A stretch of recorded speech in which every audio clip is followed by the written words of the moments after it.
And welcome back here on Live Now from Fox. The time is 5:30 on the dot if you're joining us on the East Coast and 2:30 on the West Coast. My name is Josh Breslow, and as I mentioned last night in prime time, President Trump gave that address in which he alleged that China actually interfered in the 2020 election, saying that the Republican platform right now is all about ensuring election integrity here during the midterm elections, which are just months away. I want to play that for you in full in case you missed it here on Live Now from Fox again last night in prime time. Take a listen.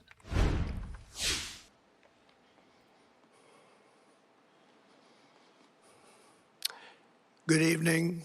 Before we begin, I'm proud to report that our country is safer, stronger, and far wealthier than it has ever been before. We are doing great. Less than 2 years ago, we inherited an economic and social disaster. After the worst inflation in 48 years, the wide open borders with millions and millions of people pouring in from all over the world, including criminals of all types, and 11,888 murders, many of whom killed more than one person. We had transgender for everybody, men and women's sports, crime ravaging our cities, and the whole world was laughing at us as a nation, but not anymore. 2 years ago, our country was dead. Now, we are the hottest country anywhere in the world. America is respected like we have never been respected before. We have more money being invested in the United States than at any time in the history of our country. More Americans are working today than ever before. This week, it was announced that inflation saw the largest monthly decline in more than 6 years. Just happened. It was just given out. The media reported it, and we accept it. The best in 6 years. The tax cuts in our great, big, beautiful bill are saving hardworking families thousands and thousands of dollars.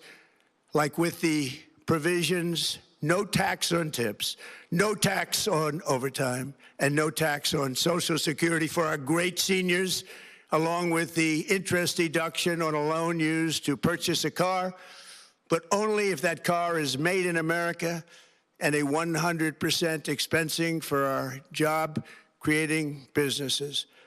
Our stock markets are at their highest point in many years, but we can actually say of all time. And your 401ks, pensions, and retirement accounts are setting records every single day, the highest in history. For years, we paid the highest price for prescription drugs anywhere in the world.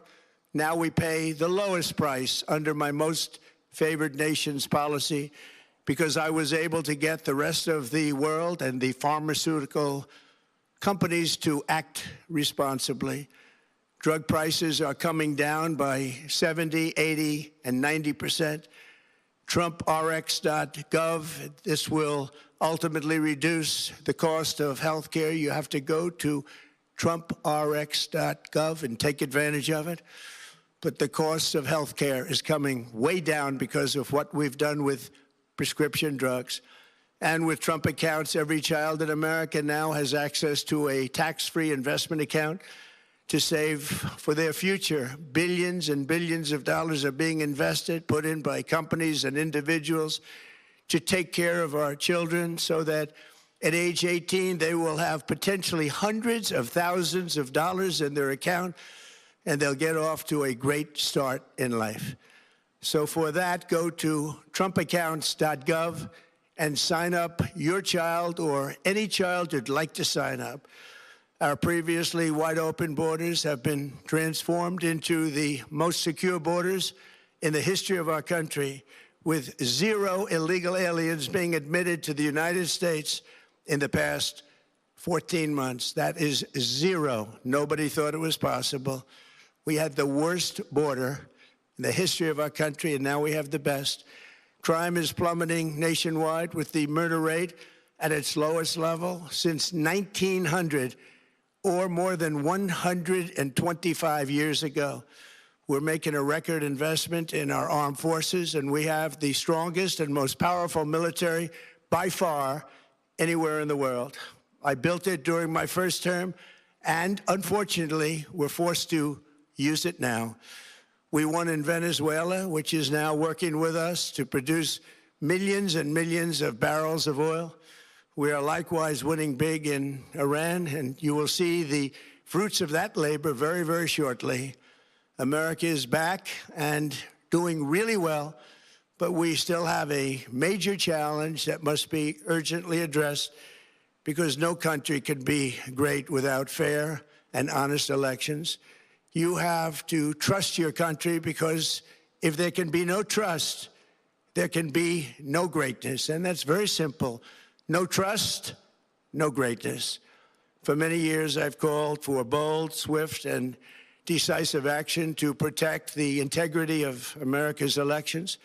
Every American deserves to know that when they cast their vote, that vote will be counted accurately in a system, and that is to make that system secure, one where cheating and interference are not just difficult, but virtually impossible. Unfortunately, the system we have today falls catastrophically short of that standard. Tonight, I'm announcing the immediate declassification and release of critical intelligence revealing shocking vulnerabilities in our election infrastructure. This evidence shows that the election system we have dangerously exposes, and really exposes like levels never thought possible, to hacking, exploitation, and foreign interference. Just as disturbingly, this vital information has for many years been covered up and hidden from you, the American people, our beautiful, our great American people. But that all changes right now. The documents we will release starting tonight have been gathered by the White House Government Transparency Task Force, a great group of people, along with the staff of the President's Intelligence Advisory Board, supported by our top intelligence agency chiefs, who have all personally reviewed the findings. We are presenting this evening and fully confirmed their authenticity. You can see these documents for yourself at whitehouse.gov. That's whitehouse.gov. Go check it out. Our purpose in disclosing this information is not to weaken confidence in election, but to earn that confidence by confronting vulnerabilities and correcting them very, very quickly. And that's what we're doing. The documents cover 5 major areas of concern. First, they show that over a period of years, starting during the 2020 election cycle, the People's Republic of China carried out what is believed to be the largest compromise of election data in history, resulting in China's illicit acquisition of 220 million U.S. voter files. That information includes names, addresses, phone numbers, political party preferences, and other sensitive data that would be needed to register to vote and engage in other nefarious activities, which is exactly what was happening. This data loss presents an unprecedented election security nightmare. The intelligence even shows that China has signed a data exploitation unit specifically to this new project.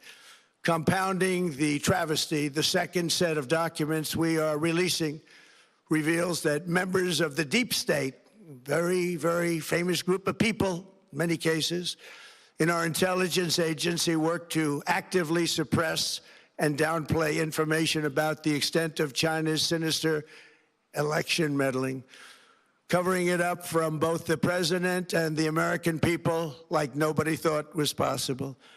U.S. spy agencies began learning about the compromise of voter registration files in 2020 when they discovered that tens of millions of voter data, think of that, tens of millions of voters' data in 18 states have been bought, stolen, or hacked by China.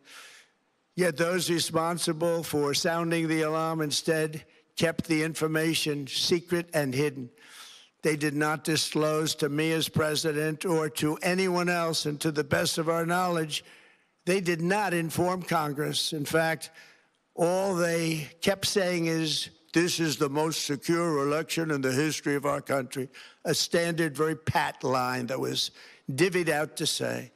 The cover-up of this colossal security breach is even more disturbing in light of the additional information showing that China engaged in other election-related activities to undermine my first administration and our 2020 campaign. They did not want, and they just didn't want it. They fought like hell not to have it, Donald Trump, to win, and for good reason. As the documents we are releasing show, CIA reporting explicitly stated, and I quote, in mid-2018, the Chinese Communist Party's policy was to leverage all domestic and foreign elements that were opposed to the U.S. president in an effort to reduce the U.S. president's votes and make him resign or prevent his re-election. Isn't that nice?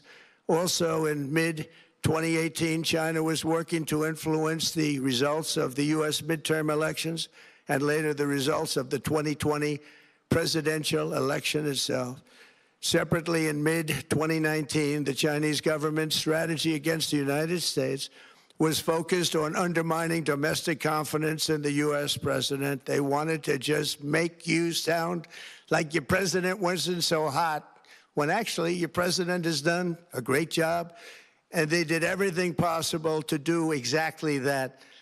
Going on, this document says, and this is by the CIA, the strategy included efforts to use Chinese contacts with big U.S. companies to influence U.S. business leaders to turn against the President of the United States of America. The Chinese government sought to identify U.S. journalists who had reported negatively on the U.S. president and pay them large sums of money to write more negative articles about him, as many as they could, and they didn't care what they said. The Chinese government wanted U.S. president to lose the next election, and the reason they wanted me to lose is because they knew I was wise to them, charged them billions and billions of dollars worth of tariffs, and built the strongest military anywhere in the world. We have the strongest military anywhere in the world. These are exact quotes from the CIA reporting. The name of the person doing the quote is now under review, but it gets even worse. Raw intelligence obtained by the FBI in 2020, yet buried by rogue bureaucrats, stated that China's activities even included an attempt to manufacture illegal ballots for Joe Biden. Documents show that during this period, dozens of significant CIA and NSA reports about China's election targeting were kept out of the presidential briefing. These were briefings I would get almost every day. Everything was kept out that was of importance. One email among intelligence analysts admitted that they had, quote, deliberately massaged the presidential daily briefing to withhold information regarding Chinese activities related to the election. Another official inside the FBI wrote that she was running, quote, a shadow government, unquote, to keep intelligence about China's election meddling from becoming known and to keep it away from the honorable press. Other officials who witnessed such efforts perceived the motivations to be blatantly political. Recently, we found significant numbers of burn bags in formation, and this is a group of bags that were used to destroy information given by President Barack Hussein Obama to be burned. It was supposed to be burned. These bags were supposed to be at a different level by different people, incinerated and checked, but it never happened. Maybe we got lucky. We believe this was not done on purpose, but rather through gross incompetence of the people that were supposed to burn the bags. But the findings are stunning. Today, I'm asking the Office of the Director of National Intelligence, the Department of Justice, the FBI, and the CIA to investigate how and why such crucial information was hidden, to fire those involved in the cover-up, and to file criminal charges, if appropriate, against these people. Yet concealing China's meddling was only the beginning. The third set of documents we are releasing proves that for many years, Americans were blatantly lied to about the security of our election infrastructure, including electronic voting machines and ballot counting systems, dishonest, almost all. They're vulnerable and they're easily compromised, and people within our government knew that. Tonight, we're publishing a series of previously classified U.S. intelligence community assessments and other reports proving that our government has long known these machines are extremely exposed to attack. As one assessment states, we judged that the United States adversaries, including at a minimum Russia, China, Iran, North Korea, as well as non-state groups, have the capability to compromise U.S. election infrastructure. That's unquote, but that's some statement, isn't it, made by supposedly great patriots of our country. The document goes on to further state that, quote, we assess that centralized election-related data repositories, such as voter registration databases, poll books, and other official election websites, are most vulnerable to exploitation, and adversaries could use this access to these systems to disrupt election processes within the United States of America. Tonight, we're releasing all of those findings, and spanning from January 2020 to June 2026, this is a cyber threat aimed at the very heart of our democracy. Many people have questioned whether it could actually be possible to electronically manipulate vote totals or change election results on these terrible machines. Today, we are releasing documents that show the CIA obtained reporting of a specific plot to do a big number in favor of the corrupt Maduro regime in Venezuela. And that's exactly what happened, conspiring to digitally rig their own country's elections in 2020, and that's what they did. This reporting included precise details about methods to regime develop to digitally alter vote totals in ways that could not be detected even with an audit, no matter how deep they went. This intelligence underscores why we must take urgent action to ensure that our own system can never, ever be hacked or compromised like it was in the past. The fourth set of documents reveals that even when significant evidence of fraud has been detected, it has been buried and covered up. Among the disclosures tonight are FBI files detailing evidence of alleged fraud by a large-scale voter registration operation in Michigan. In 2020, Michigan State Police raided a Democrat Get Out the Vote organization, corrupt group in Muskegon. And we're so concerned by what they found. They were just so concerned, they couldn't believe it, actually, that they contacted the FBI in Detroit. The documents state that some canvassers admitted to FBI agents that they signed voter registration forms in other people's names, submitted fraudulent registration for people who did not exist, and received gift cards tied to their number of applications that they produced.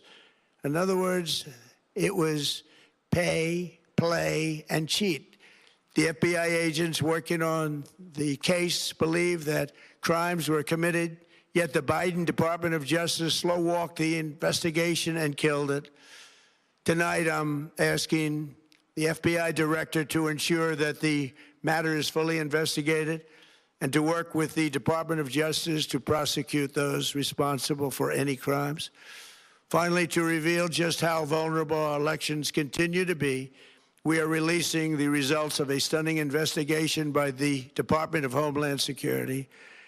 According to the DHS review, state voter rolls and public records, they identified approximately 278,000 non-citizens who are registered to vote in federal elections. Since Democrat states refuse to share their voter files, the real number is actually much higher than that. Yet, even this limited analysis found more than 250,000 foreigners illegally registered to vote. Put together, these disclosures reveal an election system so broken and so vulnerable that no one can possibly defend it. It is not defensible. Hundreds of millions of U.S. voter files are in the hands of foreign governments. Our machines and ballot counting systems are exposed to hacking and manipulation and corruption.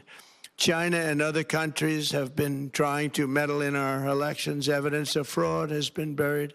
Hundreds of thousands of non-citizens and dead people are listed and active on the voter rolls, and yet we still have elections with no voter ID, no proof of citizenship, and tens of millions of ballots floating aimlessly through the mail.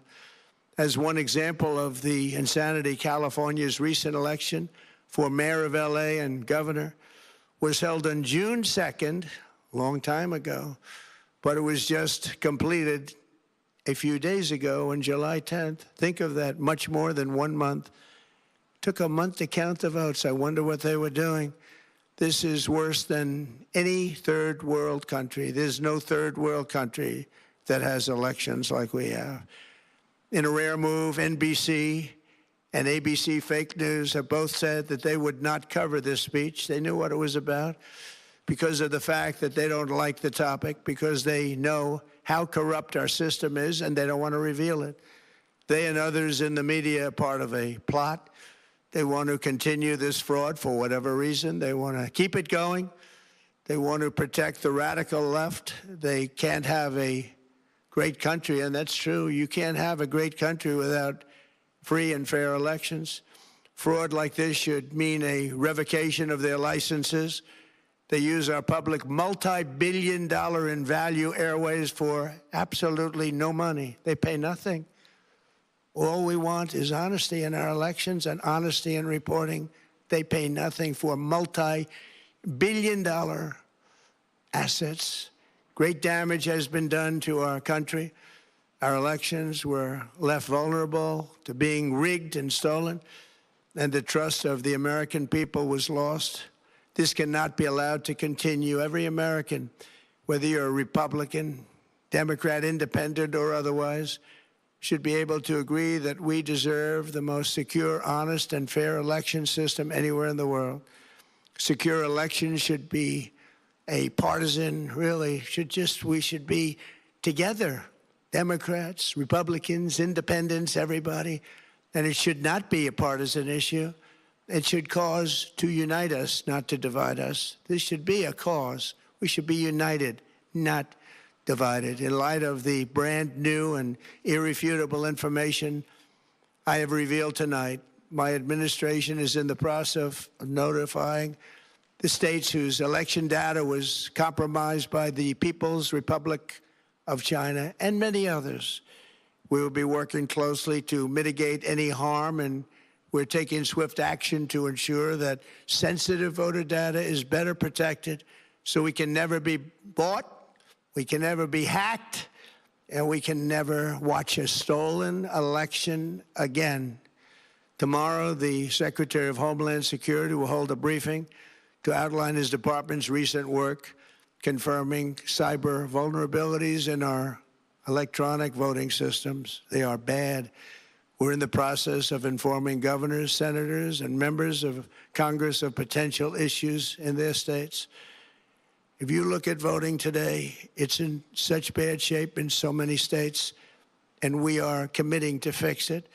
And we're also committing to be working with those states and local jurisdictions to help them fix and patch known technical vulnerabilities before the midterm elections. We have very important elections coming up. We want those elections to be honest.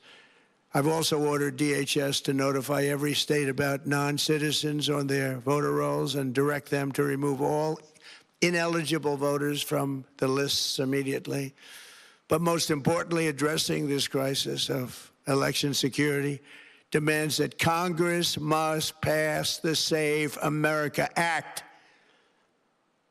How easy is that to do unless you want to cheat? The only reason you wouldn't do it is you want to cheat because your policies are so bad and your candidates are so pathetic that you can't get away or can't get elected any other way. This landmark bill requires that all voters must show photo voter ID. How simple is that? Could I have your photo, please? Photo voter ID. All voters must provide proof of citizenship. Are you a citizen of our country, please? And hopefully there will be no corrupt mail-in ballots, which if you watched California and so many other places, mail-in ballots are inherently corrupt. So you would have no mail-in ballots except for illness, disability, military deployment, or travel if you're going away on business or vacation. These reforms are urgently needed to stop the vulnerabilities that I've mentioned. To all Americans, I ask you to pick up your phone tomorrow, call your representatives in the House and Senate, and demand that they pass the Save America Act without delay. Together, we will restore faith and confidence in our country, and we will be bigger, better, and stronger than ever before. Thank you. God bless you. God bless our great military. And God bless America. Thank you very much. All right, wanted to bring you that speech in case you missed it in primetime last night. And of course, we have been asking you here at Live Now from Fox, what do voters care most about? Of course, asking you specifically at home, all you have to do is scan that QR code on the bottom right-hand side of your screen or go to livenowfox.com/connect, bookmark that page because every time we have a poll or a question, you'll find it right there.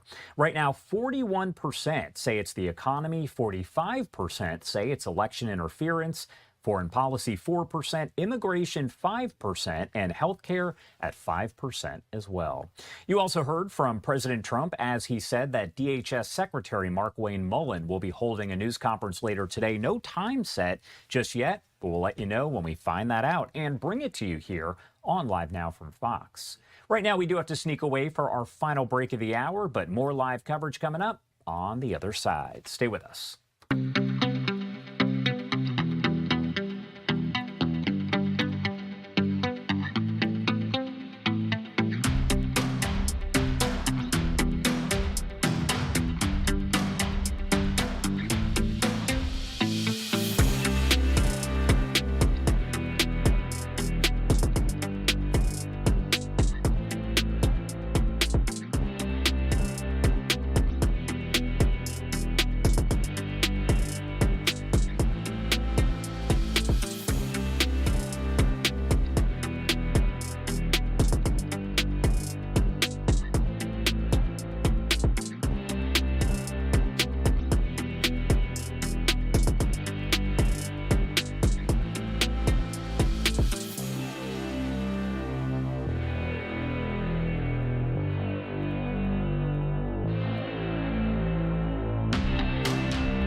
Welcome back here on Live Now from Fox. The time is 5:59 on the East Coast and 2:59 on the West Coast. My name is Josh Breslow, and I'll be here for the next couple hours as we break down all of your top stories, live events, and breaking news from across the country and across the world. Right before the break, we played out those primetime comments from President Trump, in case you missed them last night. And as we take a live look at this hour over the White House, you can see the sun rising here as China is now disputing President Trump's claims that the country interfered in the 2020 U.S. presidential election. A Chinese foreign ministry spokesperson saying a short time ago that the accusations are, quote, totally fabricated and a malicious smear, end quote. That response coming after President Trump claimed during that primetime speech last night that China interfered in the 2020 election, citing newly declassified documents revealing what he called, quote, shocking vulnerabilities. President Trump says protecting election integrity will be a top priority ahead of November's midterm elections. While U.S. intelligence assessments over the years have found no evidence supporting claims of election interference, President Trump has continued that long-standing assessment that U.S. elections are unreliable, again saying that those newly declassified documents reveal that information. Right now, I do want to bring in Casey Myers with Virginia Tech, joining us live to talk much more about all of this, the speech included here. Thank you so much for taking the time, as always, to be here with us. Glad to be here. All right, so first off, that speech, and we just played it again, it was about 25 minutes in length, delivered there in prime time. And I have to ask here, as somebody who watches all of this very closely, what overall stood out to you about what President Trump had to say? Well, the speech is unusual in the sense that it is a real appeal to voters to put pressure on the Senate to pass the Save America Act. And so what you see in the speech is this sort of this delineation of issues, including Chinese interference with data elections, discussions around voter rolls, non-citizens voting, and it pairs with this online post that was made at the White House that has links to declassified documents, and people can go there and download these documents if they want to. But again, the speech itself is as a real partisan appeal, and in terms of trying to get this legislation passed around election reform. Critics have pointed out that this is something that is often hotly debated, and also has been, people have issued denials about this, as we were hearing about this morning from China. But again, this is something that I think is really paired to this legislation that's going forward, and we'll see how that plays out if it has any kind of resonance, both in terms of Congress, but also in terms of the electorate. And from a political standpoint, how significant is it for the White House to post these documents newly declassified for folks to read for themselves? Well, I think that depends on what's in the documents themselves. I mean, this is certainly something that is unusual in terms of the way that presidential speeches work. Typically, a president gets on to create a national address about an issue. It's not really this kind of speech, which was really an appeal to put pressure on the Senate through calling and reaching out to individual representatives to pass legislation. And it's important to point out, too, that this legislation, we've heard a lot about it, particularly in the wake of Lindsey Graham's untimely death, that this is something that's going to be very difficult to pass. And also, I think it kind of creates a narrative around 2026 midterm elections, what's going to be discussed. He started the speech off talking about a list of accomplishments in the economy, and then pivoted to this, and some sort of view this as trying to create a different narrative than what's been going on, which is really a narrative centered around the economy and the war in Iran. Why deliver this speech, again, from a political aspect here and a political point of view? Why deliver this in prime time? We hear from President Trump many times throughout the week. We know that we always bring folks those speeches in full, commercial free, want to make sure that people watching can hear everything. But why deliver this in prime time versus maybe at an event or some other time from the Oval Office? Yeah, that really is one of the things that makes the speech stand out. I think it is to highlight this particular issue. And I think there is a certain political dimension to this. As I mentioned, I think one of the things that the president is trying to do in this speech is to create a larger political narrative. And also, there is a kind of a rallying sense in this to sort of energize voters. We've seen in the last few months a little bit of fractured politics within the MAGA base, particularly around Iran and particularly around the economy. And this speech may be something that can be utilized to galvanize those voters to come out and maybe to again reach out to their senator, but also maybe go vote in the midterm elections. And so there is this political dimension to this that I think can't be ignored or underestimated. Whether or not that actually has voter resonance, I think that time will tell on that. But again, I think that's the purpose of the primetime nature of it, and also the kind of that pairing there with that White House website. Who exactly would you say that President Trump was speaking to in this speech specifically? All Americans, or maybe a specific group of people? Well, I think that's an interesting question. So I think the group of people that are the most receptive to this are going to be base voters that may already be in the same sort of space politically around this issue. We do know that the Save America Act and also this issue around voter integrity has been an issue for Republicans and for President Trump, but it has created some divisiveness within the larger political larger political context around independent voters. Even some of these initiatives in Congress, even though they may be supported by Republicans philosophically, not all Republicans support it. The other thing is that I think if you look at the math on going forward with Save America, very difficult math in the United States Senate. So this is going to be something that I think is going to land differently depending upon the political viewpoint of the audience. And for independents or people that may be not true kind of base supporters, it may actually be a speech that does not land politically, maybe even alienating. We heard from the Chinese Foreign Ministry this morning where they pretty much denied the claims and said, we did not do that. We had no part in any kind of interference in the 2020 election. It's not like they're going to come out and say, yes, we did that, ha ha. But my question for you is it significant that China had this reaction and did react to the comments, or is that what you'd expect? Well, I'm not surprised at the reaction. I do think that it does create another kind of political question of what that relationship looks like, particularly as we are in a larger kind of complex geopolitical situation here, particularly around Iran and trade and other issues.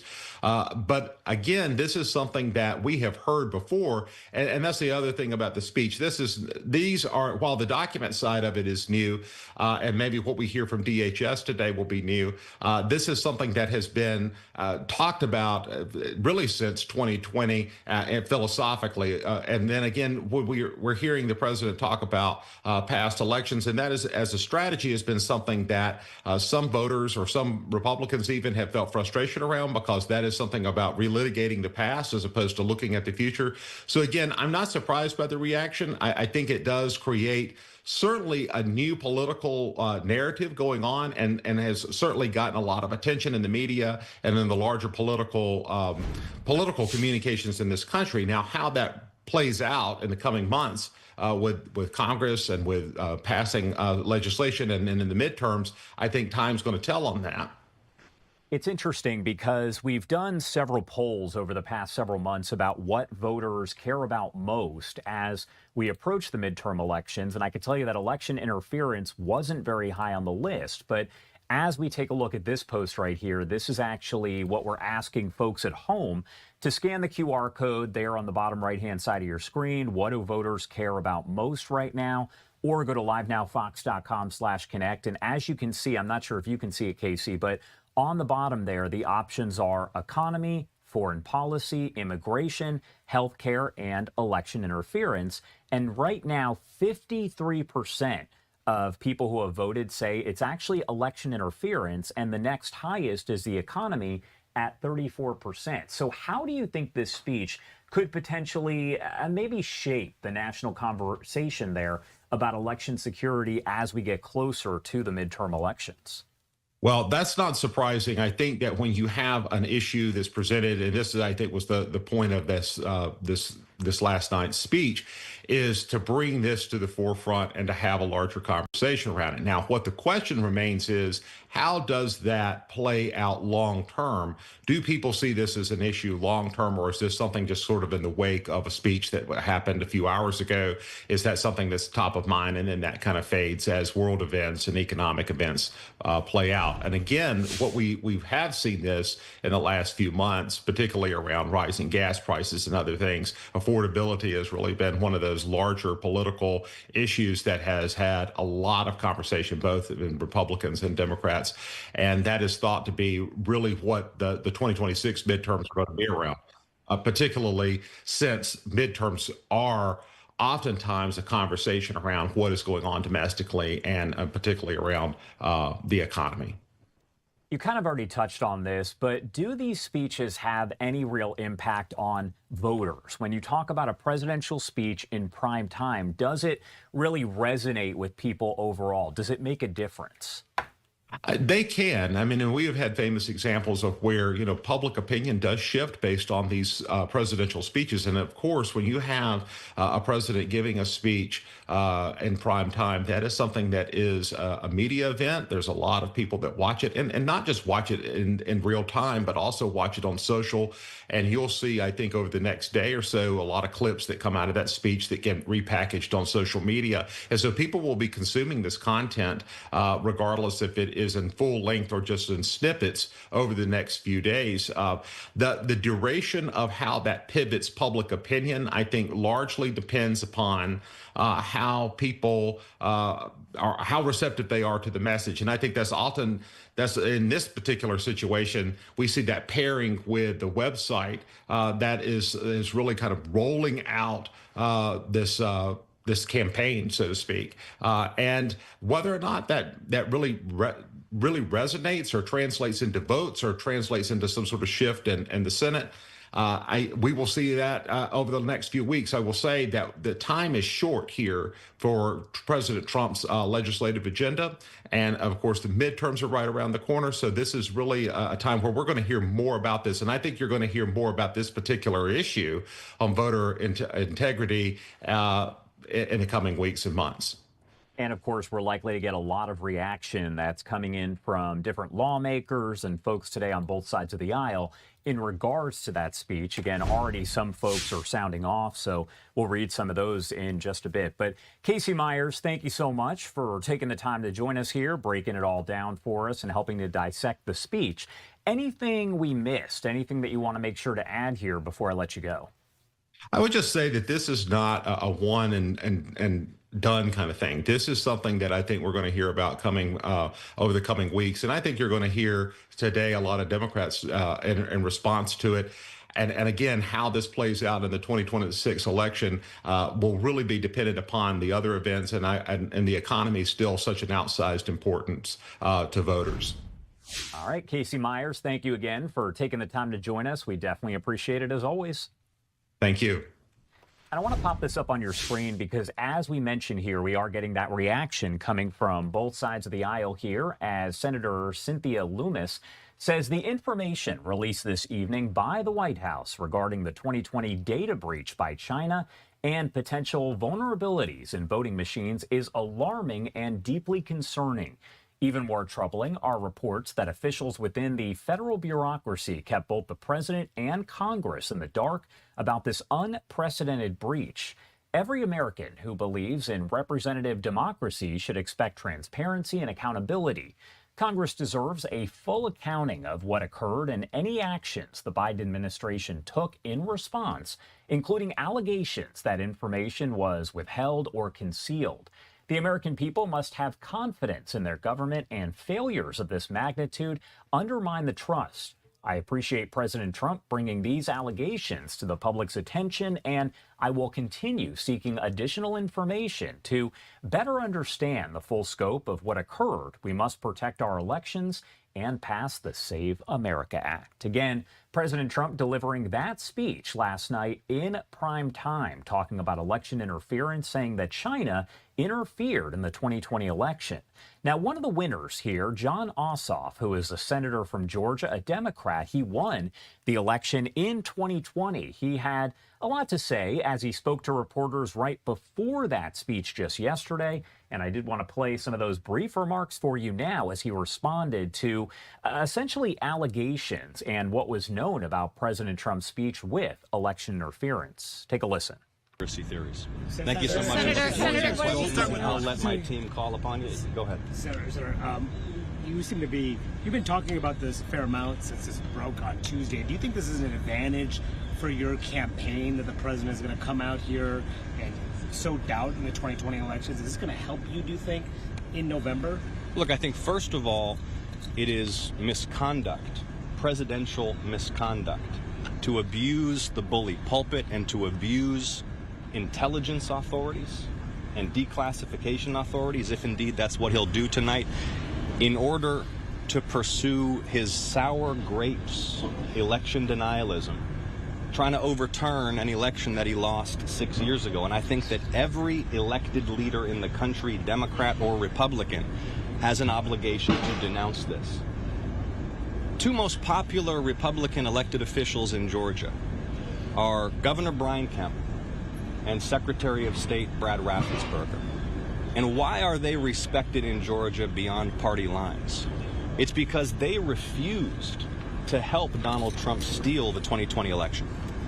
CBS News is reporting that part of this speech may also touch on claims that China meddled in U.S. elections. In your role on the Intel Committee, have you ever been briefed on anything along those lines? Do you believe those allegations have any merit?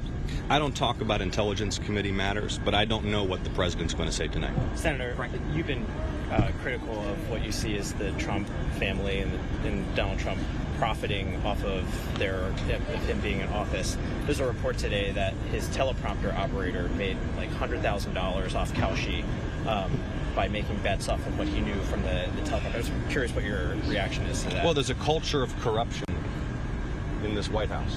And there's a reason more and more people are calling this the Mar-a-Lago Mafia. The president has pocketed billions of dollars personally, while he has driven the cost of living for American families to record highs. There was a report just in the last few days that the president may have accepted $2 million from a company under active trade investigation by the U.S. government. And I think part of the reason the president so fears defeat in these midterm elections is the prospect of accountability being imposed by the United States Congress under Democratic control. What should happen with these predictive markets? I mean, should there be some? I mean, should they be? Some are calling them for them to be bans. You know, that the government, people in government, should not be able to use them. What do you say about that? Insider trading is clearly unacceptable, and there's clearly a need for some regulation. Senator, if the polls currently show that you are up in multiple polls, including with Fox News, if that continues, and considering the president's attempt to try to, especially with China and talking in speech tonight, if you win and even going up to the election, are you preparing to counter Mr. Trump's allegations that you may not win this election and that the 2020 election was illegitimate? Look, I think one of the reasons that the president's reheating these debunked conspiracy theories and spreading new lies is because he's laying the groundwork for a potential challenge to the result. Another bad faith challenge. Remember again and again, you guys got to play the tape so people recall it, that the sitting president of the United States called up Georgia Secretary of State Brad Raffensperger and demanded that he find him the exact number of votes to win in a state that he had lost. Unacceptable misconduct, and his misconduct continues to this day. Are you preparing for it again? Sam? Are you worried that some of the safeguards that existed in 2020 do not exist in 2026? The Georgia State Election Board composition has changed. There's been overhaul at the federal level when it comes to election protection. What specifically are you worried about when it gets to Election Day and the days after this fall? Look, my team and I are going to mount an all-out effort to defend voting rights in the state of Georgia, and it will be the solemn obligation of election officials to, without fear or favor and without concern for partisan outcomes, administer these elections fairly and properly and according to law. But I'll tell you this, here's what I'm hearing in Georgia. These attacks on voting rights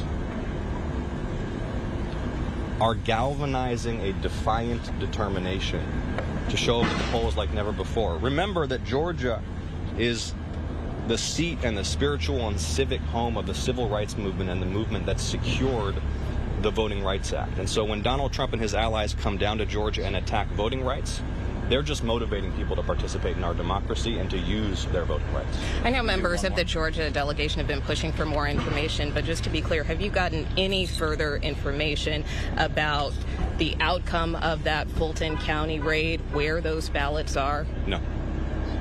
Thank you all so much. Appreciate it. Thank you. Thanks, everyone.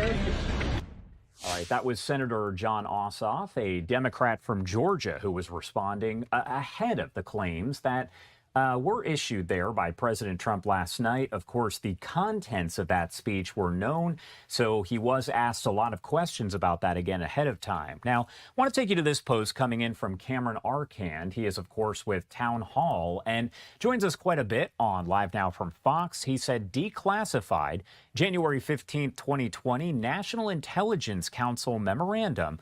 We assess that at least Russia, China, Iran, and North Korea have the capability to assess and potentially manipulate data in U.S. election-related computer systems, but we do not know whether they have specific plans to interfere with the functioning of these systems.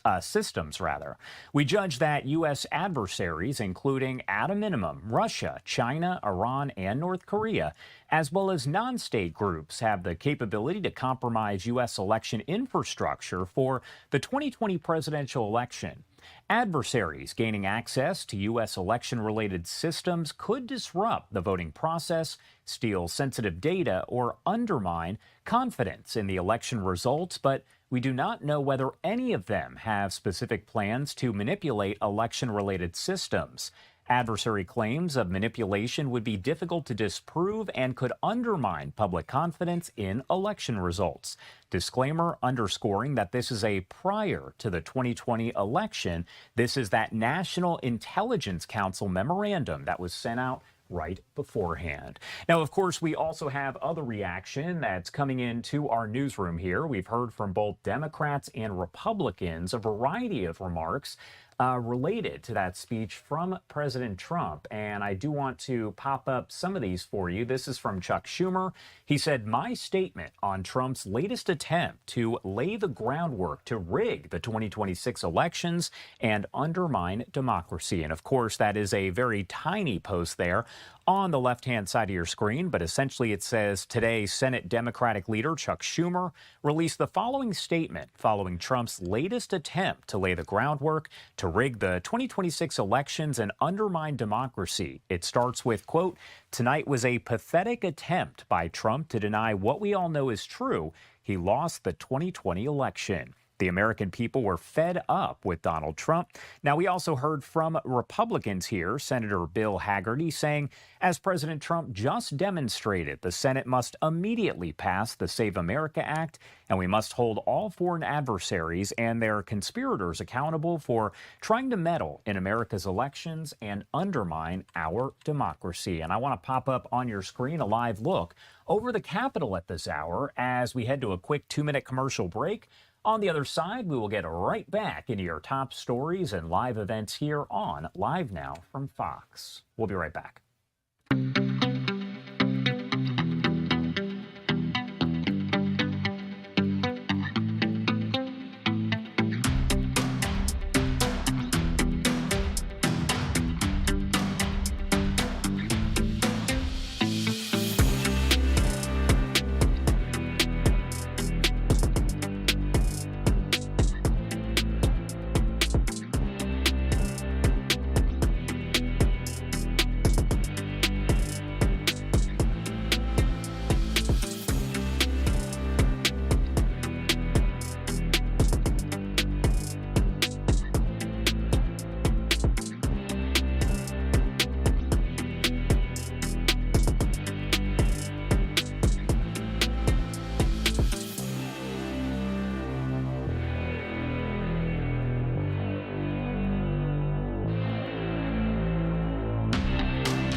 And welcome back here on Live Now from Fox. The time is 6:25 on the East Coast and 3:25 on the West Coast.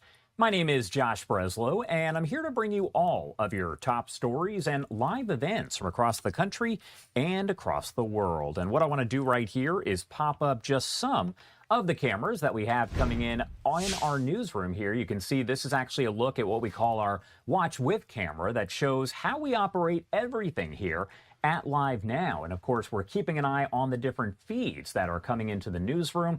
As of right now, no live events that are getting underway, but as you can imagine, that is likely going to change. So we're going to bring you all of those here on Live Now from Fox. And in just a few minutes, we'll be joined by Madeline Rivera over at Fox News as she breaks down all of the latest developing here out of Iran.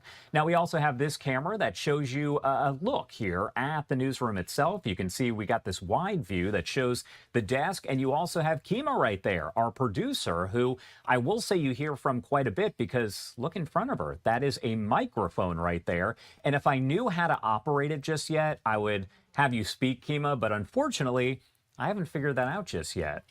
Do you know how to do it, Kima? I do. You have to put me in a 2-box and then...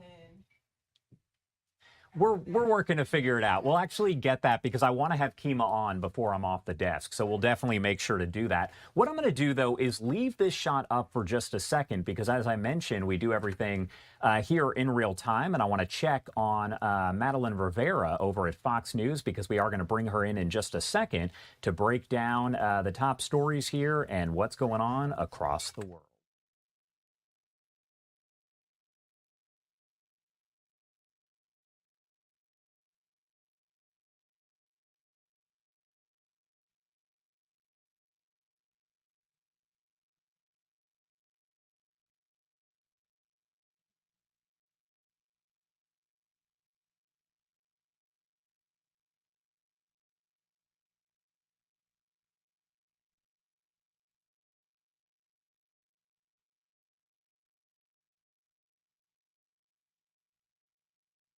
All right, so as I mentioned here, we do all of this in real time on Live Now from Fox, always setting up different interviews. And of course, as I mentioned, we do want to bring in Madeline Rivera over at Fox News because she's following all of the latest there on the situation developing in Iran. Now, Madeline, first off, thank you so much for being here with us.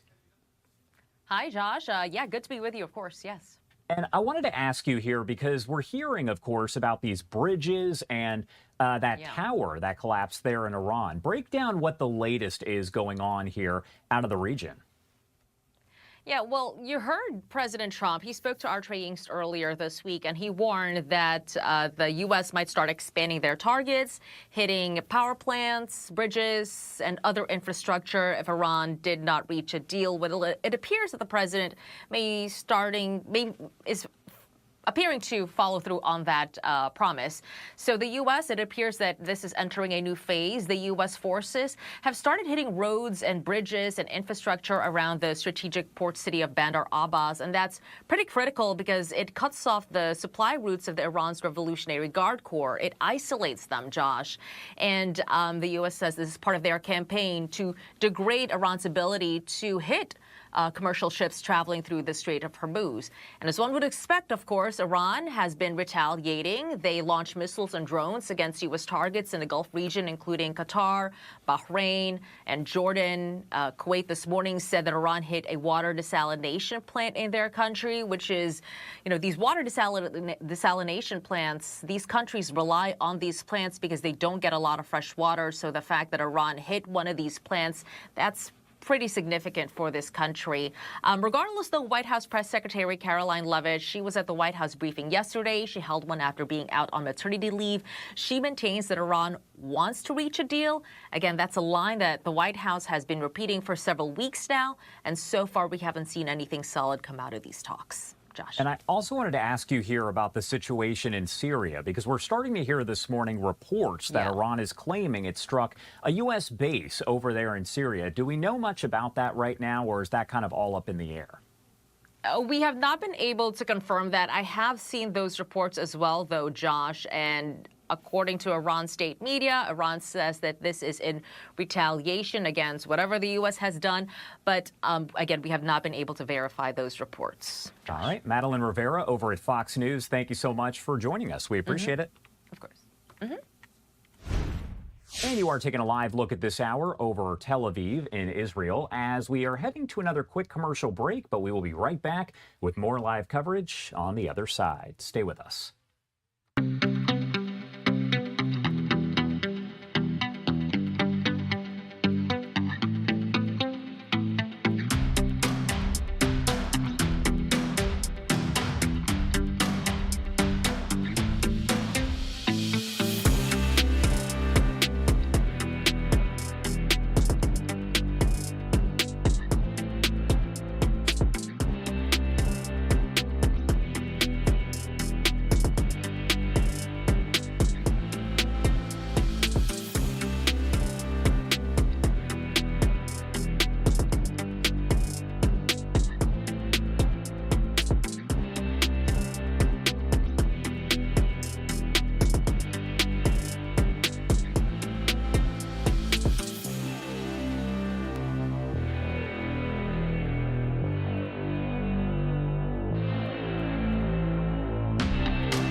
Welcome back here on Live Now from Fox. Looks like they're fixing the camera there over the Capitol, so it should light up here in just a second. But I want to get you right back into your headlines as the twice-yearly changing of the clocks in the U.S. could become a thing of the past if legislation currently in Congress makes it through.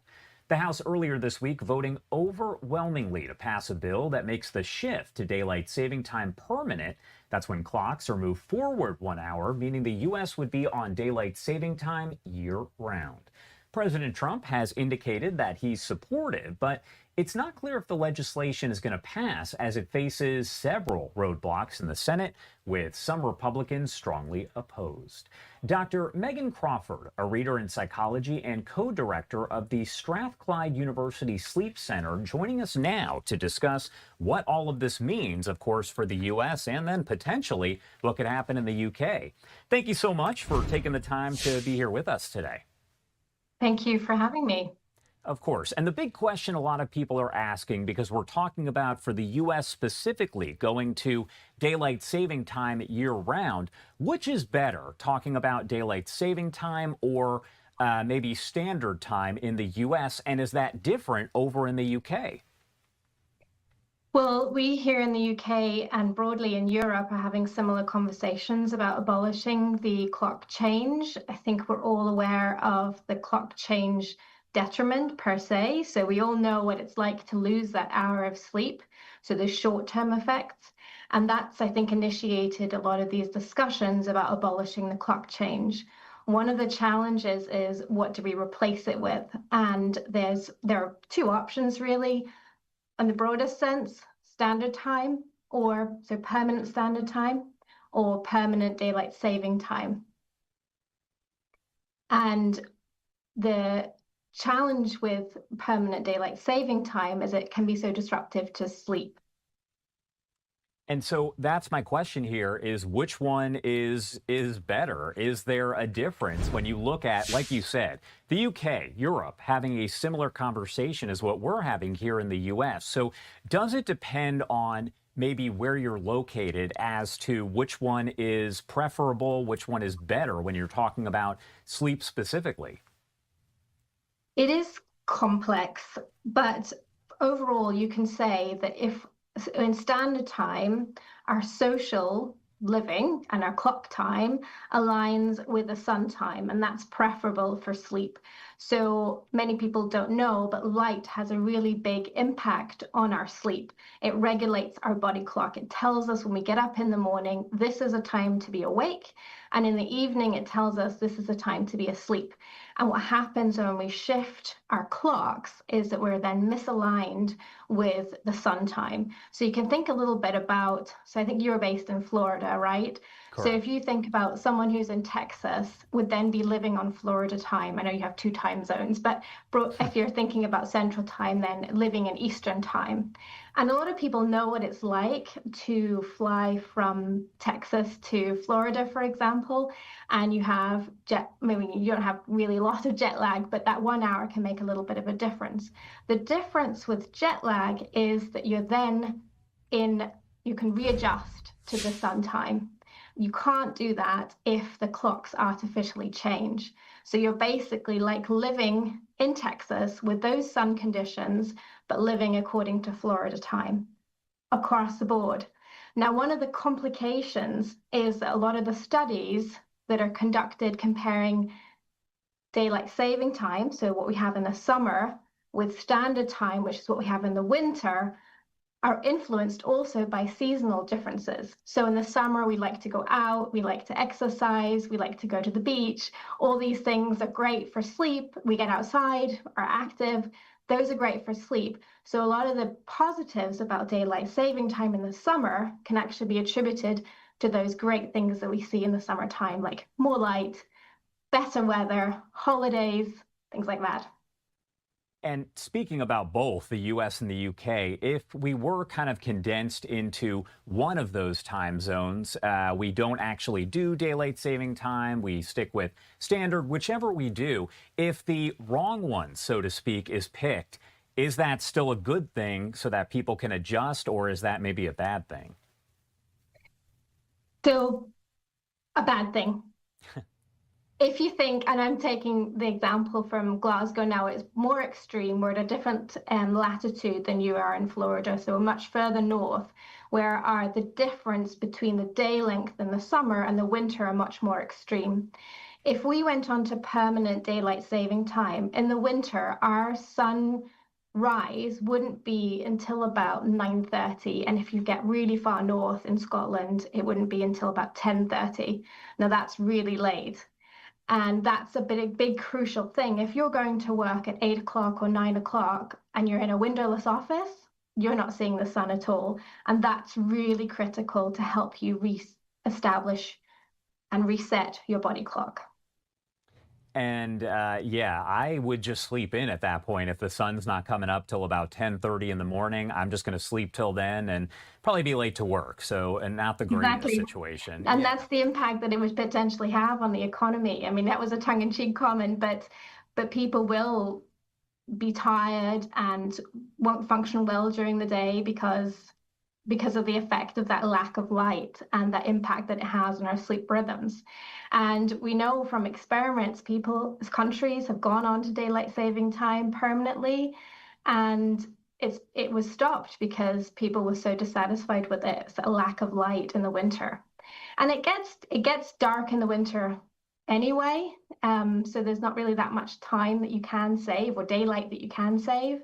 And the summer, particularly here in Scotland, the summer, though the light is so long, those daylights are so long, that we would still have time after work to enjoy that sunlight if we're on standard time during the summer. So for those reasons, we believe standard time, we being the sleep community, believe that standard time is really the key permanent replacement.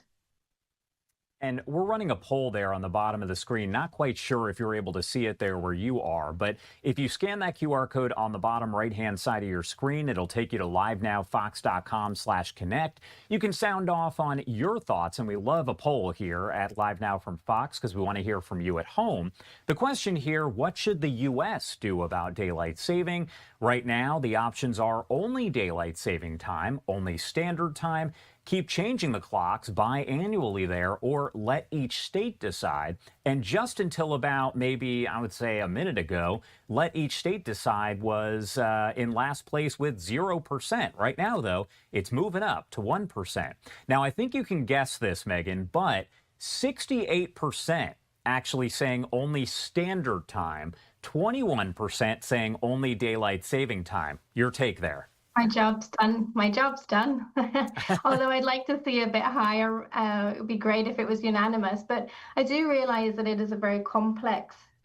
I'm speaking about it from a sleep perspective. It is very complex. We do like to have more light, and a lot of people think that it's helpful for enjoying activities in the evening. It's better for road safety. It's better for general safety. People can walk after work or after the dinner, walk around safely in the light. And that's a big concern, and I understand that. But the challenge is that if permanent daylight saving time was implemented, we would see really dark mornings. And that's really critical for road safety in the morning and children walking to school. And that those countries that try daylight saving time permanently, they were met with increased accidents of school children walking to school. So that was a big critical aspect of that experiment.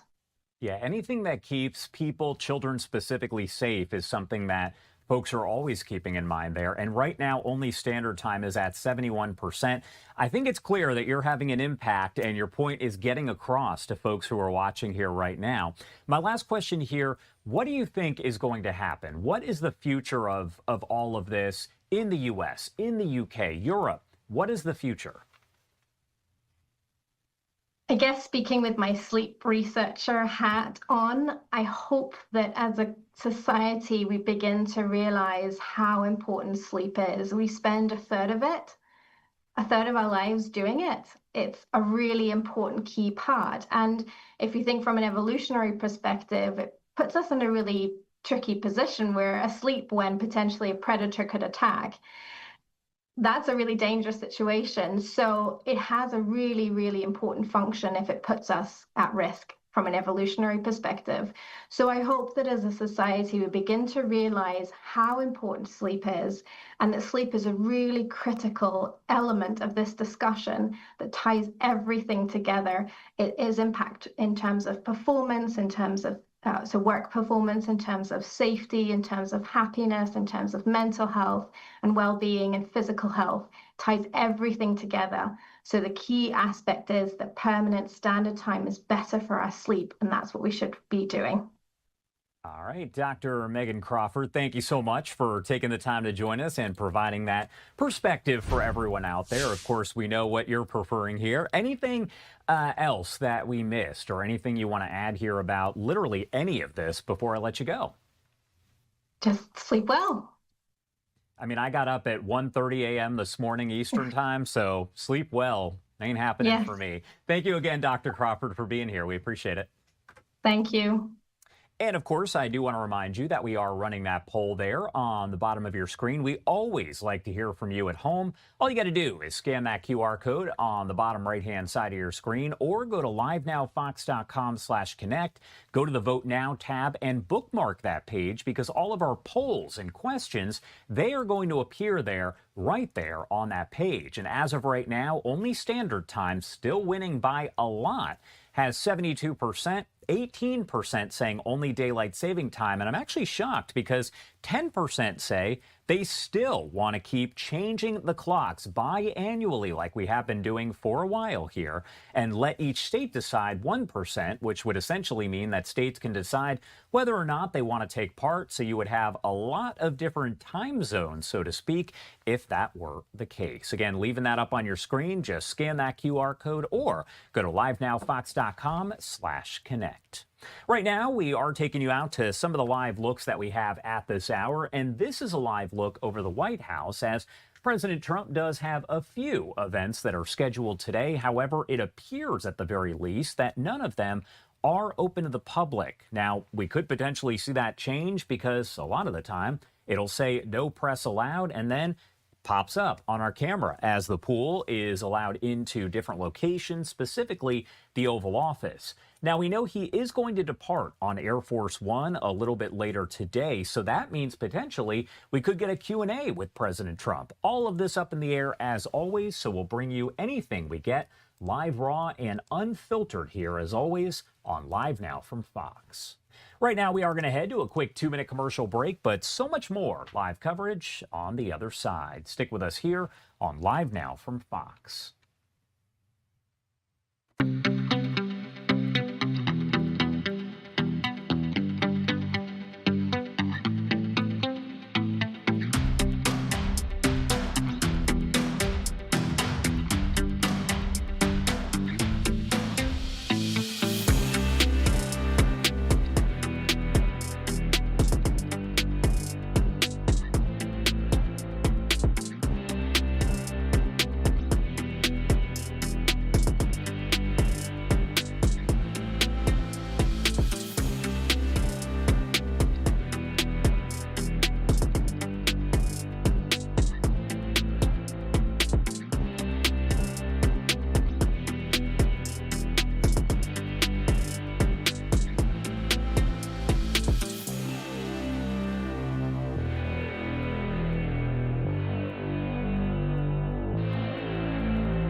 Good morning, everyone, and welcome in here on Live Now from Fox. The time is 6:47 if you're joining us on the East Coast and 3:47 on the West Coast. My name is Josh Breslow. I'll be here for the next hour as we break down all of your top stories, live events, and breaking news from across the country and across the world. You can see we're keeping an eye on the feeds right here. This is kind of the system that we're working with, and as you can see, a lot going on here. Now, we also do a lot by ourselves, but important to note, we also have some amazing producers that are here as well. And I want to take a live look from what we call our grid camera, because that is Markima. I always want to call you Crawford. Markima Oliver right there off to the right-hand side. She is the producer here. And as you can see, there is that microphone by her. And Kima, what did I say? I wanted to make sure that we did that and had you kind of talking here, and then I realized I never had you show me how to do it. So here's what we're going to do. In real time, Kima, can you come over here and show me? Okay, so I just unmuted my mic. Now okay. You have to lift my volume up. Okay. Where would that be located? That's the real question.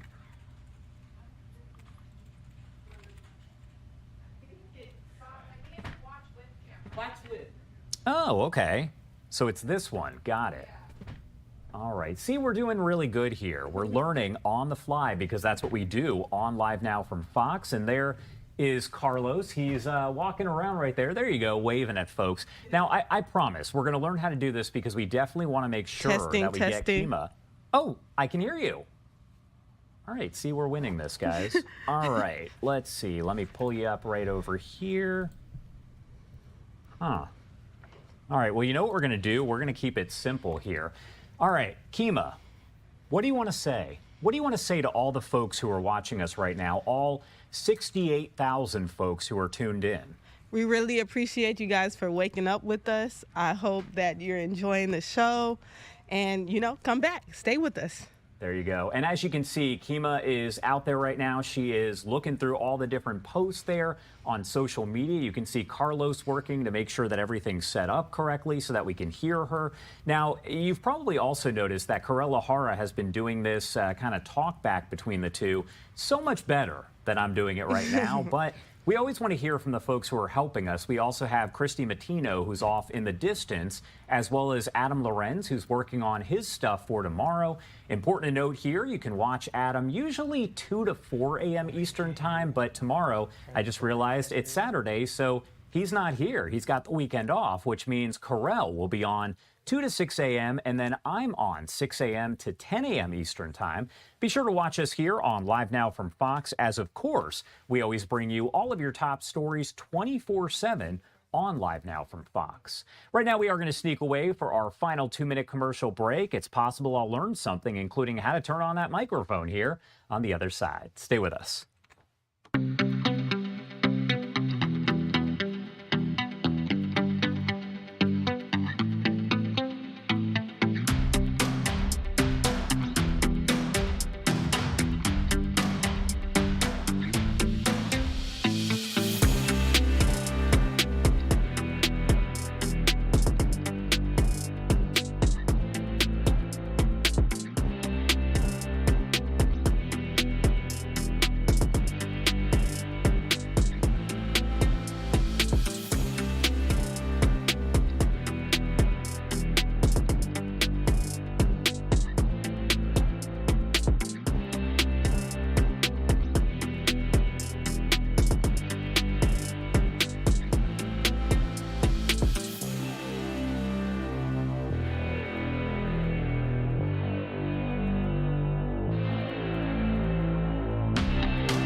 Welcome back here on Live Now from Fox, 6:53 on the East Coast and 3:53 on the West Coast.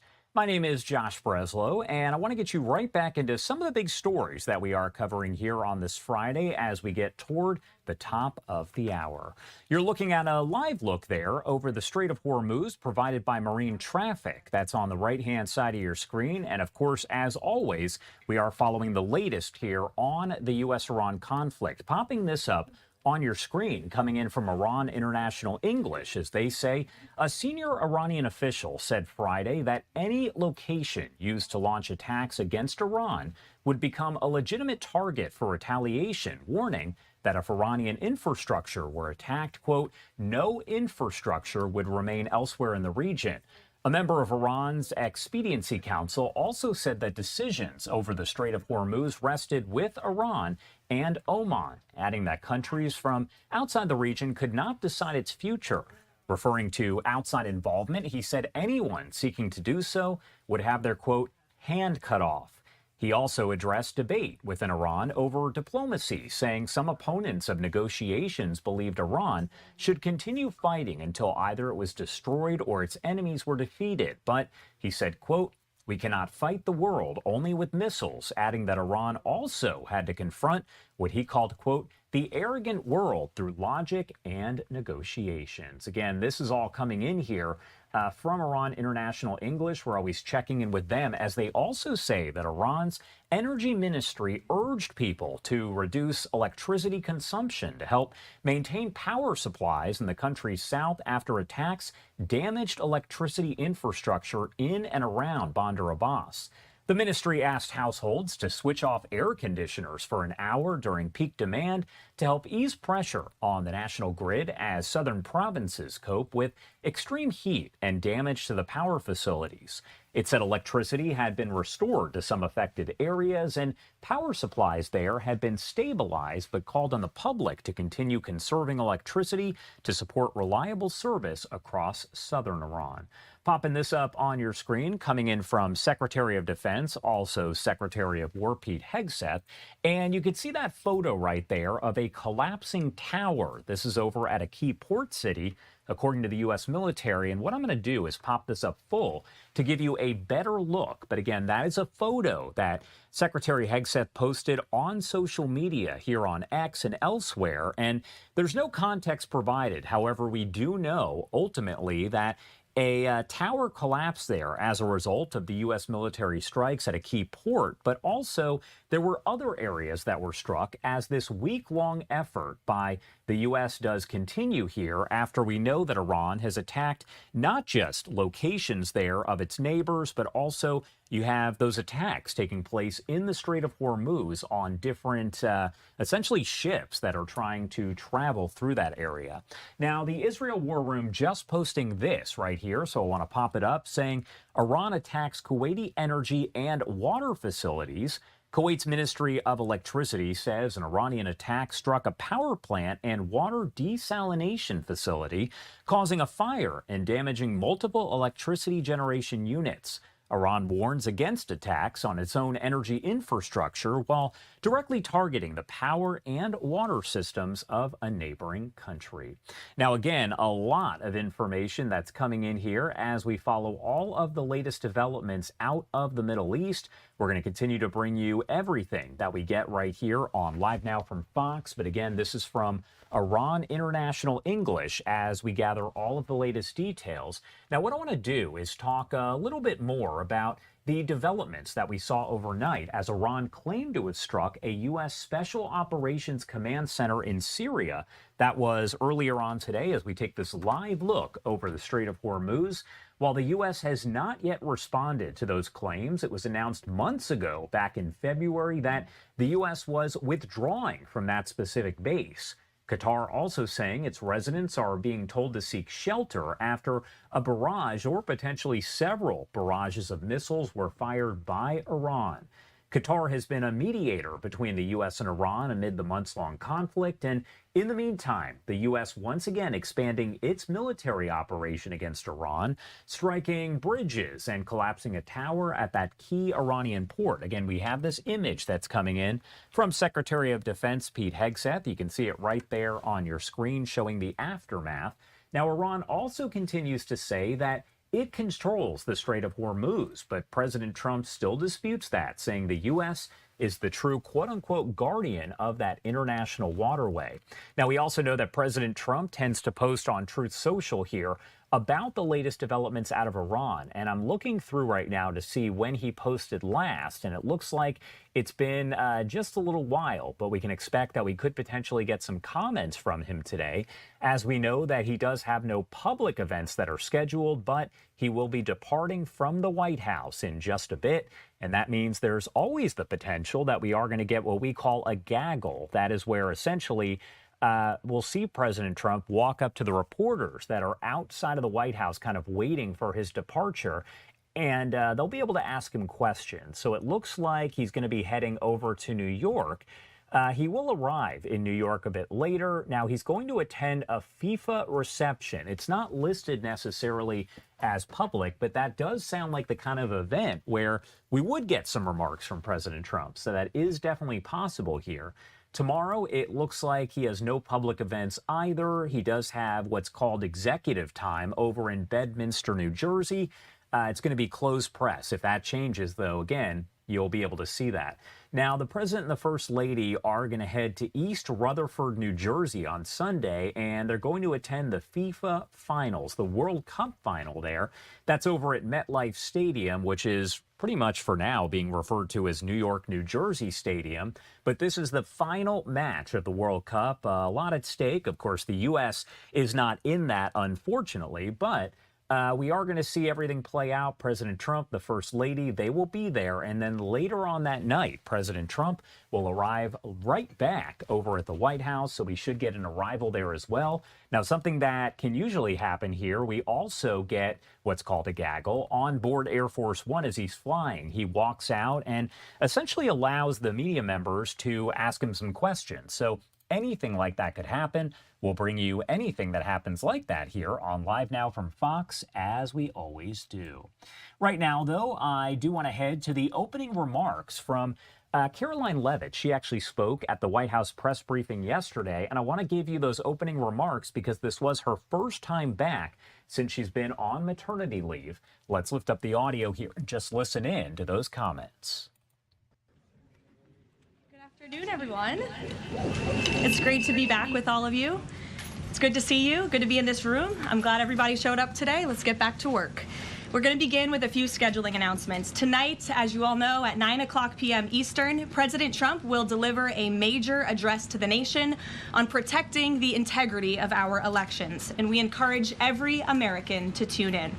On Friday, the president will travel to New York City to attend a FIFA reception at Trump Tower, followed by his attendance on Sunday at the FIFA World Cup between Spain and Argentina. His attendance will cap what has been the most watched, most secure, and most successful World Cup in American history. This is a fitting conclusion to a tournament that showcased America's ability to host the world on the grandest stage. Turning now to the economy. Tuesday's CPI report confirmed what President Trump predicted. Prices are falling, and this administration's economic policies are working. Inflation dropped 0.4% last month, beating expectations and marking the largest monthly decline in more than 6 years. Prices fell, including for gasoline, electricity, non-prescription drugs, car insurance, medical care services, and hotels, delivering relief for American working families. We also saw real weekly earnings rise in the month of June. For private sector workers, real wages have increased by roughly $1,000 since President Trump took office, after falling nearly $3,000 during the previous administration. This is real progress made possible by the president's pro-growth economic agenda. There is still more work to do, no doubt, which is why President Trump remains laser-focused on lowering costs and raising wages for working families across the country. Just last week, Walmart and Sam's Club announced they will be lowering prices on thousands of items in their stores across the country. Shoppers can expect meaningful savings on groceries, household essentials, outdoor living products, toys, apparel, and other everyday staples. As President Trump said, Walmart answered his call and stepped up in a big way, and we commend them for that. We hope other major retailers will follow the lead of this patriotic American company. While we're on the subject of helping working families get ahead, I want to remind everyone that the Trump accounts are now officially live.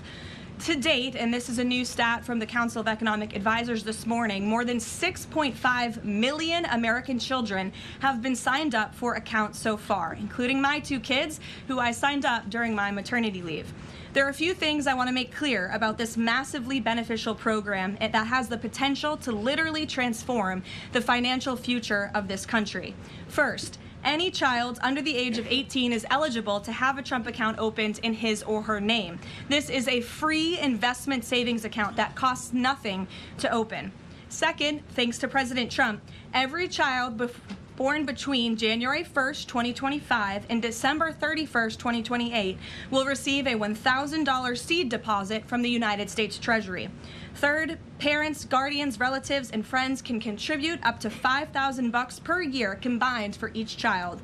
Employers can also contribute up to $2,500 per year on a tax-favored basis, counting toward the annual cap. The president believes there is no better investment than in America's children. Government projections show that a child whose family maxes out contributions could see the account grow to nearly $300,000 by the time the child turns 18. This is, I think we can all agree, an enormously powerful head start toward the American dream.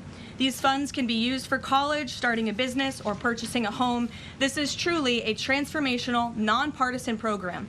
So I encourage everyone listening with a child to establish a Trump account today for your child and tell everyone you know with children to do the same. The app is also incredibly inviting and easy to use for parents at home. Finally, let's turn to the border.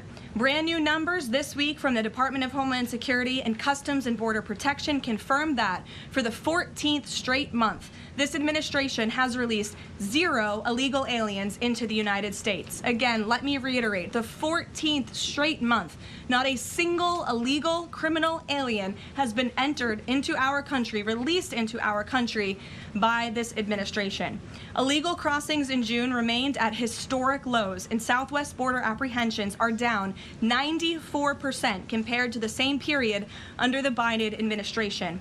These numbers speak for themselves. Thanks to President Trump's strong leadership and unwavering commitment to law enforcement, America has the most secure border we have ever had in our nation's history. The administration continues working to reverse the previous influx of millions of illegal aliens into our country by the Biden administration, and our law enforcement professionals, God bless them, are arresting criminal illegal aliens across the country, including those convicted of the most heinous and violent crimes. This past weekend alone, ICE arrested a Mexican national and gang member convicted of second-degree murder in California, a Dominican national convicted of aggravated manslaughter in New Jersey, a Saudi national convicted of indecent liberties with a child in North Carolina, a Mexican national convicted of continuous sexual abuse of a child in California, a Nicaraguan national convicted of second-degree child molestation in Rhode Island, and a Mexican national convicted of lewd acts with a child under 14 with force in California. These are egregious crimes, and again, I think we can all agree that none of you would want these individuals living in your communities, and you have this administration to thank that they are on their way back home. The American people delivered a decisive mandate to arrest and deport these dangerous criminals, and President Trump is wholeheartedly committed to delivering on that mandate every day. He will never waver in his duty to defend our homeland and protect the American people, and he has proven without a shadow of doubt that the chaos and the lawlessness that we saw every single day at the border and across our country under the Biden administration was a choice, and it is a choice this president has chosen not to make. While this work is far from finished, the border is secure, and deportations will continue. With that. All right, so then Caroline Levitt went into questions. So what I wanted to do is just bring you those initial comments here on Live Now from Fox, as that was her first news conference since returning from maternity leave. You are taking a live look over the White House at this hour as President Trump's teleprompter operator is on unpaid leave after reports that he used his inside knowledge to make bets about the president's speeches on an online prediction market. White House Press Secretary Caroline Levitt saying the president is aware of the situation, which she described as, quote, unfortunate and, quote, a disgrace. Levitt telling reporters, quote, the White House has extremely strict ethical guidelines with respect to issues like that, end quote. The report, first reported by ABC News, states President Trump's teleprompter operator since 2016 used his inside knowledge to win more than $100,000 betting on what the president would say in big speeches, including the State of the Union address earlier this year. Now, there is a lot to this, so I do want to help break it down with Chris Whipple, a political analyst and the New York Times bestselling author of Uncharted: How Trump Beat Biden, Harris, and the Odds in the Wildest Campaign in History. Thank you so much, Chris, for taking the time to join us here and helping to break down what is a very interesting story. Yeah, good to be with you, Josh. Thank you for joining us. And first off, I want to get kind of your take overall as somebody who knows kind of the inner workings there. Can you break down your initial thoughts when you hear that something like this is accused of happening? Yeah, really extraordinary, right? I mean, whoever thought that a teleprompter operator would be scamming the White House and making this kind of money? on online betting, but it's a whole new world, and obviously there are new grifting opportunities. I mean, one thing that struck me, I got to say, is just the irony of this, right? Because Donald Trump hates teleprompters, famously.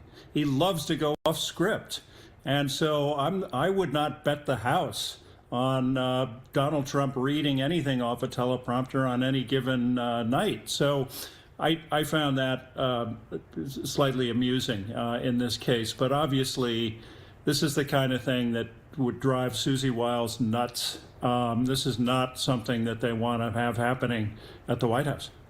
It's interesting because you mentioned the teleprompter situation and that President Trump has said that he doesn't like teleprompters, which is why when I heard teleprompter operator, I thought, well, he probably doesn't have access to a lot because President Trump does go off script there, so to speak. So it's definitely interesting. And one thing I'm hoping you can kind of clarify or provide context on, would the teleprompter operator have access to the entire speech ahead of time? What kind of access exists there?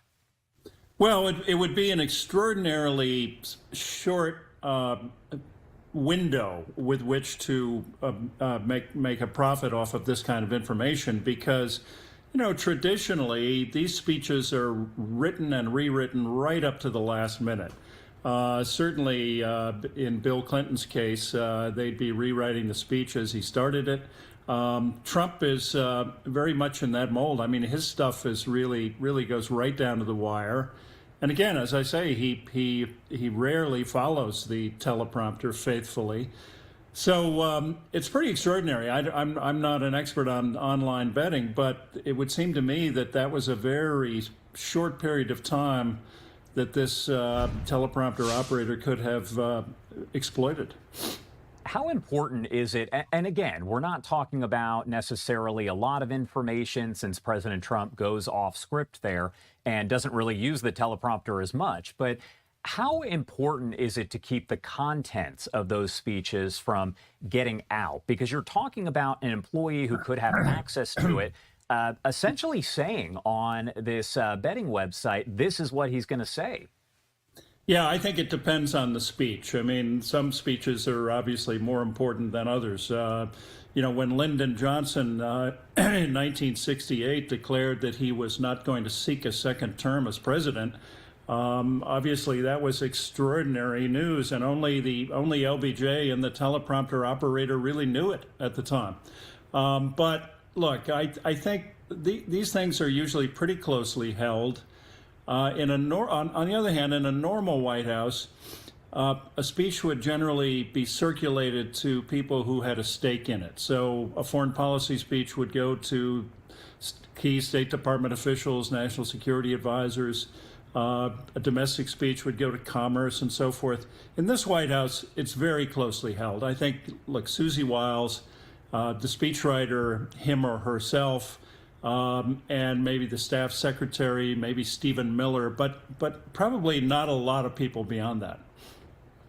And of course, this is considered an active investigation. A lot of the reporting there came in from ABC News initially, but Caroline Leavitt was asked about it during the press hearing that was held yesterday. So important to note that she basically said that President Trump had been made aware of this. Any surprise that this would make it up to the president? He would know that, hey, these are the allegations that are made against your teleprompter operator.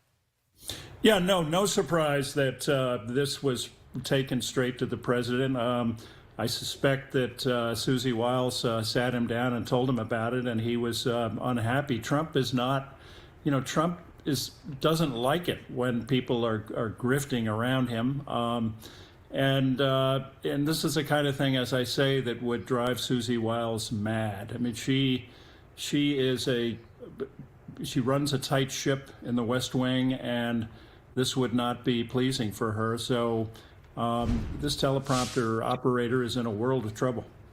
And I have to imagine that in the White House, they get kind of constant reminders about ethics and the importance of keeping these things to themselves.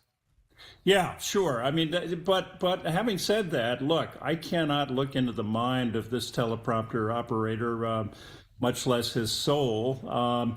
But again, he's working in a White House where, let's face it, ethical standards have in many respects gone out the window. I mean, the president himself has accrued a couple of $1 billion worth of income while serving as president.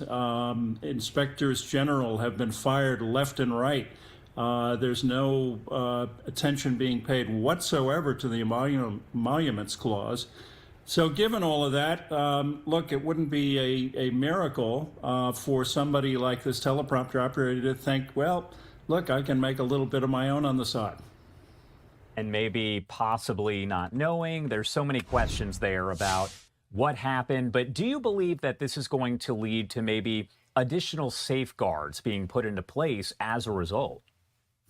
I don't know what those would look like. I mean, I think that I take Susie Wiles at her word when she says that she's put out, she's said in no uncertain terms that we're going to have tight ethical standards in this West Wing, and I'm sure she's reiterating that, and people will look at what's happened to this teleprompter operator as a kind of cautionary tale. So I think that's probably the best they can do. All right. Chris Whipple, thank you so much for taking the time to join us and helping to discuss this. We're, of course, going to watch as all this plays out, considering that investigators really haven't released a lot, if any, information about all of this. Anything that you want to add, anything we maybe missed before I let you go? No, I don't think so. But once again, I would simply suggest that this shouldn't be shocking to a lot of people who have been paying any attention to what's going on in Washington, and the fact that many of these ethical norms have been shattered. And so I think that this is a cautionary tale, let's hope, for people in the White House, but it shouldn't be shocking to anybody. All right. Thank you so much, Chris, for being here with us. We definitely appreciate it. Sure. And you are taking a live look here outside of the White House at this hour. Again, President Trump looks as though he'll be speaking to members of the media a bit later on today. So we'll bring you coverage of those remarks here on Live Now from Fox as they come in. Now, looking here at this post from Fox News, I mentioned that Caroline Leavitt, in her first briefing after returning from maternity leave, was asked about all of this, and it says Aisha Hasni asks press secretary about a White House teleprompter operator who has been placed on unpaid administrative leave after a report alleges he profited from online bets because he had prior access to President Trump's speeches. Quote, President Trump believes it's deeply unfortunate and frankly a disgrace. So there will be a teleprompter operator tonight, of course, but it will not be the one, unfortunately, in that story. Again, they have not officially confirmed this, but that's almost confirmation right there coming from Caroline Leavitt saying that President Trump has been informed of all of this, the allegations against his teleprompter operator who has been in that position since 2016. Right now, we are going to head to a quick 2-minute commercial break, but so much more live coverage on the other side. Stay with us here on Live Now from Fox.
Welcome back here on Live Now from Fox. It is 7:20 on the East Coast and 4:20 on the West Coast. My name is Josh Breslow, and we continue to cover a developing story that's coming in out of Canada, also impacting the northern part of the U.S. as smoke from the wildfires in Canada is covering parts of the Northeast and Ontario. Canadians say they're starting to feel the effects of breathing in the smoke, and Fox's Asher Red is in Toronto, Canada right now. And Asher, what's it like outside right now at this point? Well, Josh, luckily a lot of the smoke that we saw in the past few days has cleared up. You know, 2 days ago, the sky was orange. Yesterday, it started off bad and got much better. And today, we can see blue skies pretty clearly. And I'll step out of the way. We're looking at a visibility as of 20 minutes ago of 4 miles. And I suspect that's going to increase and get better throughout the day. As, you know, I can even see a skyline of a city further down from where I'm standing now. So I suspect that that'll get better throughout the day. But a lot of the Canadians here have been breathing this stuff in, this smoke, for 2 days. And they're saying that they're starting to get things like headaches, itchy throats, and even watery eyes. Really orangey, foggy, very apocalyptic. And then obviously my nose kind of starts hurting and the throat is dry. Just uncomfortable, like you feel like you're getting a cold. It felt like I'm smoking, basically, and I don't smoke. And Canadian officials say the air in Toronto is very harmful to breathe. It can be dangerous, even for young and healthy people, to exert themselves too much in this air. So they're asking everyone to reduce strenuous outdoor activities, and the city has closed all outdoor pools and has moved many summer camps indoors. A lot of people are now walking around in masks to protect themselves from breathing this air in. Headache, itchy, watery eyes. Well, yesterday, not the whole day, but part of it I used a mask. Today I used it the whole time. Just took it off now because I was shopping. And nearly 900 wildfires are raging across Canada right now, burning more than 2.5 million acres. Reports show that the largest fire has scorched more than 850,000 acres. That fire is about 700 miles northwest of where I am, and forecasters say that's where most of the smoke that we saw in the United States and, of course, here in Toronto is coming from. Ontario Premier Doug Ford says 150 fire crews and nearly 50 firefighting aircraft are working around the clock to extinguish these fires. And the Canadians here in Toronto are hoping that the wind will keep pushing this smoke out of the city, and maybe some rain in the future could help settle it down and get it out of the air so people just aren't breathing it in. But of course, it'll take a long time before the smoke and the smell that comes with it to be gone completely. Josh? And Asher, I wanted to ask, because I know that you were out there yesterday, so what did you experience as you were kind of there breathing in this air? Yeah, well, Josh, I took a 30-minute walk just to get some interviews and to get some video from around the city. And, you know, it didn't feel like much when I was out there. And I got back to the hotel room and I realized I was kind of having a hard time breathing. You know, it was like wheezing almost because of how much I was walking, how much of that I breathed in. And then, of course, I was standing here doing live shots, you know, all day yesterday. So it's something that, you know, Canadians, of course, are taking seriously. And now that you experience it, you have a whole different outlook on it. All right, Asher Red over at Fox News there in Toronto. Thank you so much for joining us, and of course, stay safe, as I know the air not the best. Thank you again. Thank you. And right now I do want to head out to a live event that just popped up here as we have Andy Burnham, who is going to be the UK Prime Minister here. Looks like he's speaking at the Labour Leadership 2026. Of course, we always dip in to these live events, so let's lift up the audio and listen in live. A new politics. The country is crying out for it. We might enjoy the point scoring against others. The public don't. How can politicians point fingers when living standards are falling and politics as a whole isn't working for them? It infuriates them and makes them switch off. In Makerfield, I decided to make a break with this. I said we hadn't been good enough. I told people what I would do to fix it. You know what? people started to listen again. They gave us a fair hearing, as the great British public always do. And then another chance. But let's be honest, everybody, this is a last chance to change, and we must take it together, united together.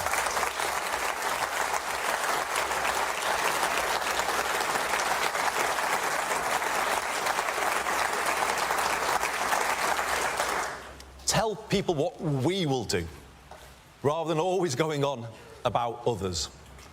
And if we do more of that, let's see if we can get the ear of the country as well, not just Makerfield.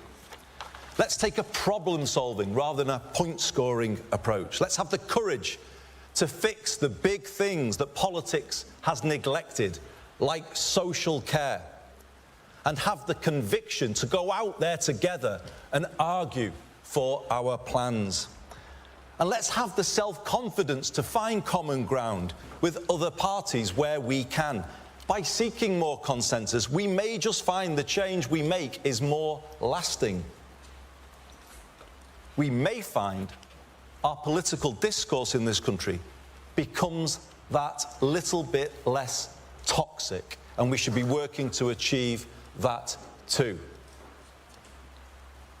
And the turbulence of the last decade may not quite feel as so inevitable as it does today. My third change is our political direction. Yes, we will work with other parties where we can, but doing so from the clarity of knowing exactly where we stand. As your leader, I will set a direction that is distinctively Labour.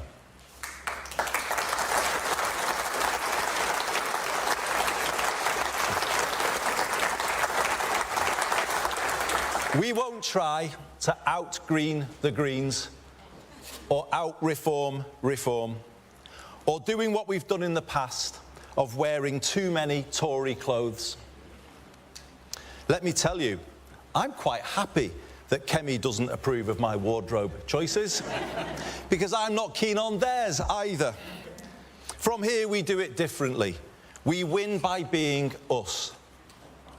Boldly,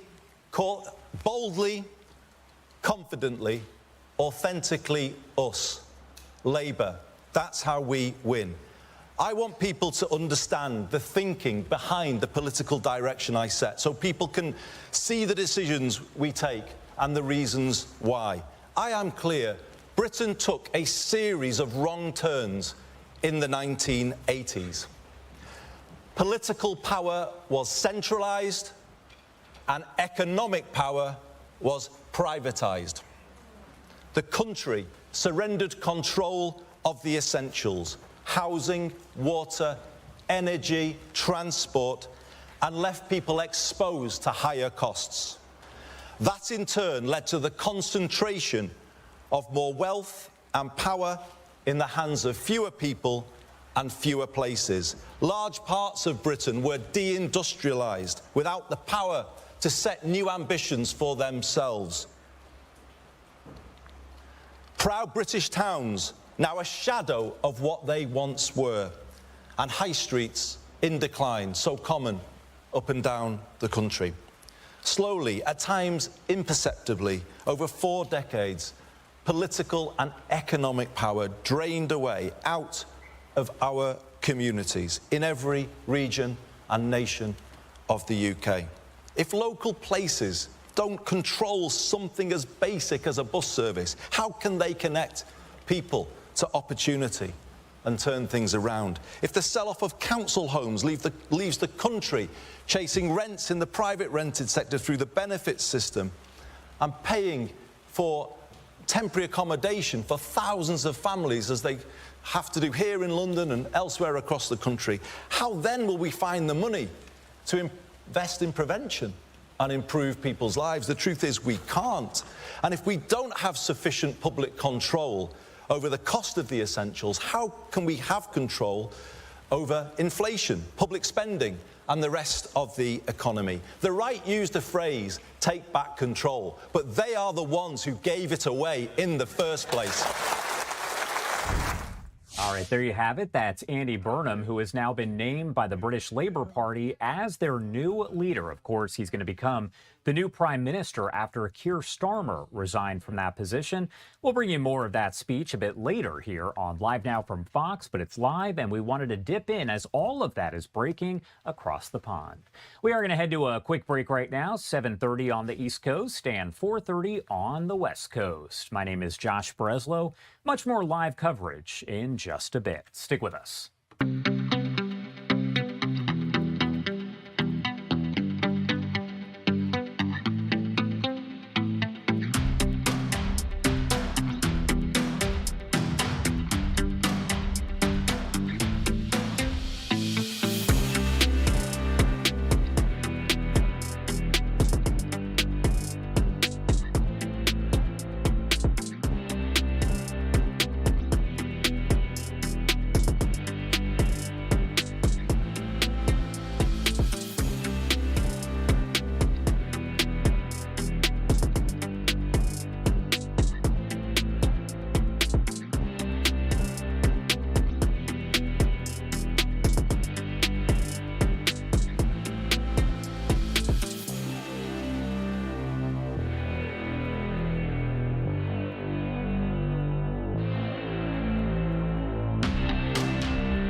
Welcome back here on Live Now from Fox. The time is 7:33 on the East Coast and 4:33 on the West Coast. I want to get you right back into some of the big stories that we are covering here, and this is developing out of Texas, where the flood threat may be over in parts of the hill country, but the water is still making its way downstream. That includes runoff from one river there where catastrophic flooding hit communities in several different locations, but also surrounding counties. I want to bring in Cliff Thornton. He is with our Fox 7 Austin team, joining us over at Mansfield Dam with what this all means here.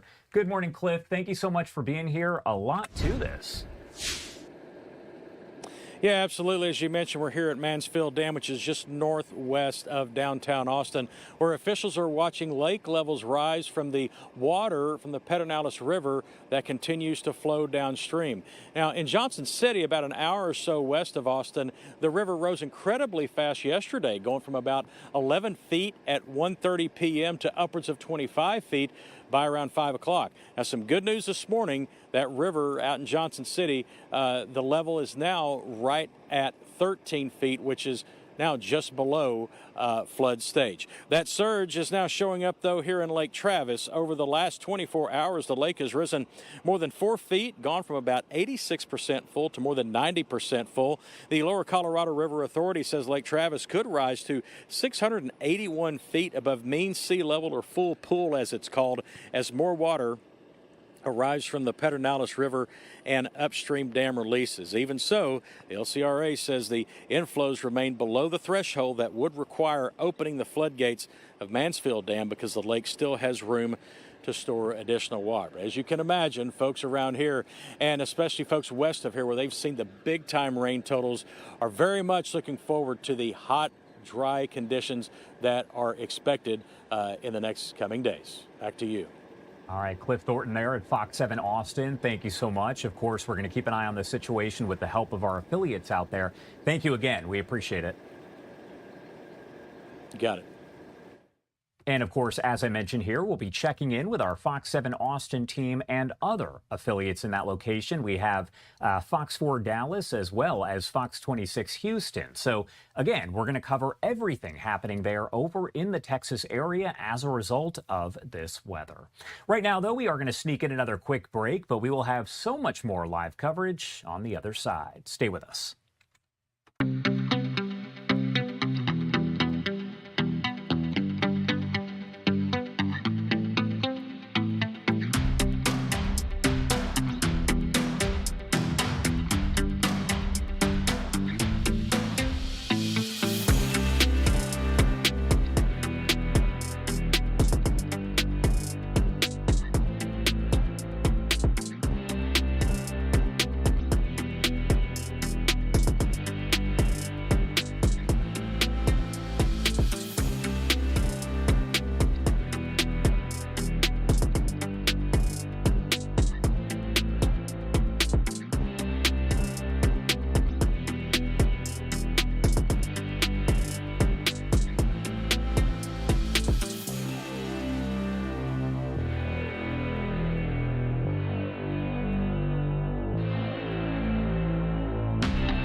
Welcome back here on Live Now from Fox, 7:38 on the East Coast and 4:38 on the West Coast. Back in your headlines here as President Trump wants ICE officers to keep pulling over vehicles, signaling his opposition to plans announced just a day earlier to suspend most traffic stops following another string of fatal shootings. It's not clear whether ICE will quickly reverse course and resume most stops, which have been a key tool in President Trump's immigration crackdown. Ending those stops, Trump wrote, would be, quote, playing right into the criminals' hands. Quote, we cannot give up one of ICE's most important and effective crime-fighting tools, the traffic stop. He wrote that on social media on Wednesday. Right now to discuss what this means, the importance of all of this, I want to bring in John Torres, the former acting director of ICE and current president of Security and Technology Consulting at Guidepost Solutions. John, as always, thank you so much for taking the time to be here with us. Always good to be here, Josh. And first off, I want to ask you, just based on your experience here, the overall importance of these vehicle stops when it comes to ICE enforcement, immigration enforcement. Well, they are absolutely an important tool for all of law enforcement, including ICE, but more so for ICE because ICE is, for the most part, they are trying to arrest people under civil authorities. And as opposed to a criminal warrant where it can give you the ability, along with a search warrant, to go into a person's residence. Under civil authorities, you cannot do that. And so you have to wait for the person to, if they don't answer the door, to leave and get them before they get in their car, or wait until after they exit their vehicle in a public area. Or you can stop them using a vehicle stop, which is one of the important tools for ICE agents. What factors would typically lead to an agency like ICE maybe temporarily pausing a tactic like vehicle stops that is important to, their everyday actions? Yeah, one of the reasons they may look at that is because a traffic stop is very dangerous. It's inherently dangerous, similar to serving a search warrant. When you go into a person's residence, you don't know what is inside, you don't know what's behind the door waiting for you. When you pull a car over, which is a 2-ton vehicle, which can also be weaponized if they want to use that against an officer, you don't know what the person is thinking. And when you're going to arrest the person for an immigration violation, not only are you taking away their liberty, but you're ultimately trying to send them back to their country to deport them. And so you don't know how those people are going to react when they're about to lose their liberty and maybe be sent back to their country where they don't want to go. Also, I have to imagine it can get a little confusing for those ICE officers who are out there when you have essentially something put into place where they say stop the vehicle stops, but then you have just hours later them saying, okay, you can resume them. There's got to be some confusion taking place in the field, right? Yeah, and sometimes it may be a knee-jerk reaction to a couple of incidents that have happened, as we saw over the past week.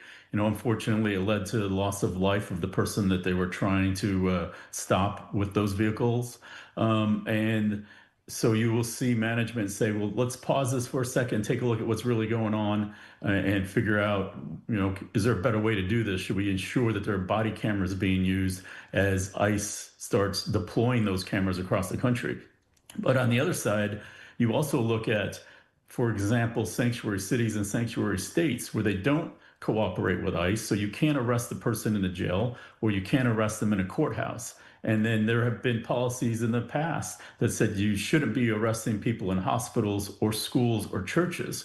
So really what they're trying to work towards is an entire sanctuary country for those that are the immigration open border advocates so that ICE cannot do its job at all. And so that's the part that becomes confusing here. How does ICE go about balancing, just based on your experience, officer safety, public safety, enforcement goals during vehicle stops at this point in time?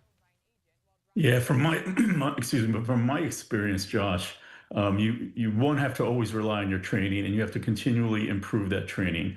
But secondly, you have to assess the entire situation.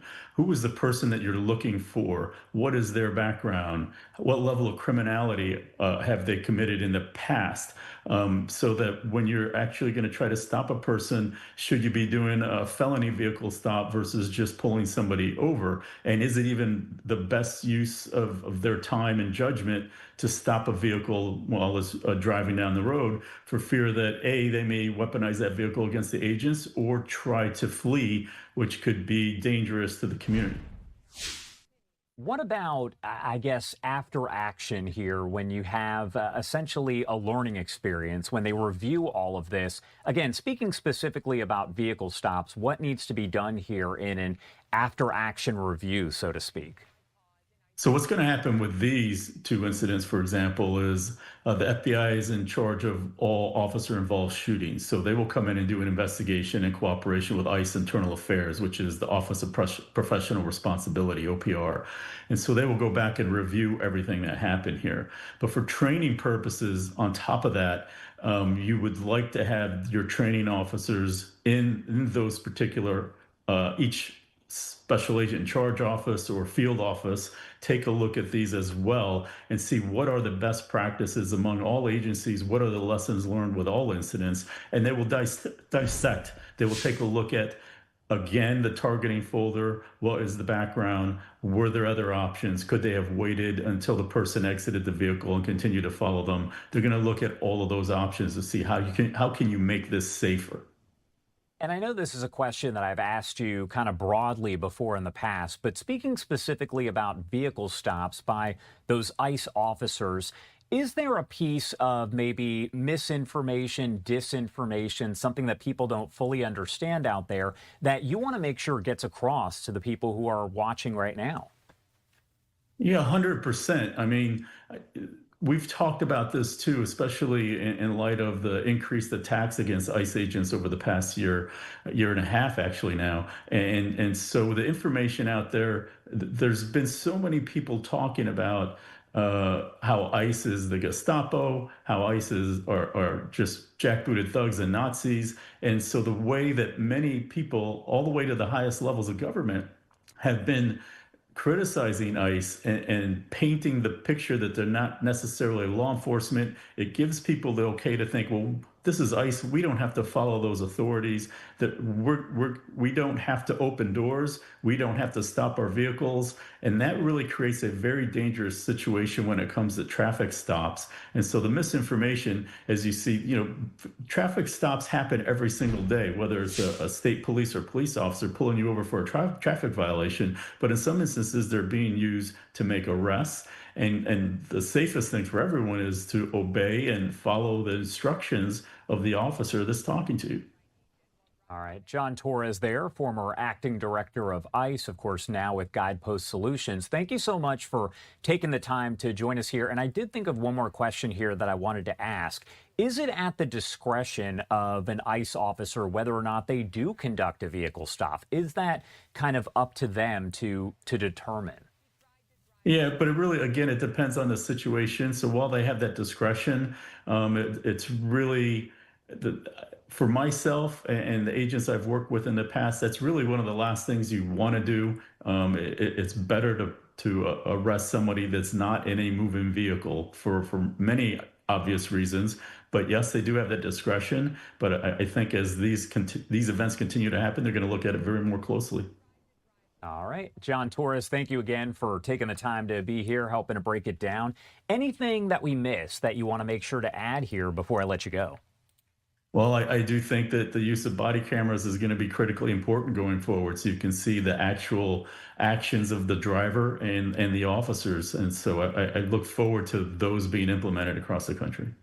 All right, John, thank you again for being here with us. We appreciate it. Thank you, Josh.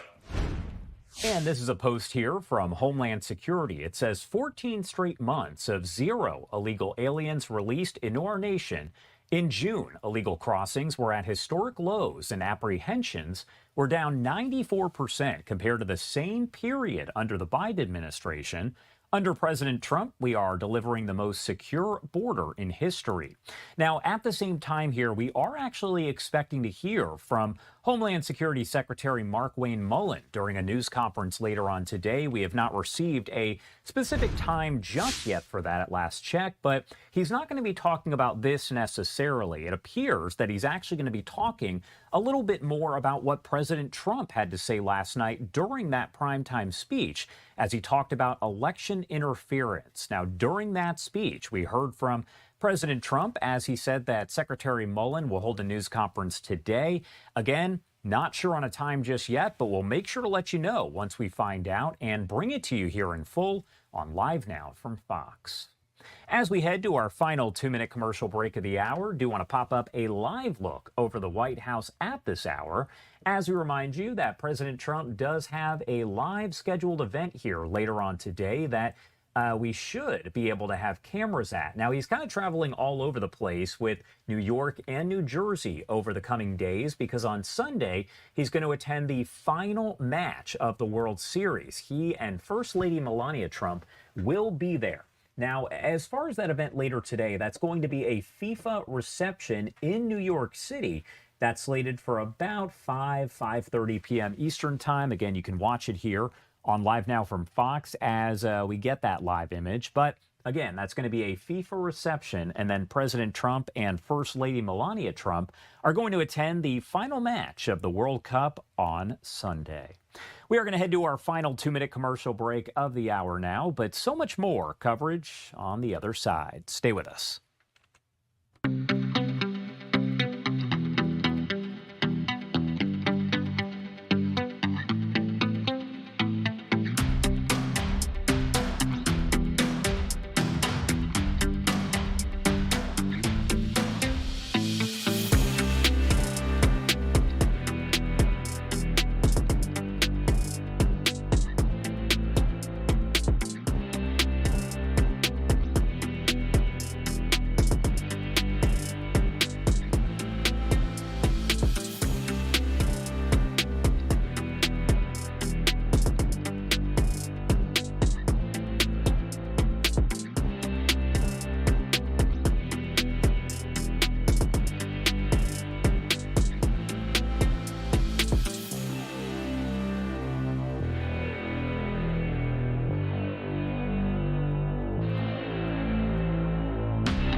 Welcome back here on Live Now from Fox. It is 7:51 on the East Coast and 4:51 on the West Coast.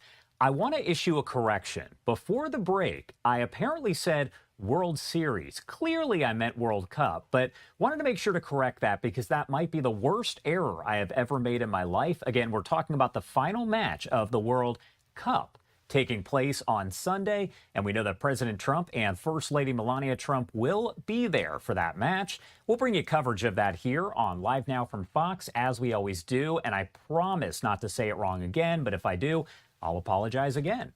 All right, so what I want to do right now is take you back out to that speech from Andy Burnham that just wrapped up here a short time ago as he was elected as the head of the Labor Party, of course expected to be the prime minister after the resignation of Keir Starmer. I want to take you back to the end here of that. Now, on the other side, Christy Matino will be right here in the hot seat with everything you need to know on this Friday. My name is Josh Breslow. Let's take a listen. Them take power to be more than they are. And this brings me to my fifth and final promise. We will take power back from Westminster and Whitehall and give it to the place where you live.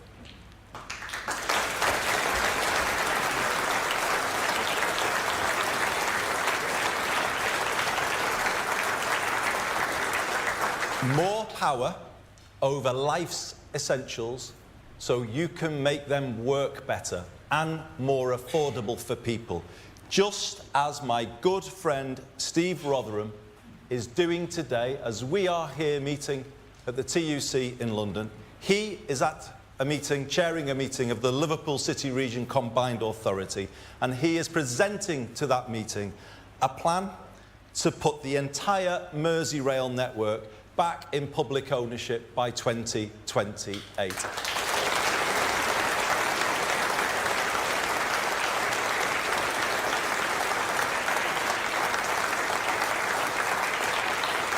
A plan to cut fares, make trains run on time, and a railway run in the interests of the passengers, not shareholders. We want to give your area more power to build the council and social homes that you desperately need for those families I was talking about a moment ago. More power to improve your high street, backing local businesses such as the pubs and the shops that bring them to life. And make no mistake, everybody, I will be a pro-business leader of the Labour Party, as I was a pro-business mayor of Greater Manchester.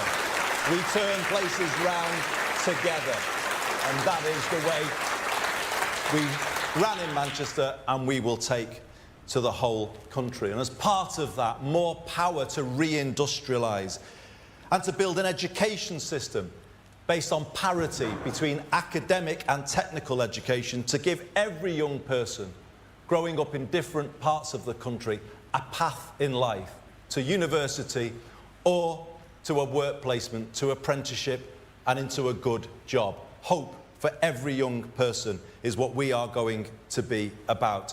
And this is it. When you add all of that together, a plan to give people more power, to bring back the hope we have all been missing too much, and people are looking for us to deliver, and we will. So, everybody, you're here and you're sharing this moment with me. Thank you so much for being with me. I've had a long journey through politics to get to this moment, as you all know, because so many of you in here and so many others watching this on television know what they did to help me along my way and knock me into shape as they needed to do. I want to, if I may, just single out three. I was his parliamentary private secretary in my first experience of the front bench, but he has been the truest mentor to me in the decades since, and it's just wonderful to be with you, Lord Blunkett, David, on this special.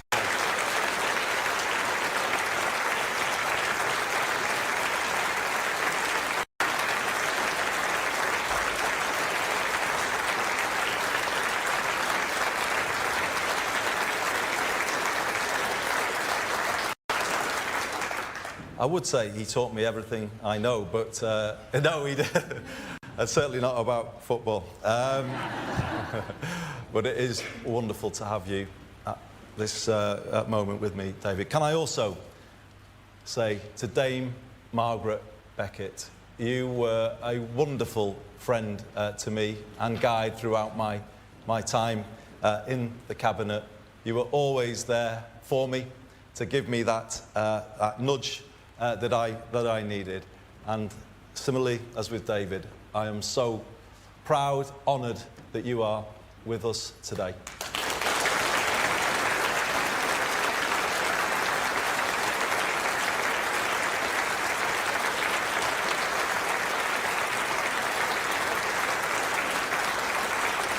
And sitting next to Margaret, for those of you who want somebody to blame, he is the man you can hold to account. He is the man that fired up a young Andy Burnham in the northwest of England in the mid-1980s with rhetoric of the kind that remains unmatched, I would say, in modern politics. It has always been something that I treasure to get a message from him with his advice and the care and the thought he puts into those messages. They mean everything to me. I would not be standing here. I would not have joined this great party of ours in 1985 had it not been for the legend that is Neil Kinnock. It's absolutely brilliant to have you with us today.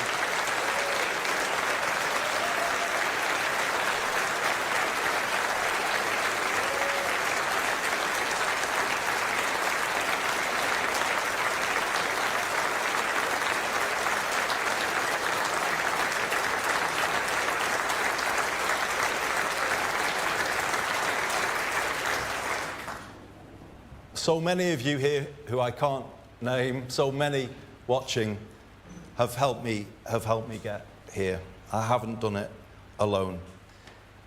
I haven't got everything right, and I'm sorry where I've fallen short. But I have always given it my all, and I always will.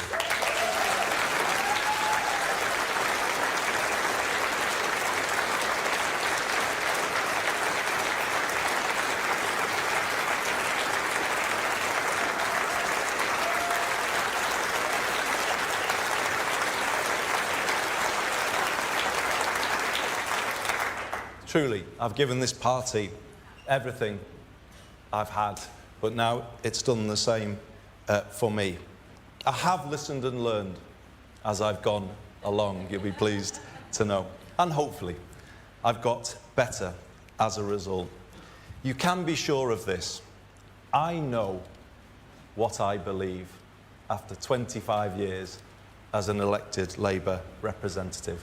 And I know what I want to do, working with you all. I have a plan. All right, so we just wanted to share some of those comments here with you from a bit earlier this morning as the British Labour Party names Andy Burnham as its new leader. We'll continue to follow all of this here on Live Now from Fox. Any developments, of course, bringing them to you. And thank you so much for joining us. My name is Christy Matino. I'll be here with you for the next several hours here on Live Now from Fox. All right, we do want to transition to some other headlines here, and we wanted to ask you this question. Does time change throw off your schedule? Yes or no? A lot of you have voted. You can continue to weigh in here. 80% of you saying no, 20% of you is saying yes. Personally, for me, it does kind of throw me off a little bit there for the first week or so. Again, you can continue to scan that QR code. I'll be popping this up here over the next several minutes as we bring in our next guest. So a bill to make daylight saving time permanent has passed in the House. However, it's not clear how much support the U.S. Senate has to make it become law. So the bill needs 60 votes to pass through the chamber, but Senate Majority Leader John Thune said senators remain divided on whether it would meet the required threshold. Let's bring in Emily Suttlebraun. She's a political strategist joining us here on Live Now from Fox this morning. Thank you so much for taking the time, Emily. We appreciate it. Thank you for having me. So let's just talk about where this all stands. The House passed this bill with bipartisan support. So does that mean that this is going to increase its chances of passing in the Senate? It doesn't really. This is such a rare case where partisan lines don't really affect this decision. It's much more to do with location, with latitude. For example, Tom Cotton in Arkansas has been heavily opposed to this for many years. And then you have many Democrats, many Republicans who are all for this. It's really comes down to locking the clocks in one way or another, but we continue to quibble over which way we do that. Is it daylight savings time or is it standard time? Yeah, so the bill needs 60 votes in the Senate. Really, how difficult is it to reach that threshold on an issue such as this? I think it's extremely difficult, especially given where we are in the political cycle. This is a midterm year, so not only is unanimous consent on this issue already dead, but because there's no cheap path to getting to 60 votes, it means floor time. And obviously, floor time is the scarcest resource that we have in a midterm year. So every hour that we spend on, not we, that senators spend on the floor and that leadership spend on a bill is guaranteed to start a fight over sunrise time. And that's something that is unpopular in Democratic states and Republican states. And so I don't see this passing anytime soon. Now, Senate Majority Leader John Thune says senators are divided. What does that tell you about the bill's prospects? I know we just touched on that, but more specifically, what are the biggest arguments supporters are trying to make to maybe win over these undecided senators on this topic? Yeah. So on the daylight savings time, the pro daylight savings time, the Sunshine Protection Act, the arguments are more daylight in the afternoon, in the evening. This means longer hours for children to play, for school pickup, for folks in their jobs. The science, on the other hand, supports standard time. There's been proven more accidents in mornings where children are having to walk to the bus in the dark. Those northern states that are already seeing really, really dark hours in the winter are sort of more pro standard time and not trading that for light in the evening. Now, if this were to pass, are states able to opt out of this? Are they able to make modifications on the state level in terms of what time zone or whether they move forward, fall back? Is that something that's possible? It is, and that's written into this bill. It's written into the other bill that's been introduced by the House, another bipartisan bill for standard time. So states would have the opportunity to opt out, which kind of defeats the point in the first place, in my personal opinion, but yes. And a live look at Capitol Hill this morning. I wanted to ask you about this, Emily. Opponents are pointing to this failed experiment with year-round daylight savings time in 1974. For some context, that's when Congress briefly adopted year-round daylight saving time before reversing course due to public backlash. How much influence is that having on today's debate? I think it's having plenty of influence. I think it's influencing, as I mentioned, folks like Tom Cotton, Leader Thune. This is, an issue that we've gone back and forth on for decades at this point. And your point is well made. We did this in 1974. It did not last. The science, as I said, really supports a permanent standard time. And so I think locking the clocks is likely to happen at some point. I don't think that this bill will pass and that this will be the way that we move forward. You also have, sleep institutions and medical institutions backing standard time because it's better for our sort of natural rhythms. Your body's supposed to wake up with the daylight and go to sleep in the dark. So I wanted to put up this poll again, Emily, because here on LiveNOW, we like to hear from our viewers who are also the voters, right? So this is what people are saying. Does the time change throw off your schedule? We've also asked people at home, do you support this? My question to you, what role does public opinion play here? Could voters ultimately influence whether senators decide to back this bill? Yes. Yeah. And I think it being a midterm year is another reason that will be the case. You've got leaders from both sides really trying to listen to voters, especially on issues that are less polarizing. And this is one of those issues. I'm a Democratic strategist, but I have an 8-month baby at home, and I'm often woken up at 5:30 in the morning. And so I personally would like to see more daylight hours in the morning. And so, yes, I think this is one of those rare issues where you're going to see bipartisan support, bipartisan consent, bipartisan sort of listening to, not consent, obviously, but like listening to voters on this issue. So what needs to happen for this to become law? And we touched on this a little bit. Obviously, this has to go through the Senate. But if this does pass and heads to President Trump's desk, how quickly could we see something like this take effect? Are we not really going to see anything happen until November when we're supposed to fall back again? Or is this something that could take effect immediately? So Trump has indicated that he would sign this as soon as it hits his desk. So that's obviously movement forward. And then it becomes, does this get implemented immediately? I suspect that it would not take effect until November, as you said. I don't think we're even talking about it hitting Trump's desk. I think we're more likely to see this opposing bill get there eventually. But I think that we've got multiple months, possibly multiple years in the making in this discussion before this actually becomes a tangible change in our lives. Emily, is there anything else you'd like to add about this topic? Anything that you think we may have missed that people at home should know? I just think that in a really sort of polarized environment from party lines, this is a really unique opportunity to see almost straight down the line different senators, different members of the House really focused on this issue, as you said, listening to their voters, listening to their constituents geographically. And that's really rare in our political environment. All right, Emily Settlebron, Democratic political strategist. We appreciate you joining us here on Live Now from Fox. Have a good one. Thanks for having me.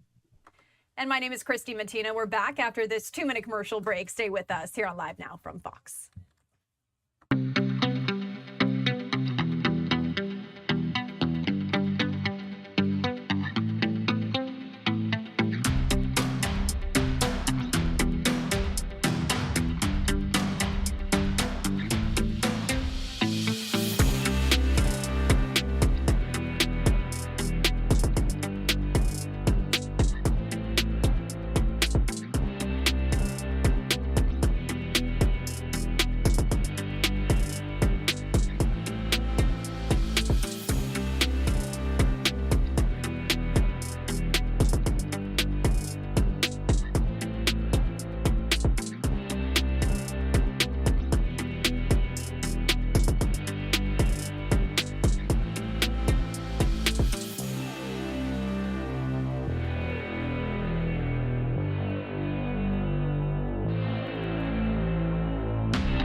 All right, you're watching Live Now from Fox. Welcome in. It is 8:10 on the East Coast, 5:10 on the West Coast.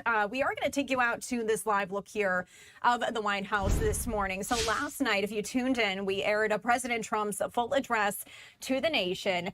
And he really touched on a few key things here. I just wanted to quickly recap in case you did miss it. So President Trump addressed the nation last night on free and fair elections, announcing the declassification of critical intelligence that reveals, as he said, shocking vulnerabilities related to, quote, hacking, exploitation, and foreign interference. He said, quote, this vital information has for many years been covered up and hidden from you. The American people are beautiful, are great American people, but that all changes right now. Now, President Trump, he did not claim China changed votes or altered election results. Instead, he argued Beijing engaged in an influence campaign aimed at shaping U.S. public perceptions. Now, documents were posted to the White House website during the president's speech as well. And the speech came as his administration has aggressively pushed policies, legislation, and executive orders to secure U.S. elections. What I wanted to do here is just share with you a portion of what President Trump said last night. Once again, in case you may have missed it, let's listen in here on Live Now from Fox.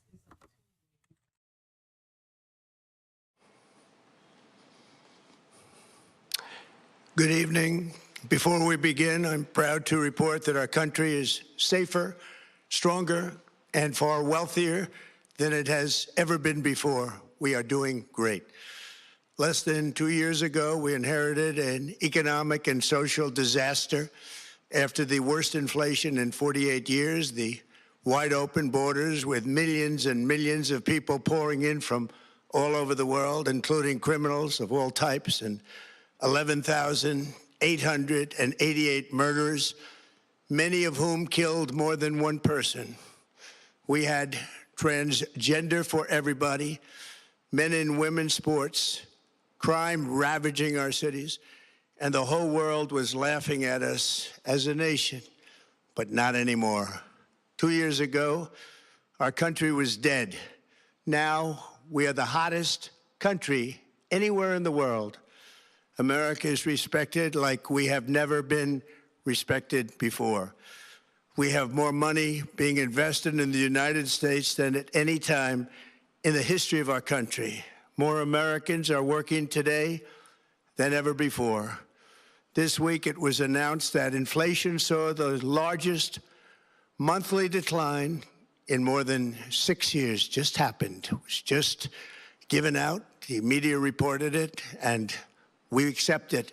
The best in 6 years. The tax cuts in our great, big, beautiful bill are saving hardworking families thousands and thousands of dollars, like with the provisions, no tax on tips, no tax on overtime, and no tax on Social Security for our great seniors, along with the interest deduction on a loan used to purchase a car, but only if that car is made in America, and a 100% expensing for our job-creating businesses.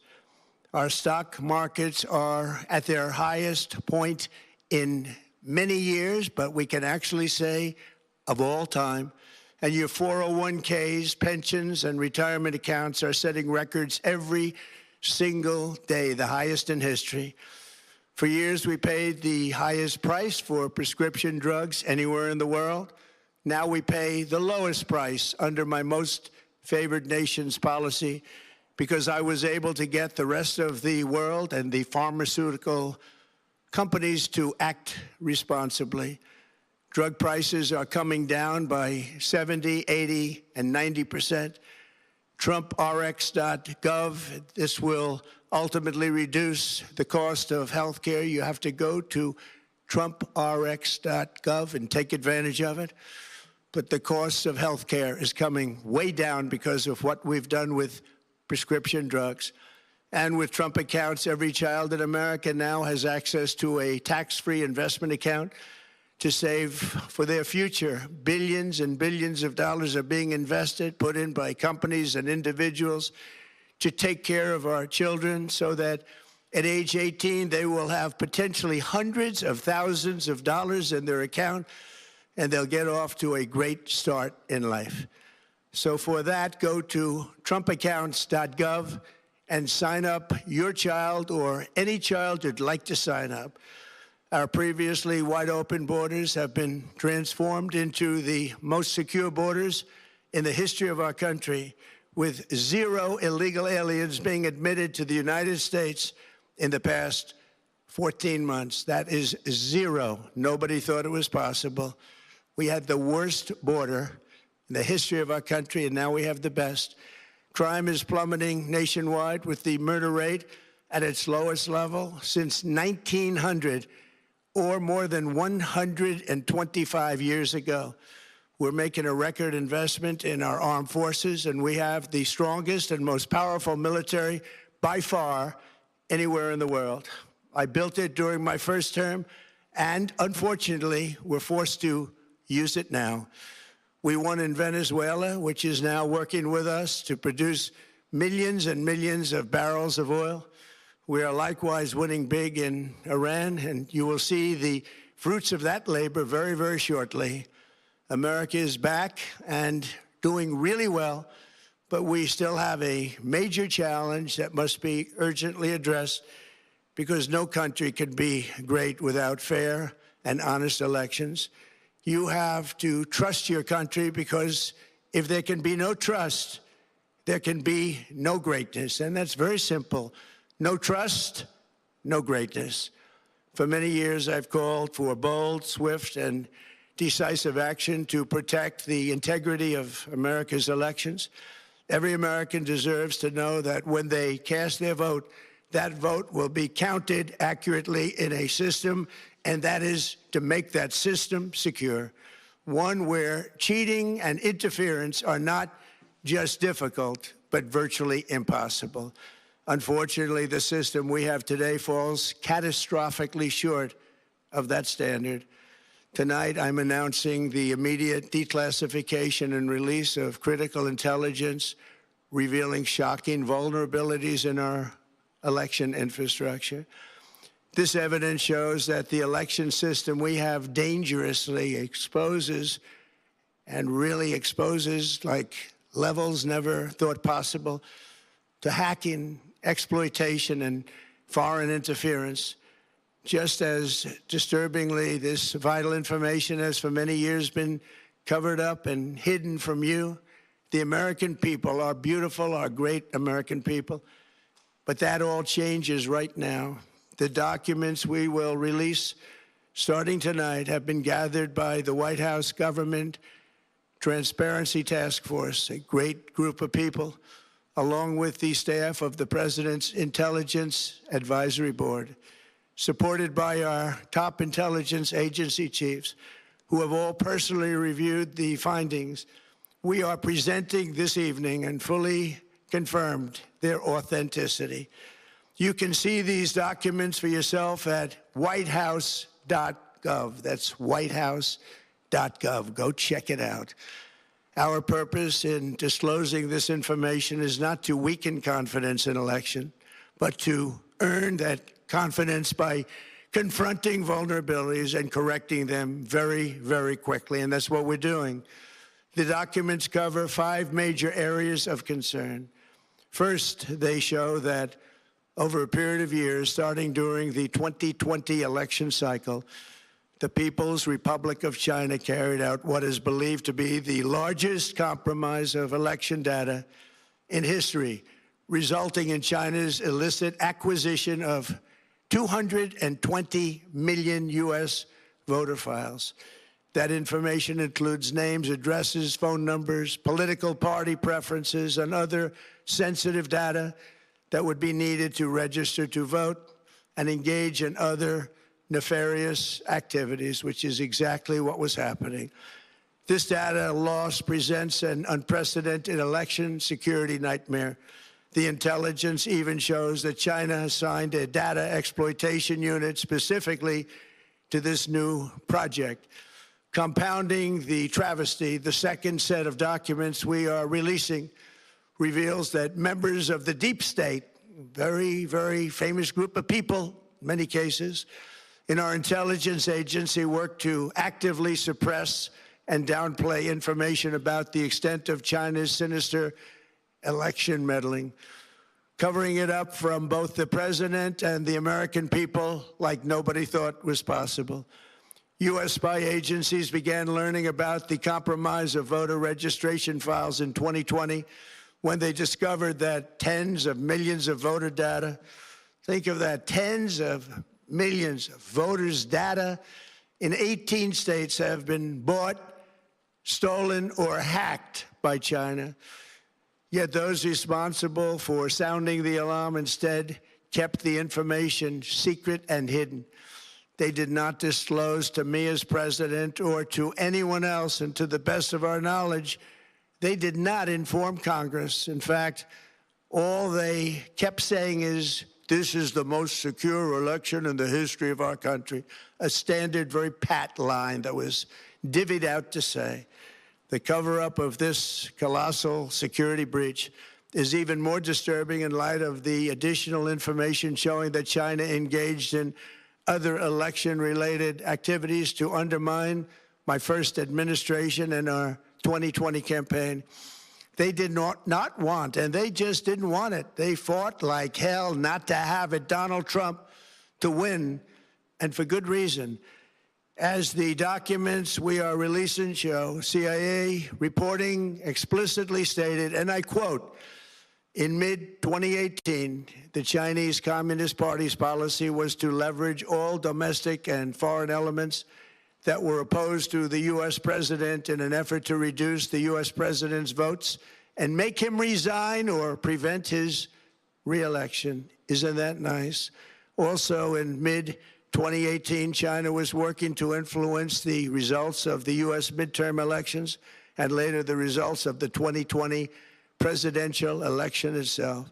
Separately, in mid-2019, the Chinese government's strategy against the United States was focused on undermining domestic confidence in the U.S. president. They wanted to just make you sound like your president wasn't so hot, when actually your president has done a great job, and they did everything possible to do exactly that. Going on, this document says, and this is by the CIA, the strategy included efforts to use Chinese contacts with big U.S. companies to influence U.S. business leaders to turn against the President of the United States of America. The Chinese government sought to identify U.S. journalists who had reported negatively on the U.S. president and pay them large sums of money to write more negative articles about him, as many as they could, and they didn't care what they said. The Chinese government wanted U.S. president to lose the next election, and the reason they wanted me to lose is because they knew I was wise to them, charged them billions and billions of dollars worth of tariffs, and built the strongest military anywhere in the world. We have the strongest military anywhere in the world. These are exact quotes from the CIA reporting. The name of the person doing the quote is now under review, but it gets even worse. Raw intelligence obtained by the FBI in 2020, yet buried by rogue bureaucrats, stated that China's activities even included an attempt to manufacture illegal ballots for Joe Biden.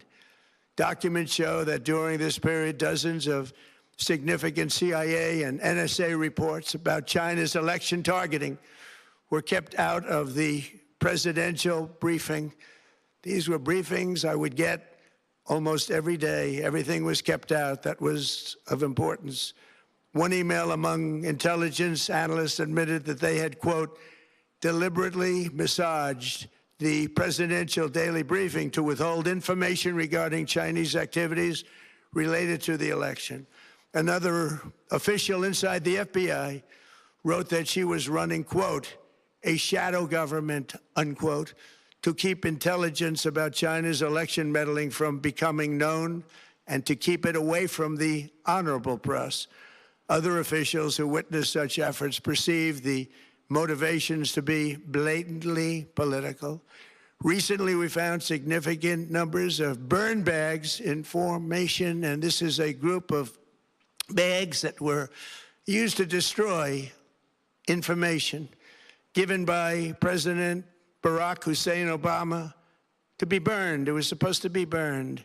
These bags were supposed to be at a different level by different people, incinerated and checked, but it never happened. Maybe we got lucky.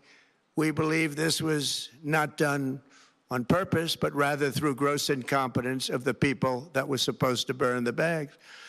But the findings are stunning. Today, I'm asking the Office of the Director of National Intelligence, the Department of Justice, the FBI, and the CIA to investigate how and why such crucial information was hidden, to fire those involved in the cover-up, and to file criminal charges, if appropriate, against these people. Yet concealing China's meddling was only the beginning. The third set of documents we are releasing proves that for many years, Americans were blatantly lied to about the security of our election infrastructure, including electronic voting machines and ballot counting systems, dishonest, almost all.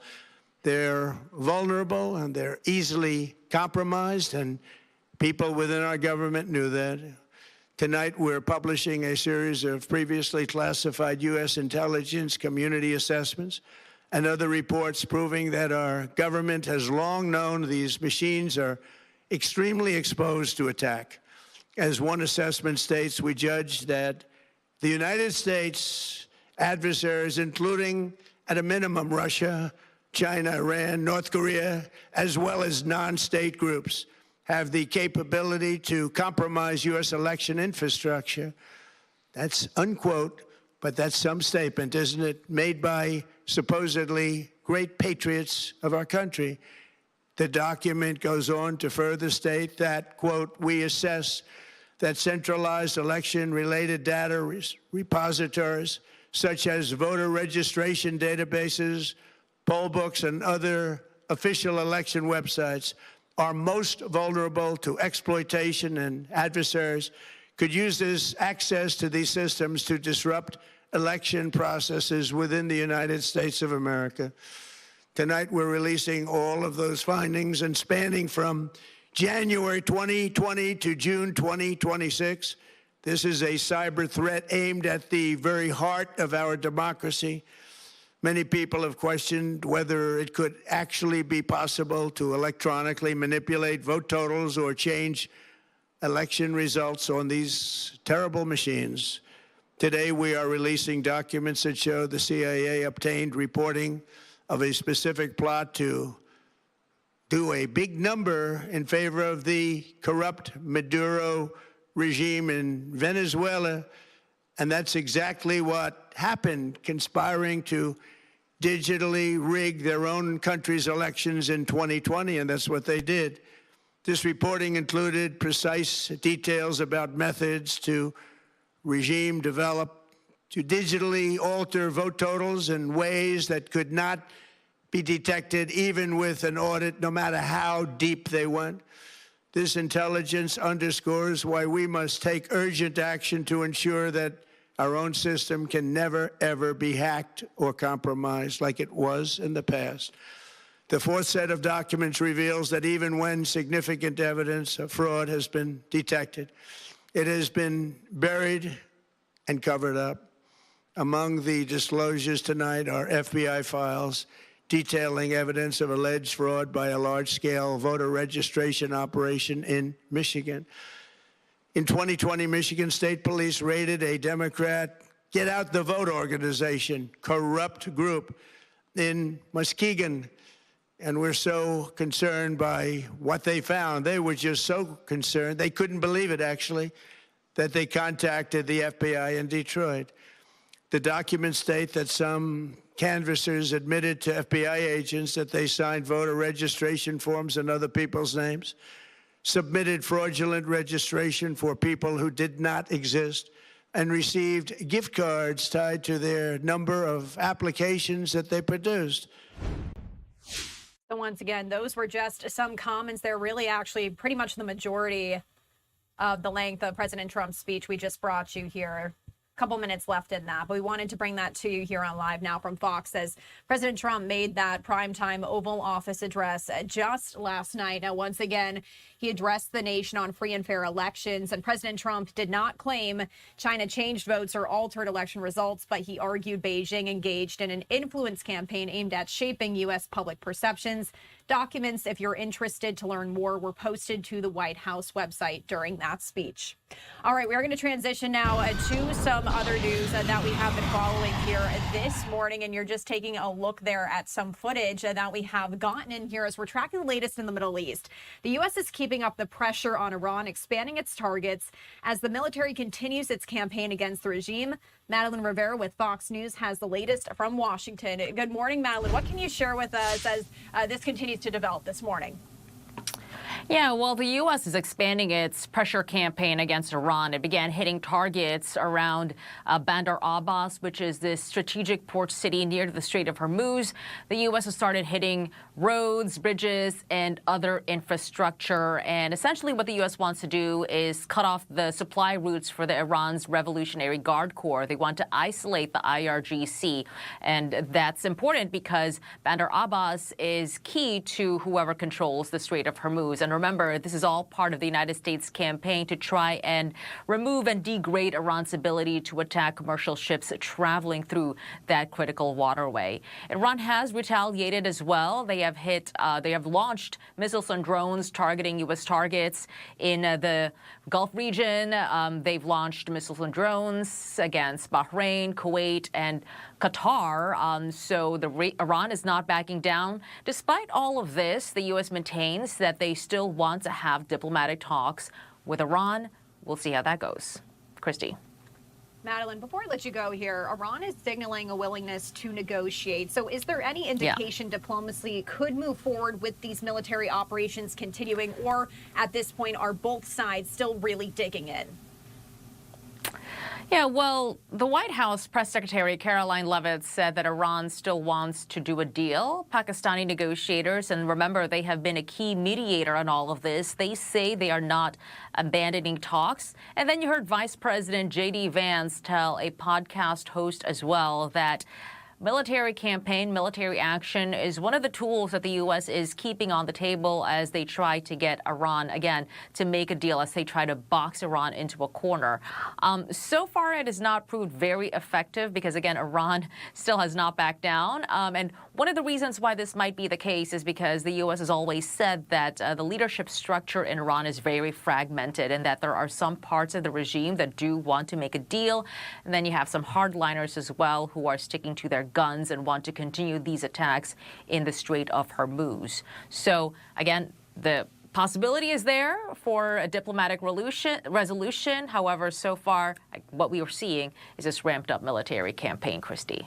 I just want to touch on something you mentioned, Madeline. How is the administration responding to these concerns from lawmakers who say the U.S. should prioritize diplomacy over expanding these military operations? Can you expand for our viewers just a little bit more? Yeah, well, you'll probably hear from the White House what they've been saying all along is that, yes, they are trying to pursue diplomatic talks while at the same time trying to exert pressure on Iran by doing this military campaign. So I guess in their eyes, they're seeing that they're looking at it as if you can walk and chew gum at the same time, that you can pursue two parallel routes here, all with the same goal of trying to get Iran to come to the negotiating table. Again, the White House's goal, they say, is that they don't want Iran to have a nuclear weapon. There are so many other things here, of course, that kind of make these debates and conversations so much more complicated. But I think what you'll hear from the White House is that they are trying to pursue both of these routes, as the White House says they want to negotiate from a position of strength, which is why they're pursuing this military action, Christy. My last question for you, Madeline. With Iran launching attacks on several countries in the region, is there concern that this conflict could spread beyond Iran as well as the Strait of Hormuz? Yeah, in some ways it already has, right? You have seen Iran retaliate and launch missiles and drones against U.S. targets in the Gulf region. It has not progressed to a full-blown war in these countries, but certainly there are neighbors, allies that we have in that region that are being affected by Iran. So in some ways you can see that this conflict has already started to bleed beyond Iran's borders. In fact, Kuwait said today that Iran hit a desalination plant in their country. And that's pretty significant because Kuwait, as a lot of Gulf countries, they don't have a lot of fresh water. So they rely on these desalination plants for their water supply. So the fact that Iran hit one of those plants in Kuwait is a pretty big deal. Christy. A lot to watch here. Madeline Rivera, Fox News. Thank you so much for joining us. We appreciate it, as always. You got it. Of course.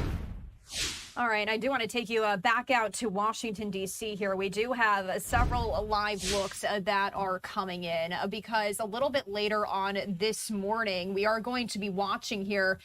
Actually, not even later on this morning, 8:30 a.m. Eastern time is when this is slated to kick off. So about 6 minutes ago at this point, we know the U.S. Chamber of Commerce will be hosting the U.S.-Iraq Business Summit with the keynote by Prime Minister of Iraq, Ali al-Zaidi. So that is set to kick off here momentarily. And I'm actually working to see if my producer has that shot that we can route in here. What we're going to do is step away for a commercial break, working to bring that to you here on the other side. Stay with us.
All right, welcome back in here to Live Now from Fox at 8:38 on the East Coast, 5:38 on the West Coast. My name is Christy Matino. Thank you so much for being here on your Friday. Now, a lot going on there in Washington, D.C., and I actually wanted to put up this live slate that has just come in here because in a matter of moments here, we are going to be watching as the U.S. Chamber of Commerce host the U.S.-Iraq Business Summit with the keynote by Prime Minister of Iraq, Ali al-Zaidi. Now, this comes as President Trump welcomed the Iraqi Prime Minister to the White House earlier this week, with the President Trump saying Tuesday the United States no longer believes it needs a military presence in Iraq, arguing Iran has been weakened enough for Baghdad to stand on its own as the U.S.-led coalition mission approaches its planned September 30th conclusion. So that is slated to get underway here really any moment now. Again, this was slated to begin about 10 minutes ago. So as we are awaiting these live events to get underway, we want to continue to cover the Trump administration. We heard from several officials there in Washington, D.C. yesterday. We heard from Secretary of State Marco Rubio, Treasury Secretary Scott Bessent. We also heard from Stephen Miller there as they were speaking to several representatives from several countries on political violence. So what we're going to do is just share some of those comments there from Trump administration officials. Once again, once that other event gets underway, we'll bring it to you here on Live Now from Fox. Thanks for watching. Very honored that this distinguished group of people that have traveled from around the world to be a part of this important conversation. We're grateful to you. I also want to thank members of the President's team and cabinet that are here today. Our FBI Director, Kash Patel, who's here with us. Thank you. Our Secretary of Education, Linda McMahon, has joined us as well. You'll hear shortly from Stephen Miller, the President's Deputy Chief of Staff and one of his top advisors on Homeland Security issues as well. And of course, our Secretary of Treasury, Scott Bessent, is here. But again, I want to thank all of you that are here today. I want to thank the whole team here at the State Department as well for putting this together. It truly is an unprecedented event on an unprecedented issue, moment, I should say, in our history. So let me start by saying that the most essential duty of the state, the first responsibility, frankly, of any government of any kind, is the protection of its people. It's the protection of its country. This is a sacred obligation that should transcend all political and all ideological divisions. It is why, for example, we have militaries. It's why we have intelligence agencies. It's why counterterrorism bureaus exist, why police forces exist. Keeping our people safe is the reason why every country represented here has all of these things.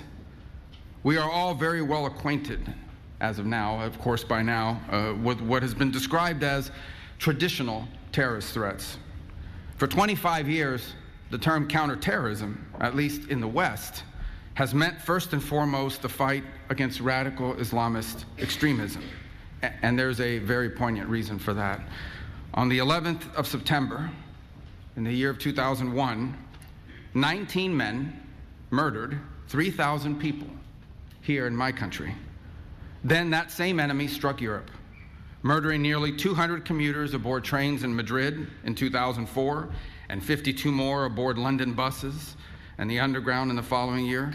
The entire architecture of Western counterterrorism was rebuilt from the studs around the singular traumatic event. That made sense at the time. Our job was to keep our people safe, and the realm of terrorism, the specter of global jihad, was the premier threat to their safety. And so we went to work, and we assembled a global coalition, working with many of the friends that are represented here in this room today, and we destroyed the ISIS caliphate. We killed al-Baghdadi and al-Zawahiri and bin Laden, and we built intelligence and law enforcement systems capable of anticipating and stopping attacks before the public even hears about them. Every country represented here today has disrupted a terrorist threat at some point emanating from this source. Jihadist attacks and plots in the United States are down by 2/3 since ISIS's peak. The number of people killed by jihadist terrorism in Europe dropped by roughly 97% from the year 2015 to the year 2024. In other words, to a very great extent, our counterterrorism strategy has worked. The threat has not disappeared, of course. It will continue to exist, particularly so long as we tolerate immigration systems that imports these threats directly into our respective homelands. But this threat has been severely diminished. The world looks very different today because of it. For far too long, however, our counterterrorism doctrine has had a blind spot when it comes to extremist violence from the political left.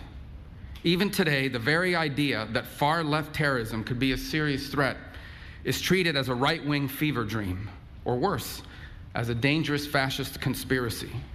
It's treated this way by many in the press, by many in academia and our universities, and by many of our legacy institutions.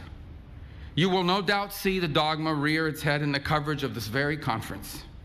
In spite of the clear and the undeniable reality, in spite of the objective numbers and statistics, in spite of the fact that in this room today, there are representatives from across the political spectrum, we will hear this kind of organized violence and terror will be dismissed.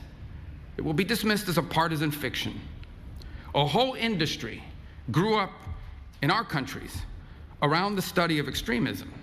We have think tanks and fellowships and journals and consultancies with the unspoken understanding among them that the only kind of political violence that was a true threat to our system, that only one kind of political violence was a true threat to the system. A bomb planted by a neo-Nazi group was a nefarious and murderous act of evil. It is. Again, so we're sharing some comments here with you from just yesterday. Secretary of State Marco Rubio calling for a global crackdown on far-left extremism. Now, as I said here, we also heard from several other members of the Trump administration. What we're going to do is step away for a commercial break. We'll continue this on the other side. Stay with us here on Live Now from Fox.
And welcome back to Live Now from Fox. Representatives from 60 countries were in the nation's capital yesterday listening to Trump administration officials as they're speaking on political violence. We're hearing from Secretary of State Marco Rubio as he's talking about this global crackdown on what they're calling far-left extremism. So what we wanted to do is continue to play out those remarks for you now. It was a nefarious and murderous act of evil. It is. But a bomb planted by a Marxist revolutionary, well, that's just merely a tragic excess of idealism.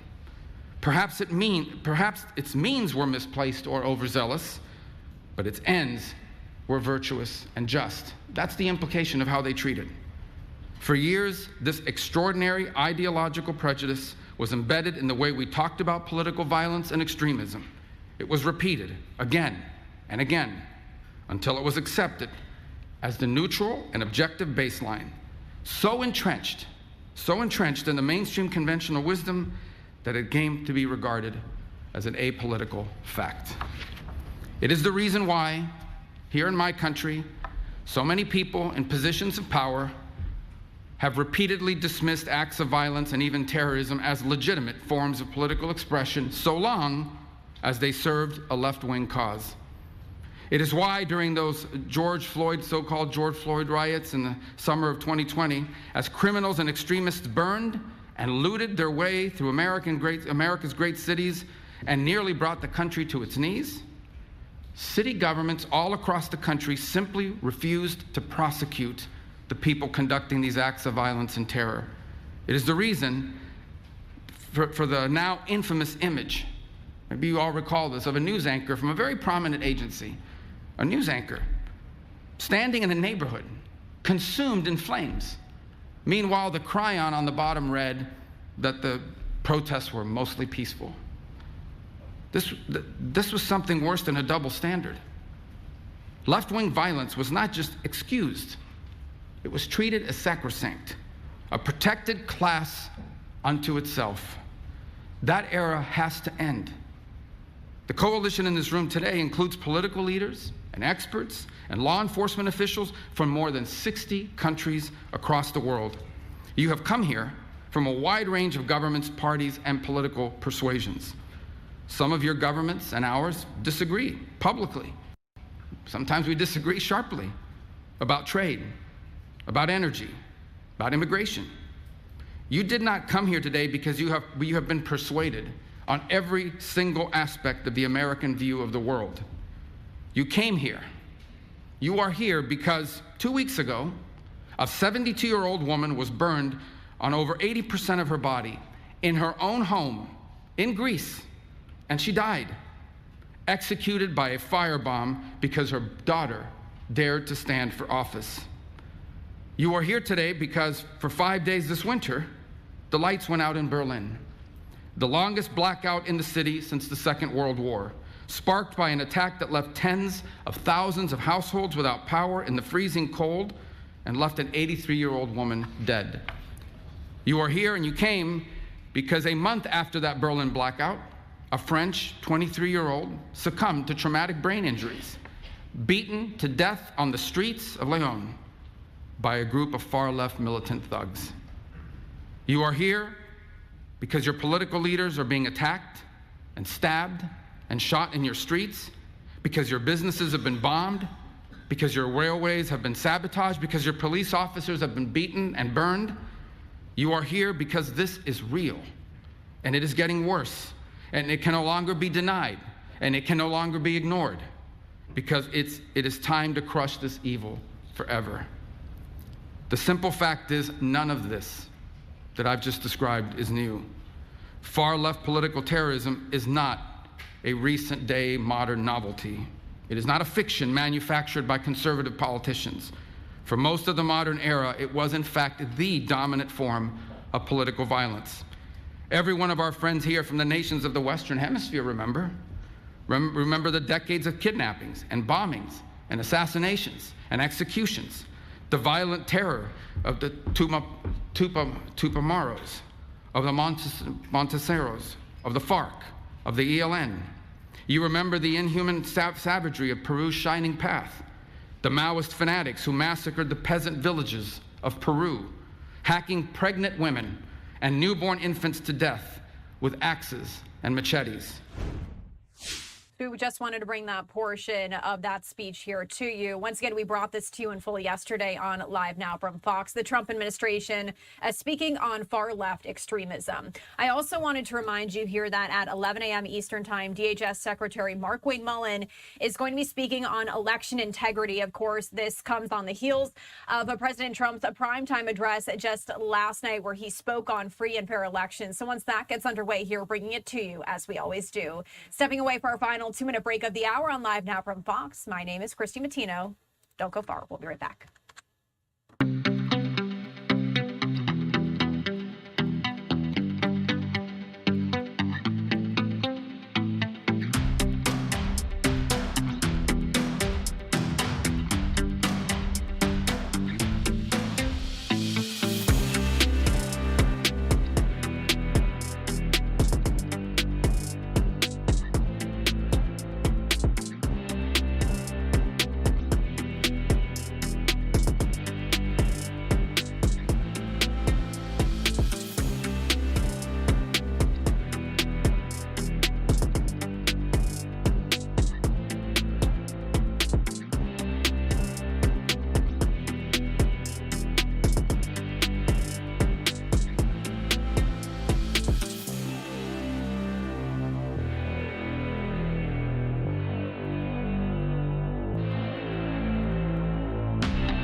All right, welcome back into Live Now from Fox, and happy Friday to you. We're going to change gears here a little bit. We do like to bring you these live feeds from across the country and across the world. And this one is coming in from Middletown, Ohio. Let's take this in full for you. So what you're watching here is the Hot Air Balloon Festival. So this is the weekend of hot air balloons, skydivers, and fireworks set to return to Middletown as the Ohio Challenge Hot Air Balloon Festival is taking over Smith Park today. This is also going to be happening tomorrow, so if you're in the area and you want to go check it out, you can. Now, nearly 24 balloons are scheduled to be part of this event, which launches planned planned at dusk, along with nighttime balloon glows. The festival also includes skydiving performances, a nightly drone show, and fireworks. And, you know, I'm not clear if there is any audio, but let's turn up the sound for a minute. Let's listen and see what we can hear.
All right, so we do like to just bring you these live feeds as they come in here. As you can see, this looks like the initial setup. This is a 2-day event there in Middletown, Ohio. So we wanted to bring that feed here to you on Live Now from Fox. Very fun. Again, if you're in the area, you should go. It looks pretty cool. If I was in Middletown, Ohio, I'd probably be heading out there. That's all I'm saying. There's nearly 24 balloons. They're scheduled to be part of the event, with launches planned at dusk along with nighttime balloon glows.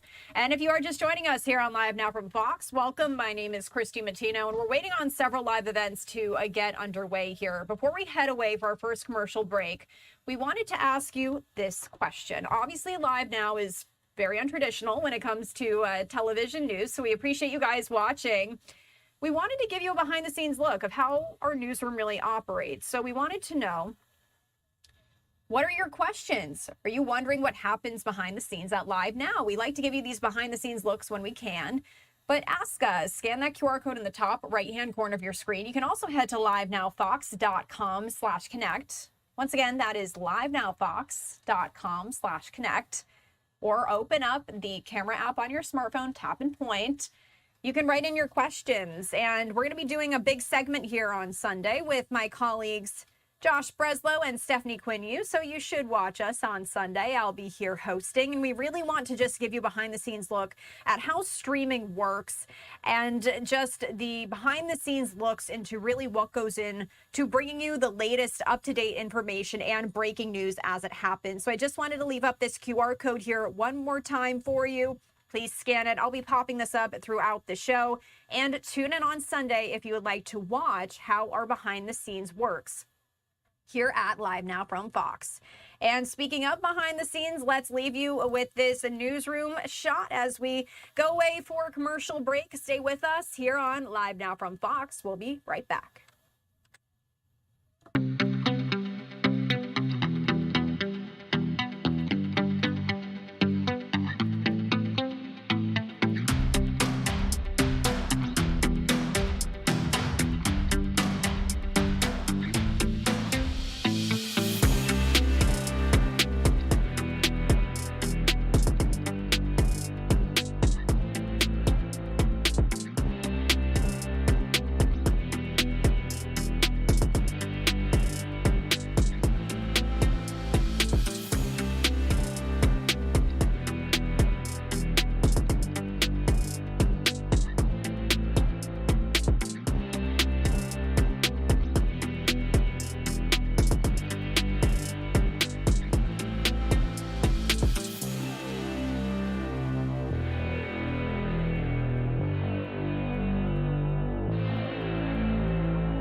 All right, welcome back in here to Live Now from Fox. If you are just tuning in for the 9 a.m. Eastern Time hour, I'm your host, Christy Matino.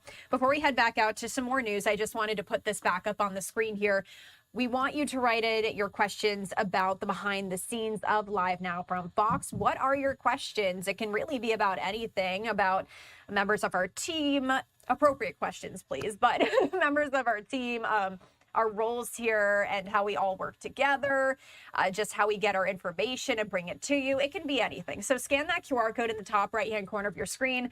Once again, we'll be doing a segment on the behind the scenes of Live Now from Fox if you would like to ask us a question. And we do really like when you guys weigh in and share with us your thoughts. So please do so. All right, so we were talking about this water main break that occurred in West Hollywood just yesterday, and we're following up on that. Our Fox 11 LA team is live on the air right now with the latest updates. Let's head over and listen in. Made a dent. Now, the building owners, they called in this company. They contracted them.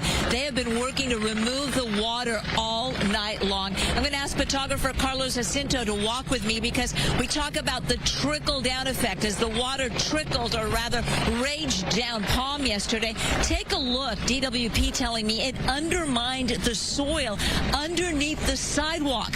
So look at all of this damage. Now, this isn't even begin to have the repairs needed to cover that big sinkhole and repair the pipes. And all of this is going to have to be repaired. And this goes down all the way down Palm. So not only a great inconvenience, but certainly the economic impact is going to be felt, because right there on the corner of Palm and Holloway, that's Dialogue Cafe. That is just one of many businesses. They pride themselves on never closing, but they have to close. And now I want to tell you, if you've suffered some water damage, if your business is closed, if your apartment or home is affected, starting at 7 a.m., DWP is going to man this station here right now to talk to you about how to file a claim, what resources are available. I believe we've got a full screen with that information. Los Angeles Department of Water and Power, they're going to be opening up at 7 a.m. They're going to be here all day long. You can also go to ladwp.com/claims for information on how to file a claim, or you can walk here. I can tell you, you're going to have to walk here because all the surrounding streets are closed. Reporting live in West Hollywood, I'm Gigi Graciette. I'll send it back to you. To think that sidewalk, Gigi, was actually the sidewalk where two people fell through, which is, fortunately, they weren't hurt and they were able to crawl out of to crawl out of that. Right underneath them, it collapsed. Yeah, that's crazy. A lot of damage. This is going to cost the city of West Hollywood. Obviously, they'll make a claim. They're insured. They'll work with DWP trying to get reimbursed for all of this, for the breakage of that 116-year-old pipe. We have so many pipes that are over a century old. Most of the water main breaks that I've covered, I've been told the pipe is at least 100 years old. Wow. 7,400 miles of pipe being replaced at a rate of 45 miles per year. Yeah. That's over 200,000 feet. But when you do the math, of course, not all of it needs to be replaced, and give or take a little bit. But if everything had to be replaced, it would take them 164 years. So by the time they finished, they'd basically have to start all over again, a never-ending job. If they don't accelerate the process of replacing and modernizing the infrastructure of Los Angeles, you're just going to see this happening over and over again. We've seen it so many times, not at this scale, but we have seen it a lot. And you can see all the damage done. All of this is going to have to be fixed. Look at this. And you can still see the water sitting down there below. This is all because of the breakage that is across Sunset Boulevard. So this is about what? Maybe half a block down from the actual breakage over there. Yeah, you were stepping back, and I was worried you're going to step into that hole. So be careful yourself. All right, Gigi, thank you. We'll check in with you. Be right back. All right, and thank you to our Fox 11 LA team. Now, this is just some of that footage that you're taking a look at there that we received in here just yesterday as we continue to follow this story. A 110-year-old water main rupturing beneath the Sunset Strip before dawn yesterday, sending millions of gallons of water rushing through the streets of West Hollywood, flooding businesses, damaging vehicles, and leaving behind a cleanup expected to last for days. So as we continue to follow this story, We'll bring you updates here from our Fox 11 LA team. In the meantime, we also want to take you out to this other story we've been following here. Smoke from the wildfires in Canada is covering parts of the Northeast and Ontario. Canadians say they are starting to feel the effects of breathing in that smoke. Fox's Asher Red is in Toronto, Canada right now. And Asher, share with us what it's looking like out there this morning. Well, Christy, we have blue skies, and that's what a lot of Canadians are hopeful will even get better. And I mean, as you can see behind me, we're looking at a visibility of about 15 miles right now. But for the past few days, Canadians have been breathing in this wildfire smoke. Many of them are now complaining of headaches, watery eyes, and even itchy throats. Really orangey, foggy, very apocalyptic. And then obviously my nose kind of starts hurting and the throat is dry, just uncomfortable, like you feel like you're getting a cold. It felt like I'm smoking, basically, and I don't smoke. And as you can see, the smoke was quite thick this morning. We were looking at about 3 miles of visibility then, but now we've improved to 15 miles. That number just coming out about 5 minutes ago. Now, Canadian officials say the air in Toronto is still very harmful to breathe. It can be dangerous, even for young and healthy people, to exert themselves too much in this air. So they're asking everyone to reduce strenuous outdoor activities, and the city has closed all outdoor pools and has moved many summer camps indoors. A lot of people are now walking around in masks to protect themselves from breathing in any lingering smoke. Headache, itchy, watery eyes. Well, yesterday, not the whole day, but part of it I used a mask. Today I used it the whole time. Just took it off now because I was shopping. And nearly 900 wildfires are raging across Canada right now, burning more than 2.5 million acres. Reports show that the largest fire has scorched more than 850,000 acres. That fire is 700 miles northwest of me, and forecasters say that's where most of the smoke that we've been seeing in the United States and here in Toronto is coming from. Ontario Premier Doug Ford says 150 fire crews and nearly 50 firefighting aircraft are working to extinguish these fires. Now, people are also hoping that the wind will keep drawing this smoke away from the city, and maybe some rain in the forecast to settle that smoke down. But of course, it will take a lot longer for all of the smoke and the smell that comes with it to go away completely. Christy? All right, Asher Red with Fox News. Thank you for your reporting and stay safe out there. We appreciate it.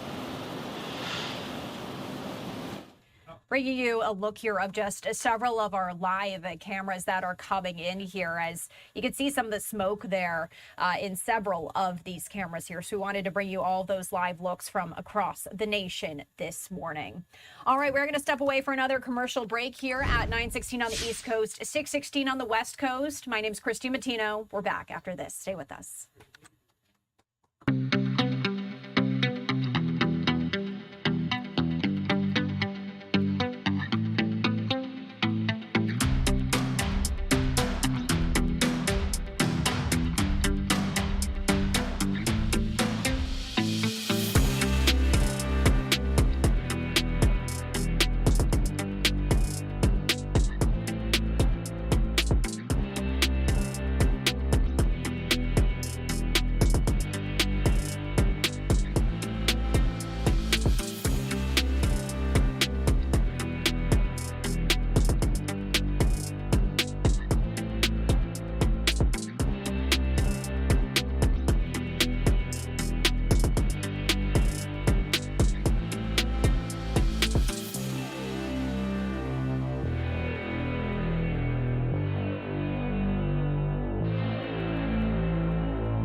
All right, welcome back in here to Live Now from Fox. We're waiting several live events in this hour and really the hour after that here, and a lot of them are coming out of the nation's capital. I wanted to remind you that at 11 a.m. Eastern time, we're going to be hearing from Secretary Mark Wayne Mullen. He's going to be delivering some remarks to discuss the Trump administration's efforts to secure American elections. As I've been saying here, this comes after that address from President Trump last night, speaking on free and fair elections, announcing the declassification of critical intelligence that reveals, as the president said, shocking vulnerabilities related to hacking, exploitation, and foreign interference. The White House did share some of those documents on their website during that speech last night, if you'd like to go take a look. But President Trump did not claim China changed votes or altered election results, but instead he spoke about Beijing and argued that they engaged in an influence campaign aimed at shaping U.S. public perception. So now we're going to be hearing from DHS Secretary Mark Wayne Mullen on election integrity. Once again, 11 a.m. Eastern time. We will be bringing that to you here on Live Now from Fox, and we will be bringing that to you uninterrupted, as we always do. Now, I just want to follow up on this other live event that we were set to bring you here. And it looks like this has not kicked off here as of yet. Really, this was supposed to begin about an hour ago at this point. This was supposed to kick off at 8:30 a.m. Eastern time. We have this slate that we've just been watching here, and this is going to be the U.S. Chamber of Commerce hosting the U.S.-Iraq Business Summit. And that keynote address by Prime Minister of Iraq, Ali al-Zaidi. And we're watching this because this comes as President Trump welcomed the Iraqi Prime Minister to the White House earlier this week on Tuesday, with President Trump saying the United States no longer believes it needs a military presence in Iraq, arguing Iran has been weakened enough for Baghdad to stand on its own as the U.S.-led coalition mission approaches its planned September 30th conclusion. So once that gets underway as well, that's another event we're going to try to bring you here on Live Now from Fox. This is the slate all set up, ready to go. It's just a matter of when we're going to be getting that. All right, so in the meantime, we do want to just bring you some other live looks that are coming in here. As we know, I believe President Trump set to depart a little bit later on today from the White House. And this is just a White House stakeout camera outside there with the media. And it's unclear whether President Trump is going to actually speak to the media, but oftentimes he does. And given that he just had this major address to the nation last night, it is most likely that we will be hearing from the president as well. So we have that feed coming in here. In the meantime, as we await all of these other live events to get underway, we do want to take you back out to Middletown, Ohio. This a fun event. This is a hot air balloon festival. Let's continue to listen in live.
All right. Thank you so much for joining us here on Live Now from Fox. If you are just joining us, my name is Christy Matino. It is at 9:28 on the East Coast and 6:28 on the West Coast. Happy Friday to you. So we're awaiting several live events to get underway here any moment now. But what we do at Live Now is we bring you these live events as we get them. This one is coming in out of Middletown, Ohio, and this is a hot air balloon festival. Right now, the setup is underway there. This is a 2-day festival. So if you are in Middletown, Ohio, you can go and check it out. What we're going to do is just pop up some boxes here for you so you can keep an eye on these other live looks that we have coming in here. Both actually out of Washington, D.C., which I'll show you here in just a matter of moment as we're awaiting DHS Secretary Markwayne Mullin to speak on election integrity at 11 a.m. Eastern Time.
So what we're going to do, we're going to pivot away. We have some other news to get to, but we did want to bring you this live look as we were getting it here on Live Now from Fox.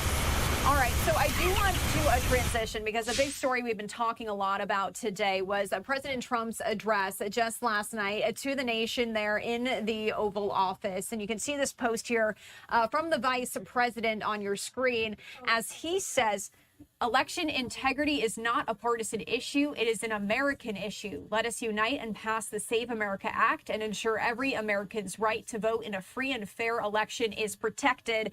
Once again, we'll be hearing on this topic from DHS Secretary Markwayne Mullin at 11 a.m. Eastern Time there in Washington, D.C. What I wanted to do, though, is we've heard from several lawmakers as well as speaking on this. And we actually heard just yesterday from Democratic Senator Ossoff as he was taking questions on election interference claims. Now, for some context here, if you didn't watch President Trump's speech just last night, he was speaking on free and fair elections. And in that address, he spoke about Beijing, and he argued that they engaged in an influence campaign aimed at shaping U.S. public perceptions. We want to share with you, though, these comments here from Democratic Senator Ossoff. Let's listen in.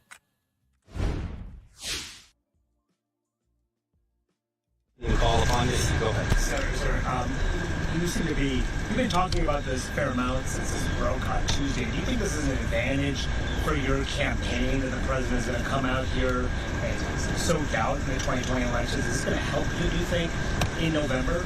Look, I think first of all, it is misconduct, presidential misconduct, to abuse the bully pulpit and to abuse intelligence authorities and declassification authorities, if indeed that's what he'll do tonight, in order to pursue his sour grapes election denialism, trying to overturn an election that he lost 6 years ago. And I think that every elected leader in the country, Democrat or Republican, has an obligation to denounce this. Two most popular Republican elected officials in Georgia are Governor Brian Kemp and Secretary of State Brad Raffensperger. And why are they respected in Georgia beyond party lines? It's because they refused to help Donald Trump steal the 2020 election.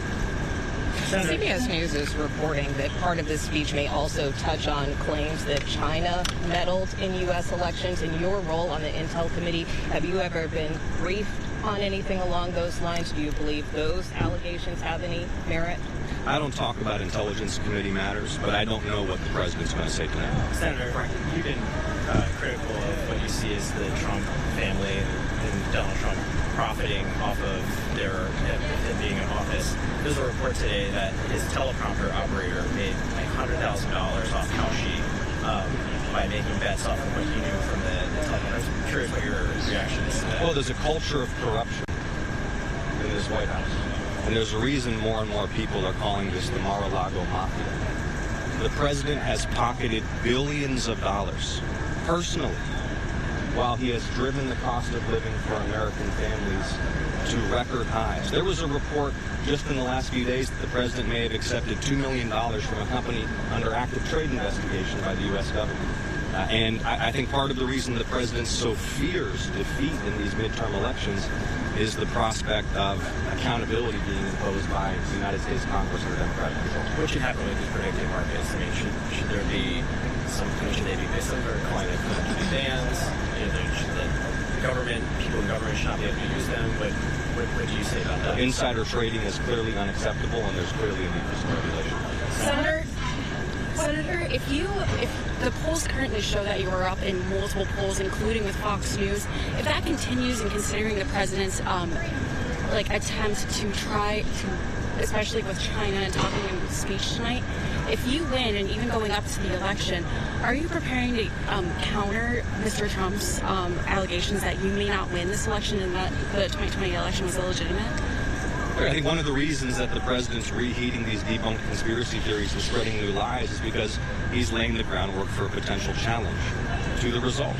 Another bad faith challenge. Remember again, and again, you guys got to play the tape so people recall it, that the sitting president of the United States called up Georgia Secretary of State Brad Raffensperger and demanded that he find him the exact number of votes to win in a state that he had lost. Unacceptable misconduct, and his misconduct continues to this day. Are you preparing for it again? Sam? Are you worried that some of the safeguards that existed in 2020 do not exist in 2026? The Georgia election board composition has changed. The overhaul at the federal level when it comes to election protection. What specifically are you worried about when it gets to election day and days after this fall? Look, my team and I are going to mount an all-out effort to defend voting rights in the state of Georgia, and it will be the solemn obligation of election officials to, without fear or favor, and without concern for partisan outcomes, administer these elections fairly and properly and according to law. But I'll tell you this, here's what I'm hearing in Georgia. These attacks on voting rights are galvanizing a defiant determination to show up at the polls like never before. Remember that Georgia is the seat and the spiritual and civic home of the civil rights movement and the movement that secured the Voting Rights Act. And so when Donald Trump and his allies come down to Georgia and attack voting rights, they're just motivating people to participate in our democracy and to use their voting rights.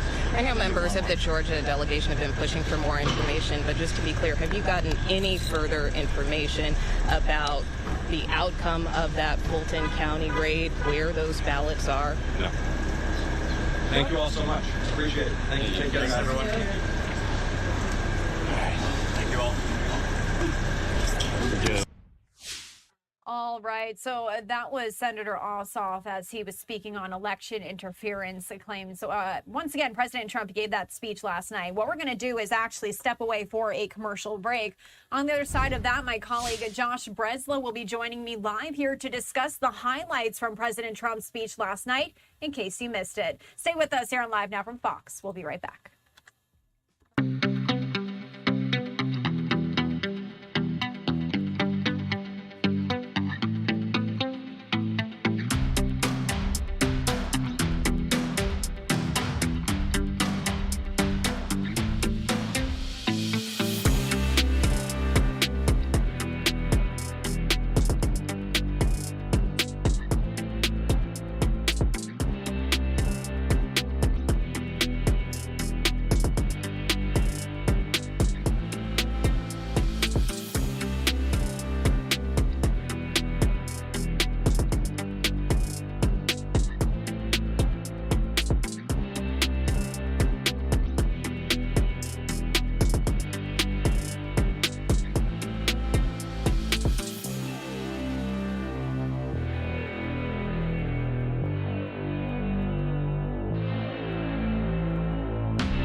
All right, welcome back in here to Live Now from Fox. I'm your host, Christy Matino. We're continuing to just recap here what we heard from President Trump last night as he addressed the nation.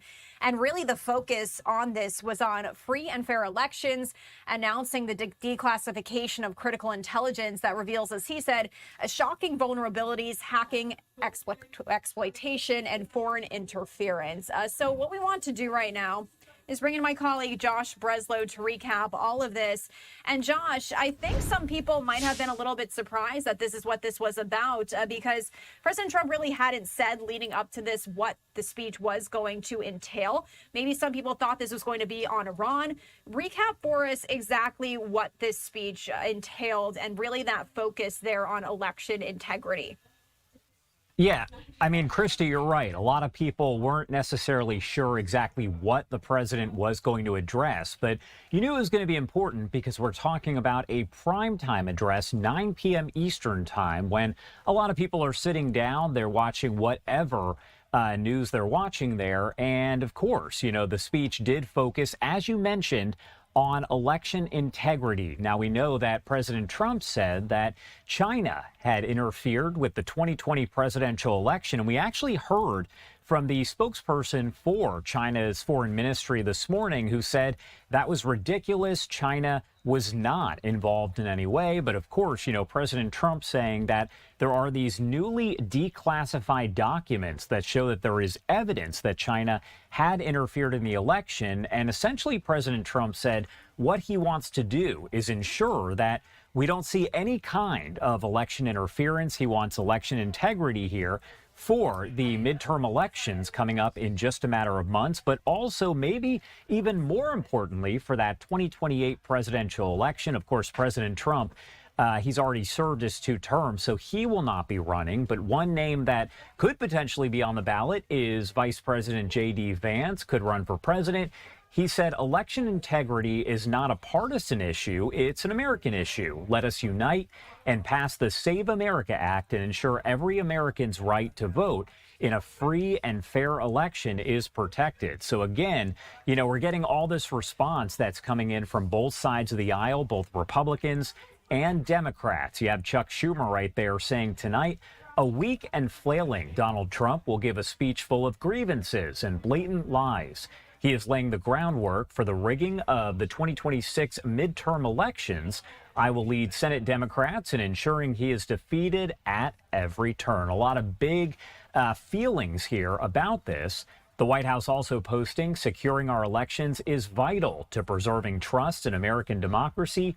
Post-2020 concerns led to thorough examinations of voting system security and registration. Now, it's important to note right there that they provided a link on the White House social media pages to all of those newly unclassified documents. They say kind of explain here what President Trump is talking about. They say that is the evidence that you can visit by just going to their X page. That is, again, the White House, and it will provide you more information there and a look at the complete documents right there. Now, again, we are continuing to follow all of this. You can see me looking around trying to get the latest information coming in from those posts, those tweets, and also, as you can imagine, we could potentially see one of the members of the Trump administration walking by those cameras right there on your screen and maybe taking a few questions about that, because that is the big topic of discussion here. Now, essentially, there were other calls for renewed calls for stricter election laws. They were talking about stronger voter ID requirements, other election integrity measures. You also had talk of Iran very, very briefly. That is a big conflict that so many people are following right here. This is Caroline Leavitt, the White House press secretary yesterday, by the way, her first briefing for the White House since returning from maternity leave. And she faced a variety of questions about, let's say, Iran. There were also other topics like that teleprompter operator who is accused of betting on some of President Trump's speeches. So many different topics that were covered. And if you do want to watch it again, just head over to our YouTube page, search Live Now from Fox. It's right there, and you can watch it in its entirety. So, yeah, Christy, a lot discussed during that 25-minute speech, and I feel like I just spent 25 minutes breaking down all of the different discussions that happened there. Well, and Josh, you did a great job of that. I'm going to keep you on a little bit longer here. There's a few other things I want to get to. So you just mentioned here that we have this White House stakeout camera. We may hear from a member of the Trump administration, but we've also been teasing here that at 11 a.m. Eastern time, we're going to be hearing from DHS Secretary Markwayne Mullin on election integrity as well. So we'll be hearing from him.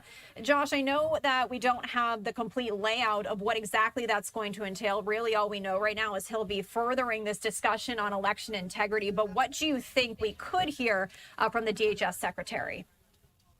Well, it's interesting because President Trump kind of threw in during that speech. He said, tomorrow, my Homeland Security Secretary is going to hold a news conference to break down a little bit more about this. So I have to imagine that he's going to maybe go into detail about some of those newly unclassified documents that President Trump was talking about, the ones that are now available on the X page for the White House. Again, President Trump simply saying that Markwayne Mullin will hold this news conference, and we found out a short time ago that is now slated for 11 a.m. Eastern time. We're, of course, going to bring that to you here in full on Live Now from Fox. It is about an hour and 15 minutes away.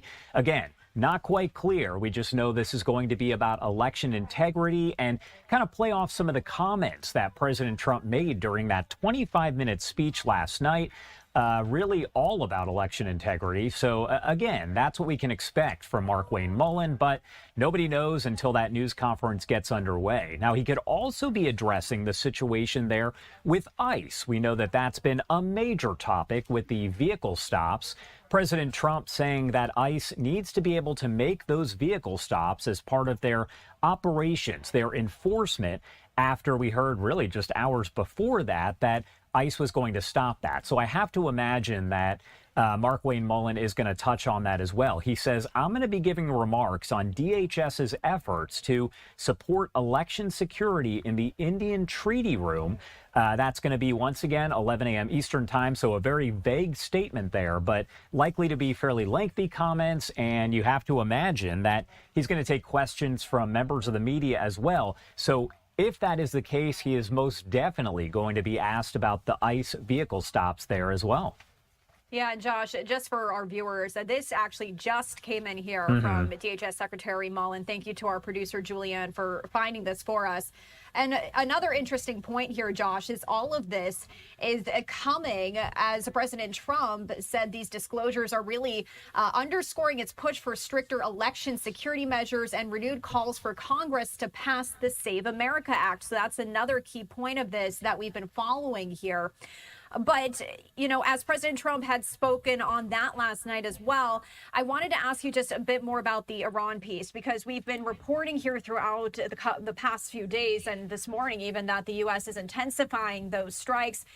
We touched on this a little bit, but why do you think President Trump did not really touch on Iran last night? And do you think that surprised some people at home? I think a lot of people were surprised, and he touched just briefly on it because that is, of course, one of the biggest topics that people are discussing. And you kind of touched on what we've been following here, the developments there with the U.S.-Iran conflict, as it does seem that you're seeing everything kind of intensify. And what's important to note is that this morning we heard from U.S. Central Command, from the U.S. military, that essentially they have now struck bridges there in Iran, as well as taken down a tower that's over at a key port in Iran, used quite frequently. And I'm not sure, Christy, if you're able to pull this up, but we do have an image that came in from Secretary of Defense Pete Hegseth, also known as the Secretary of War, that shows essentially that tower coming down. Now, it's just a still image, but it's part of what we've kind of see happening here. And you can see the smoke all surrounding that as the U.S. is intensifying those strikes and essentially saying we are only going to get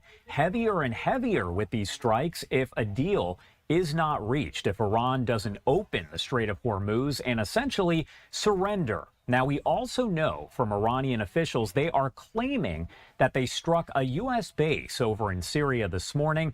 They are claiming casualties there on the U.S. side. We have not heard from Central Command on that or anyone with the U.S. military. However, it appears that's very unlikely considering that back in February, the U.S. announced that they were removing troops, that they were withdrawing from the base that was apparently hit. Iran also posting photos there on social media and elsewhere showing what they say is that base on fire, essentially. But again, the U.S. withdrew their troops from that location back in February, so I'm not even sure if there would be anyone there at the time.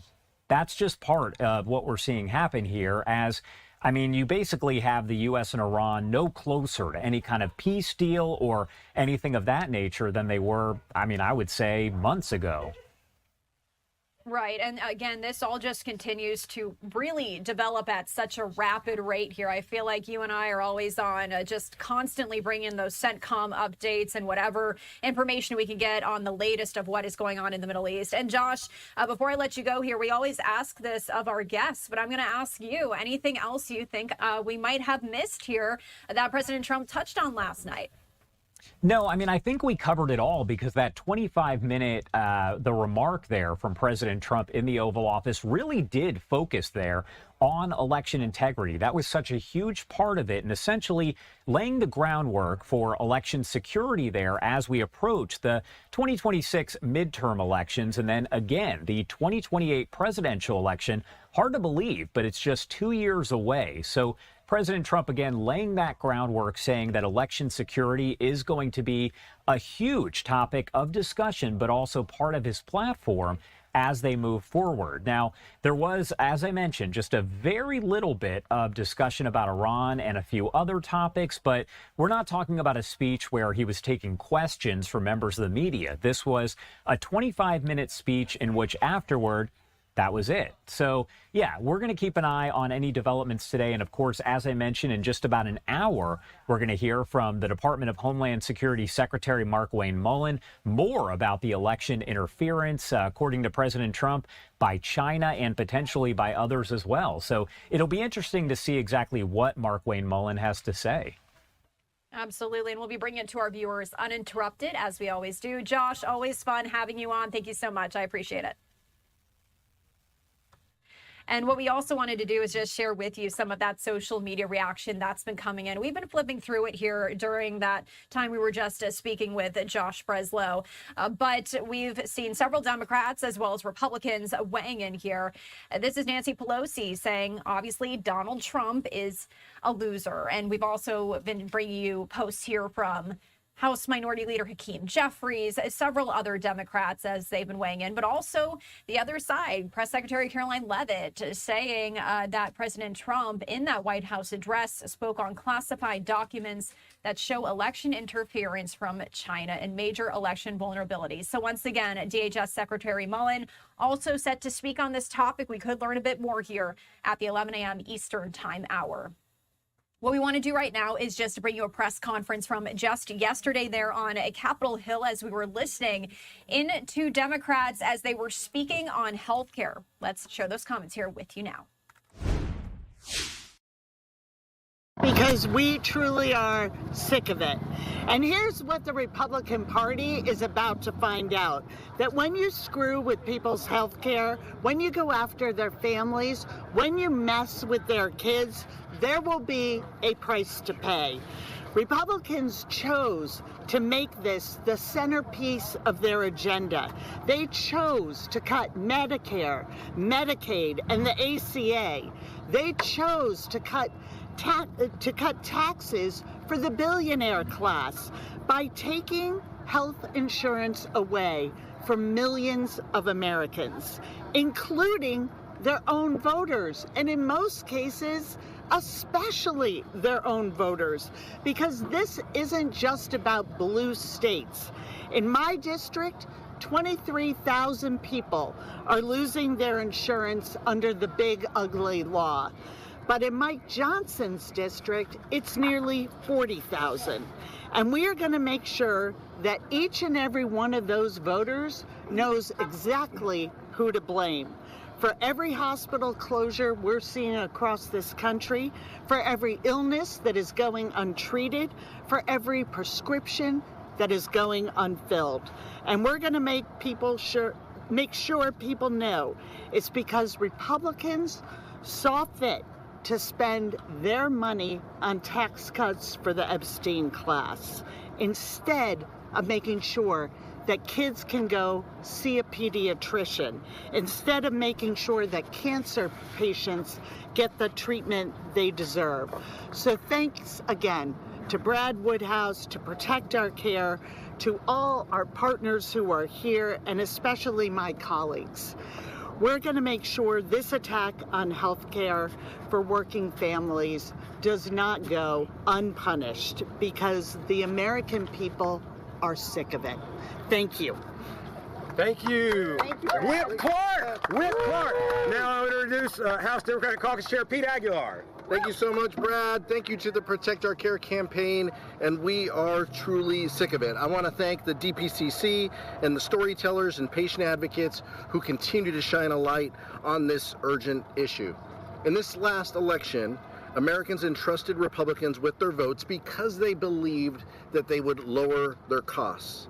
But for the last 18 months, we have seen that Republicans consistently put billionaires' interests over the needs of hardworking Americans. Nowhere was that more evident than in their signature bill, the Big Ugly Law.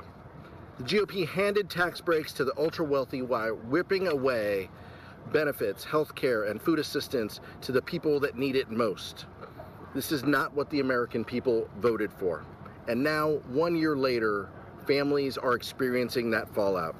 Working families can't afford to see a doctor when they're sick or to feed their kids when they're hungry. Hospitals, nursing homes, and clinics are closing their doors, and 8 million people have lost health care. Republicans used all the power that they had to reward the billionaires while their constituents went broke. House Republicans are so corrupt and so beholden to Trump and the elites that they've ignored every chance to undo this damage. Instead of restoring health care, they've given a blank check to ICE to terrorize our communities. And instead of lowering costs, they've made life harder and more expensive for everyone.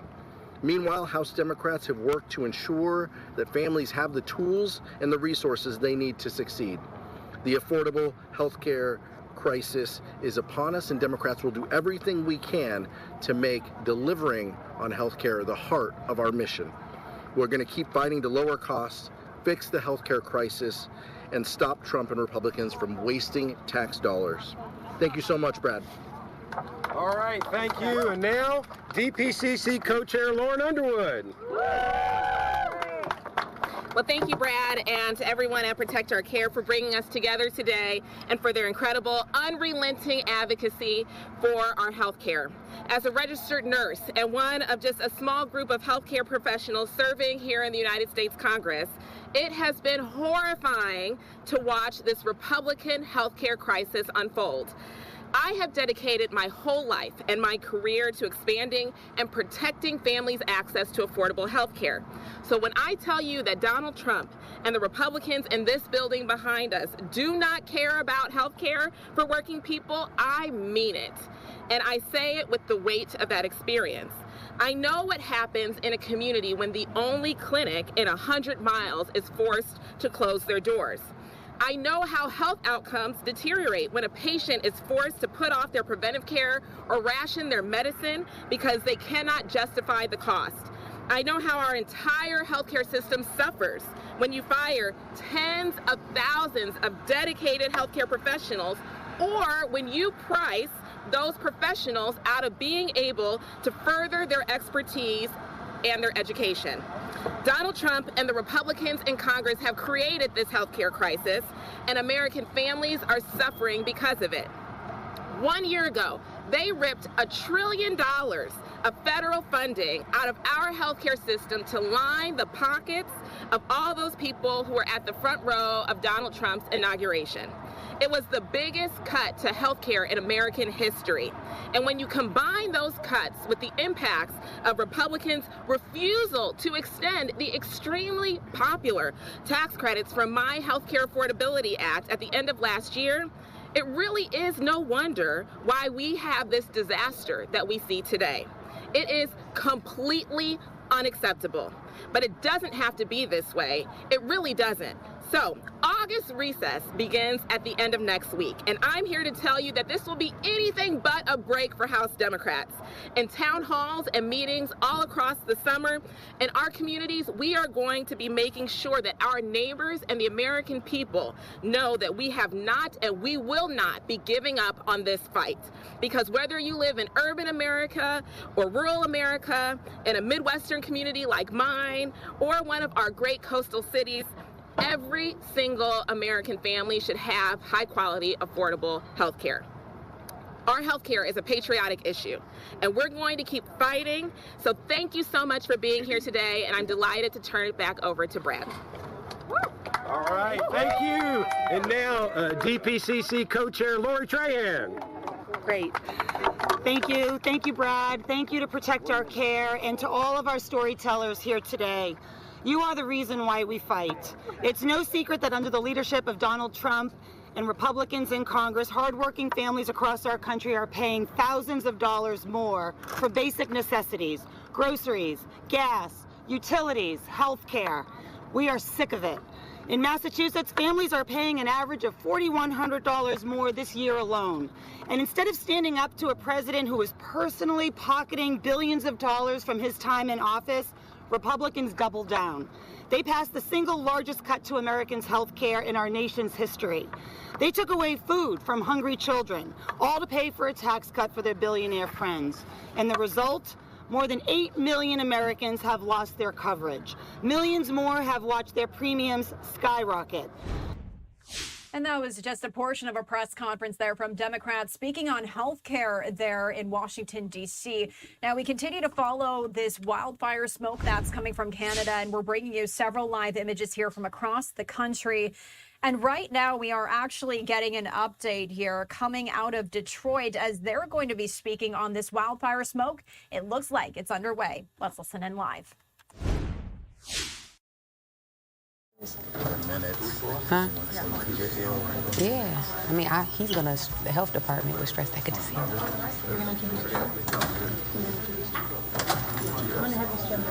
Should I say extremely hazardous or just unsafe air conditions? Unsafe and hazardous air quality. Like serious health effects on everybody.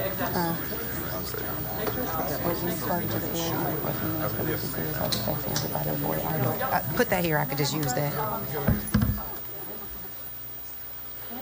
Everybody, give me one moment. How you doing, Councilmember Miller? Is Denzel? I thought Denzel was coming.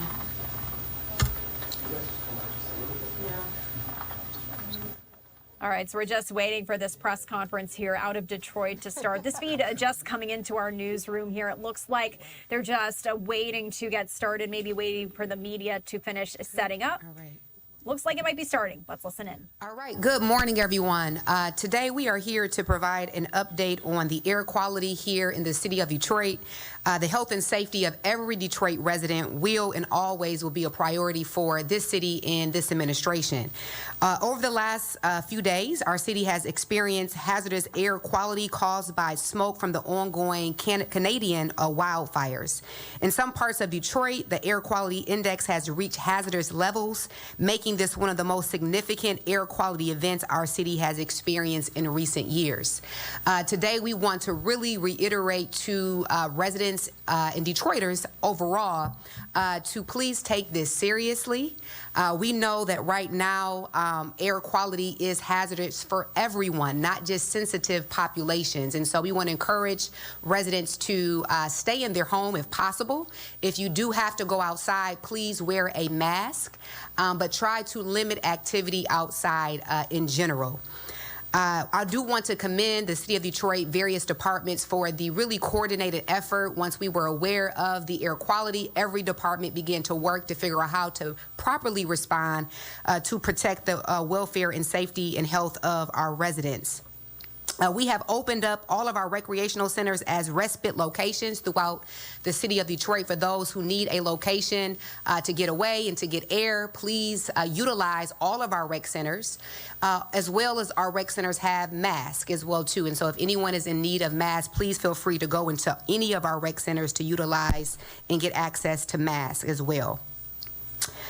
To further our cautionary measures and in the interest of public health, we have also canceled all outdoor City of Detroit events. The Occupy the Summer programming for today has been canceled as well as tomorrow, and we will continue to monitor any activities for Sunday's events as well. We have also directed all City of Detroit employees, non-essential workers, to work from home.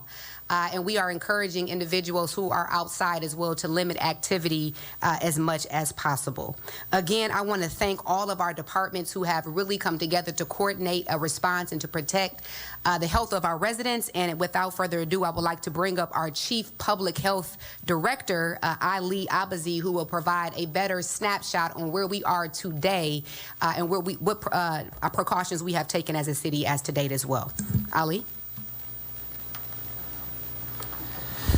Thank you, Madam Mayor, and thank you for prioritizing the health and safety of Detroiters all across the city. Before anyone ever gets an air quality alert, there's a lot of stuff that's happening behind the scenes in order for us to make those determinations, in order for us to put out basically what's operational and turn it into public health guidance. What you see here is an all-of-government approach, collaborating with the mayor's office, collaborating with just about every single department to make sure that we're putting out the best information. In the health department, we have an emergency preparedness division that's constantly monitoring the air quality, constantly monitoring the weather, and allows us to put out information to you, the public, to make sure that you're staying apprised and you're staying up to date with the latest information.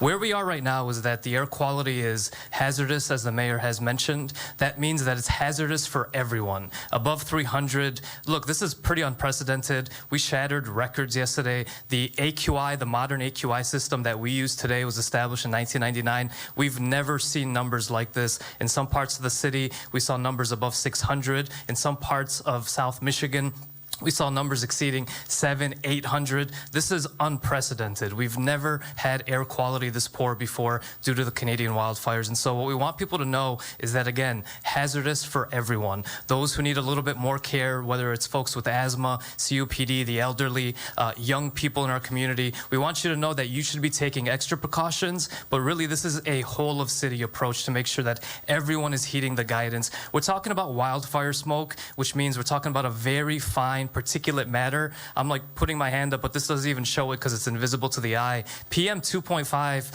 is the most hazardous kind of particulate matter that comes from wildfire smoke, and it settles in the lower lungs, causing things like wheezing and coughing and other respiratory attacks. We see during wildfire smokes in particular about a 20% increase in emergency room visits, and Dr. Dunn will talk about that in a second, what we're seeing in the city of Detroit. But this is all to emphasize that this is serious. We want you all to stay inside when possible. If you have to be outside, please wear a mask. We have them available across the city at all recreation centers, at different transit sites, and we want you to make sure that you know that as well. And so this is guidance for everyone to make sure that you're taking caution. The hopeful news is that the more people that hear about air quality alerts, the more people take that guidance to heart. So make sure you're reminding folks that today and through the weekend, probably a good idea to stay indoors unless you absolutely need to head out. We're looking at better forecast, hopefully starting tomorrow with the air quality. And with that, I'd like to introduce Dr. Robert Dunn, who's the Chief Medical Executive for the City of Detroit, and I think everyone's favorite doctor, too, so Dr. Dunn. Yeah. Maybe, depends on the day, maybe. Thank you. I just want to emphasize a couple of things that Ali was pointing out. Number one is this is an actual serious event. We have already seen some uptick in respiratory complaints across the city in terms of our EMS response and the reports from hospitals in their walk-in cases. And most of the cases have been in people who have had some pre-existing disease, particularly pre-existing lung disease. So this is something for everyone to take seriously. And that the preventive measures do seem to be working. When we have done outreach in the community, people have taken the opportunity to get to respite centers, people have been getting masks, and that has improved their symptoms. They have not had as many reactions to the air quality because of that. But it's not the time to give up. We've got a few more days and then possibly some more days in the future. So keeping a close eye on the air quality alerts is essential for patients who have chronic diseases. They should be checking in with their primary care physicians, being sure that they have all the medications that they need, and not hesitate to reach out if they need emergency care. We had about an average number of EMS responses yesterday, but a much higher percentage of them were for respiratory complaints than on a typical day, and that's exactly what we've seen in prior air quality events that were not this severe. So I just want everyone to be sure to take this very seriously, take advantage of the preventive opportunities that are out there, and again, reach out if you need medical care, because we know that some people, despite all their best efforts, will still be affected by this air quality. Again, serious air quality event. Keep in touch with your family and your physicians, and also check on your family members if they live alone or if they're not have someone to take care of them. Please check on them and make sure that they have everything that they need. Thank you. All right, thank you, Dr. Dunn, and thank you to our Chief Public Officer as well. I did want to also briefly, before I bring up Council President, thank all of our essential workers. I know we mentioned that we've encouraged non-essential City of Detroit employees to work from home, but our essential workers just cannot work from home. Our police, our fire, and so we thank them for continuing to drive our city forward and do the work that they do every single day when they really can't take a day off and work from home. So we just wanted to commend them and recognize their continued efforts and work in Detroit.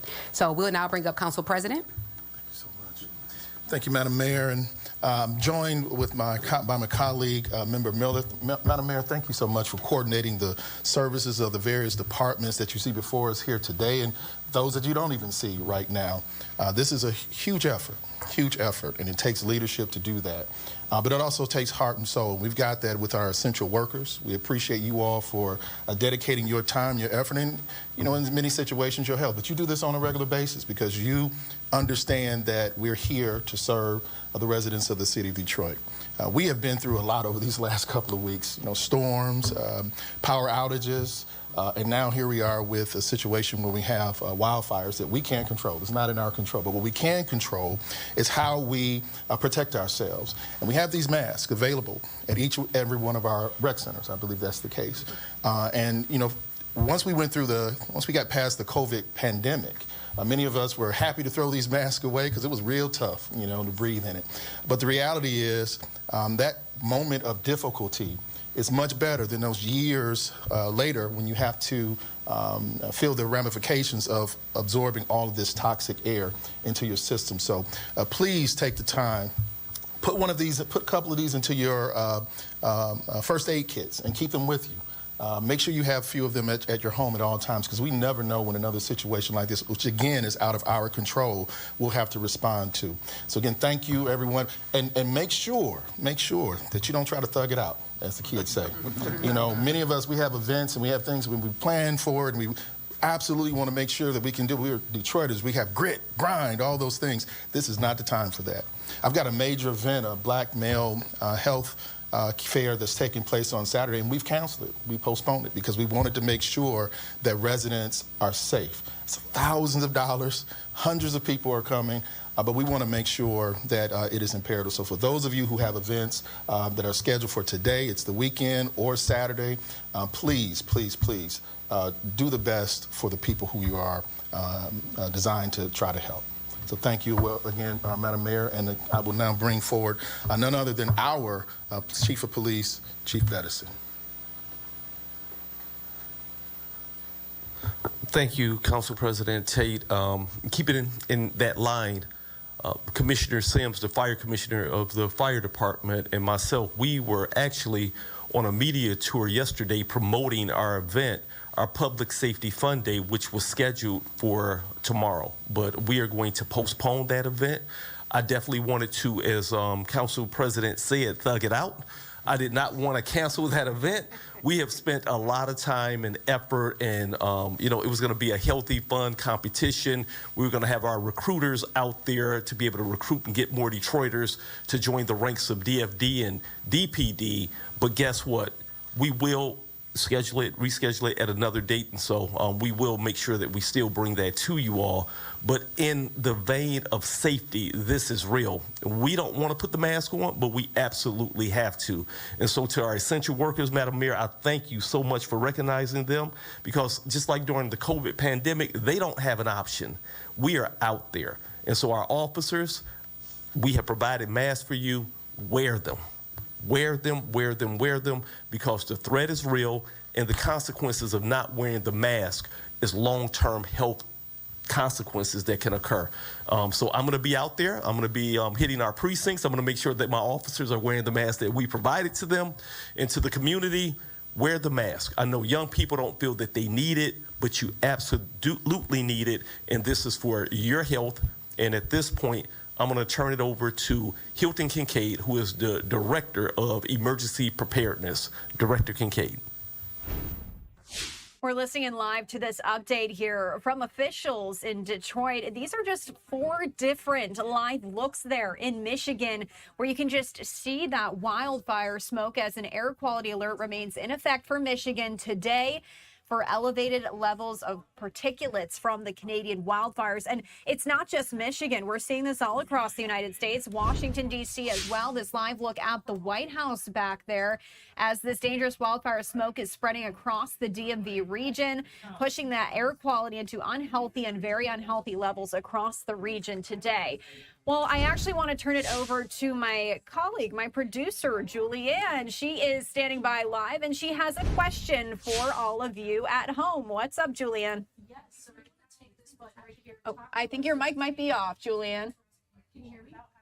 Nope, I still can't hear you. All right, well, we're going to figure that one out. This is new technology, everyone. But basically what we want to have happen here is we want you to weigh in and send in your photos if you are being impacted by these wildfires. You can scan a QR code. All right, and we've got some tech coming in here. All right, let's try this again. Julianne, can you try talking for us again? Yes, can you hear me now? I hear you now. Awesome. Okay, so tell everyone your idea. Okay, so Chrissy, if you take your lower third, the viewers are going to see a QR code. So if you take out your phone, scan that QR code. If you yourself are in New York City, if you're in Canada, if you are in Michigan, we want to see those pictures. We want to hear from you. What are you experiencing? Are you having trouble breathing? We just want to have some fun and interact with the viewers. Let us know what you think.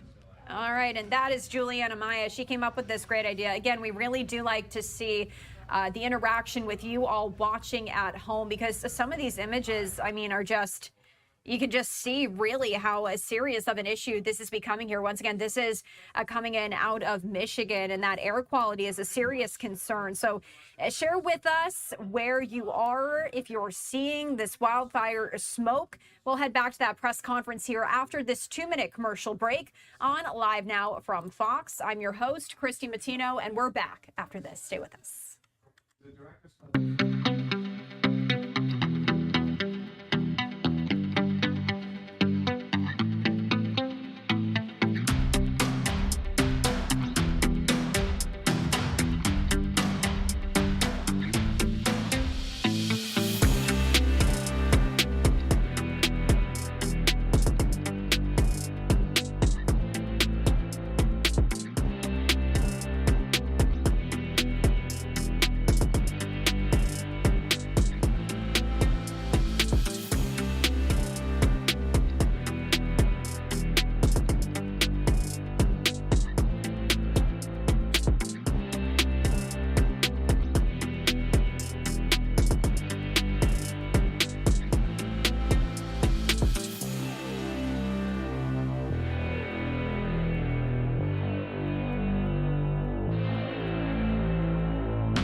right, welcome back to Live Now from Fox. We're going to take you back out live to this press conference with Detroit officials on the wildfire smoke. Now, to clarify, we asked you to send in where you are, where you're seeing the smoke, but we want to see your photos as well. If you have any photos, if you have any videos, feel free to send that to us here on Live Now from Fox, and we can share them. Again, you can scan that QR code in the bottom right-hand corner of your screen. But for now, let's take you back out to Detroit.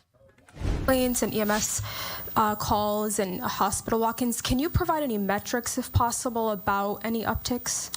Yeah, it's always yesterday's data, through midnight is often not quite final because you don't have all the diagnoses and things complete. But it looked like we had a fairly typical number of total EMS responses where we provided patient care in the 350 range.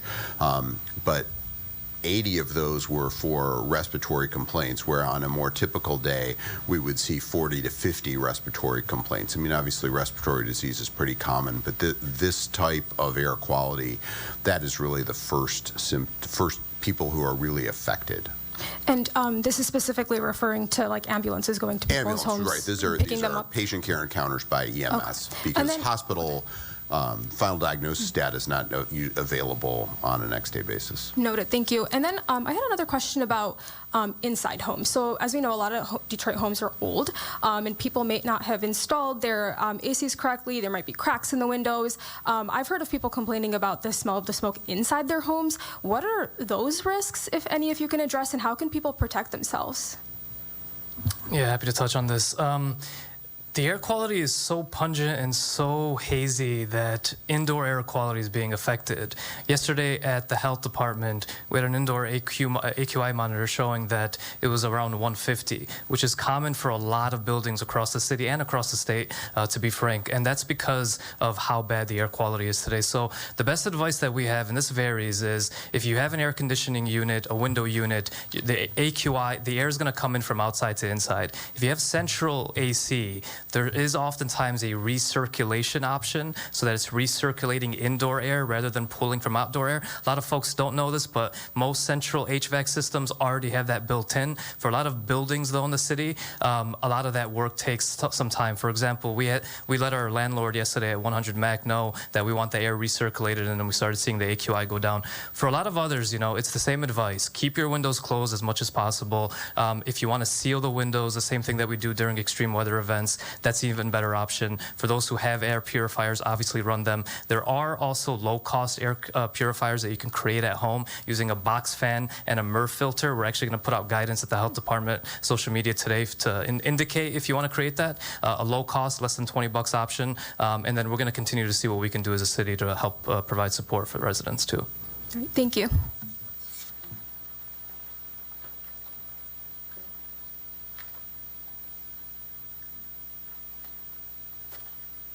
Hi, Hannah McElroy with CBS News Detroit. I was just curious what specific benchmarks will determine when outdoor events will be able to be held again.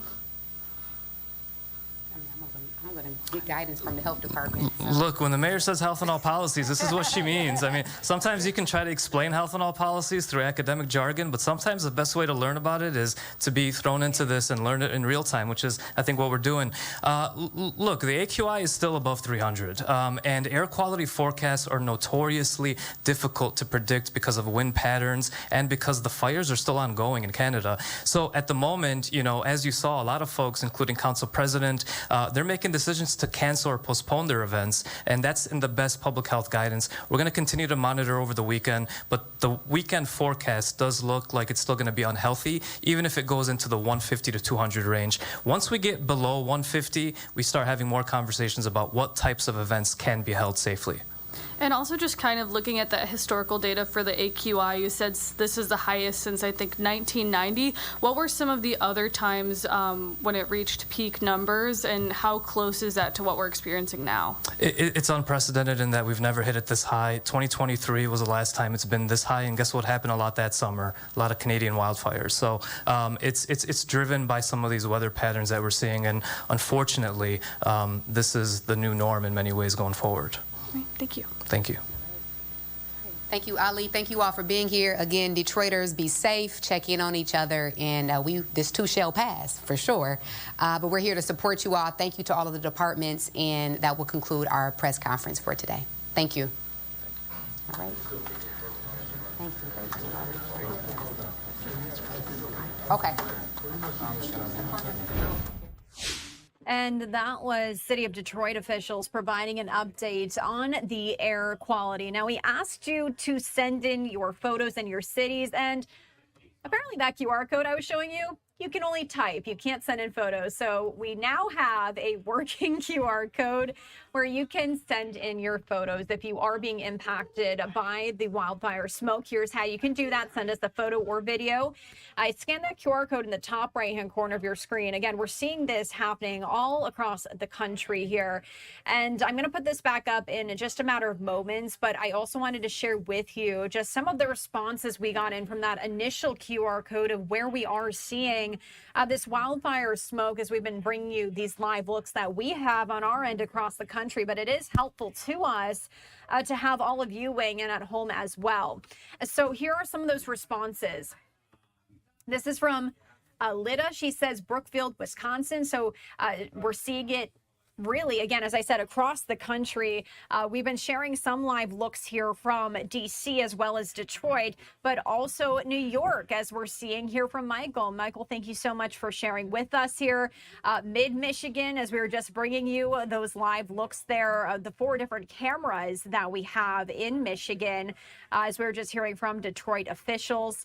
Let's see if we've got anyone else who's writing in here. Detroit, yep, we just heard from those officials, that press conference. Vermont even. So really, again, this is wildfire smoke coming from Canada. And we're seeing this all across the country. Look how many of you wrote in. Thank you so much. And once again, if you would like to share those photos or those videos that you're seeing there of that wildfire smoke, you can scan this new QR code here and send in your photo and video. We will bring it to you here on Live Now from Fox. We're going to step away for another commercial break, leaving you with this live look of New York City where you can see some of that smoke. We'll be right back.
And thanks for watching Live Now from Fox. I'm your host, Christy Matino. We do have a live event for you that we're going to take you out to in just a moment here as the Iraqi Prime Minister is set to make an address in Washington, D.C. But before that, we were asking you to send in your photos if you're being impacted by the wildfire smoke.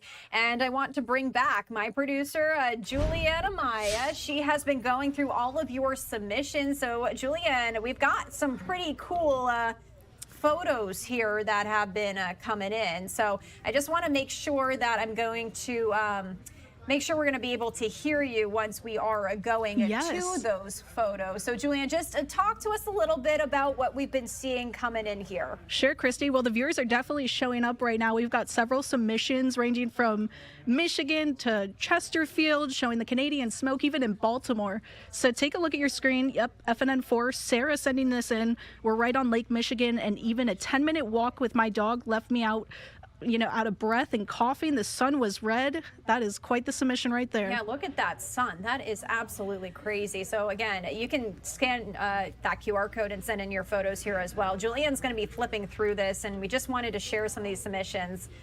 Pretty similar, Julianne. Just like, look at the sun. That is a crazy photo, too. I know. It's so hazy out there. You could barely see the sun. It almost looks like a planet in the distance, even. A little bit, That's coming from Richard over there. And how about this one? We have Mark submitting this. Canadian smoke.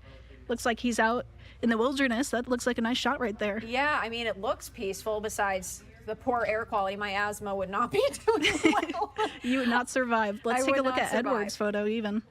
Oh, getting bad indoors also. Okay, wait. So does that's I'm confused. Getting bad indoors. We'll go to the next one. How about Tyler in Baltimore? Okay, yeah, Baltimore. That's also, that's not too far from DC, and we have been sharing here that DC, that their air quality continuing to become pretty poor there. Really being pushed today into unhealthy and very unhealthy levels across the region. So. Thank you all for submitting your photos here. You can send us a photo if you're experiencing the smoke in the air. Continue to send in those photos here on Live Now from Fox, and we will bring them to you. All right, so we are going to transition now because it does look like, actually, it looks like this may have just gone to a break. Nope, it's back. All right, so the Iraqi Prime Minister delivering a keynote address there in Washington, D.C. To visit the place where economic decisions are made. Iraq today is not seen as yesterday's Iraq. And we don't look at the present in the light of the past. In the past, Iraq was seen by some as a country of lost opportunities, whereas today it has become the country of the great opportunities. We have finished, we are done with the era of wars. Now we are in the era of construction. And I invite you as a businessman to know that there are great opportunities in Iraq, and in the past it was a wild laugh, but today it's the fastest people who are going to be successful, because these opportunities are available today, but they might not be available tomorrow. So we are trying to transform the resources of Iraq into jobs, into prosperity. And I used to live in Houston, and this is a place where energy leads the economy, and Iraq needs other investment in other resources, such as human resources, such as 46 million people. And every year we have more than 1,200,000 people additional added to our population. We're using an open door policy. Everybody who has a project can come and talk to us. We will not make it difficult to anyone. We wish to create cooperation, and it's not just transactions, but it will be a strategic cooperation that we hope will become the cooperation of the past and the present that will lead us into a great future together.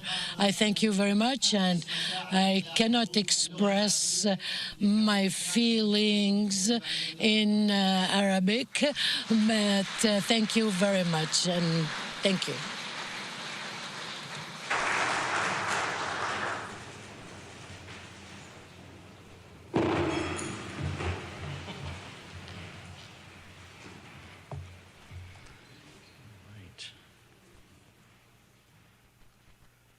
All right, thank you very much, Your Excellency, for your inspiring remarks and for really setting a path for a new era, a new chapter of our U.S.-Iraq relationship, and for prioritizing the economic, commercial, energy ties and relationships. Mr. Prime Minister, I do want to very quickly say that the Chamber's U.S.-Iraq Business Council is committing today to organize and lead a business delegation to Iraq in the coming months in response to your visit today. And we are very grateful for your focus on the commercial relationship. So we want to keep the momentum going that your trip has generated. So we look forward to working with our partners in both governments and all the companies in the room to join the delegation. I just also want to briefly, before we jump to this panel, thank a few companies and acknowledge them for their support that helped make today possible.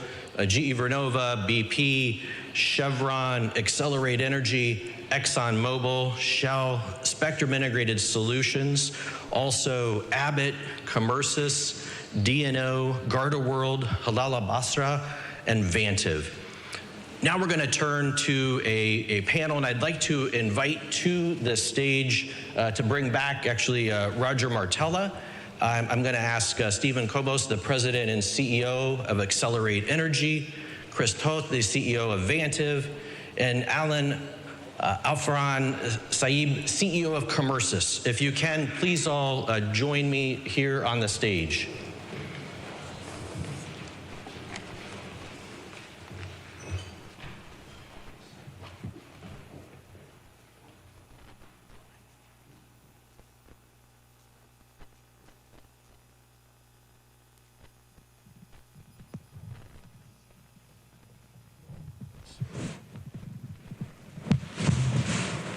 Alan, maybe, yeah, there we go. Slide her down.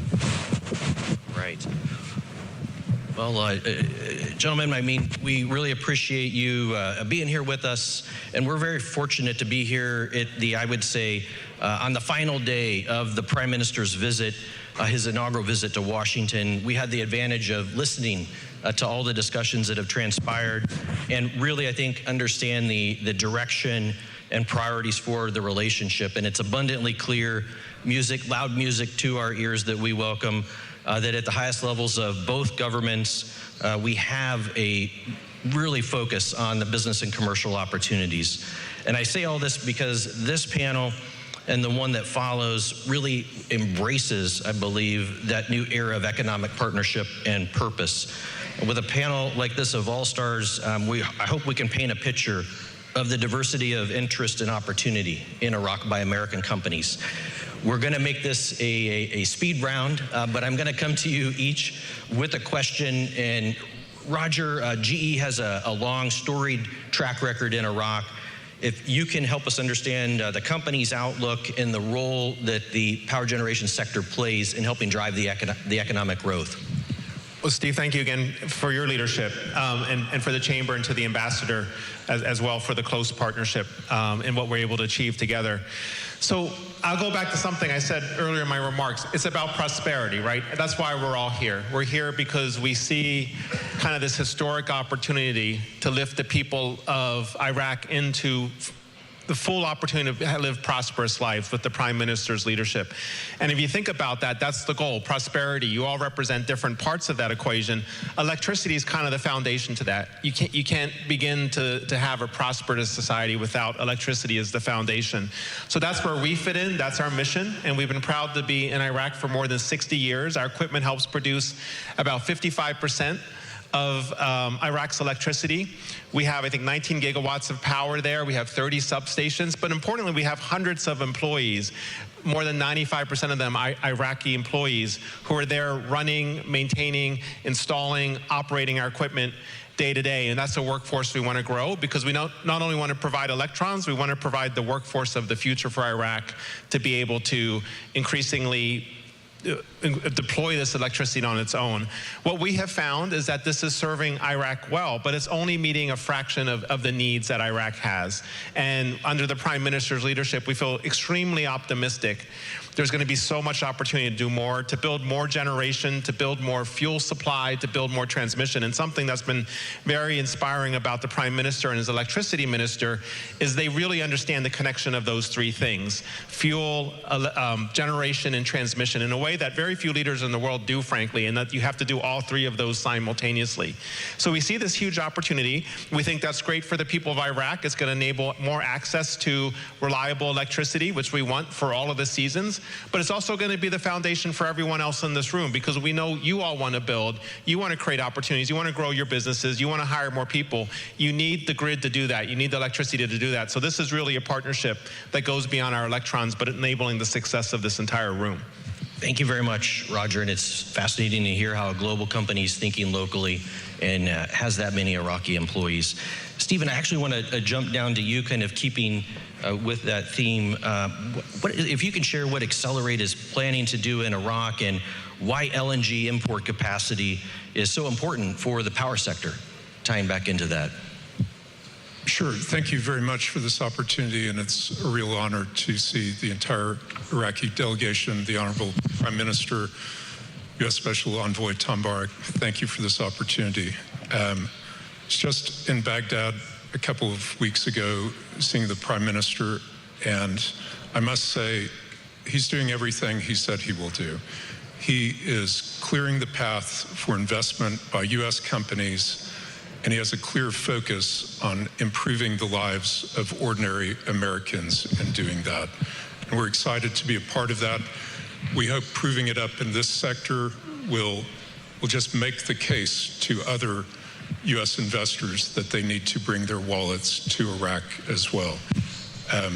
We're going to put an LNG import terminal in Khor al-Zubair. We have them all over the world. The goal is quite simple. We want reliable natural gas meeting Iraqi electrical power. It's pretty simple. It's going to diversify supply, and ultimately it's going to allow communities to grow. We all know the importance of power and electricity. It gets hot. I don't like it when there's no power in Houston. I sure as heck didn't like it when I was in Europe a few weeks ago and there was no power when it was 101. So we want to make a difference. We want to make a difference for ordinary Iraqis, for their communities, and we want to be an American company making an investment that improves life. All right, so we're listening in live there. The U.S. Chamber of Commerce hosting the U.S.-Iraq Business Summit. We heard that keynote address from the Iraqi Prime Minister. This coming after he participated in a bilateral meeting with President Trump in the Oval Office just a few days ago on Tuesday. We'll head back to this discussion here on the other side of this 2-minute commercial break. If you are just joining us on this Friday, my name is Christy Matino, and we'll be right back.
All right, you're tuning into Live Now from Fox on this Friday. I'm your host, Christy Matino, and we've been watching live here. We just heard the keynote address from the Iraqi Prime Minister as he's been in Washington. He met with President Trump earlier this week, and now there is a roundtable discussion being hosted here by the U.S. Chamber of Commerce. Let's continue to listen in.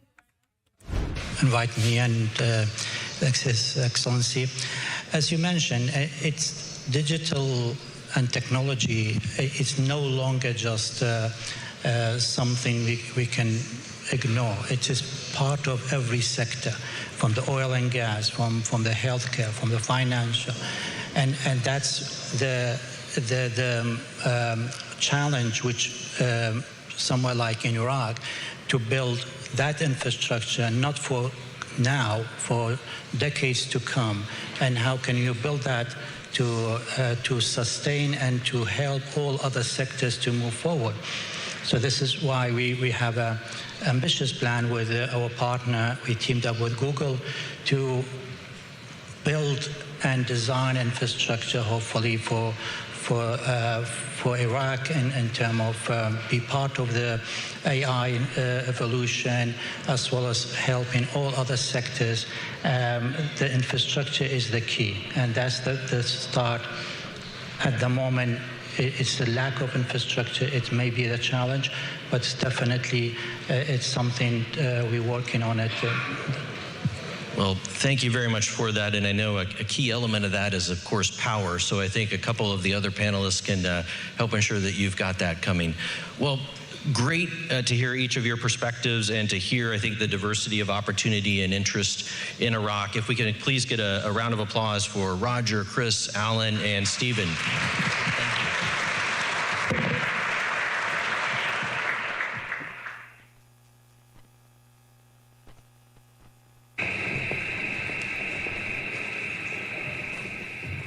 For our next and last panel for the opening session, I would like to invite to the stage Meg O'Neill, the CEO of BP, Ryan Lance, Chairman and CEO of ConocoPhillips, Jake Spearing, President, Corporate Business Development at Chevron, Peter Costello, President of Upstream at Shell, and Mohammed Aline, President for Iraq and UAE at ExxonMobil.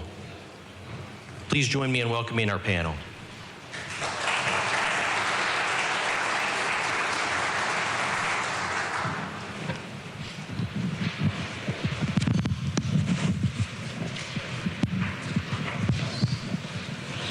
Excellent. Well, thank you all for being with us today. I just want to mention such a core part of the bilateral relationship is certainly the energy sector. It has historically been such a significant area of collaboration, and we know during the Prime Minister's visit, there's been even greater focus on strengthening and expanding those ties. And of course, we know the Prime Minister was just in Houston yesterday, and we'll have some big announcements coming up shortly. Like our prior panel, we have, of course, another high caliber lineup of industry leaders to help us understand what that collaboration in Iraq's energy sector is going to lead to. And first up, Meg, if I may come to you first, as I know that BP has a long history of investing and working in Iraq. Building on that legacy, what are your priorities and what is the future for BP in Iraq? Well, thank you, Steve. And it's great to be here with the Iraqi delegation, Your Excellencies. It's really a privilege to be here. BP has a very long history in Iraq, dating back to the very beginning of the oil and gas sector. We were involved in the discovery of the Kirkuk field back in 1927. And also in discoveries of Rumaila and Zubair in the 40s and 50s. So it's really part of BP's very long history to be active in the Middle East and in Iraq. Now, more recently, we've been involved in Rumaila, which is one of the nation's biggest oil fields, currently producing 1.4 million barrels oil per day. And we've been involved there since 2009 and working very closely with one of the national oil companies to improve performance from the field, reduce decline, continue infill drilling, do things like tackle flaring, So since we've been involved, we've reduced flaring from 600 million cubic feet a day to about 100 million cubic feet a day. That's gas that now is put into the power sector, again, helping the overall economy. And we were delighted last year to be invited back to Kirkuk to work with the National Oil Company to help rehabilitate that field. That field currently produces about 300,000 barrels oil per day, but is a very significant asset, and we believe has great uplift potential. And you may have seen an announcement that we've agreed just this morning to bring ConocoPhillips in as a partner for that development. Now, if you ask what can we do, why are we here? Well, first off, it's fantastic potential from a resource perspective, but it helps with Iraqi energy security. It helps with global energy security. And when you look at the capability we bring, the partnerships we're putting together with partners like ConocoPhillips and the National Oil Company, we're able to deliver more value than any of those players could independently. We create jobs, we improve environmental performance, and we improve economic outcomes. So those are the sorts of things that we're pursuing, and we're very delighted to be part of the Iraqi energy system. So clearly a long history, but a bright future as well. Very exciting. Ryan, turning to you, of course, ConocoPhillips looking to enter Iraq. If you could share with us what gives you confidence about Iraq's energy future and where you see the biggest opportunities for partnership. Yeah, thank you, Steve, and thank you, Your Excellency, Prime Minister, and the Iraqi delegation. Appreciate the opportunity as well. It's interesting when you think about the economic cooperation that the Prime Minister has talked about with our President. I think those are music to our ears in terms of what we're trying to go do. A special thanks to Ambassador Barrick for all of your tireless work in the region as well. And when you combine world-class resources like Iraq has, and you can bring the opportunity like companies like ours to bear our technology, the partnership with British Petroleum, with BP, and what we're doing, this creates a new opportunity. You bring world-class resources with world-class leadership to create that economic cooperation, and we think it's the recipe, and the need for speed that you talked about, Mr. Prime Minister, is something that is very good music to our ears as well. So while we don't have maybe the rich history that BP has in the region, we were the company that discovered oil on the North Slope of Alaska at these mega fields in 1968. We were the company that discovered Norway's first production from the giant Ekofisk field in Norway also in 1968. So we are anxious to bring our technology, our know-how, our people, and our capital to help the Iraqi people realize their full potential as well. So we thank you for the confidence, and we thank you for this opportunity as well. All right, so we're listening in live there to that discussion as we heard from the Iraqi Prime Minister. He delivered a very short keynote address, and now you're taking a live look. They're also in Washington, D.C., as the DHS Secretary Markwayne Mullin is set to deliver an update here very shortly on election integrity, and that comes after we heard from President Trump last night as he was speaking on free and fair elections. President Trump also pushing for the Save America Act as well. All of this coming up here very shortly. To make sure we don't miss it, we are going to step away for our final commercial break of the hour on Live Now from Fox. Stay with us. We're back after this.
All right, and welcome back in here to Live Now from Fox. Once again, Secretary Mullen set to speak here any moment now. This is the live feed we have coming in here. That is slated for 11 a.m. Eastern time as he is set to speak on election integrity. We'll bring that to you once it does get underway. In the meantime, let's take you back out to this live event here as we were listening into the Iraqi Prime Minister as he was giving a keynote address there in Washington, D.C. And now there is an ongoing discussion.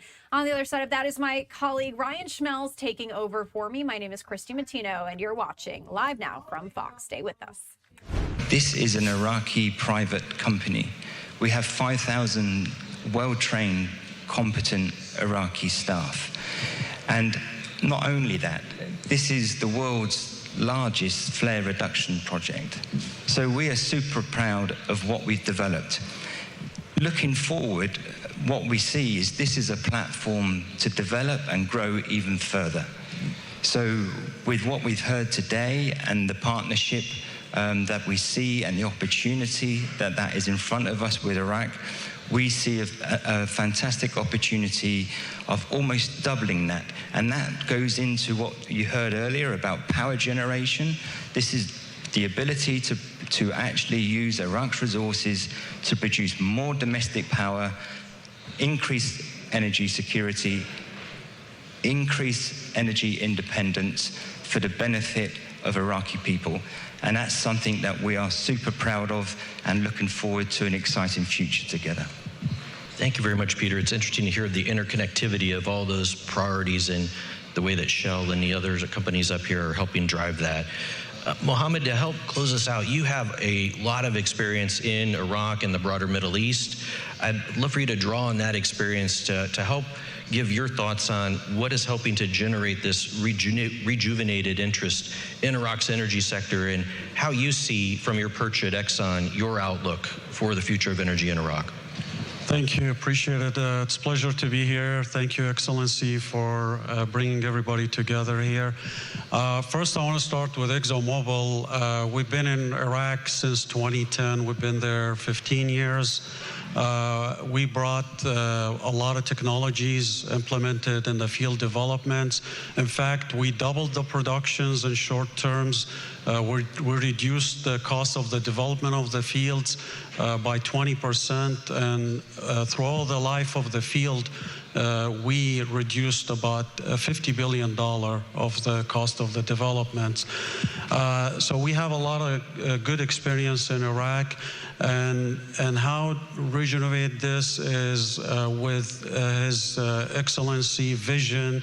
There are some key enablers required to attract the investors back. Of course, the number one is to have the right fiscals that competes in the company's portfolio. And number two is ensuring that the investors get good confidence and protecting their investments. And the third thing is to have the right governance to ensure that as you develop these massive projects to be delivered on time and fast as much as you can. And with His Excellency Prime Minister yesterday visit in Houston, was a pleasure to have him in our campus. We discussed about a huge, massive projects that ExxonMobil is entering in Iraq, and the opportunity is significant, and that's aligned with his vision. Excellency vision is to get Iraq to 6.57 million barrel a day, and we're very committed with this, and I think that will take Iraq to be one of the key energy leaders, and with implementing those enablers on that. Thank you. Well, Mohammed, thank you very much. And I think you captured, I think, the key elements of why Iraq is back and why all the companies are so committed to Iraq's future. If we could please get a round of applause. I want to thank our panelists for We really appreciate your insights. We all know that you are leaders of very important companies doing important things in Iraq and around the globe, and we thank you for that. This is going to conclude our morning session, but before anybody gets up, if I may invite to the podium my colleague Anna Burris, Executive Director for the U.S. Iraq Business Council, to help give us the instructions on what comes next. Good morning, everyone. Thank you so much. Obviously, we are a bit delayed in our program agenda as of current. In order to remedy this and go back on schedule, we are going to now be taking a break. There will not be the roundtables that were originally planned for 11 to 12 o'clock occurring in the other rooms. Instead, we will now have a transition, a break, and we will resume at 12:30 to resume our luncheon program. Thank you so much. At this time, I'll kindly ask our panelists to exit the stage, and we will start our break. Thank you. All right, well, it looks like we're getting to a break there with that event that is currently happening involving Iraq's prime minister. And we'll have a number of other major stories that we are following throughout the day.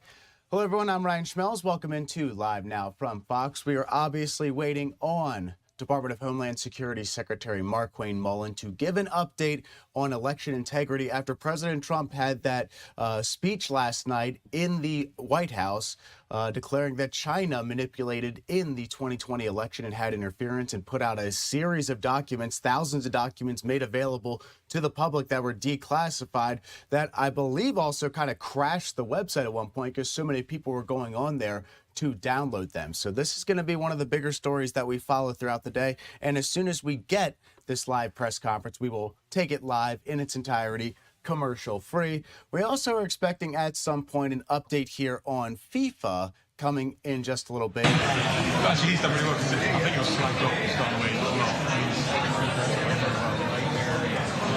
And apologies for that. The audio was really jacked up right there. So we're going to turn that down for just a little bit. But it also looks like right now we do have something happening on one of the monitors. It looks like Russell Vought, the director of the Office of Budget and Management for the White House, is about to speak. And we also have Secretary Duffy set to give remarks here in just a little bit. So what we could do is go ahead and head out here. Do we have any information on what this is, Jules? You're taking a look at FNN4? Yes, correct. That is the Lone Star State ship christening, actually, coming from the Philadelphia Navy Yard.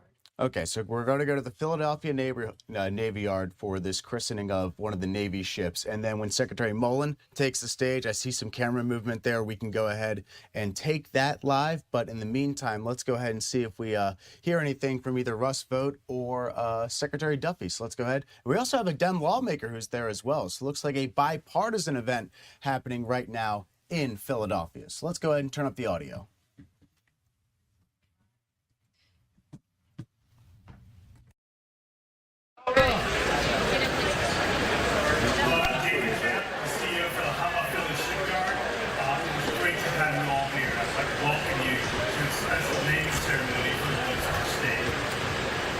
Lone Star State actually has a special place in my heart. Having born and bred in Texas, there's a little bit of a special place for the ship. I joke around, all 5 training vessels are the same design, but I tell people the Lone Star State is just a little bit bigger than the rest of them.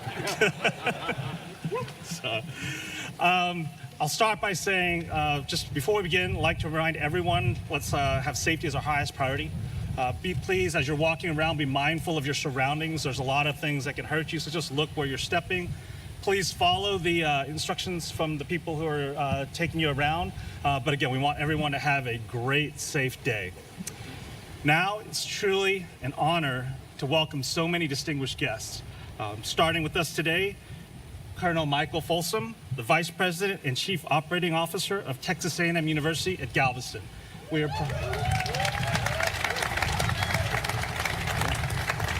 Jeff Dixon, President and CEO of Tote Services and my partner in crime for this project. Congresswoman Mary Gay Scanlon, who's been a supporter since the beginning. Director of the Office of Management and Budget, Russell Vogt.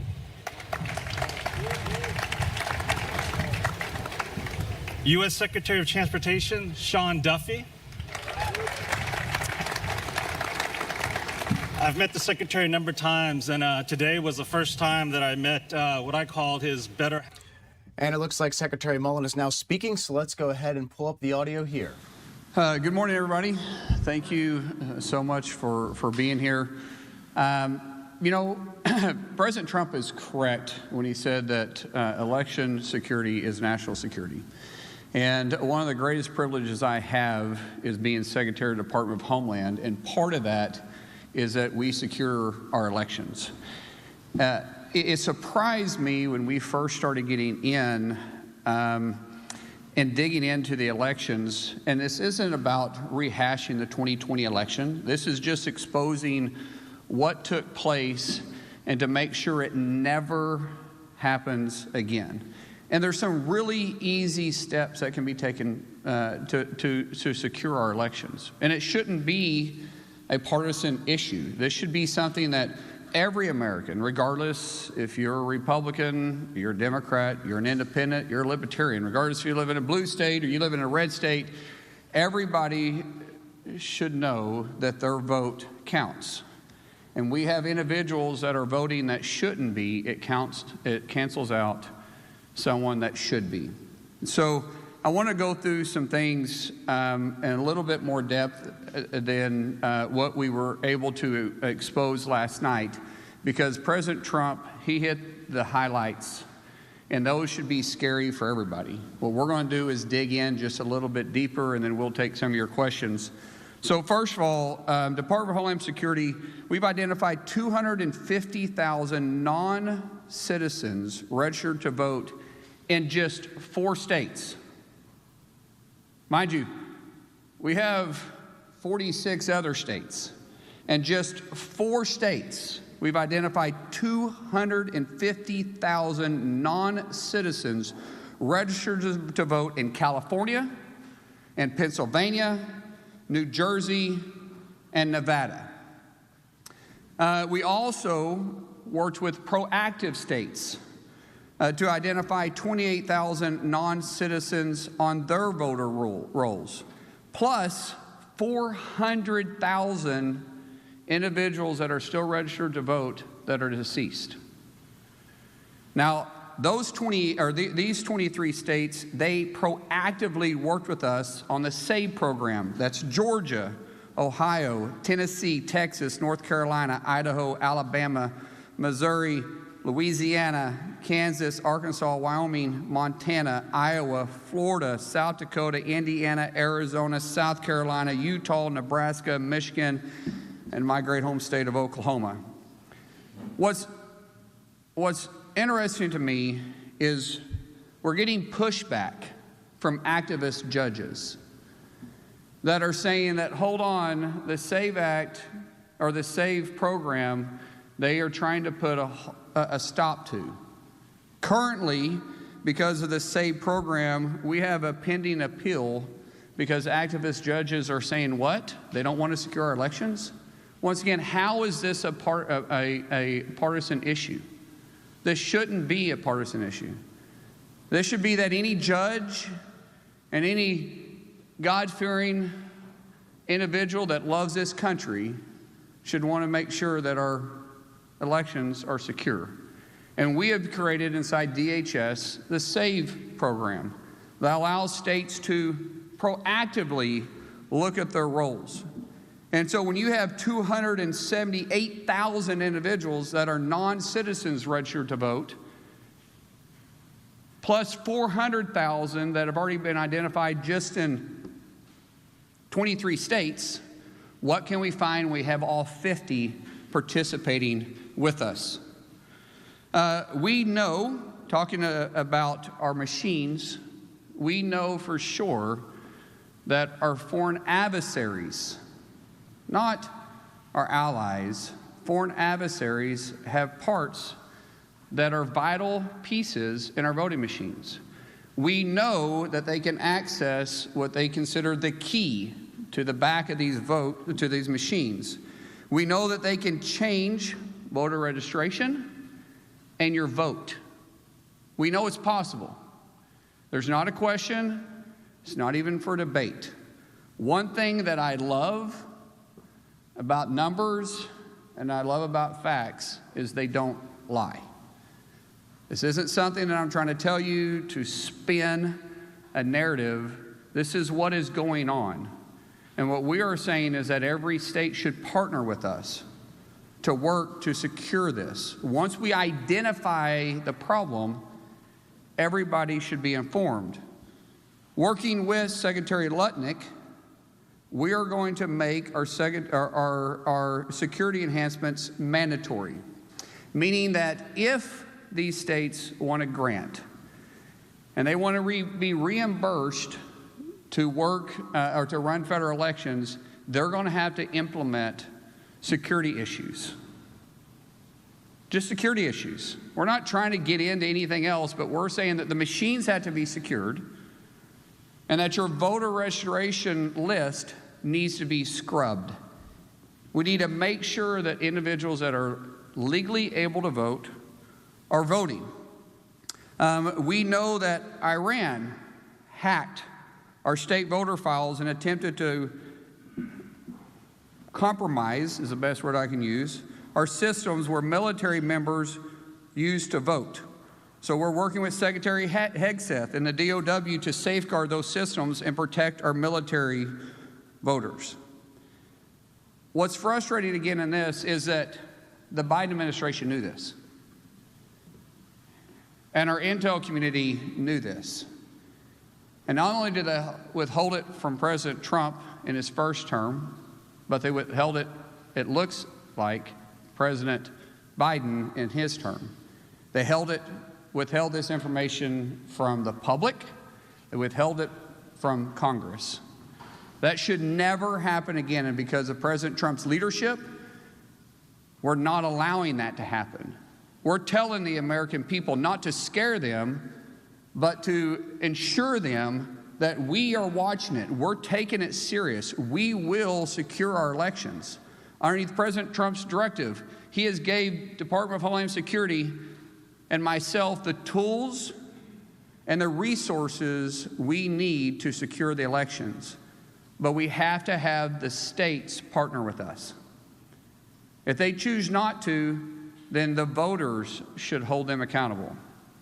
When I was sworn in just over 100 days ago by President Trump, and I can tell you honestly, I haven't quit smiling. I think this is the greatest job that I could possibly have.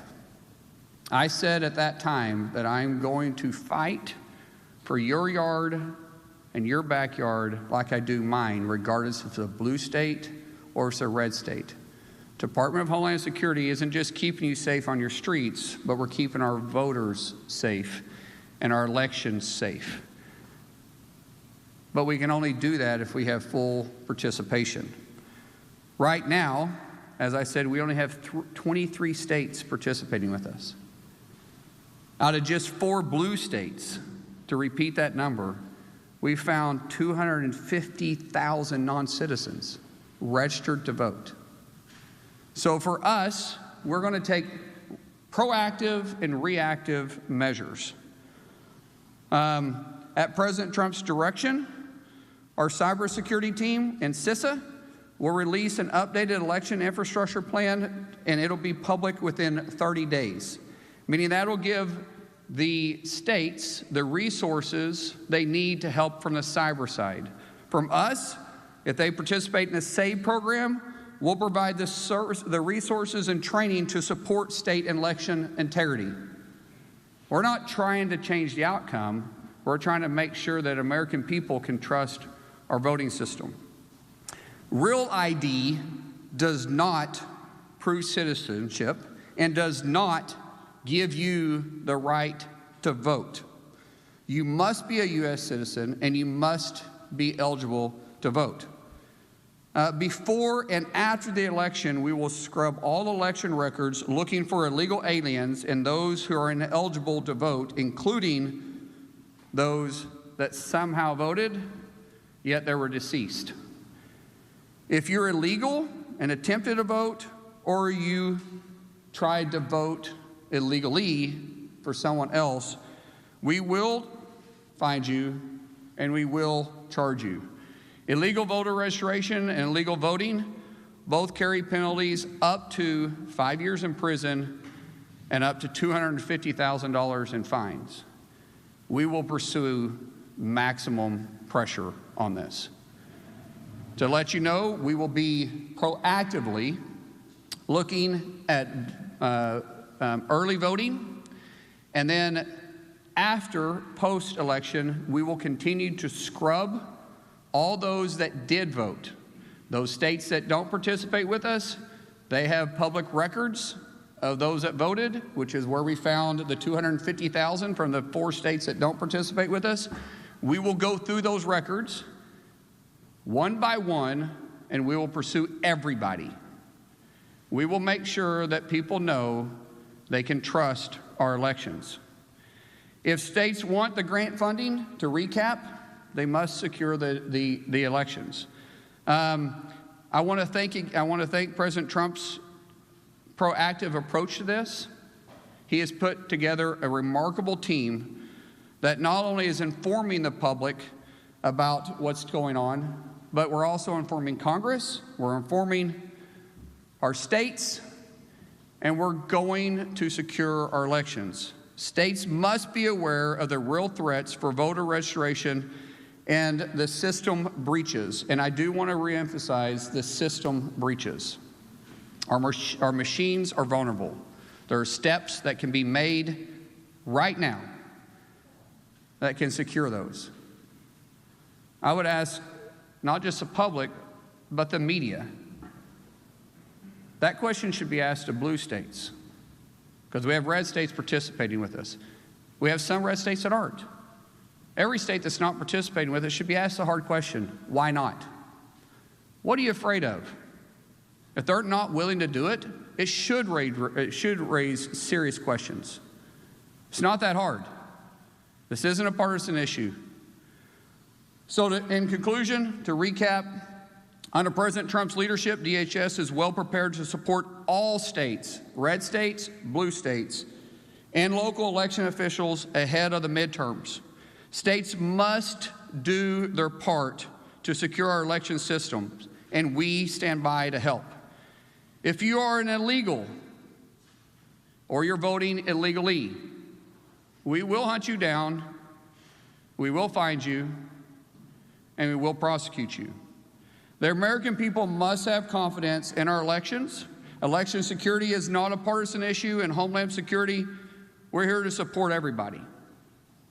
The American people, the states, even the media, to get access and the information they need to hold the states accountable. So with that, I'll open up for questions. Yes, ma'am.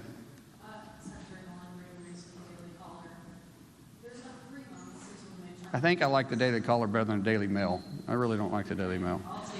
Yeah. We're on competition for each other. There's about 3 months until the midterm elections. I'm sure people are watching President Trump's speech last night, they're watching your remarks today, and they're feeling uneasy about casting their vote in the midterm elections. Can you ensure that the midterm elections will be secure? First of all, great question. Thank you. When we start talking about can we ensure that the midterm elections are going to be secure? Yes, we absolutely can build confidence in the American people, but the states have to do their part.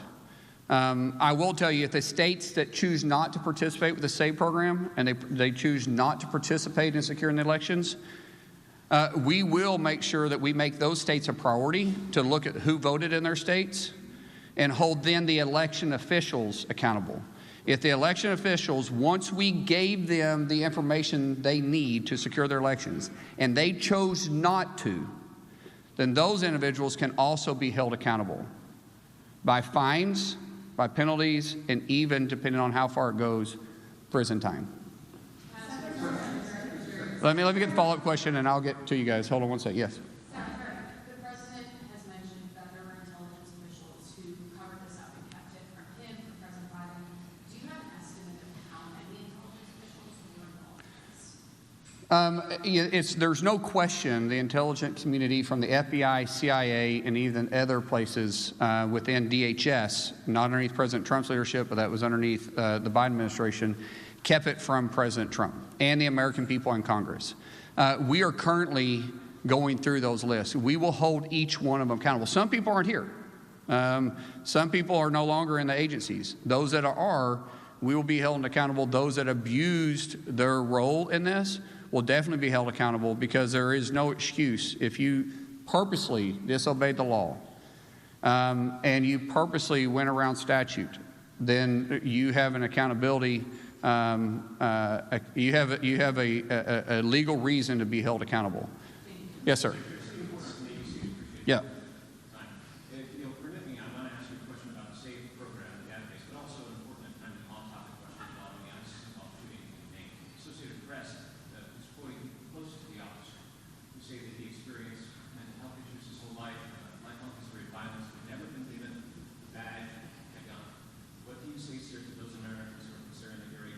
Sir, I have not heard that at all, but we understand that it's being investigated, and we'll allow the investigation to go through. That's all I'm going to say about that. Yes. Yes. I got back here in the back.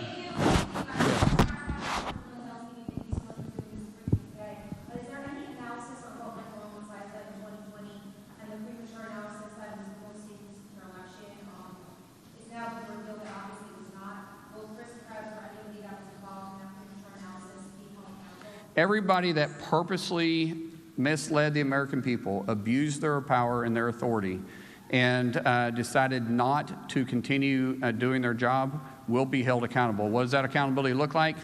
I don't know. Is it criminal? We'll pursue criminal charges. If it is not criminal, we'll make sure you never work for the federal government again, and you never have the ability to have a clearance again. Yes, right here. I will look this way next, I promise. Some of your numbers, we have 278,000 non-citizens on voter rolls. Any indication of how many people actually voted, or the 400,000 are actually deceased? Any indication, total number of people that did vote, and what is your ballpark for how many of these people are actually voted in terms of total? So those that we've identified, the 278,000 non-citizens and the 400,000 deceased, we are now going through that record. We're standing up a department in DHS. Heather Honey, who is doing a great job exposing all this and working with the team together. Joe Edlow with USCIS and other teams. We are going through these files one by one.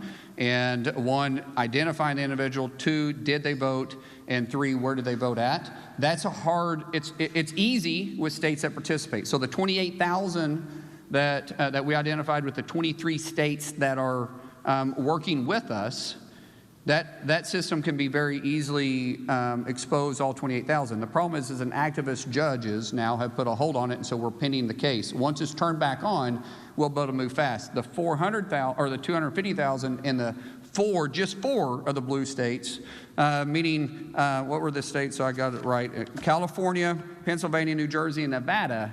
Those are going to be a little bit tougher because we're going to file paperwork for FOIA, even us, to try to get that information from the states. But we will. I don't care how long it takes. We will go by this one by one, and everybody that did vote illegally, we will prosecute. We'll bring up for prosecution. Yes. Thank you, sir. I have 2 questions for you. By the way, it's very smart wearing a red dress because you catch everybody's eyes with the bright clothes. Same thing with what color shirt is that? Peach? Orange? I don't think that's orange. That's peach. That's definitely peach. My first question for you is, given that left-wing lawmakers like me have already suggested that the president's entire speech last night was discredited, it seems like the blue states will not participate in your efforts. So how do you plan to respond to that? And then on my second question, on the traffic stops, did the president know about that decision before you made it, and at what point did he learn it? Yeah, so let's talk about the major networks not willing to carry the President of the United States address to the nation on election security. How shameful is that? I think it was ABC, NBC, and I don't know if CBS. Did CBS carry it? Anybody? CBS carried it. So ABC and NBC not carrying that? Why? What are they trying to cover up? Why wouldn't they want to inform the American people? Why are they calling themselves a news outlet if they're not actually trying to put the news out there? We wasn't giving spin on the election. The president wasn't trying to relitigate what happened in 2020, although he definitely could at this point. The president was giving facts, what we have exposed, what the Biden administration covered up, what the intelligence community held from the American people, Congress, and the executive branch, and we're putting it out there. And yet, 2 major networks didn't want to cover it. I think the question really should say why. Because they sure covered the other part of it when they were saying that it was the most secure election ever. What facts did they have? Because they didn't have facts. They were taking someone's word for it. President Trump gave facts. Today we're giving facts. When you start talking about the president and I are very close. I was texting with him this morning. He and I are there's no daylight between us and the enforcement. And in fact, we have ramped up our enforcement and our arresting illegals. Just to give you some numbers on this so everybody knows, and I want to get them correct, so I brought them with me. Last year total in 2025, we deported, now these are not including self-deportations. These are just ones that we had to go through, we had to arrest, we had to go through the system, and we had to deport, and they tried to stay inside the country and they had no legal status to do it. 442,637 total deported last year in 25. To date, well, these are yesterday's numbers. We have 403,294 that we've done in 2026. Our arrests are up. We're hitting single-day records every single day. But what we've done is I've turned down the temperature of the stove to try to get it correct without boiling over. We're trying to perfect our ability to work with local law enforcement, state law enforcement, and get illegals and criminals off our streets. 70% of the arrests we do daily are felons or have pending felony charges. 70%. We should all be able to work together with that. Total removals is 3 million. Total removals, 3 million. 1.4 total aliens have been, since we've been put in place, have either volunteered to be deported, yet we paid for them, or we forced them. But as I said, total removals have said, hey, we're leaving the country and did it on themselves was over 3 million. Yes.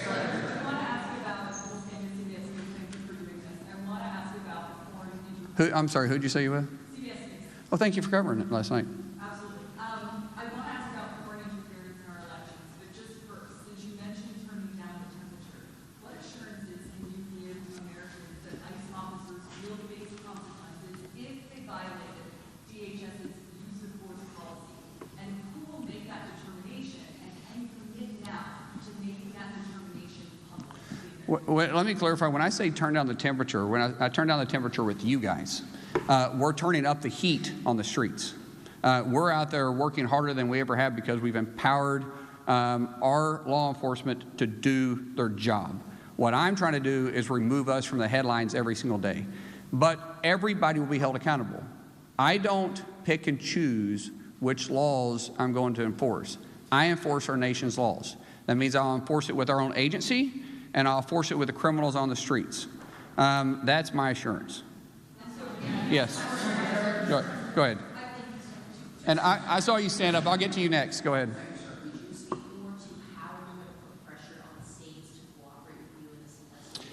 Yeah.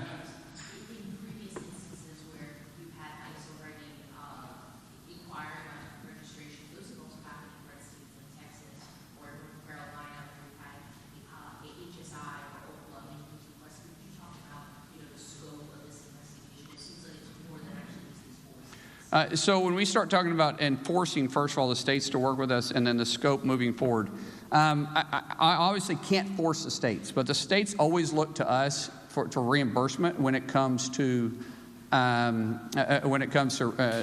with the elections. It's expensive to put on an election. I mean, you think about every precinct in every county and then statewide. We are not going to spend taxpayer dollars reimbursing a state that is refusing to secure their elections. And we're not saying do it alone. We're saying we're going to help you. We're going to give you the tools to need it. We're going to give you the training to need it. We're going to give you the funding to do it.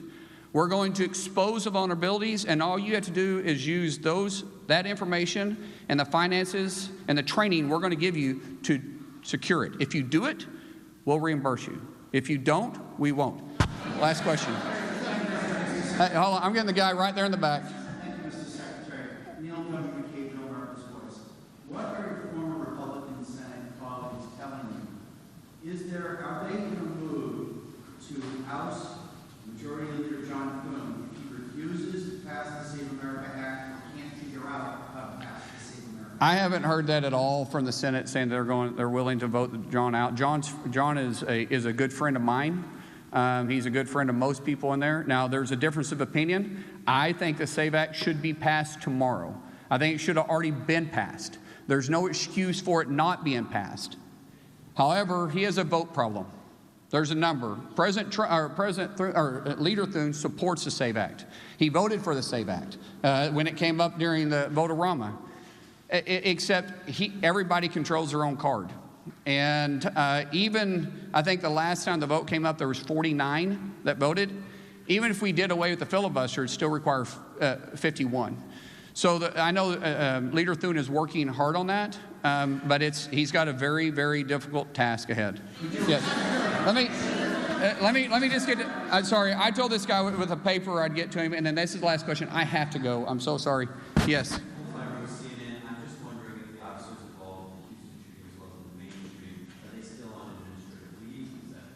Why any investigation that is going through, I don't care which law enforcement, I don't care if you're local PD, if you're county, if you're state, or if you're federal. When there's a shooting involved, standard practice is that individual goes on administrative leave while the investigation is going through. And we do it the same way. So thank you guys so much. Appreciate it.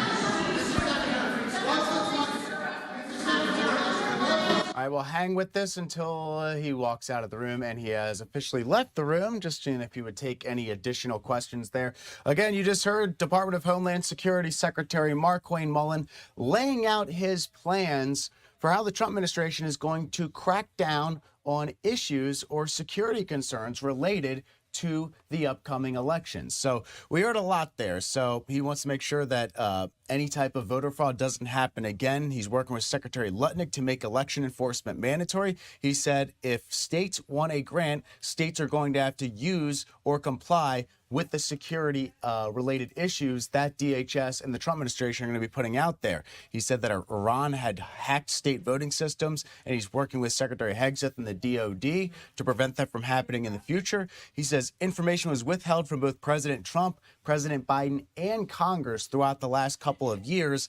And he says that he wants Americans to know that people should not this is not to scare them, but to ensure them that elections are secure. He said only about 3 blue states are complying with what DHS has put out so far related to elections. And when they put out what they're doing, they said that the cybersecurity team within the White House is going to be releasing an infrastructure plan that will be made public in about 30 days. They will scrub all their election rolls. And if you vote illegally, they will charge you. Now, when it comes to the midterms and some of the other things and talking about the states that don't cooperate, there was an interesting answer here. He said that state election officials could be subject to fines, penalties, or even prison time. And then when he was asked a follow-up question related to that, he said, if it's criminal, you'll face criminal charges. If not, we'll make sure you never work for the federal government again. And also said that, and this is probably one of the moments that got a little bit of a reaction from our newsroom here. He said that he wants to turn down the temperature with the media, but DHS is going to be turning up the heat on the streets. So a major press conference there following President Trump's address to the nation last night related to election security. Now DHS Secretary Mullin coming back the next day and kind of laying out how the Trump administration is going to be trying to crack down on what they say are election issues coming up for the 2026 midterm elections. I'm Ryan Schmelz. You've been watching Live Now from Fox. Let's go ahead and get our first commercial break in. We're very behind on that. It's about 11:35 here on the East Coast, so we'll be right back in just 2 minutes. Stay with us.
Welcome back into Live Now from Fox. I'm Ryan Schmelz. We just heard from DHS Secretary Markwayne Mullin laying out the Trump administration's next actions when it comes to cracking down on election security and trying to secure the elections for the upcoming midterms.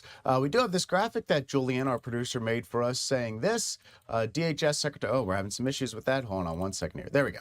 DHS Secretary Mullin on election integrity. 5 years in prison if you vote illegally. That is the maximum sentence I believe they can give at the federal level for somebody who votes illegally or helps somebody vote illegally.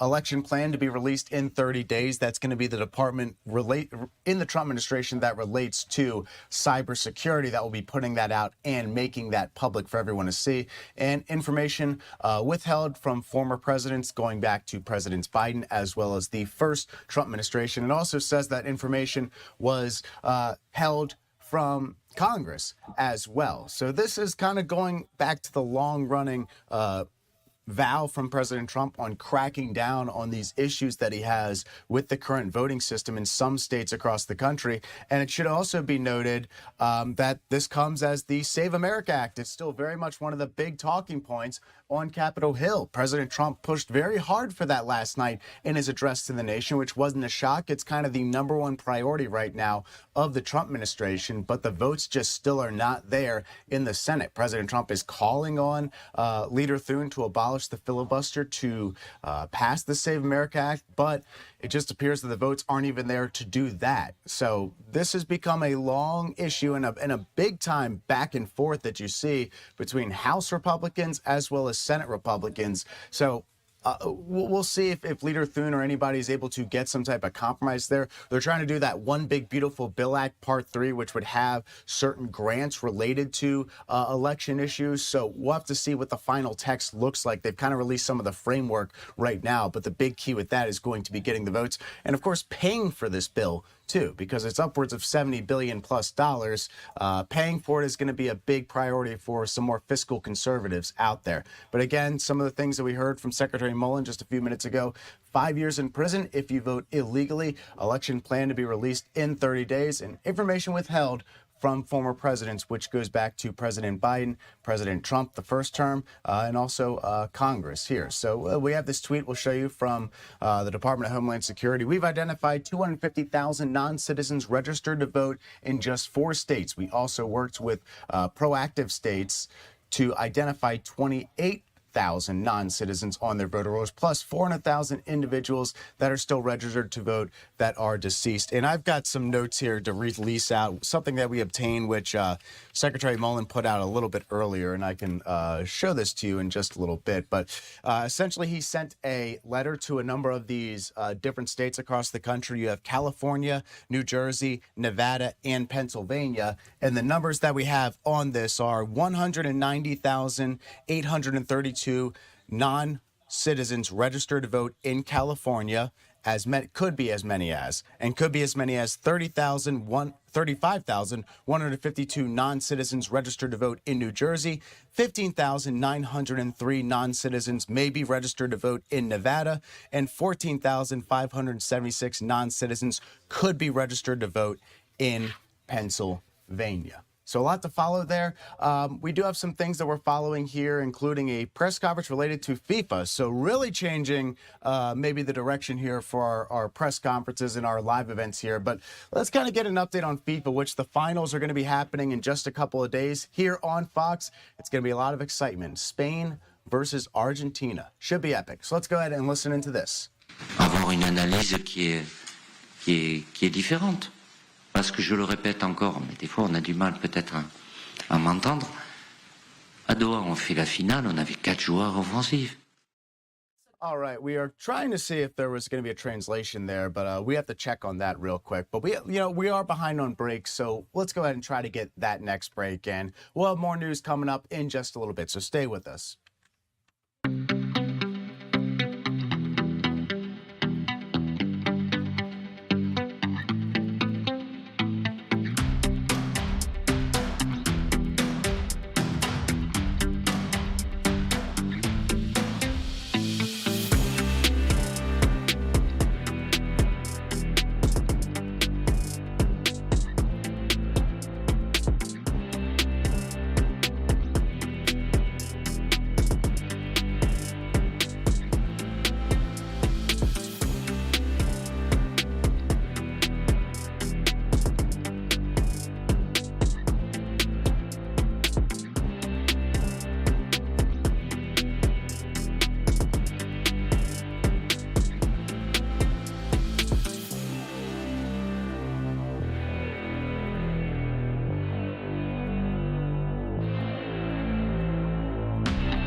All right, folks, we are working to bring in our next guest. We'll have Ryan Gorman joining us in just a little bit. But in the meantime, we are going to just go ahead and get this set up. Let's go actually head back out to that FIFA press conference, see if any of these questions are taken in English as well, because I think it's a bilingual press conference. Let's go ahead, listen to this very briefly and see what happens. Sull'hecho di hacer el pressing, que no lo abbiamo hecho bien, nada de táctica o así, es normal que los jugadores pueden hablar después del primer tiempo, cuando hay también la pausa hidratación. Y quería preguntarle también, se dice mucho que el tercer y cuarto puesto es un problema, que nadie quiere jugar este partido. ¿Usted cómo lo enfoca? All right, looks like we got no luck here, but fortunately our next guest is ready to join us here. That is Ryan Gorman from The Ryan Gorman Show at WFLA in Tampa, Florida. Ryan, it is great to see you. And the story you're coming on here to talk about is that you had an interview today with Secretary Kennedy from Health and Human Services on this new effort from HHS to pretty much make hospital foods more healthy across the country. Yeah, Tampa General Hospital here in the Tampa Bay area is the first hospital to really go all in on this initiative. And essentially what they're trying to do is to take the Health and Human Services new guidelines for nutrition here in the U.S. and apply them at the hospital. And it makes sense. I mean, you've got people recovering from all kinds of different conditions. So to serve them the healthiest food possible, I think a lot of people would look at that and say, yeah, that's a good idea. The one question I had for him was, would there be any consequences for friends and family who, sneak in some of that fast food to the rooms that they're visiting? And he said he doesn't think that any of the patients are going to want that kind of food because the food's going to be so good now at Tampa General Hospital. Hey, that's a big ask for, though. That means the food has to pass the taste test. So, and this is more of a pressure thing. This isn't a mandate or a requirement that HHS is doing, correct? Because they've done this with some other organizations, whether it be at the education level or at the hospital level. It's mainly just a recommendation, and they're seeing which hospitals will comply with them, correct? Yeah, Tampa General Hospital took the pledge, and they're really leading the way. And a lot of what Tampa General Hospital is going to do moving forward, I think HHS is going to use that and Secretary Kennedy to show other hospitals what's possible and how to go about making their food healthier. And he said the cost addition to Tampa General only going to be about 5% at the most. And the way he put it and the way Tampa General Hospital sold it is that we're talking about a pretty significant overhaul in their food and how nutritious it's going to be moving forward. And it's all very fascinating, too, because it also comes as there is this parasite going around. Dare I say, some people call it the bathroom parasite. Yeah. They actually use a different word, but I'm going to be safe and not get yelled at by my EP here. What did he tell you on that? What kind of update did he have for what's going on there? Essentially, that the investigation has led them to a place where they think they have a pretty good idea how this whole thing started and where it came from, and that's going to help them moving forward. And we've seen the announcements and the information that's been reported about the particular farm where some of the produce might have come from that's led to this outbreak. But it's certainly become a really big story, so I wanted to ask him about it. And it was actually a doctor who I had on the show who I thought really gave the most important bit of information that I was not aware of. And the secretary alluded to this in the interview. One of the issues with cyclosporiasis, this outbreak, is that you don't get the symptoms, the, urge to go right after you eat it, like with food poisoning or E. coli or something like that. There's up to a 2-week latency period. Oh, wow. So that's why it's been hard to track. And that's also why after having a salad on Monday, I'm going to be on pins and needles for the next week. Well, is there anything you can do to prevent it or stop it from spreading in your system? Like I get a lot of ads for these, anti-parasitic coffees, like mushroom coffee and whatnot, which are supposed to combat parasites or potential parasites in people's bodies. Are there any preventative measures you can do that you understand of? There's a medication, and Secretary Kennedy told me all about that, you know, this is something that they can deal with once you get it, but it's the not knowing if you're going to get it. And then I don't believe, at least as far as I've heard from the doctors I've talked to and then from Secretary Kennedy, that there's anything that you can do to figure out if you've got it until the symptoms arise. So it's kind of that wait and see mode. And right now, I think you're seeing a lot of people, everybody I've talked to, kind of staying away from lettuce and those kinds of pieces of produce until the all clear is given. And if I'm correct, this is a parasite, so I wouldn't be shocked if maybe the ivermectin discussion gets brought up again, because that was what it was used for. It was an anti-parasitic drug. So this might be coming back and trending again. Who knows? That's well above my pay grade. But I will tell you, just like washing produce, just, you know, how we would normally maybe wash lettuce or fruit, that's not enough for this parasite. That you really got to scrub the food that you're about to eat in order to make sure that it's clean. So, you know, for me, someone who doesn't really like fruits and vegetables, just staying away from it right now. And I should be just fine. Again, aside from the salad that I recently ate, I'm still a little nervous about that. You probably should eat more fruits or vegetables. That's just my advice to you personally. But I did want to kind of touch on something too. You've had a lot of callers calling into your show. We're kind of entwining our audience into our shows a lot more here at Live Now from Fox. What kind of reactions have you gotten to the president's speech last night? And probably a little late to get DHS Secretary Mullen reaction, but what have the callers kind of been saying about what President Trump said yesterday? It was very interesting because I did get a lot of feedback this morning on the show talking about this. And for a lot of my listeners, and you have to keep in mind, many of them are Trump supporters and still are Trump supporters, but they were underwhelmed by the speech, mainly because what you've had 6 years of the president saying that he won the 2020 election, that it was rigged, and then last night failing to provide any evidence of that, and also really not even getting into that. He was more talking about what China had allegedly done and then pushing to pass the Save America Act. And that left a lot of my listeners wondering, well, where's the bombshell information I was promised? And many of them also felt like they wanted to hear more about the things that are really impacting their daily lives, not a past election. What's going on with the economy? Gas prices back on the rise. Nobody seems to know what's going to come next with Iran. Those were the things that, while the president touched on them briefly in the beginning, I think they wanted him to go more in depth on. Yep. All right. We are up against the clock. Ryan Gorman from the Ryan Gorman Show. A fellow Ryan. Quick question, though. Are you going to be doing the Ryan meetup in Minnesota where they are trying to break the world record for most people on a roller coaster with the same first name? Are you in? I didn't know about it, but yeah. I mean, if you're going, I'm in. Let's do it. All right. We'll coordinate. All right. Ryan Gorman from Ryan Gorman Show on WFLA. Thank you so much. Great to see you, buddy. Thank you. Have a good one. All right. We appreciate Ryan Gorman joining us here on Live Now from Fox. Let's go ahead and get our last commercial break in of the hour. We'll be right back in just 2 minutes. Stay with us.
All right, welcome back into Live Now from Fox. I'm Ryan Schmelz. We did just hear from Transportation Secretary Sean Duffy, as well as Office of Management and Budget Director Russell Vought, who just had a gaggle. Let's go ahead. We just wrapped up, so we'll play it from the top real quick and see if we have any news that was made in that gaggle. So let's listen in. All part of the president's plan to revitalize American shipbuilding. And this is a whole of government approach. But we have seen shipbuilding on a downward track. We are going to reverse that and bring shipbuilding back to America, make America competitive again.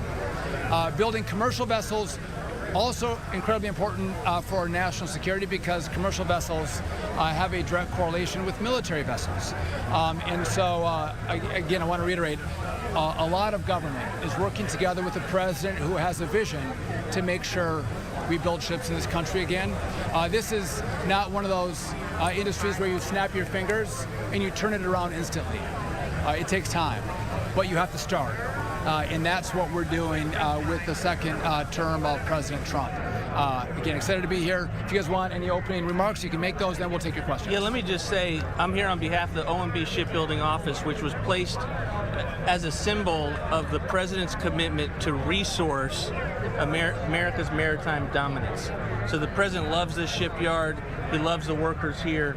He was instrumental in making sure that this shipyard stayed open in his first term, ensuring that this program was here. And now we're seeing the fourth and the fifth ships coming to fruition. And now we want to keep that production line hot with the announcement of the Missile Defense Agency ships, which is essentially the same vessel reconfigured for the MDA's mission set. $1.4 billion contract from the One Big Beautiful Bill. And this, as the Secretary has said, is the first of additional contracts. The last thing I would want to just continue to emphasize, we are so thankful for the direct foreign investment into Philly's shipyard with Hanwha. It is important for U.S. shipyards, U.S. workers, and producing U.S. ships. And that is part of our strategy across the country, whole of government, to provide more competition, to get things done right now. You know, Sean and I live, and we say we want to actually get ships on the water and out of the dry docks into the water. We don't want to just put forward promises into the future. Our scarcest resource is time. We are here to make sure that this shipyard, its line is hot, and this is the first contract, second contract of many, and we're looking forward to the future. Can I just make one other point on Russ? Russ is pretty tough with dollars. I know that firsthand. He watches every penny. That Russ Vought is here on this day to make this announcement speaks volumes of where President Trump is, but also where he is on the kind of investments and dedication this administration has to shipbuilding. And again, he wants to build ships. We want to build ships, and we're going to figure out how to do it. Want to say any opening comments? Well, first, good morning, everyone. Thank you so much for joining us. Director Vought, Mr. Secretary, thank you for your support on behalf of the administration. It wasn't that long ago. I don't know how many of you were here, 2019 time frame. If you can remember what this yard looked like, none of this was here.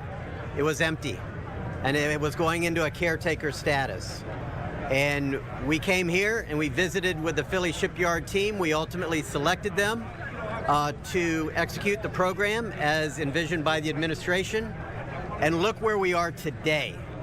So a lot of the things that come up is, you know, can we do this? What is the impact?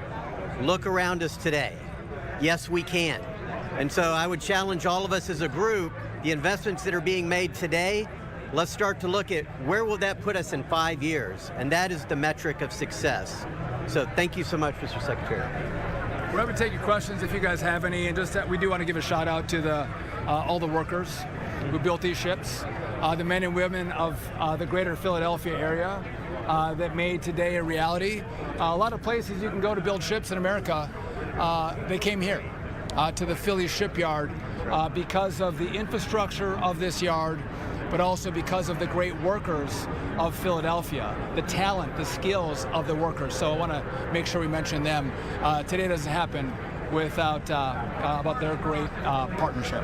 With that, questions you guys have for us? Will you keep building these ships after the California ship is done next year? That line going to continue? You talked about a hot line, and very close to saying more merit ships. So as Russ announced today, we have 2 more ships coming into this yard. They're not going to be training vessels. They're part of a different mission, but the size and configuration is very similar to what's been built over the course of these five ships. Talk about the mission of those ships.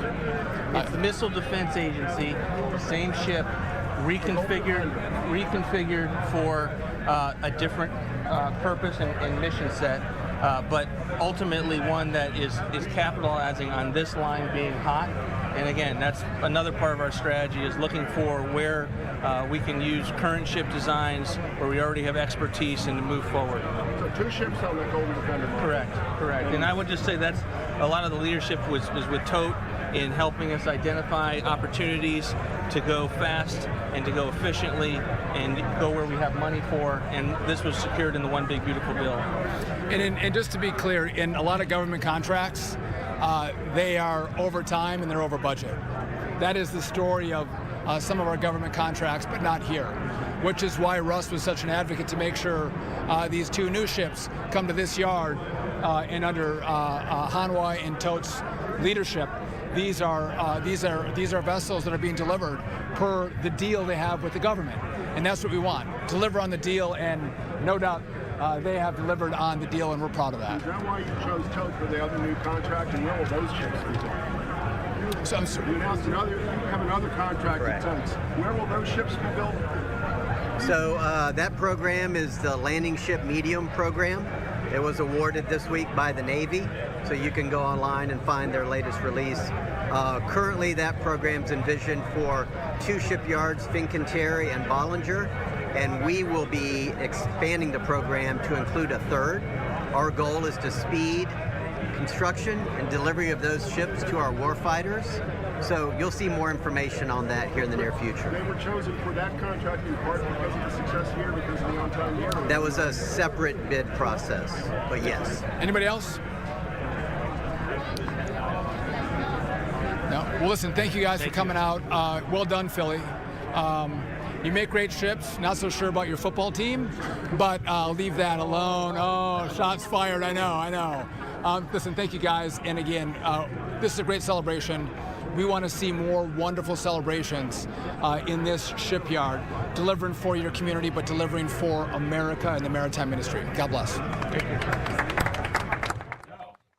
Well, you have Secretary Sean Duffy with a shot there being taken at the Philadelphia Eagles. My goodness, how I believe Sean Duffy is a Packers fan. I mean, he represented Wisconsin in Congress for a number of years, but man, that was a low blow given after he was so hospitable and so kind to the people of Pennsylvania, just going after the Philadelphia Eagles. And if you're gonna make a comment about any NFL team fan base, that's just like not the one you do. Especially when you're in Pennsylvania. I mean, you do it in Washington, that's one thing. You do it in Pennsylvania, that is a horrible idea, man. It is. Yeah, okay. So he confirmed he is a Green Bay Packers fan. I assume that because he's from Wisconsin, and that would be I don't know how you'd get elected to Congress in Wisconsin if you weren't a Packers fan. But yeah, a lot to follow there. Big story there on shipbuilding, which is one of the Trump administration's big goals for the current admin. Not really talked about too much in the press, but is one thing that they kind of set out to be a major goal for the administration when President Trump got back into office. He actually picked his first Secretary of the Navy with the thought of specifically addressing the issue of shipbuilding, especially in the United States military. All right, we do have some breaking news to get to here on Live Now from Fox. There has been reports of a magnitude 7.4 earthquake hitting the Mexican coast near Guatemala and triggering a tsunami threat. Let's go ahead and pull this up from Fox News, saying breaking. A powerful 7.4 magnitude earthquake struck off the Mexican Pacific coast. The quake hit about 40 miles from the major port city of Puerto Madero near the Guatemala border. The powerful tremor prompted a tsunami warning and was felt across parts of Central America. And they are reporting on this on their programming as we are right now. Let's go ahead and pull up this map to give you an idea where this is. South of Mexico, kind of heading towards the Guatemala coast, pretty much encompassing much of Central America. So a big portion of Central America right now is now going to be under a tsunami threat for the foreseeable future. So it's something to keep in mind. If you have family members down there, you might want to get in touch with them, make sure that they are okay. And we have this from Reuters here. Go ahead and read some of this off, saying a powerful 7.4 magnitude earthquake struck near the coast of Mexico's southern state of Chiapas on Friday, triggering a tsunami warning and shaking buildings in neighboring Guatemala and El Salvador. No damage was immediately reported by authorities. Stay up to date. All right, and then now we have that's pretty much all the information we have right now. So this is very early, very developing. Okay, so we do have a shockwave map we can show you right now, too. So let's go ahead and pull this up. Appreciate that, Jules. That gives you an idea where it happened. Not very far from the coast. Happening in the water if you go off of this map there. So something to keep in mind. And that, of course, is why you're seeing this tsunami threat right now. When an earthquake hits in the center of the water like that, or at least that's where the ground zero was for it. A lot of the areas off the Guatemala coast certainly are under a major concern for a tsunami warning. And as we just mentioned there, you could see, and there was the shaking of buildings in Guatemala as well as El Salvador. So we will continue to follow this story, and if we get any major updates, we'll make sure to bring that to you here on Live Now from Fox. But let's go ahead and get our first commercial break in of the hour. We got a lot of news happening here on a Friday. We'll have more for you in just 2 minutes, so stay with us.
Welcome back into Live Now from Fox. I'm Ryan Schmelz. We are connecting.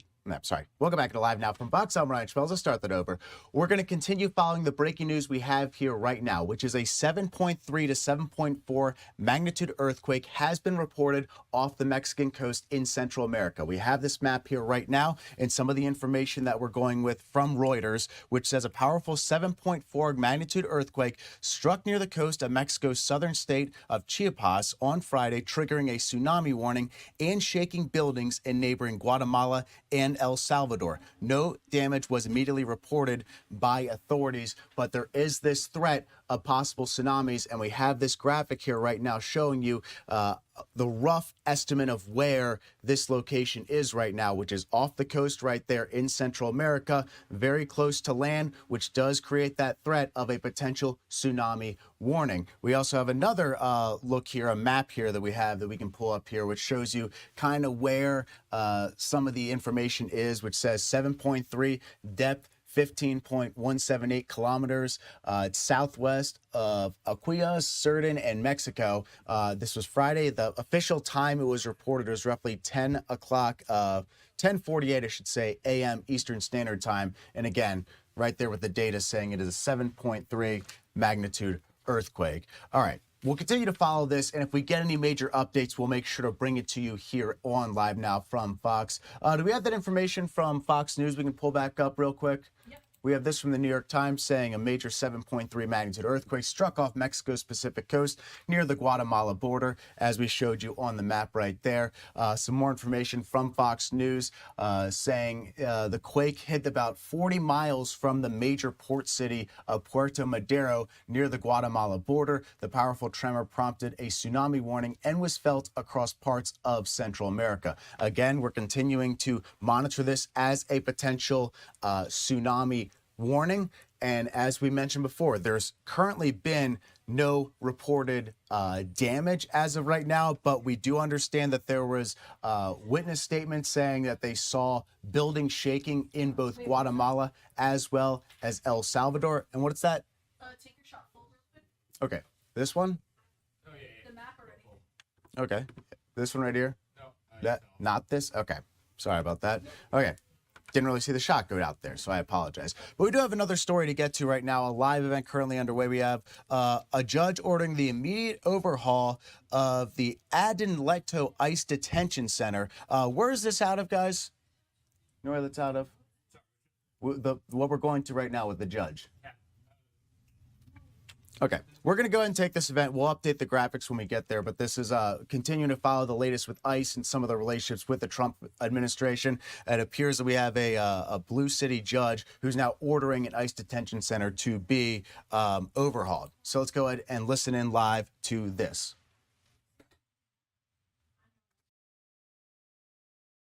Now, and the government is required to comply with it immediately. And that brings me to something I want you all to know about. At this very moment, as we stand here, members of our team are on the ground at Adelanto, distributing flyers directly to detainees, explaining in plain terms exactly what their rights are: to clean water, to medical care, to time outdoors, to visits with their family, and to the direct line to independent monitors if any of this is denied to them. Because a court can only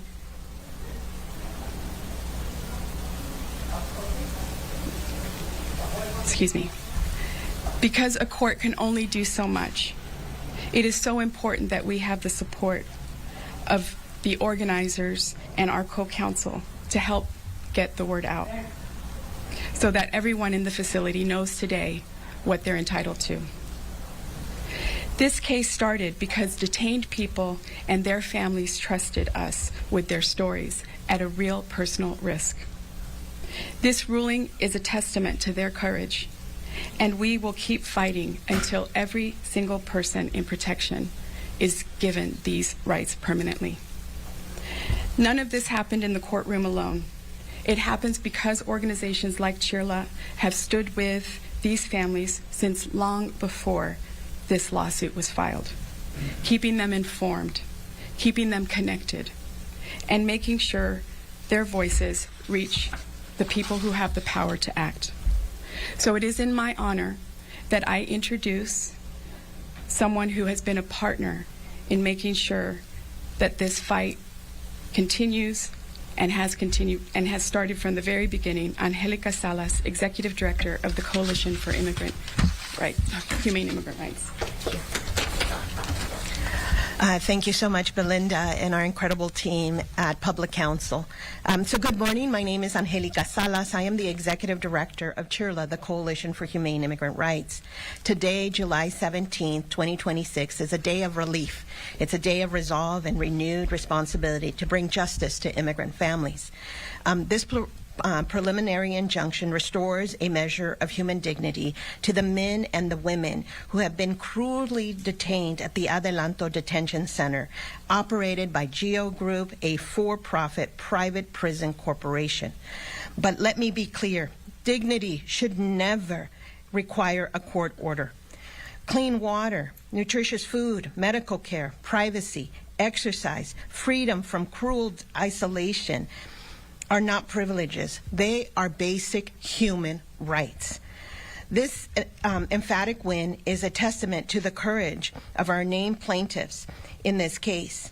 To the CHIRLA team, I say thank you to Carl Bergquist and Adam Reese, our impact litigation team, to our incredible partners, immigrant defenders, public counsel, and most importantly, I also want to say thank you to the many families who have come forward to tell the truth about the horrific conditions at Adelanto. Their voices pierced through the silence. Their testimonies forced accountability. Their bravery reminds us that even in the darkest places, people continue to fight for their humanity, and we have a responsibility and a duty to fight with them. We are deeply grateful to our partners at Public Counsel, IMDEF, and Wilkie, Farr, and Gallagher for their extraordinary work, their persistence, and their commitment to justice. Thank you to Attorney General Rob Bonta and to the state of California for joining us in this most necessary fight. We must remember how we arrived here. Adelanto was closed during the pandemic for these very reasons, because the conditions were dangerous, inhumane, and unacceptable. Then, after the Trump administration began its assault on the Los Angeles region just over a year ago, the facility was suddenly and cruelly overpopulated once again.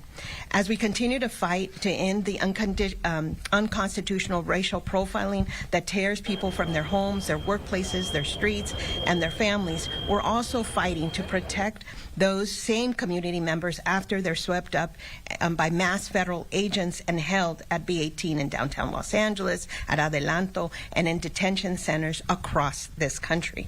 Because of this order, the people detained at Adelanto, whose release our legal teams and so many others are working fiercely to secure, must now have access to clean water, nutritious food, adequate time in the yard and exercise, medical care, privacy, and protection from cruel solitary confinement. These changes will matter. They will protect people's health. They will strengthen their legal cases. They will help families stay connected, and they will affirm something that this country often forgets. Immigrants are human beings, and their lives are not disposable.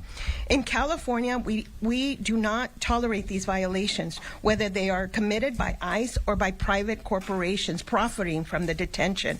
We have passed state laws, and we will pass many more to demand oversight where the federal government continues to fail.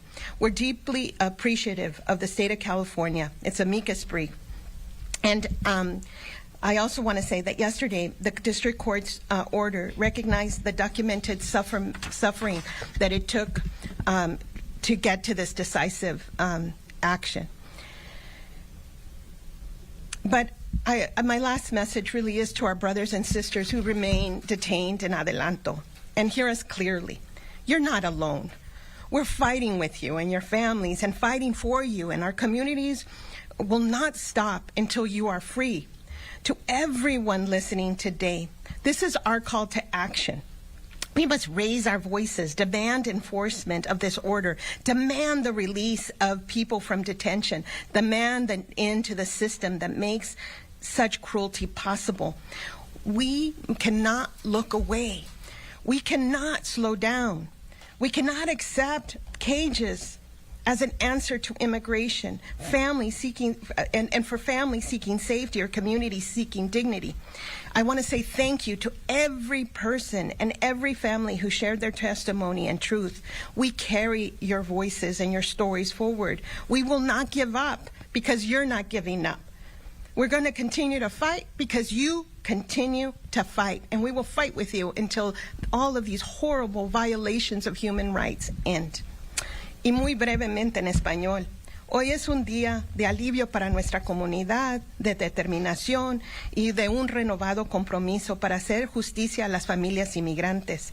Esta orden judicial es preliminar, pero devuelve algo de dignidad humana a los hombres y mujeres que han sido cruelmente detenidos en el centro de detención de Adelanto, operado por Geo Group, una corporación privada. All right, we're going to pull away from this while they are in the Spanish portion of this press conference, but this is a judge, as well as a couple other immigration organizations like the Public Council for the Coalition for Humane Immigration Rights and the Immigrant Defenders Law Center, also speaking at this press conference in California. I'm Ryan Schmelz. You're watching Live Now from Fox. We got a couple of breaking news stories we're following here. We'll hit those when we get back from the next break. We'll be back in 2 minutes.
All right, welcome back into Live Now from Fox. I'm Ryan Schmelz. We do have the latest on this earthquake that has been reported, a 7.3 magnitude earthquake off the Mexican coast near the Mexico-Guatemala border. You see the location right there on your screen. From what we understand, according to Reuters, this was a 7.3 to 7.4 magnitude earthquake that struck near the coast of Mexico's southern state of Chiapas on Friday, triggering a tsunami warning and shaking buildings in neighboring Guatemala and El Salvador. No damage has been immediately reported, but we did just see some footage here that we might be able to pull in just a little bit, kind of showing some emergency crews running around. Didn't seem like it was a major concern at the moment, but certainly something that we are going to continue to follow here and see if anything gets popped up from this. There's these concerns about tsunamis right now in these areas, and something that will be monitored for the next maybe 24 to 40 hours, maybe even longer than that. But we can go ahead back out to that press conference we were just in before we went to break, which is the request from a judge in California, as well as a number of other immigration attorneys and advocates, calling for the overhaul of this ICE detention center. So let's go ahead and listen in there. My team, Carson Scott and Alison Stiefel, for their work on this case. Stephen Miller would like nothing more than for all of us to forget about the thousands of people who are currently trapped within the walls of immigrant prisons across the country, out of sight and out of mind. He wants all of those people to suffer, to give up hope, and to forfeit their rights with the intention that they will sign away their own deportation orders so that the government can meet its heartless goal of detaining and deporting millions of people using billions of our tax dollars to devastate our communities and our families.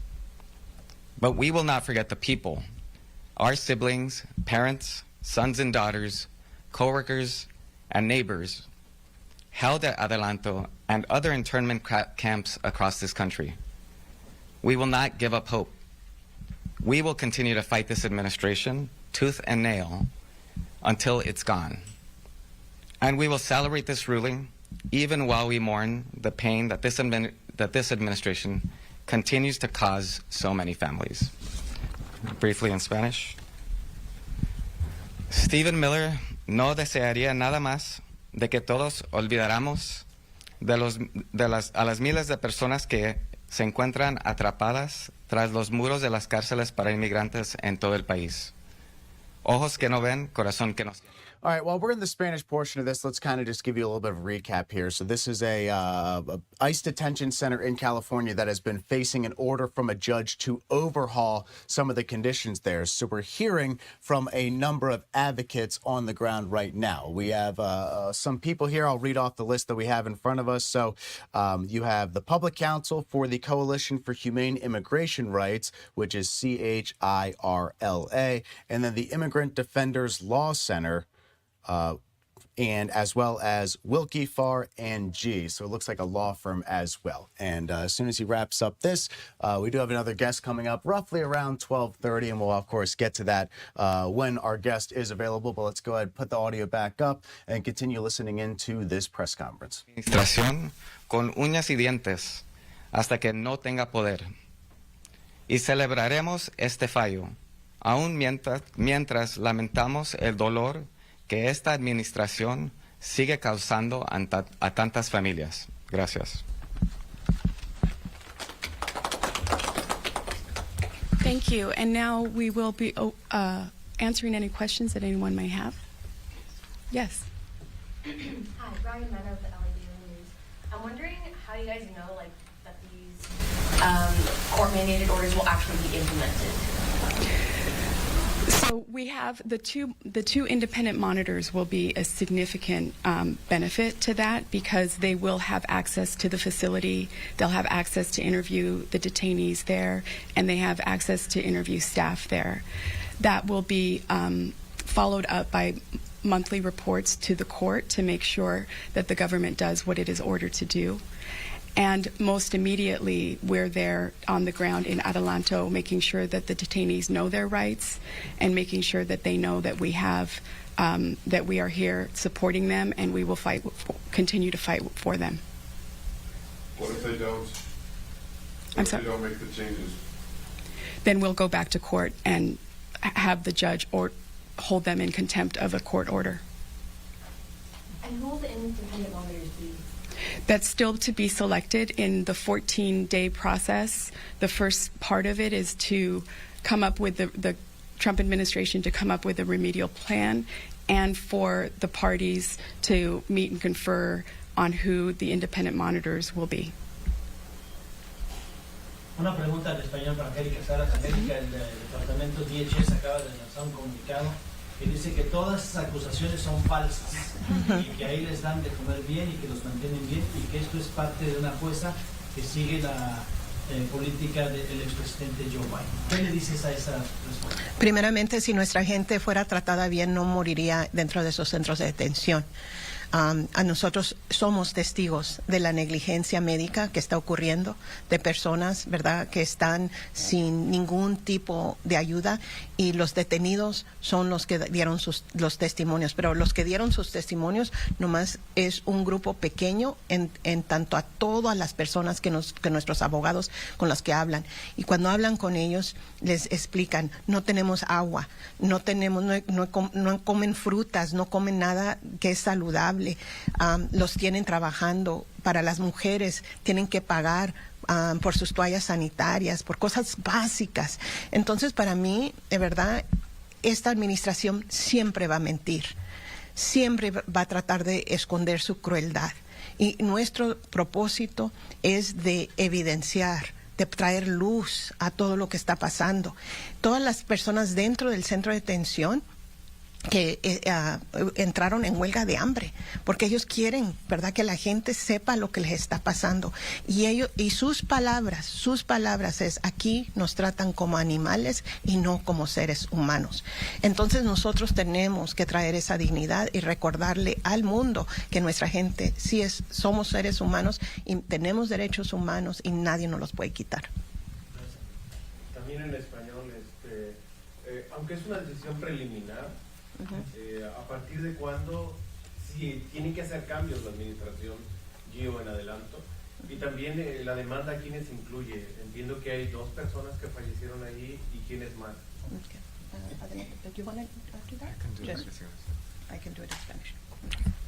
Perdón, la pregunta es si esta decisión preliminar ya obliga a Gio a hacer cambios en adelanto, y la segunda es, ¿quiénes están en esta demanda? So, sí obliga en inmediato que hagan cambios allí en adelanto.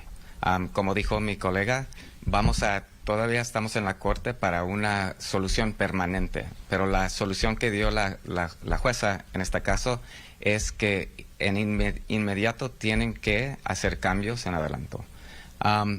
De nuestros los nombrados no ha fallecido nadie. Sí han fallecido 4 personas desde septiembre de este año y muchas más personas antes de eso en muchísimos centros de detención. ¿Cuántas víctimas o cuántos demandantes son? Son 4 demandantes nombrados, pero esta es una demanda que es para una clase y va a incluir a todos los que están en adelanto y todos los que van a estar detenidos en adelanto. Como esta orden es temporal, ¿todavía el gobierno puede apelar a esta decisión de la jueza? Sí puede apelar la decisión. ¿Cuál sería el próximo paso en caso de que haya una apelación? Nosotros vamos a convencer a la corte de apelación que esta decisión es correcta y es correcta porque sabemos lo que hemos escuchado, como dijo Angélica. Hay muchísima evidencia, muchísimas declaraciones de los que están allí detenidos en adelanto que son pruebas de lo que está pasando. Es cruel y inconstitucional. I think someone just asked in Spanish, but in English, I reached out to DHS for comment on this, and they said that any claim that there are subpart conditions at Adelanto ICE Processing Center are false. This is another example of a Biden-appointed activist judge trying to smear our ICE law enforcement. Comments? I mean, as my colleague said, this administration is going to lie. We know this for a fact, that they will lie about the conditions at Adelanto to save face, to try to convince the public that what they're doing is completely legal, and that's false. We know because of the many, many declarations that were submitted in this case by just a subset of the people that are held at Adelanto that the conditions are horrible.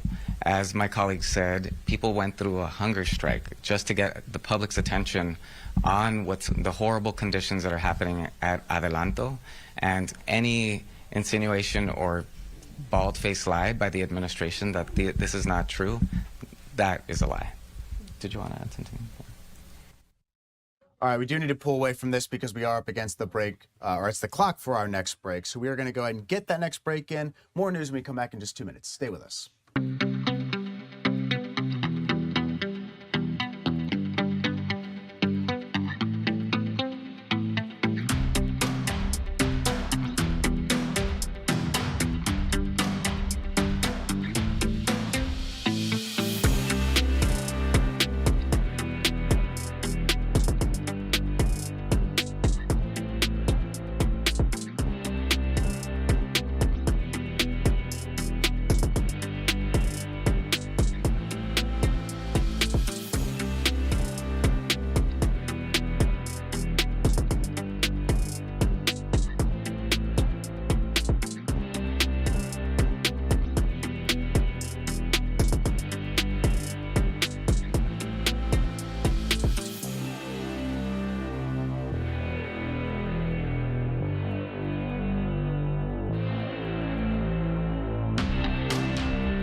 Welcome back into Live Now from Fox. I'm Ryan Schmelz. We're going to bring our next guest in here. He is Kurt Workman, the CEO and founder of Owlet, and he has had a mission here to prevent sudden infant deaths, and it's great to have him on here on Live Now from Fox. Kurt, great to see you. Thank you for joining us.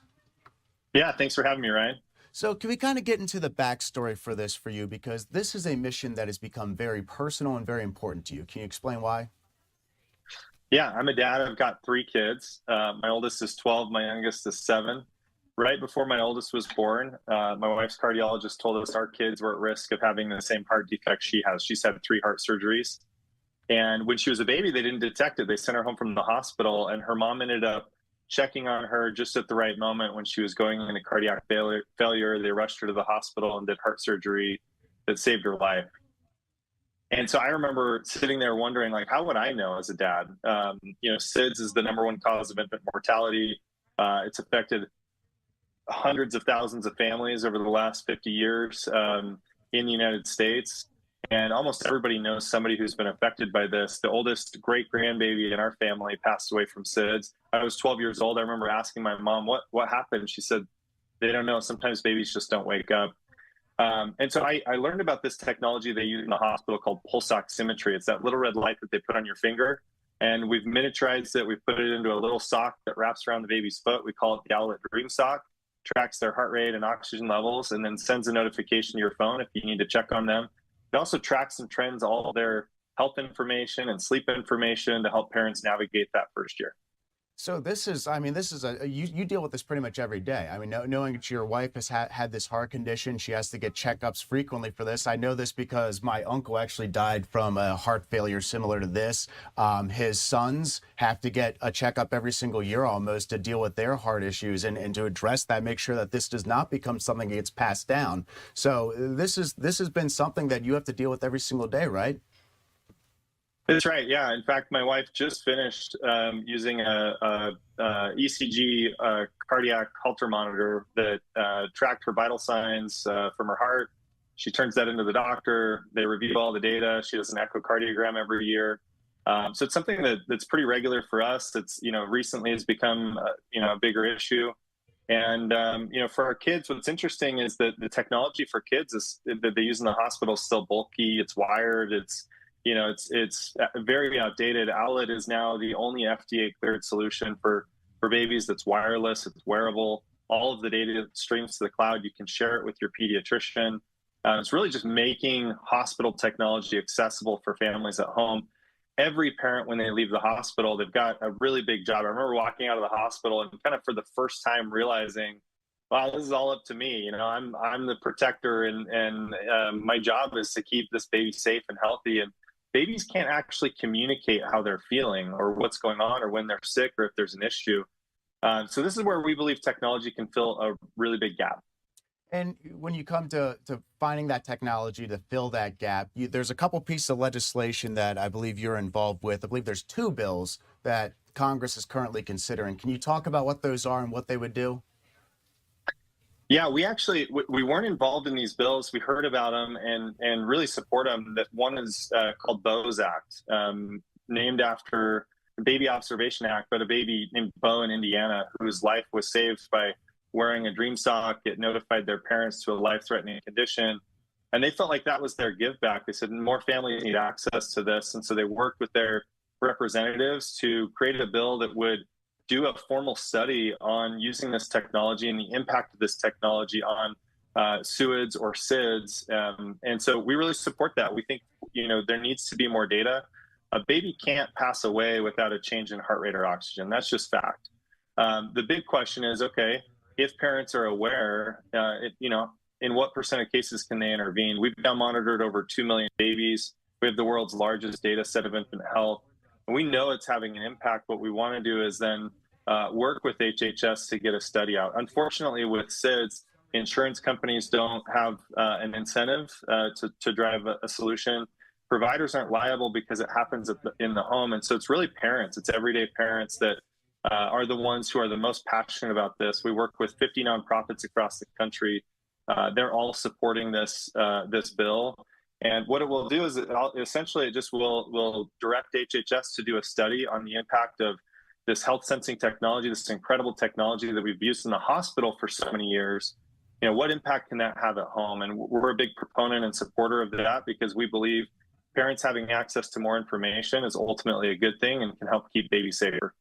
And you mentioned a couple of issues and a couple solutions there, which includes the data technology you just said. You talked about how there's a lack of insurance incentives to address this too, and a lack of information. So right now, what would you say is something that can be addressed quickly that can have that impact here to do something about this? Yeah, I mean, the biggest thing is, as we gather this data, Owlet has the largest data set of infant health. We want to give that data to HHS. I'm sure there's a lot of other companies that would be willing to do the same so that they can do an independent study. There can be a formal recommendation and long-term insurance reimbursement. 48% of babies are born on Medicaid. Parents are making hard trade-offs between groceries and products for their kids.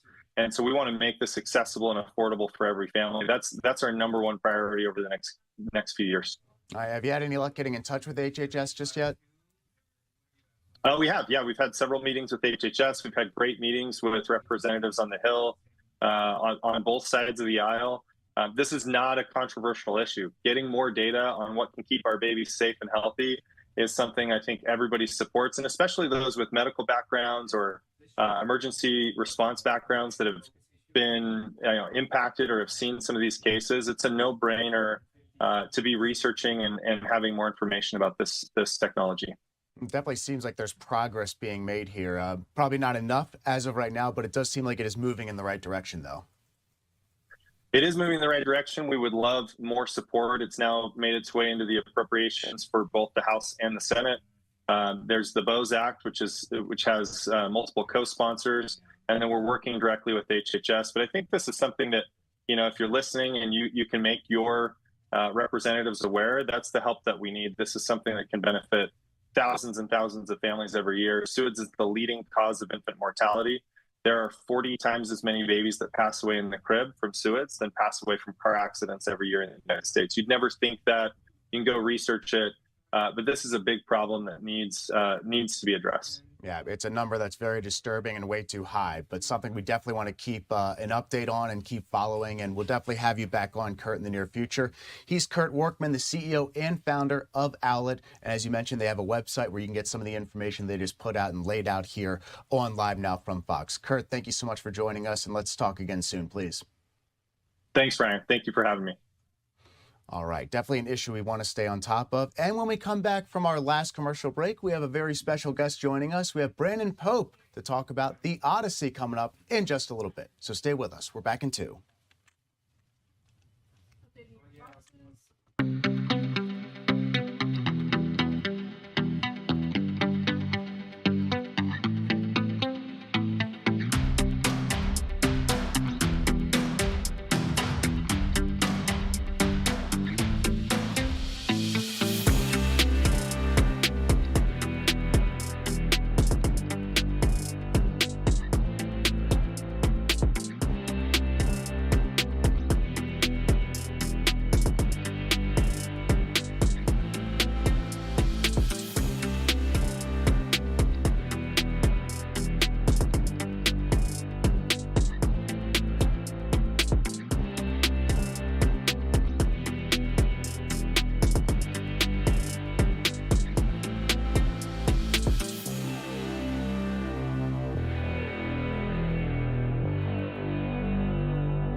Welcome back into Live Now from Fox. I'm Ryan Schmelz. The Odyssey is officially in theaters now, and of course the reviews are in. Some very strong reviews so far. I guess the question is how much money ultimately is it going to make? But one of those critics who got the chance to see The Odyssey over the last couple of days was Brandon Pope with The Screening Room, where he is a reporter and a critic. Brandon, great to see you. Welcome into Live Now from Fox. Hey, great to be here with you, bro.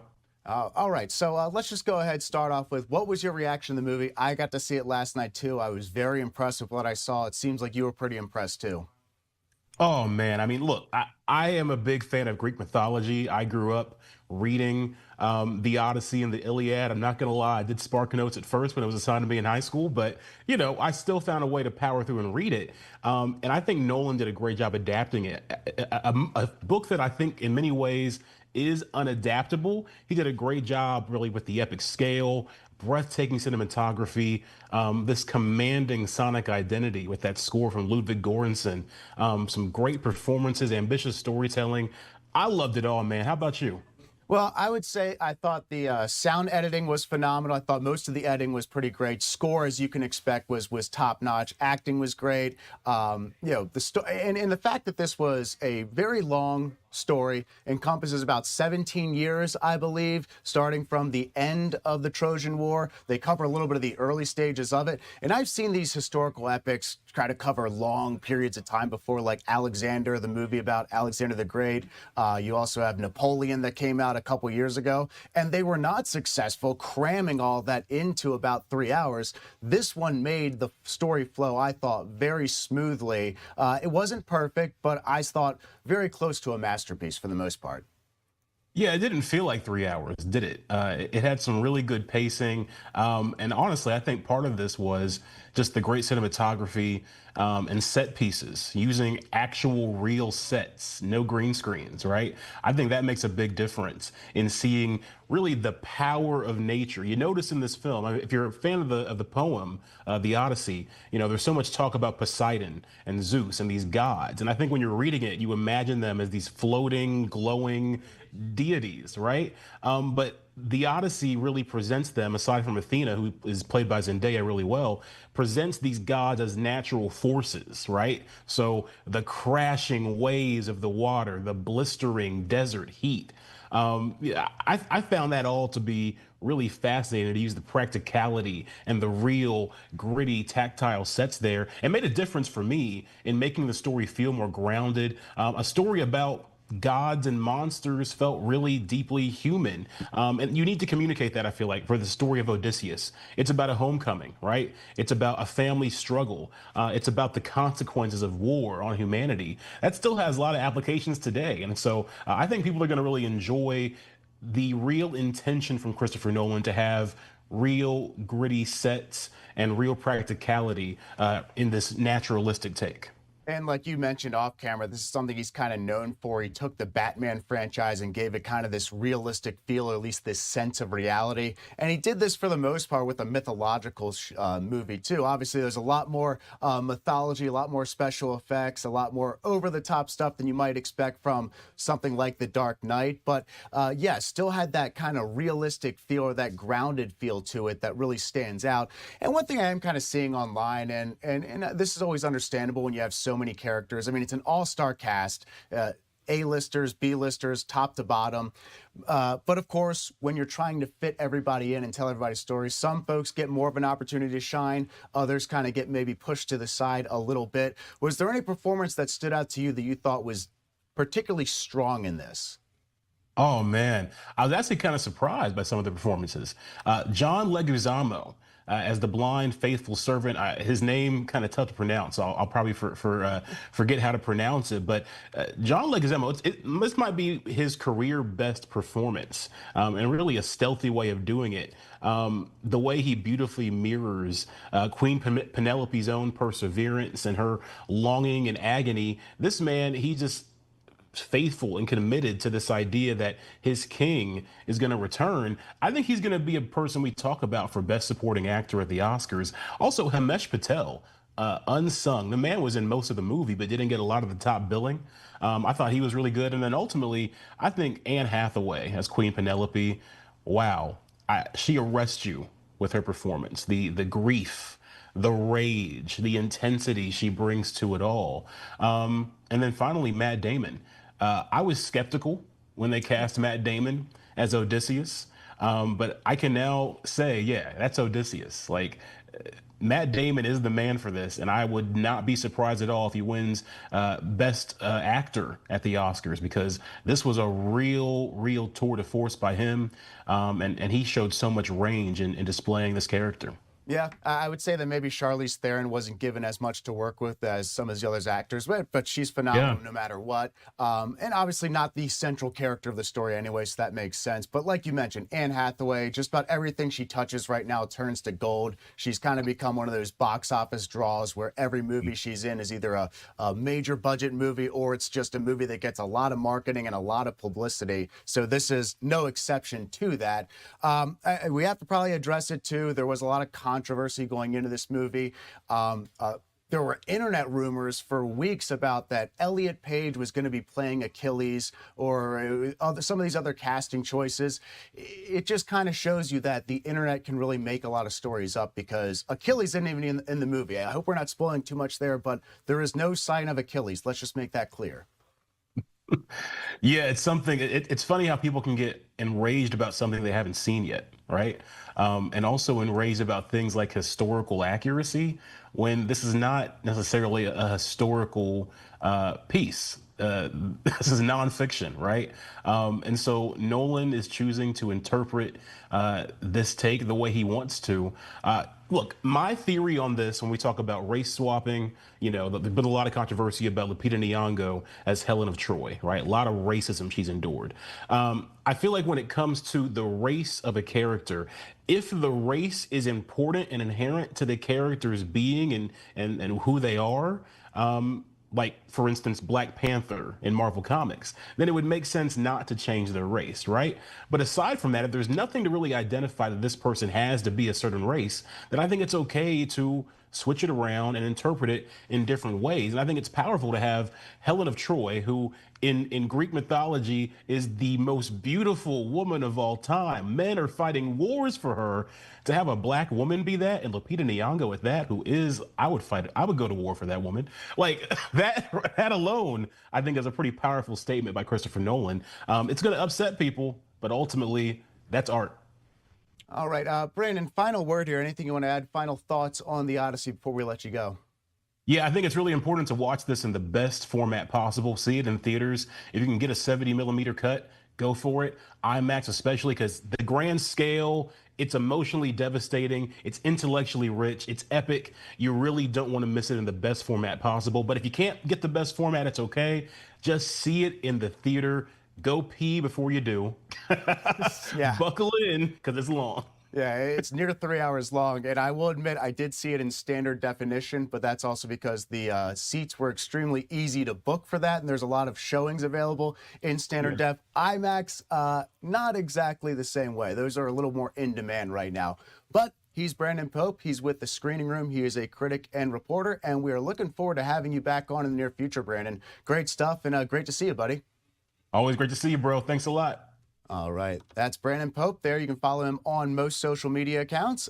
Look, we got a poll going on there. We should have probably brought this up when Brandon was still on. But who are you most excited to see in The Odyssey? Matt Damon, Zendaya, who plays Athena. You have Tom Holland, who plays Zendaya, sorry. You have Tom Holland, who plays the son of Odysseus. You have Anne Hathaway, who plays Penelope, his queen. And, of course, Robert Pattinson, who kind of plays the antagonist in this film. So go ahead and vote.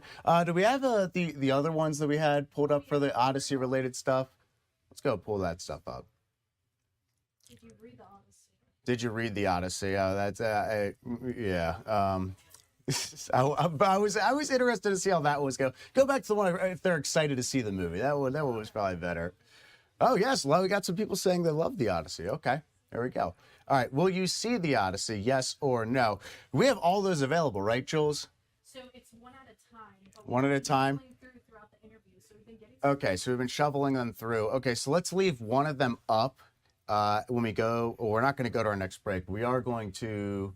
Oh, we could just kind of leave this up here because Christina Evans is going to take over in just a little bit. So we can kind of cycle through this and I'll kind of give some of my thoughts on what I thought about the Odyssey. I mean, it was pretty epic. I believe Jules is going to go see it this weekend. She's in her pajamas, so she's not going to be on camera today. That's why she's hiding behind that giant LiveNOW thing that you see right over here. Yeah, see, she's waving. She's waving. She's like, "You can't take me on camera today, Ryan. I'm in my Feel Good Friday outfit." I was like, "Fine." We had so much fun yesterday when you were on, but whatever. Okay, a lot of people excited to see the Odyssey here. But yeah, like to address, there was a lot of controversy going into this and a lot of debate because there were these internet rumors that Elliot Page was going to be playing Achilles in the movie. And that just kind of goes to show that you can't just believe everything you see on the internet. This started off as an internet rumor. And then, when they finally released the final casting list, Elliot Page was not slated to play Achilles in the movie, rather playing just one of the soldiers underneath of Odysseus's rule or Odysseus's command. So it just shows you got to be careful with this stuff, folks. If you see something on the internet, you really got to look into it and verify it, because this was just something that somebody started as an internet rumor and it spread like wildfire and caused a lot of people to get into debates online. And, I think they call this rage baiting. And we just got to be really careful with that, because it can cause a lot of problems, especially if it's something that just isn't true or is just a major rumor that's out there. So something to keep in mind as we continue to, whenever we're just covering the news in general. And I thought, as the media, we kind of need to point that out to people, that stuff gets out there on the internet. And trust me, we follow a lot of political stories here, and we see a lot of stuff that just isn't true out there all the time. And we got to be very careful. So just food for thought in the near future. But yeah, let us know. Have you seen the Odyssey? Are you going to see the Odyssey? 54% said yes, now 55%. 40-ish said no. Scan the QR code at the bottom right corner of your screen, and you can go ahead and participate in our poll. And by the time we finish up the poll, Christina Evans will have taken over, and she's going to do that in just a little. You're going to see her walking in just a second. No. There she is. There she is. Now you're on camera. There we are. Brandon Pope's on the other line. Hey, you could probably bring him back on and do another segment. He's great. I love Brandon. He's awesome.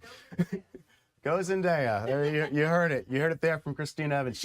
You're seeing it tonight, right? Yes, I'm seeing it at 7:45. All right, there you go. 7:45. She's going to go see the movie. What are we going to leave things off on? We're going to do the switch here. All right. So we had this arrest in Suffolk County, New York. It was 3 migrants who were arrested there. Let's go ahead and play out that press conference from earlier. And then I'll say goodbye. Happy weekend, everybody. Christine Evans will be taking over in just a little bit. It's been a pleasure. Oh, let's take that poll down real quick. County Police Department's Public Information Office. We're here today to discuss the details of a major gun and drug trafficking investigation. You're about to hear from our county executive, Bruce Blakeman, our police commissioner, Patrick Ryder, our district attorney, Ann Donnelly, and the Bureau of Alcohol, Tobacco, and Firearms and Explosives, New York Special Agent in Charge, Brian DiGirolamo. Standing behind me, representing the Nassau County Police Department, we have First Deputy Commissioner Fintan McCormick, Chief of Department Christopher Ferro, Deputy Chief of Detectives Michael DeStefano, Deputy Chief of Detectives Arthur Petrie, and additionally representing the Nassau County District Attorney's Office, we have Chief Assistant District Attorney Rick Whalen, Executive Assistant DA for Investigations Nicholas Morrow, Bureau Chief Michelle Burke, Deputy Bureau Chief Lee Genzer, Unit Chief Michael Grubel. Additionally representing the Bureau of Alcohol, Tobacco, Firearms, and Explosives, we have New York Assistant Special Agent in Charge Tommy Caligros and ATF Joint Firearms Task Force Long Island Resident Special Agent in Charge, Harry Brady.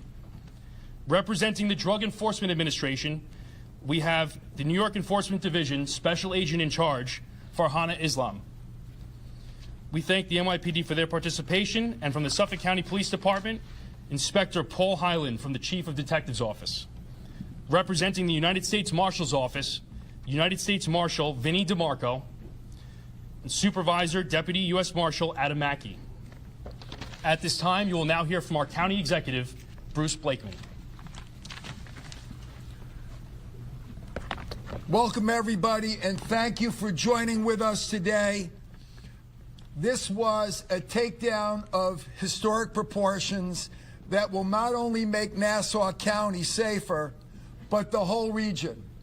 This is a combination of using technology and good old-fashioned police work to solve these crimes that are being committed on a daily basis here in our region. I want to thank the members of the Nassau County Police Department for the outstanding job that they have done with respect to these arrests. I want to thank our federal, state, and local partners who are here today with us. Every day, we stress cooperation between all the agencies of law enforcement in the region and the state and in our country. We have representatives of the federal law enforcement bureaus. We have state police representatives. We have NYPD.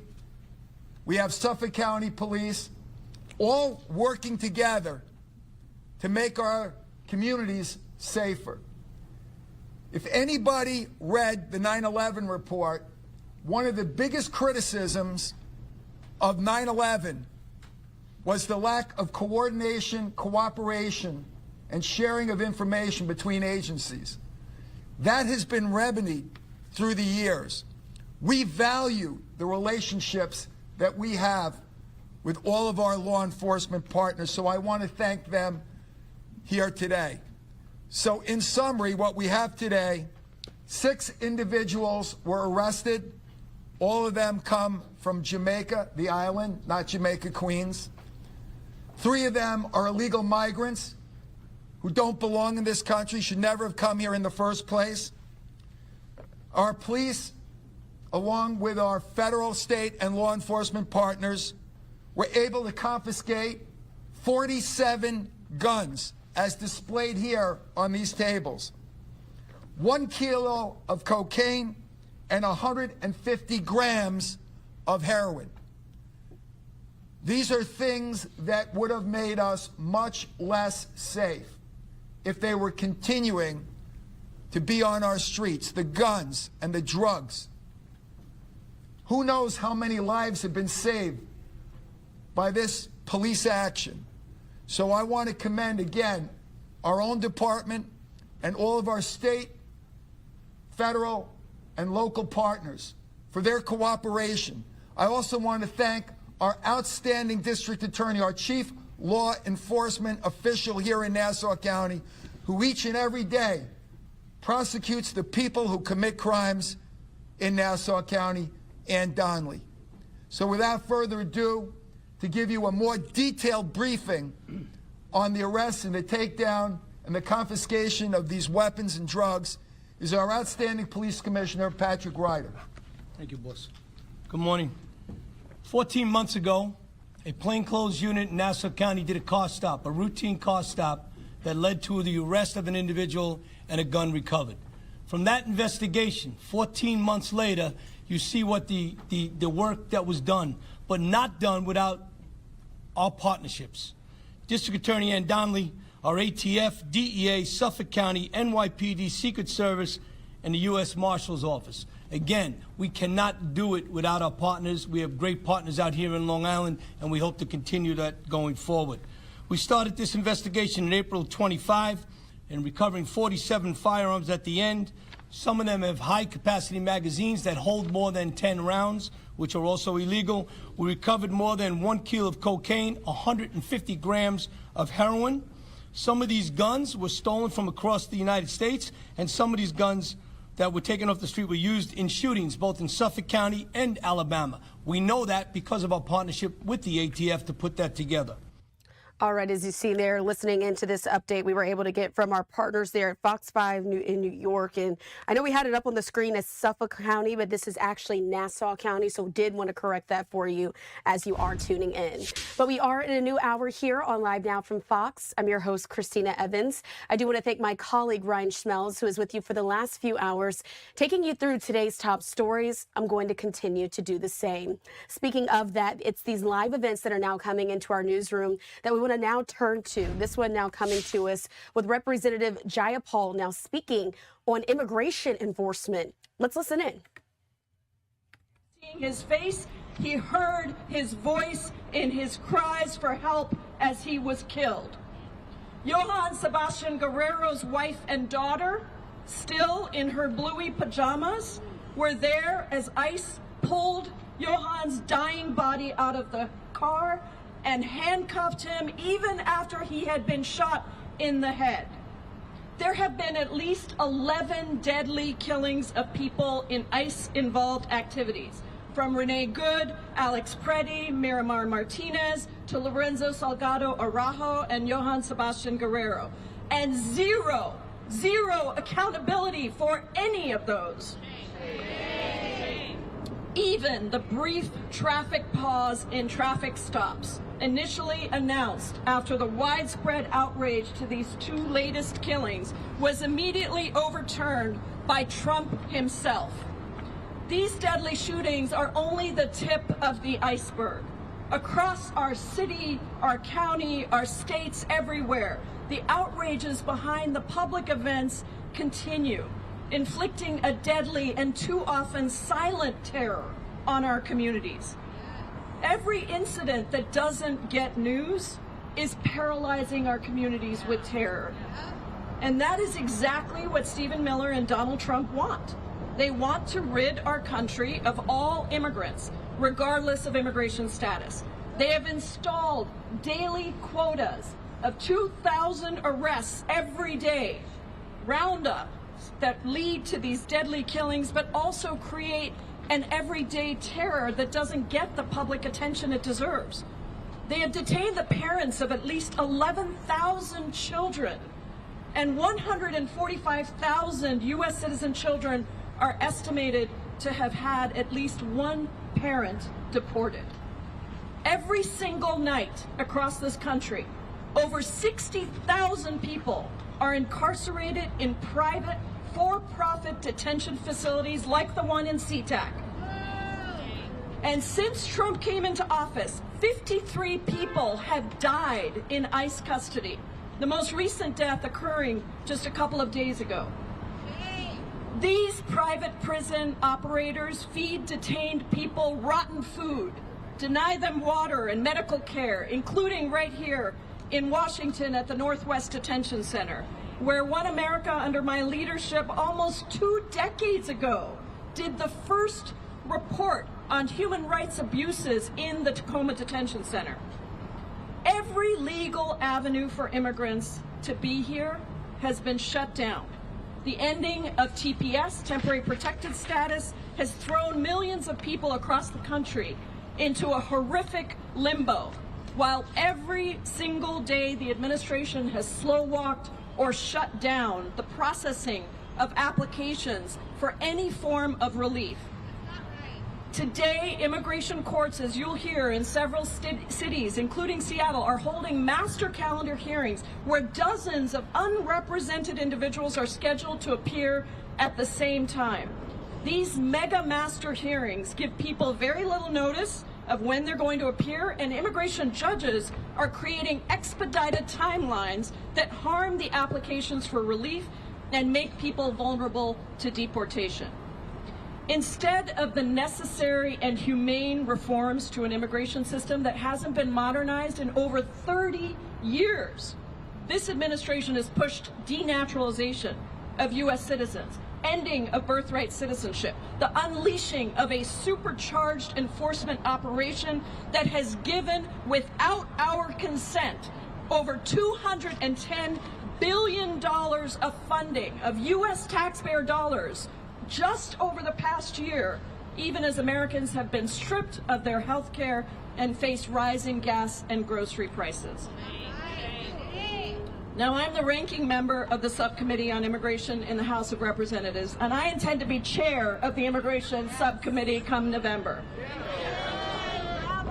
But we have to continue using our platform, and that is what I have done, to shine a light on the abuses, to bring forward the voices of directly impacted community members, and to organize with this amazing coalition and coalitions across the country, inside and outside of Congress, to demand change. So earlier this week, just 2 days ago, or maybe it was just yesterday, I released a letter that I led with nearly 200 members of Congress, almost the entire Democratic caucus, in demanding independent investigations into the killings of Mr. Salgado Araujo and Mr. Guerrero, and demanding that they do not deport the witnesses to those crimes, that they have locked up and put into removal proceedings before any investigation has been completed. We cannot, unfortunately, trust Trump's ICE or DHS to get these families justice. I've also held 8 accountability hearings of my own, 1 in Chicago during Operation Midway Blitz, 1 in Minnesota just a week after Renee Good's death, and we have been able to bring attention to, and in some cases, justice to some of the directly impacted witnesses that we've had at those hearings. People like Rodney Taylor at the Stewart Detention Center in Georgia, who was finally released after his wife Mildred testified at one of those hearings. And yesterday I introduced Orlean's Law, named after 3-year-old Orlean, who was murdered after his mother, Wendy Hernandez Reyes, was deported when without Orlean, despite pleading for them to keep her 3-year-old son with her. We worked very hard to get Wendy back into the country, sadly, so that she could witness the burial of her 3-year-old child, and so that she can testify against the murderer of her child. But we need to make sure that children are never separated from their parents, and that there is never another situation like this one. So I know that this is a terrible time and that the forces against us are enormous. But what I can tell you is that the work of these groups behind me and so many more across the country and in the community that have organized in the streets, the courage of ordinary people who step up to stop people from being violently detained, whether it's in the Nevada airport or right here at home in Seattle, these are the heroes that are saving our democracy and that are continuing to shine a light on the abuses and demand that every American question what is happening and demand something different. That is what is driving the tremendous shift in polling on the issue of immigration, where Americans are no longer falling for Trump's vision of mass deportation, but are instead demanding that we completely disband and abolish ICE, and that we instead build an immigration system with humane laws that recognize the value of immigrants to the United States of America. All right, as you see there, listening in to Representative Jayapal speaking on the recent deadly ICE shootings that have happened in different parts of the country, one in Texas and another in Maine. Of course, there's been so much conversation talking about immigration enforcement here in our country in the wake of all this. We even heard yesterday from White House Press Secretary Caroline Leavitt telling reporters that ICE agents are going to continue to conduct some of those vehicle stops. This came after widespread reports earlier in the week that these stops would be paused after those 2 immigrants were fatally shot by ICE agents so far. And then within hours of those reports, you know that President Trump spoke out on Truth Social saying that they must continue, saying we cannot give up on one of ICE's most important and effective crime-fighting tools, the traffic stop. Once we do, we are playing right into the criminals' hands. But again, this is sort of 2 sides of the coin, as you're now seeing how folks on the other side of the aisle, several Democrats, speaking out very strongly against what we have seen as far as how the immigration and customs enforcement has been happening so far there in our country. So I wanted to give you that update here on Live Now from Fox. We're going to take this opportunity to slide away for our first 2-minute commercial break of the hour. On the other side, though, we're going to be going out to yet another story that's getting a lot of attention. This is after a White House teleprompter operator is now being investigated over alleged trades that are connected to President Trump's speeches. We'll be speaking here with Axios reporters who are going to give us some insight into how all of this is going now as they're also looking into this story. Stay with us here on Live Now from Fox.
Thanks for being with us here on Live Now from Fox. I'm your host, Christina Evans. As promised, we are going to get to some of those top stories, and another one that, again, has been making major headlines since it was discussed just yesterday at the White House press briefing. Putting this up on your screen, this is courtesy of Axios.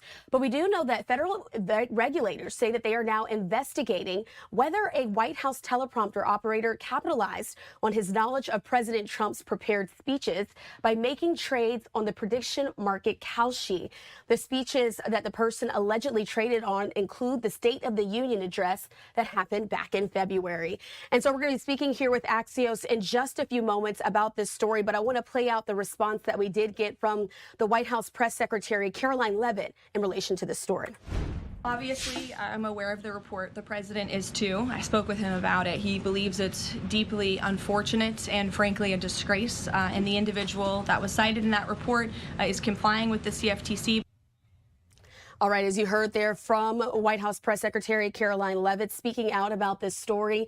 And again, it really just begs the question, how did all of this come to be and where is this investigation now standing? And so to talk a little bit more about this, I'd like to bring in Nathan Bomey with Axios. Nathan, thanks so much for being with us here on Live Now. Glad to be here. Absolutely. And so, again, let's just start with the basics. Maybe folks out there are not familiar with the prediction market Kalshi. Can you just give us an explanation of what it is and how it's been used, especially recently, tied to some of this story about the White House? Yeah, so Kalshi is the largest prediction market company, which essentially means they allow people to risk money on basically any different sort of news event or sporting game or entertainment activity. Essentially allows you to bet on the outcome of a game or the outcome of an election. In this particular case, what was happening was this person was allegedly placing trades on what the president would say in a speech. Now, this is called a mention market. It's essentially you are betting on what a public figure is going to speak, what actual words they're going to utter in a speech or in a commentary of some kind. And of course, if you are the teleprompter operator, you're going to have access to what the president plans to say. Yeah, I think that's the most fascinating part about it. I mean, you and I are both in this news business, familiar with how teleprompters work. You have to upload the script beforehand. It has to be run through. Oftentimes, you'll even do dry runs if you're not necessarily President Trump, but just to make sure that everything is looking proper before you give a speech. And so when it comes to where this investigation is now standing, what do we know about where this person, whether or not they've been removed from the White House? Has there been any punishment so far? So at this point, the person is on administrative leave and is supposedly cooperating with the investigation by the Commodity Futures Trading Commission. That's the organization that oversees prediction markets. And so, you know, this is the latest example, and a fairly high profile one, of course, of alleged insider trading. You know, we saw several months ago, someone was accused of placing trades on Polymarket, another prediction market company, about what was happening in Venezuela with the ouster of Nicolas Maduro. So, you know, there are a growing number of cases in which someone involved in the government is alleged to have used that information that they have access to make money on the prediction market. So this is a problem for government. It's also a problem for the prediction market companies because they're facing all sorts of legal challenges as well, and they want to show that they're responsible operators. Absolutely. And so what we do also know is that Gabriel Perez is the person who's named in this case and is now under investigation, as you mentioned. But they are saying that he possibly won more than $100,000 on such trades. And so it begs the question, when it comes to this investigation, will they be able to uncover all of the money? And also for maybe folks out there who are, again, you've been mentioning the fact that this is similar to insider trading. Do we know if there are any different laws that govern prediction markets versus how someone might see the stock market, which, again, we're going to put up a live vantage point on the screen that we're much more familiar with as far as time goes? So my understanding, based on my sources, is that Kalshi was able to capture most of the profits that Gabriel Perez allegedly made with these trades. So he was not able to transfer most of that off of the platform. But there have been other cases of prediction market insider trading alleged where other people have successfully withdrawn money. Now, Kalshi is trying to get very proactive about making sure that people can't do this by essentially implementing what is called KYC measures, which is know your customer. They're supposed to know exactly who is using the system, so that way they can prevent them from making some of these trades in the first place. For example, politicians not allowed to place trades on their own election, and athletes not allowed to place trades on their own games. But I think the concern is what happens when, say, a friend of a friend has some information that they can capitalize on, which speaks to your second question regarding insider trading and as it relates to the stock market. In the stock market, very long established that if you have information that is not available to the public, you are not allowed to place stock trades to capitalize on that. You have to wait until the information becomes public. And the problem is with insider trading as it relates to prediction markets, the law is a little bit more of a gray area. And so Congress has already introduced a number of bills that would essentially codify insider trading as a legal violation. But at this point, there are still some questions about what is and is not legal. Absolutely. And so as we're round out here, I really want to focus on what we've heard, not only there from the White House, but other lawmakers on Capitol Hill who are paying attention to this story as it continues to pick up steam. Again, this is according to White House Press Secretary Caroline Leavitt, saying that President Trump believes it is deeply unfortunate and frankly a disgrace. So there will be no teleprompter operator tonight, but there will be, a teleprompter operator to wait, but not the same one, unfortunately, in that story. This, of course, referring to the speech that President Trump just gave yesterday. But I have to ask you, Nathan, are we hearing anything else from other lawmakers on Capitol Hill, maybe Republicans and Democrats alike, who are concerned about the use of insider knowledge possibly to make money on these prediction markets?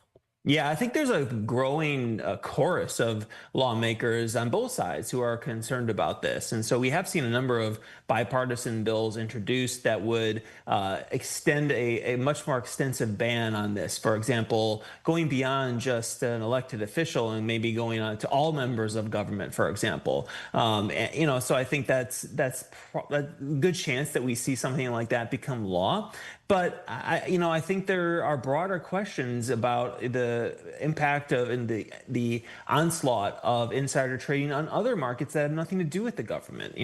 These mentioned markets, for example, could extend to all sorts of areas, including your business and TV. And so I think there are all sorts of people who could be considered insiders in these different markets, and the law is pretty gray at this point on what exactly qualifies you as an insider. Absolutely. Really just so many questions, legal ramifications. We'll have to wait to see how all of it unfolds. But Nathan, we certainly appreciate you for joining us here on Live Now from Fox to give us an update. This is certainly a story that we're going to keep up to date with. Glad to do it. Thank you. Thanks. And so, as he mentioned, this is, again, an ongoing investigation. If there is new news, as always, you can trust us to bring it to you here on Live Now from Fox. We are going to take the opportunity now, though, to slide away for a quick 2-minute commercial break. Stay right here with us.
Thanks for being with us here on Live Now from Fox. I'm your host, Christina Evans. As you can see, very active newsroom today as we're still working to bring you all of today's top stories.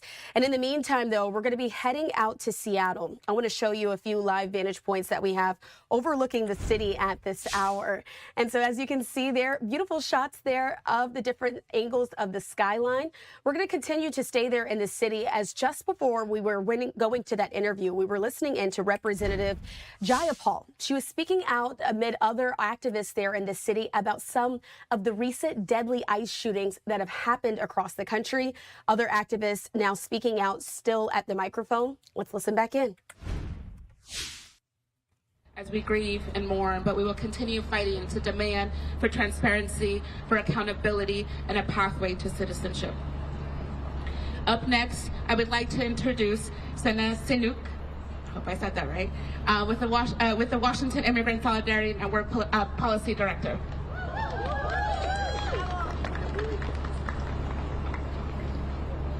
Good morning, everyone. My name is Sana Sanyuk. I use they, them pronouns, and I serve as Policy Director for the Washington Immigrant Solidarity Network.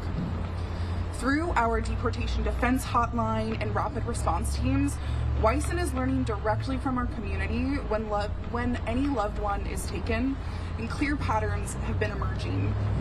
In the first 6 months of this year, enforcement reports to WISN rose nearly 45%.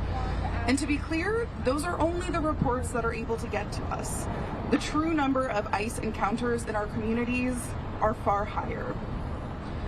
More than half of the detentions we track occur through traffic stops or in public spaces, while people are driving to work, running errands, or walking down the street. We have been documenting coordinated operations where masked agents in unmarked cars are detaining people in multiple close locations over a short period of time. This is changing our state. People are afraid to go to work, to send their children to school, or to go to the store. The killings of Lorenzo Salgado Araujo and Johan Sebastian Guerrero are proof that those fears are valid. No one is safe when ICE is present. Our status, our families, our labor, none of it matters to an agency that was built to tear communities apart. And yet, even now, Washingtonians are coming together to take care of one another. Our accompaniment volunteers walk beside people at their immigration appointments, and our rapid response teams keep growing so that no one can be confronted by enforcement without a witness there to hold power accountable. We grieve Lorenzo, Johan, and the more than 50 people who have died in ICE custody since January 2025. And we are calling on all of our elected officials directly, get ICE off our streets. Yes. Thank you. Yes, get ICE off our streets. Yes, and we're growing our coalition as Washington for All, expanding across unions, across organizations. And up next, I would like to introduce the Secretary-Treasurer of Unite Here Local 8, Stefan Moritz.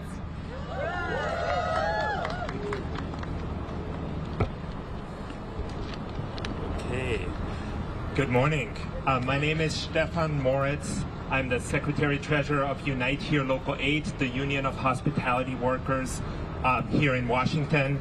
I have Marisol and Sylvia with me, who work as room attendants at the Embassy Suites Hotel down in Pioneer Square. And they are currently on strike at the hotel.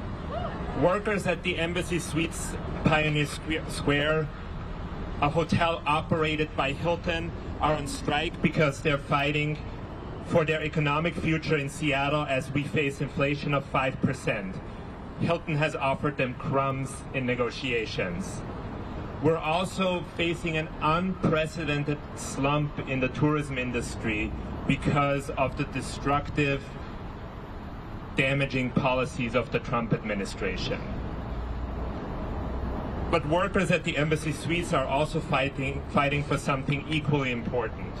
A majority of workers at the hotel are immigrants.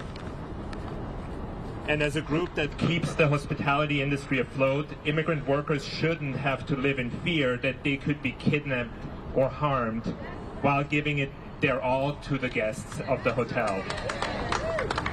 Hilton management and the owner of the hotel, Greg Steinhauer, have refused to engage with our proposals for some common sense protections for immigrant workers, such as notification when immigration agents are present and the right to stay home when it's unsafe to commute to work. To be clear, we're asking hotel management to allow their workers to stay safe, to stay home without fear of losing their job when it is likely that they encounter ICE agents on their way to work. No one should be forced to choose between losing their job or put into a similar situation that led to the killings of Lorenzo Salgado Araujo and Johann Sebastian Guerrero.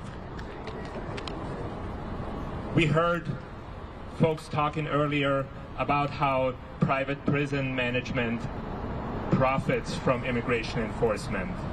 We're calling on all employers, including employers like Hilton, to stop bowing to the Trump administration while relying on immigrants to make them their profits. Thank you. Thank you. And we stand with you, workers at the Embassy Suites, as well as we see the impacts of these harsh tactics in our communities. And up next, I would like to introduce the Executive Director of the Northwest Immigrants' Rights Project, Malu Chavez.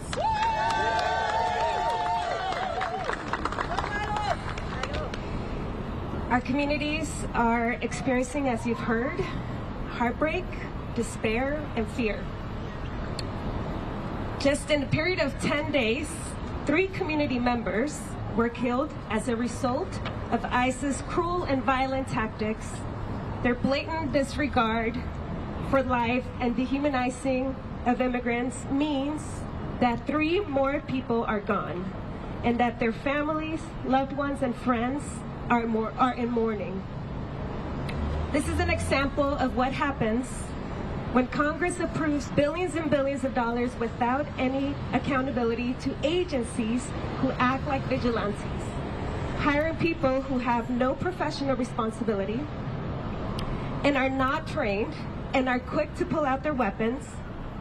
But the violence, cruel tactics, and pattern of behavior are not limited to ICE, Immigration's Customs Enforcement.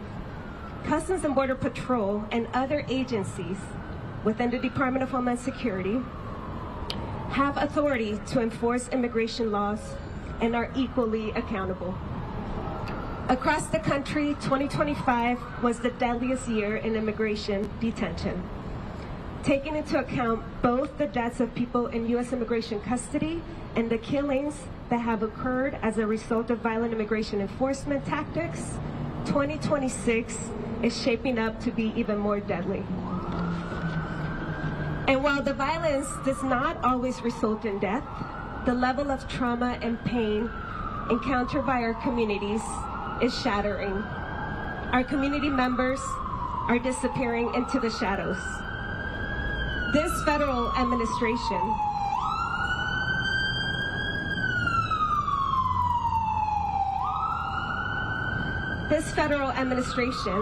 is finding ways to aggressively dismantle key protections and oversight mechanisms. It is restricting legal pathways, terminating immigration protections, and heightening deportation risks. Over the past few weeks, as you heard, the Seattle Immigration Court, the building right behind me, has held large group hearings called Mega Master hearings. This is yet another tactic by the current administration to disregard due process for our communities.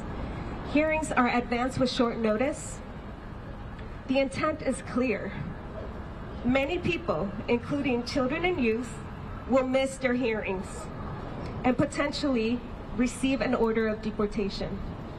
In turn, ICE and CBP and other agencies with enforcement authority will target our community members for detention and deportation.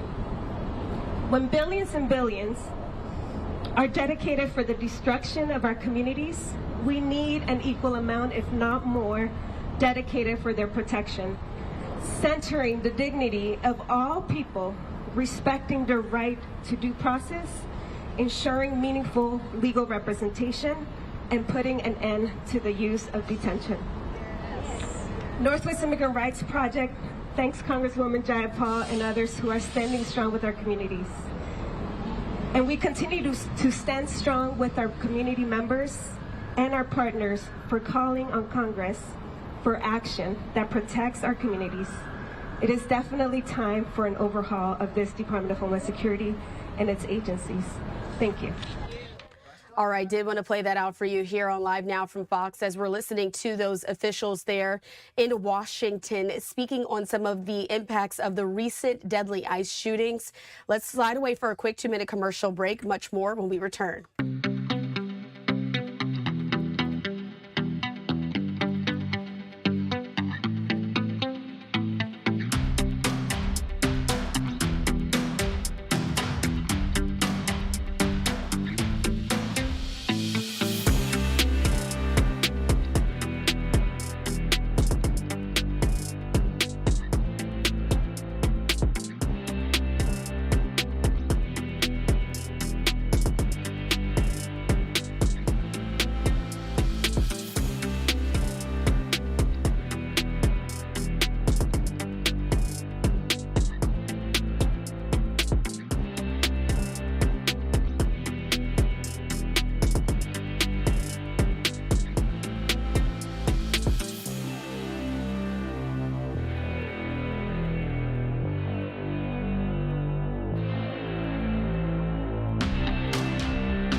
Thanks for being with us here on Live Now from Fox. Want to continue on with our top stories, taking you out live right now to this feed now coming into our newsroom.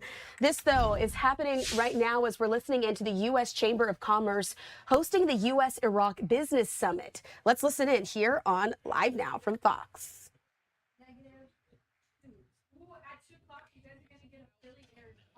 Today is a pivot in a very significant relationship between one of the oldest and proudest and most important nations in forming our world as we know it today, the nation of Iraq, and between the United States of America. Under President Trump's leadership, he pledged we're going to take a different path. Our goals in the Middle East are to transform a region that's been riven by too much conflict and diffuse those conflicts and replace them with commerce. Trade among the nations of the region in the United States, trade within the region, but everywhere we can replace commerce over conflict. We can drive prosperity and freedom for the citizens of the region and grow jobs, opportunities for Americans right here. I sincerely welcome the Prime Minister of Iraq, Ali al-Zaidi, who took his first trip abroad as Prime Minister. You might visit a neighbor in a region. He stood up and thought the most important relationship for Iraq going forward is going to be with the United States of America. And 60 days into his prime ministership, he chose to travel to the United States of America. I thank him for that. I thank him for his leadership and his resolve to drive a transformation in Iraq, to bring stability, to bring peace, to bring prosperity to Iraq, and to do it with his most important strategic partner, the United States of America. That is leadership, Prime Minister al-Zaidi. Thank you for that.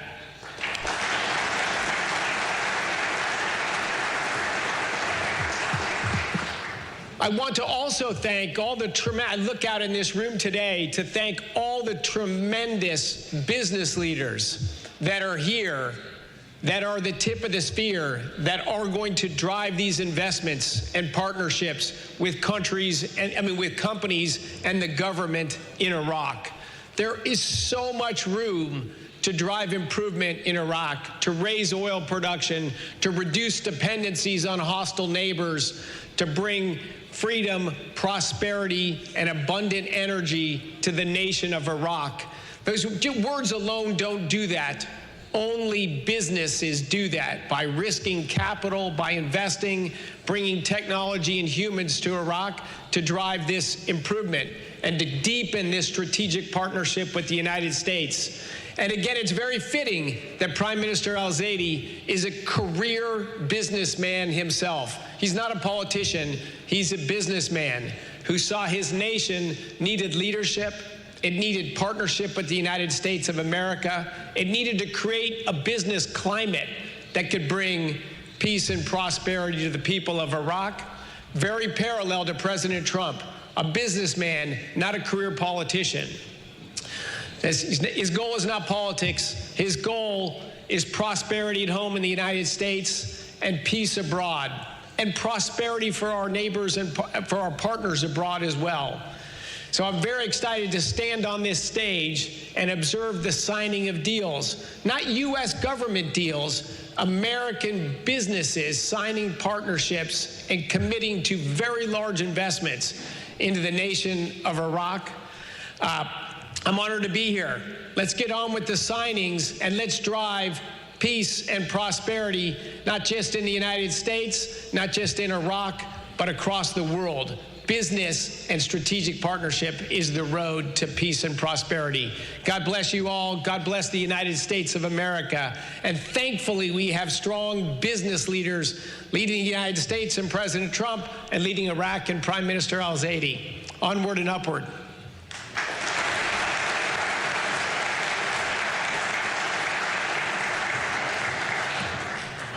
Secretary Wright, thank you so much for those inspiring words. And of course, thank you to our CEO, Suzanne Clark. I'm going to ask if we could have His Excellency, the Prime Minister, to please join Secretary Wright on stage for observing some of these important deals that we're going to sign. And while he's moving, I'm going to queue up our first one. The first agreement is going to be a cooperation agreement between the government of Iraq and the government of Syria on the rehabilitation and reconstruction of the Iraq-Syrian crude oil pipeline. Signing for Iraq will be Mr. Bassem Abdul Karim Nasser, the CEO of Basra Oil Company. So, Mr. Bassem, if we could please have you join us on stage. And then our friend, Mr. Yusuf Kabwali, CEO of the Syrian Petroleum Company. If you, sir, could please also join us on stage.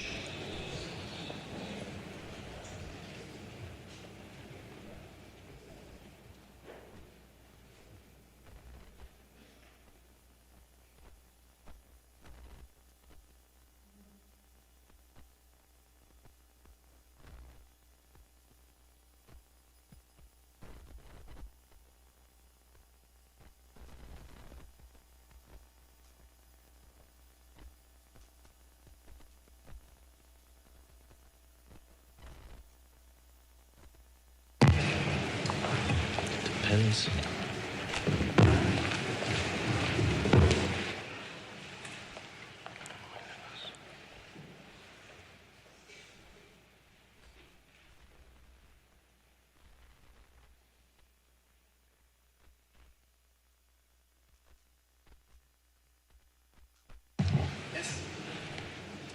signing.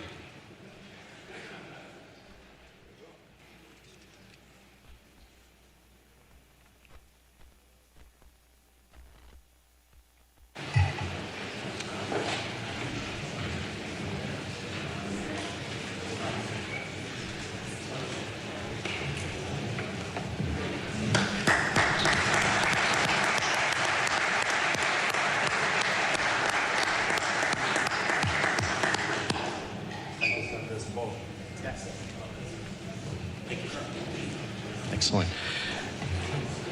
Next up, we're going to take a one signing pause from Energy and invite our friends from Starlink and CMC to join us on stage. If I can ask Mr. Sam Trier, Market Access Development Manager at Starlink, and Mr. Balik Abdul Kal, the CEO of Iraq's Communications and Media Commission, signing and issuing Starlink a license to operate in the satellite constellation space in Iraq, an important step forward that impacts many different industries. So if we can please have Sam and Bali, please join us on stage. And then our friends from HKN will be on deck.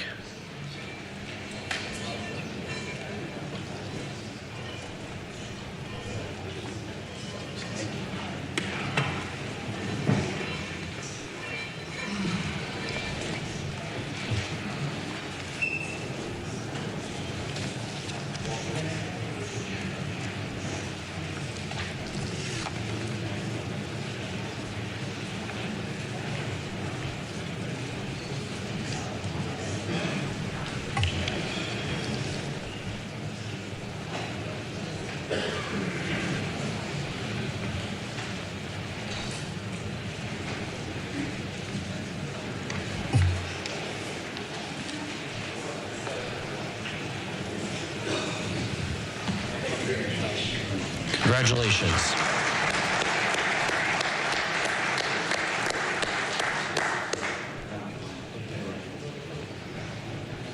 Excellent.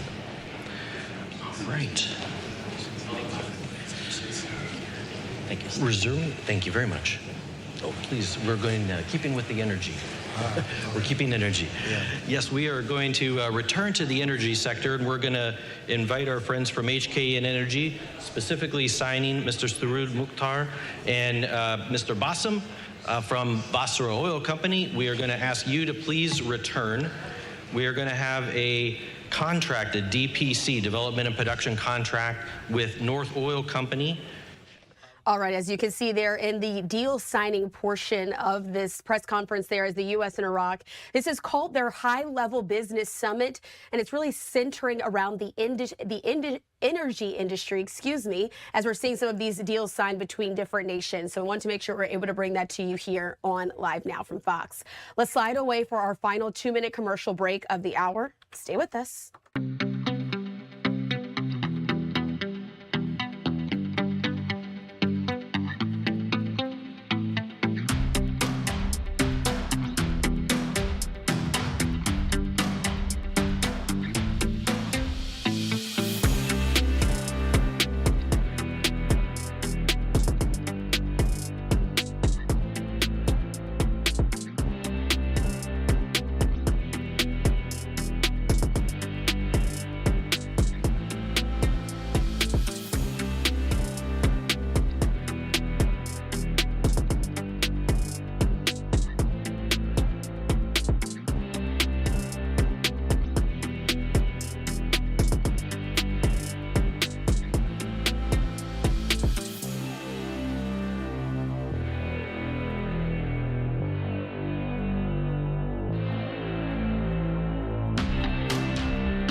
Thanks for being with us here on Live Now from Fox. I'm your host, Christina Evans. We do have a bit of breaking news that we want to get to at this hour. Just now coming into our newsroom, I'm going to put up this tweet that we have there.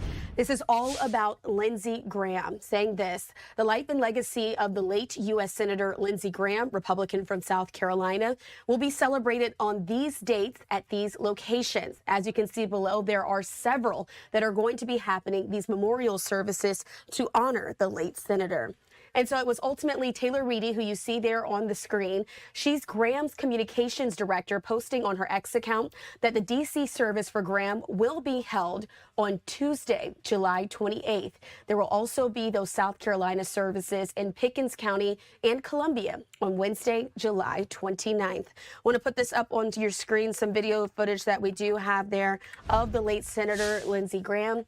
But ultimately, coordinating the national funeral service plans for Lindsey Graham initially faced complications due to the number of foreign leaders who wanted to attend. That's according to Senator Tim Scott, the Republican from South Carolina, who spoke to reporters back on July 15th. But the specific times and locations of these memorial services have not yet been announced at this time. But there are several locations happening between the D.C. area and his home state of South Carolina. But again, Lindsey Graham, who represented South Carolina in the Senate since 2003, died on July 11th. His sister, Darlene Graham, has since been appointed to his Senate seat until January of 2027. Graham did win his Republican primary election for the Senate seat. The state, though, will have a special election next to determine a new primary nominee. And so we wanted to make sure we're continuing to give you these updates here on Live Now from Fox as we now know the plans of those memorial services. You should know that here on Live Now from Fox, if we do receive these feeds, we'll certainly bring them out to you in full here on Live Now once they get underway. Again, scheduled for Tuesday, July 28th in D.C. and July 29th in South Carolina. In the meantime, though, as we're continuing on with today's top stories, I do want to head back out to this. We were just listening into this a short time ago, but right now, Representative Jayapal speaking at the microphone. This is in relation to the killings of Lorenzo Salgado Araujo and Johan Sebastian Guerrero. This as ICE is ramping up their enforcement there as well. She is speaking in Washington, D.C. and standing with local immigration leaders, she says, to denounce the increased enforcement. Let's listen into this here on Live Now from Fox. Collapse. You wouldn't have food, you wouldn't have research, you wouldn't have anything, that you wouldn't have service members, you wouldn't have medical supply, you wouldn't have anything in this country without immigrants. But there is a refusal, in part because it's all part of a weaponization of immigrants. It requires that we criminalize immigrants. Their vision requires that we criminalize immigrants in order to distract people from the fact that they're stealing from our people every single day, stealing housing, stealing healthcare, stealing groceries, raising gas prices, all of the things that people need in this country to survive, they would like to distract us from. And instead, pour billions into forever wars and bombs that are killing people in Gaza, in Lebanon, in Iran, with unconstitutional and illegal actions. That's what they want us to be distracted from. And I think that this coalition and white, black, brown, indigenous, business community, people who voted for Trump, people who didn't vote for Trump across the country are saying is no. I mean, the polling on this issue has shifted so massively, and it is because of the work of these people, of communities across the country that are saying we actually believe in something very, very different. And so we're going to keep demanding it. My Republican colleagues need to grow a spine. They have not stood up to any of the abuses of constitutional powers that were prescribed in our Constitution.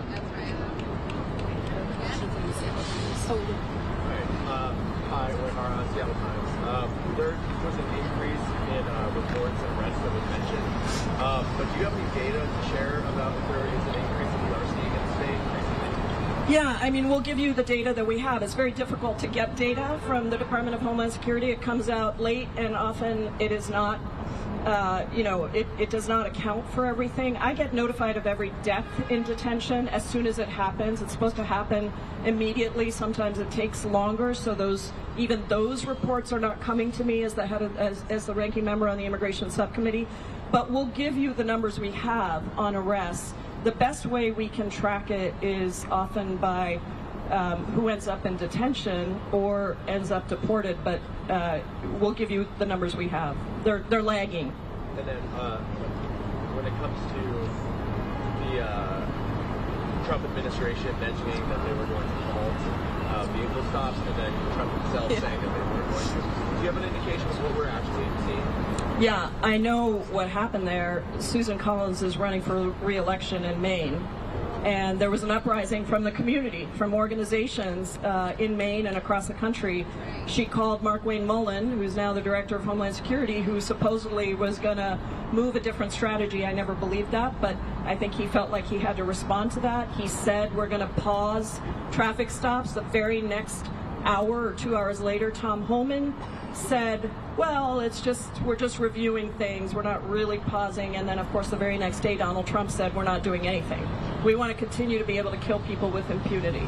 And so I don't think that this Department of Homeland Security under Mark Wayne Mullen is looking for real accountability, because the directions that are coming from Donald Trump and Stephen Miller are very clear. We want to have no accountability. We want to be able to continue doing the things we're doing. And I'll just tell you, Republican, Independent, Democrat, red district, blue district, people don't want this.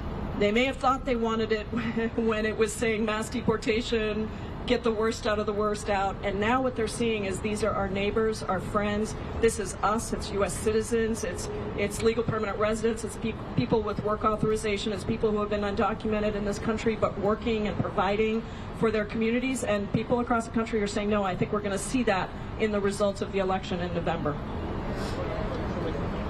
It's been reported that the agent at the center of the Maine shooting had a history of violence. Is there anything that your office can do to look at the background of agents before they're involved in deadly interactions? Yes, these reports have just emerged yesterday from the ex-wife of the agent that shot Guerrero. And part of what we have been saying for over a year is, with this massive increase and influx of dollars that has supercharged enforcement, they're hiring a particular kind of person. We've actually looked at all the ads that the Department of Homeland Security puts out to hire people, and they're horrific. I mean, what they are looking for is not an accountable law enforcement force. It is certainly not a force to enforce civil immigration law in this country. It is a militia. I mean, there's no other way to say it. And so a lot of the people, even if they've had a long history, they are getting rid of background checks. From the reports that we have gotten, they don't do background checks on the people that they hire. If they do background checks, they don't look at abusive behavior in the past. They're putting people on the streets that have multiple accounts of having, violated the law or having done things that you would not think would allow them to still be on the street. So we have been calling for background checks and training, but I got to be honest and just say that I'm calling for those things for now, but this isn't the way we should enforce immigration law, period. This is not the way that we should enforce civil immigration laws. Okay, that's it. Thank you, everybody, and thank you to this amazing group of people that are still saying, "Sí se puede!"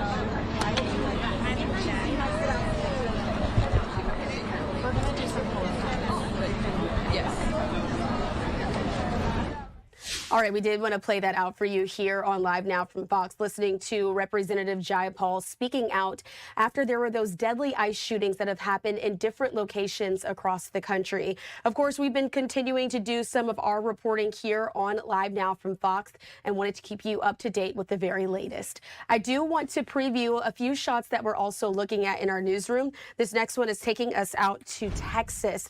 And again, if you've been with us here on Live Now from Fox, you'll know that we've been paying attention to the deadly flooding that's been happening there in the state. Of course, this is all coming from Kerr County, and so we'll be getting an update there from some of those officials. This is after these flash floods have killed at least 2 people there in the region.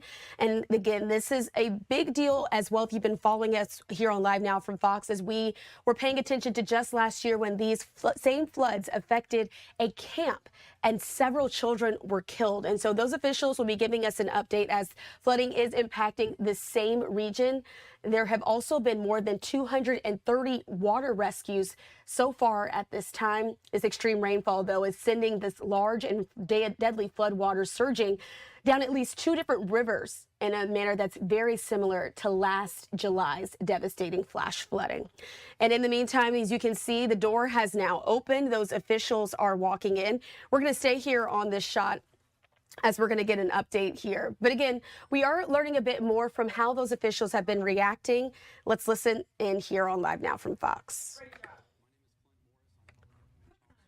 County Sheriff's Office. Our area has again experienced a powerful natural disaster that has affected many of our residents, damaged homes and businesses, and led to loss of life. Our thoughts are with those experienced loss through this disaster. Today we have Representative Wes Ferdell, Texas House of Representatives, Congressman Chip Roy, Kerr County Judge Rob Kelly, Kerr County Commissioner Precinct 1 Tom Jones, and Kerr County Sheriff Larry Letha. Each are going to share with us information about our response and the status of operations. First this afternoon is Representative Wes Ferdell. Thank you. First, I want to say thank y'all for coming out today. I appreciate y'all being here and covering this. I've been asked a lot since yesterday, you know, what do I think is different this time than last time? And I think the best thing I can point out is last year, we were hit with a flood that when people went to sleep, there was not a lot of indication or rain or anything like that, that a wall of water was going to be coming down the river. This time, the difference is we saw that our neighbors were being flooded for about 2 days before this flood. And so that's really kind of the big difference that has happened here. We're thankful to TDM, to Texas Parks and Wildlife, and to Texas Department of Public Safety.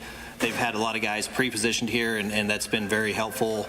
You'll notice much different in the loss of life that has happened between this one and the last one, and that goes back to, one is we weren't caught off guard by something nobody expected, and then 2, we had a lot of critical key people that were in the proper locations that were very instrumental in helping us, and the residents were very aware of the possibility of what's going to happen when that river floods. Yesterday morning, I called one of the camps at sunrise, and I said, hey, how is it looking? This is up in the Hunt area. And they said, honestly, it's barely come out of the banks. Where we got hit the hardest was starting around Ingram and all the way downstream from there. And so the camps upstream, from what we can tell, had very little flooding, if any, and we're very grateful that there's been a much better response this time. And I'm also grateful to Kerr County Sheriffs. They've been great, and the Kerr County Commissioners and County Judge also. With that, I'm going to hand it over to U.S. Congressman Chip Roy. Thank you all. Thanks, Wes. Thanks for all of you for coming out here, and thanks for this team here of friends and of public servants that are serving the people here. It is you know, we're back here a year later. I will say that I agree with Wes, and I agree with everybody here that communication has been extraordinary this year, and I'm deeply, deeply proud of the people of Texas and this county and throughout the state of Texas and their response and reaction. I'm not going to get ahead of the numbers or any of that stuff. I'll leave that to the sheriff. I know the governor's also doing a press conference in Uvalde, so we'll get some updates on the statewide and the regional implications. But obviously, I represent a big chunk of the area, not just Kerr, that's been impacted. I've been on the phone nonstop from the day that it's happened. Simon, with Sheriff Latho, with the sheriff in Kendall County, sheriff in Gillespie County, Blanco County, Bandera County, all over, the folks in Real. And, you know, we're having conversations. I've had a good conversation with Secretary of Homeland Security Mullen, and what they've been doing. They've sent a couple of teams down here. I know there's a conversation ongoing about federal disaster. I'll leave that to the governor and our ongoing communications with federal authorities about what declaration may or may not occur. Obviously, there's an extraordinary amount of damage, but it's still underway. And we know that there's still flooding going up and water falling. You know, the Llano River's still going, the rainfall still happening out in Sonora, and we know that there's still impact in Uvalde. So deeply appreciative of all the coordination, all of the work, state, local, and federal authorities coming together to do what's necessary. And we're going to continue to pray for the people in the community here. I've already been in touch with some of the nonprofit organizations, the Community Foundation and others, about what we're going to do going forward. We're obviously going to need to move quickly, and already had conversations again with Secretary Mullen and with DHS and with FEMA. Cameron Hamilton should be installed there as the head of FEMA this week, and he's a good friend. And so we're having the conversations that we're going to need to do to make sure that the people of this community are going to be able to be supported, helped. Some of the houses that were rebuilt from last year were some of the houses that were impacted by this flood. But we're going to pray, and as I said last year, I'll close with this. You know, that cross stands out there on the hill overlooking Kerrville. The people of this community are strong people of faith, the people of Texas. They came together last year to raise $150 million to respond. We'll do it again, but right now we just need to finish the job of getting through the current moment and then get busy rebuilding. With that, I'm going to turn it over to County Judge Kelly. My name is Rob Kelly, and I am the Kerr County judge. I think most of you already know what my position here is. I am the Emergency Management Director for the county.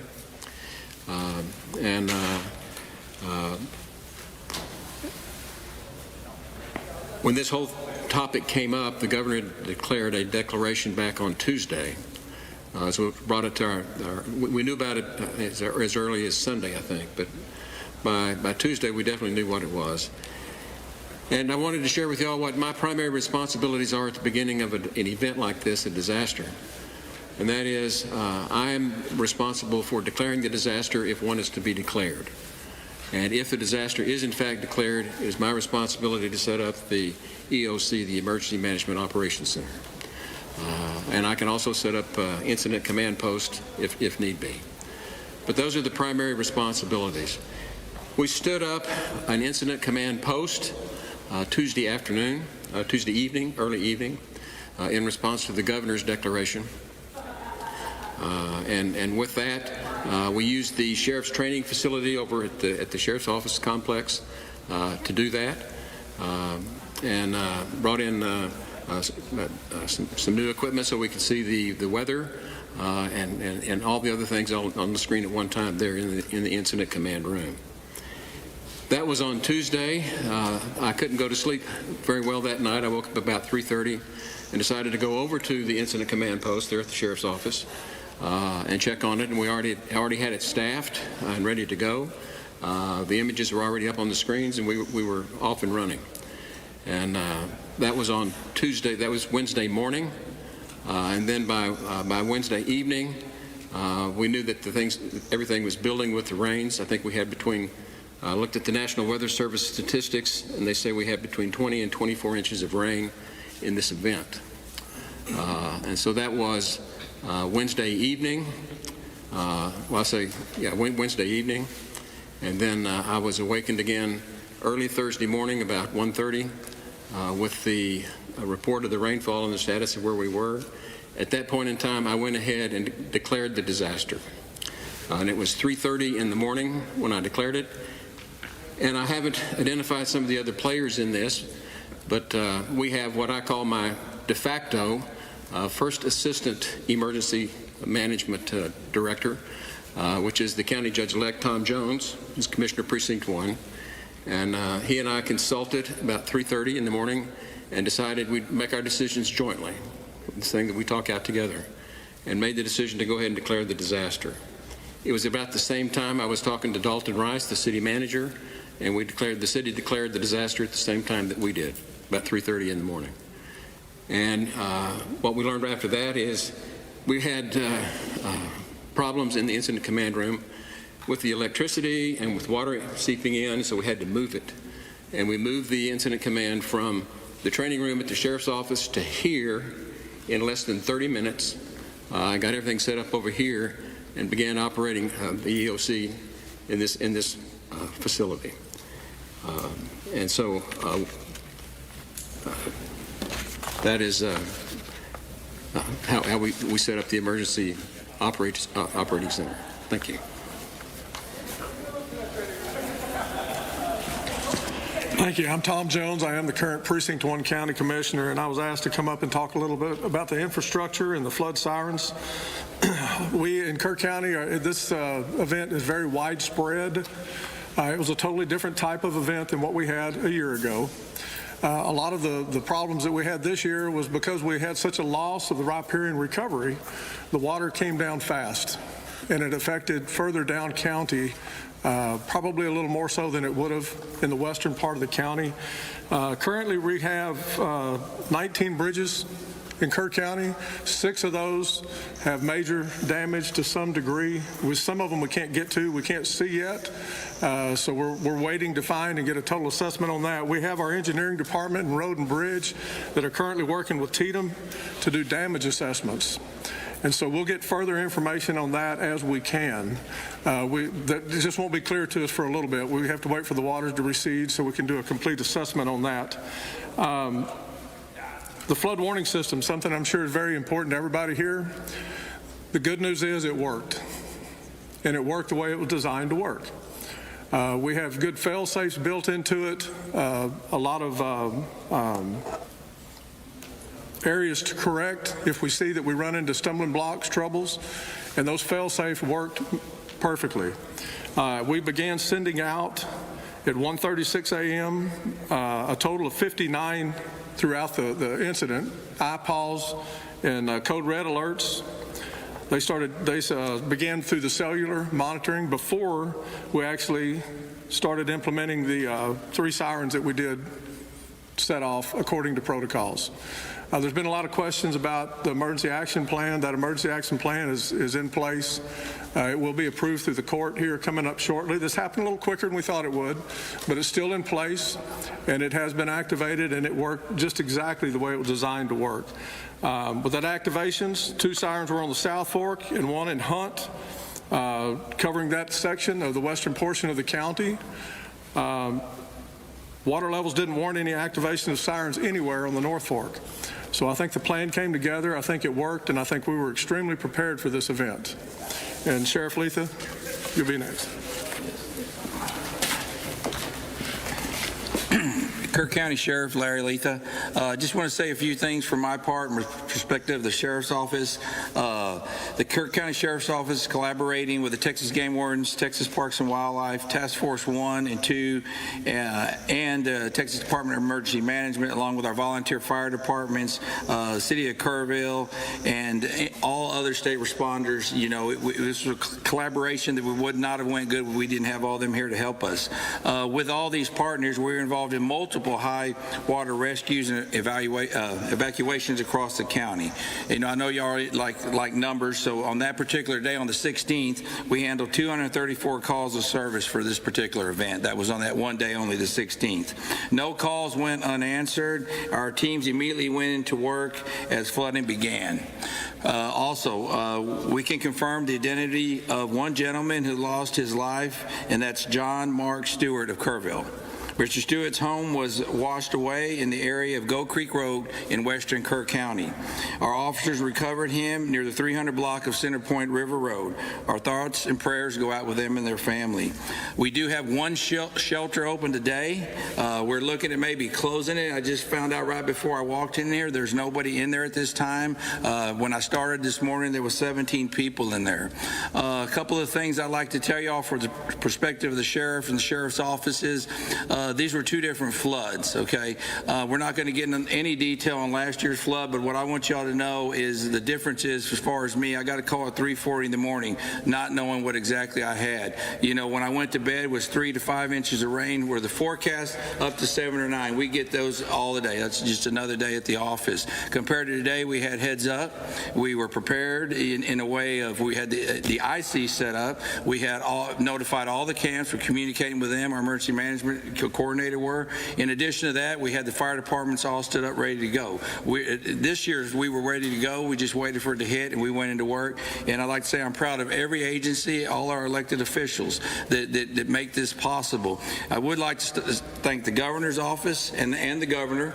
You know, if it wasn't for him and the resources he gives us, I mean, it'd be almost impossible for us to do our job. I don't have a $4 million helicopter, you know, just at the hand of myself.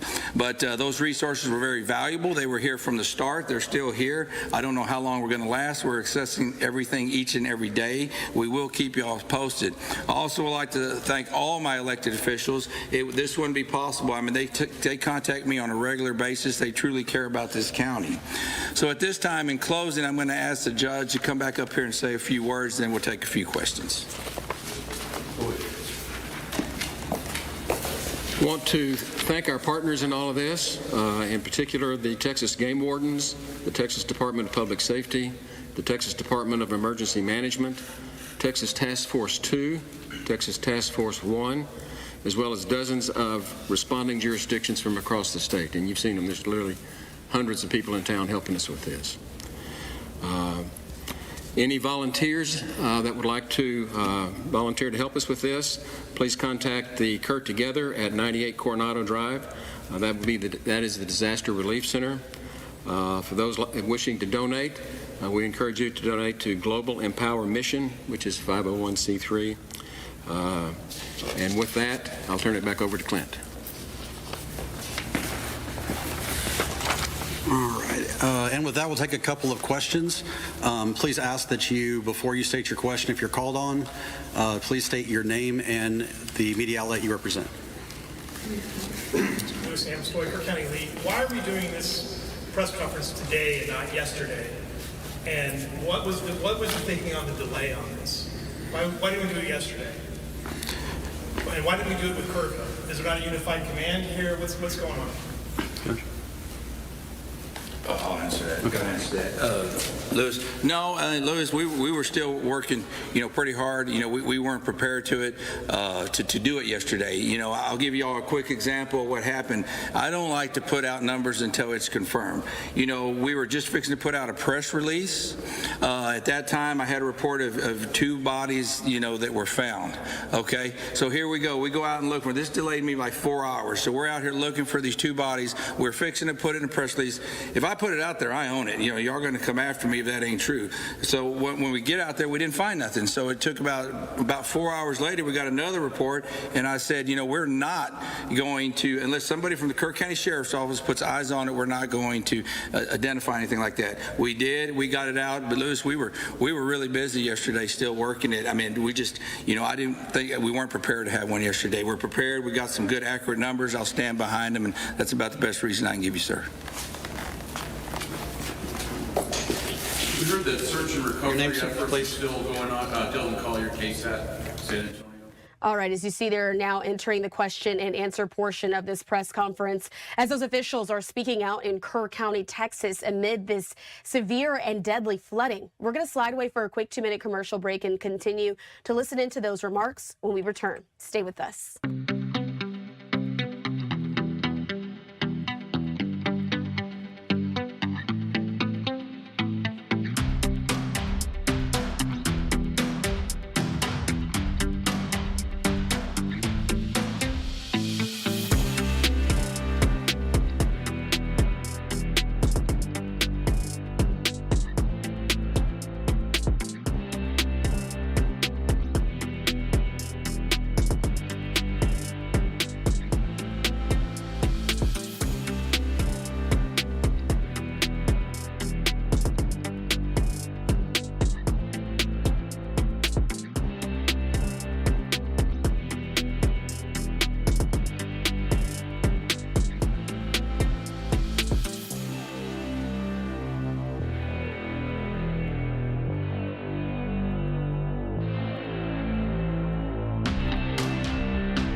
Thanks for being with us here on Live Now from Fox. I'm your host, Christina Evans. We do want to continue on with our top stories that we're following. I'm going to show you this live vantage point that we have there on the tarmac as President Trump is getting ready to leave the Washington, D.C. area, now heading to New York City for a FIFA World Cup event. This, of course, is all leading up to the events that are set to happen on Sunday, as the FIFA World Cup men's final will be happening there in the city as Spain is facing off against Argentina.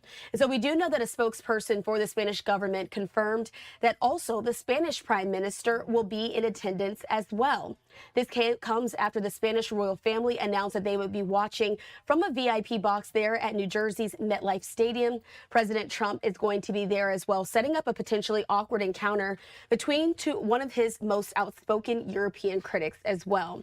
We do know that there have been tensions between Madrid and D.C. They've escalated in the last few months as well. Sanchez, he's a socialist prime minister, has sharply criticized President Trump's foreign policy tactics, specifically the U.S.-Israeli war in Iran, also speaking out to deny D.C. use of joint air bases for this conflict. And so we'll continue to keep you up to date with the very latest. But again, Sanchez, the Prime Minister of Spain, will be attending this match on Sunday in New Jersey alongside President Trump, who will also be in attendance. This comes as Spain is facing off against Argentina in the FIFA Men's World Cup final. President Trump, though, now on that plane heading to New York City for a FIFA World Cup event ahead of the match on Sunday.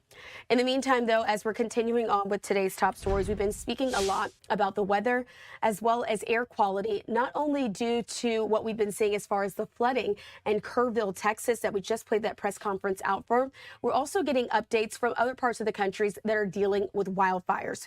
I want to take you out to this as we are set to hear in just a few moments from the Senator, Tina Smith, is she's going to be there alongside these officials holding this press conference at Superior National Forest in Minnesota, speaking about the wildfires now prompting evacuations. Let's listen in. This program in 2011, before we had been, authorized by Congress, in New Mexico, there was a fire, the Wallow Fire, had so much smoke it crashed the 911 system in Albuquerque. What we're seeing today is an entirely different magnitude. We have air quality alerts all the way from Minnesota, all the way through the Great Lakes, all over the East Coast, from Connecticut, New York, down to North Carolina, all due to the fires from Ontario down to what's here outside of Ely. So it's significant. The impacts we're seeing right now seem much better than what we've seen the last few days as the rain comes through. But, based on things like the air quality index that the EPA uses to communicate smoke, we've seen hazardous conditions of air quality, which is the same thing they're seeing in Washington, D.C. and New York City right now. So it's pretty incredible the amount of impact that's occurring. And so kind of in the spirit, we've talked a lot about coordination, collaboration. We're working very closely with a lot of our agency partners to try and get this message out to people. But what it comes down to ultimately is the individuals that are affected and the resource that draws when you have to respond to medical emergencies that are occurring probably all over the country where they're seeing this smoke. And it's important to kind of have a coordinated message and get that out. And, folks that are most sensitive to smoke, elderly people, young people, pregnant women, people with heart and respiratory disease, they're likely suffering pretty significantly during these events. And so I encourage people to reach out to their friends and neighbors and family members to make sure they're doing okay and have the resources. It's really great to see in Ely, there's a shop front set up that's handing out N95 masks and things like that. So it's great to see things like that happening all over the place. There's a lot of resources. If you go to the fire and smoke map, the EPA has multiple sites to go and how to create a DIY HEPA filter in your home or things like that. So please check that out. And we're doing our best to communicate. We do have forecasts. There's a team of us putting out forecasts that we have 3 of them right now. One covering, Minnesota and part of the Upper Peninsula, and then there's another one covering Great Lakes, and there's another outlook right now that's covering the East Coast. So if you're looking for information, it's a good place to find out what's going on. So thanks. Thank you. So now we're going to open it up to questions. And how we formatted it last time, we just kind of let the press let us know what questions you have. You can just raise your hand. And any questions? Go ahead. When you guys were talking about resources that you've been able to get, given how much is going on elsewhere, we understand that the Premier Doug Ford in Ontario is saying that Minnesota is helping them with their issues. So is that accurate? Are you able to describe resources that are any Minnesota resources leaving Minnesota right now? To my knowledge, no Minnesota resources are exiting, but we are in contact with them, and I know that fire that has spread into Canada is causing concerns. So there is communications going on, but I can't confirm at this time that we have made any decisions to be able to move up there or to keep what we have here where it's at. And in terms of personnel, do you have any raw numbers, ballparks on how many fire? Hi, this is Bob Timmons from the Star Tribune. Can you hear me? Just asking raw numbers. So as far as our hard number, we're probably pushed past that 500 range, maybe into that 6. But any number I give you now will change in an hour. And I want to remind folks, we still have people coming in. There's been a lot of influx over the last 3-4 days, but there are people coming in. And those numbers we give you, track those on an incident, but we are getting so much public support. So there are people locally that have equipment that were doing normal work maybe a week ago that have stopped doing that and now are working with us together to put that work down here. So there's a lot of public assistance happening as well, and we've been treated very good, and we're an influx on that too. So that's not going to come out in a number, but it's an important aspect. Go ahead. How many UWCA campers, if any, or other people are still in any of the go zones, ready, set, go evacuation? Can I ask a question, Joy? Star Tribune? Yeah, let's field you next, Bob. Thanks. You know what, this might be a question for Jason about the national perspective. What values are at risk regarding bear trap? You mentioned some of them, but the urgency of that now at the moment and knowing things are fluid, but what's changed in terms of attacking that fire? Are there new tactics right now going on that hadn't been going on even yesterday or several hours ago? Yeah, very good question. Did everybody hear that, or do I need to repeat the question? Would you like me to repeat it? Yeah, okay. Yeah, okay. The question was regarding bear trap. What has changed over the course of the last 24, 36 hours with respect to how we have changed our strategy and our tactics? And simply put, at one point in time, bear trap was a little bit further north up into the wilderness largely.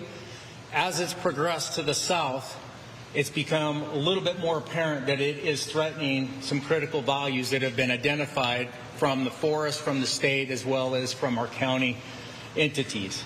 So therefore, what we did to address your question specifically is we diverted resources from the Sioux fire, and I believe even from the Camp Fire, moved them up there to start evaluating and doing a little bit of initial assessment. That assessment includes fire behavior assessment to figure out truly where the fire is, what's in between the fire and those values that have been identified, and what's the likelihood and probability of that fire impacting those values. So to this point, and to my knowledge, as I'm speaking here with you all today, I don't know that we have taken any direct suppression action. I think largely what has been going on is just a little bit of an assessment and intelligence gathering so we can come up with a definitive strategic and tactical plan. Does that address your question, sir? Yeah, thanks, Jason. Could you be more specific about the elevated resources that could be? Could we be seeing bigger aircraft, more water, that kind of thing? Yeah, certainly. I think it's a little bit premature to speculate, but I could say that if Big Lake and Echo Trail were to come into play as in being directly impacted by the fire, you could reasonably see more aircraft going to that area to support the ground troops. I would also say that we have hot shot crews here as far as from Mississippi and New Mexico that are here. And I can assure you, if there's any need to do any kind of strategic firing or any kind of suppression action, those individuals would be the likely first resources called to that particular location. Thanks. You're quite welcome. Sorry to dominate this. One last question. Has NEMO, have you all ever, I know you've been here before for fires in the past on the forest, have you ever been here to this level? Another great question. So the question was, NEMO, or National Incident Management Organization, we've been to Minnesota before, as recently as last year. Jenkins Creek, I think, was our last fire, and then we had a smaller one in the Boundary Waters called Forest River. No, we have never seen anything like this. I'm sure some locals that have been here quite a while have seen events very similar to this, but this is unprecedented. I don't think I need to tell the locals here 104-degree temperatures and teen RH. It comes back to the weather, right? And it also comes back to the low snow impacts winter that you all experience. I don't think I need to tell you all that is unprecedented. That's the kind of stuff we see in Arizona and dry, arid climates, not up here in upstate Minnesota. So, no, NEMO has not seen anything like this that we're observing as we speak. We had a question over here. Several questions here. I don't know if they're directed for me, but... It was how many campers or... if any other people are still in any of the go zones for the ready, set, go evacuation? For the ready, set, go evacuations, so I'm Drew Stroberg, acting Force Supervisor on the Superior. As far as we know, there's one group that we're tracking through the Boundary Waters right now. We've completed sweeps across about 90% of the wilderness. We have 30 wilderness rangers and 15 canoes out there, sweeping these lakes and campsites. We estimate that'll take us another possibly 3 to 4 more days. There was one group that was back there that we're still tracking. And another question I have would be, how are firefighters who are traveling all the way up to Ely, how are they being taken care of? What are the biggest needs for firefighters? We have the incident management team here. They come complete with logistics sections and everything else, logistics managers. So they're setting up camp. They've got, our firefighters are taking care of it. We ordered a national caterer that they're going to come in and feed them. We make sure that they have, lodging, make sure that they have food, make sure they have the supplies that they need. Our firefighters are well taken care of. We had another camp over in Orr that's moving to Cook, also doing the same thing. It's a little bit smaller over there, but we're taking care of our firefighters. People don't have to worry about that. Thanks. The remoteness of these fires, the way that they're growing, are they becoming more challenging for firefighters and to extinguish?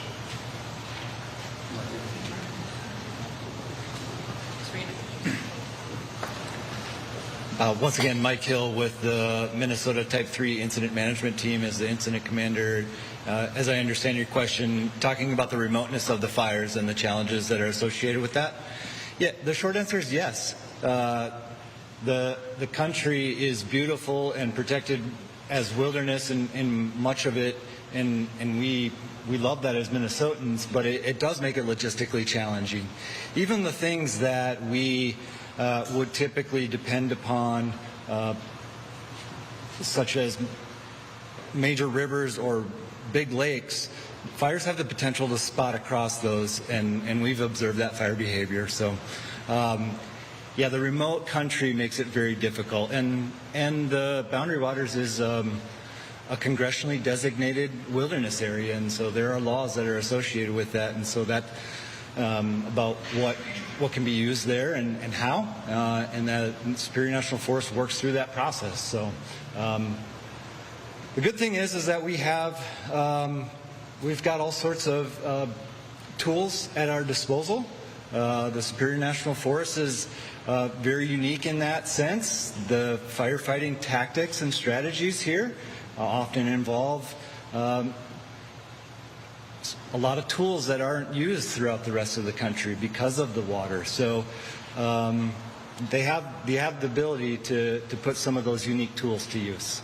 But is it becoming more difficult to manage? Is it becoming more difficult to manage? It's all relative, I would say. It's it depends. There's a lot of fire in the landscape.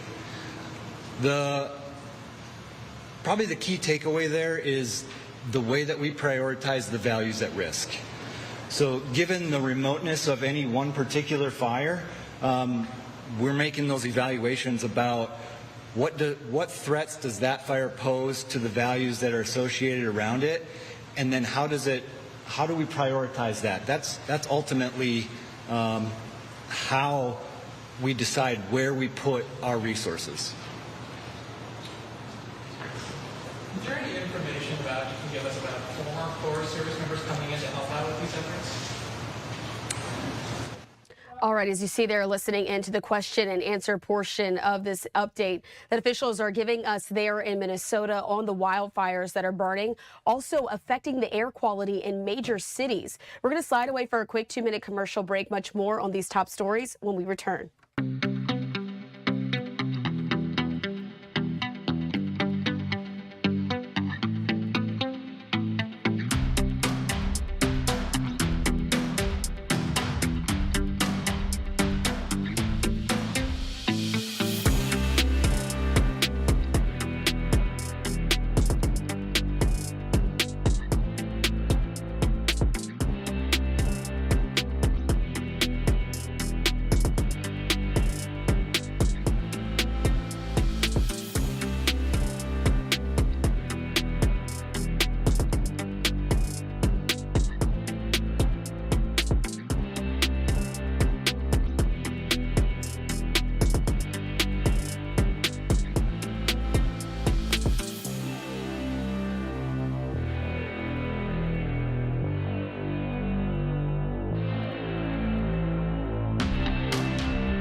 Thanks for being with us here on Live Now from Fox. I'm your host, Christina Evans. Let's continue to listen into this press conference coming to us out of Minnesota as we're getting an update on these wildfires that are burning. Let's listen back in.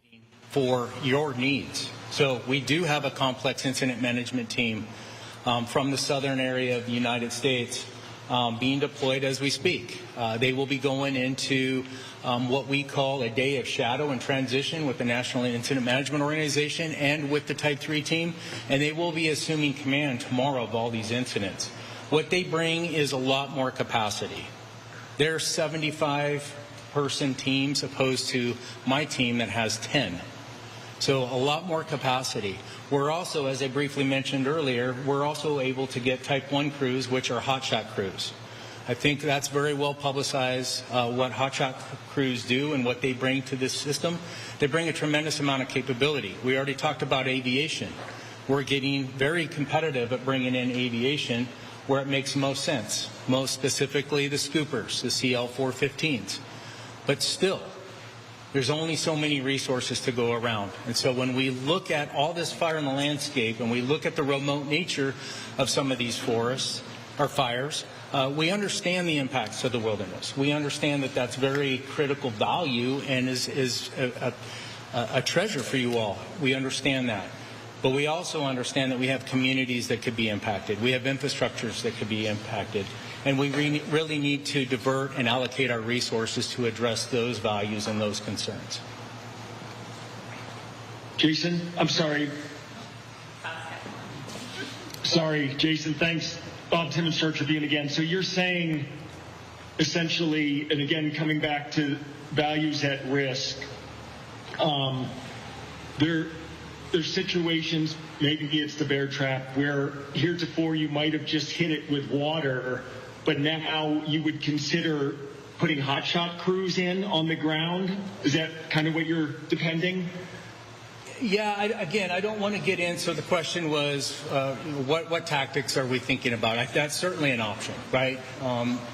Aviation's only as effective if you could follow it up on the ground. Certainly in this circumstance where we're talking about specifically the bear trap, on the south end of the bear trap incident, we're down around Big Lake as well as the Echo Trail. All right, as you see there, wanted to provide you that update that we were listening into from those officials in Minnesota speaking about those wildfires that are also, again, affecting the air quality in some of the major cities, including the Twin Cities. We'll continue to keep you updated here on Live Now from Fox as we learn more. In the meantime, though, want to pivot away from some of the news that has to do with the weather and instead turn our attention on politics. Right now, we have this feed coming into our newsroom. Speaking live is the senator from Georgia, John Ossoff, now speaking out. Of course, he did have some pretty powerful words before the speech that President Trump gave last night. But let's listen into this here on Live Now from Fox. Together, Senator Warnock and I delivered the funding to get that new mobile mammography unit for Atrium Floyd so women can get breast cancer screenings across Northwest Georgia. Together, Senator Warnock and I delivered the funding to upgrade the emergency room up at Atrium Chattooga.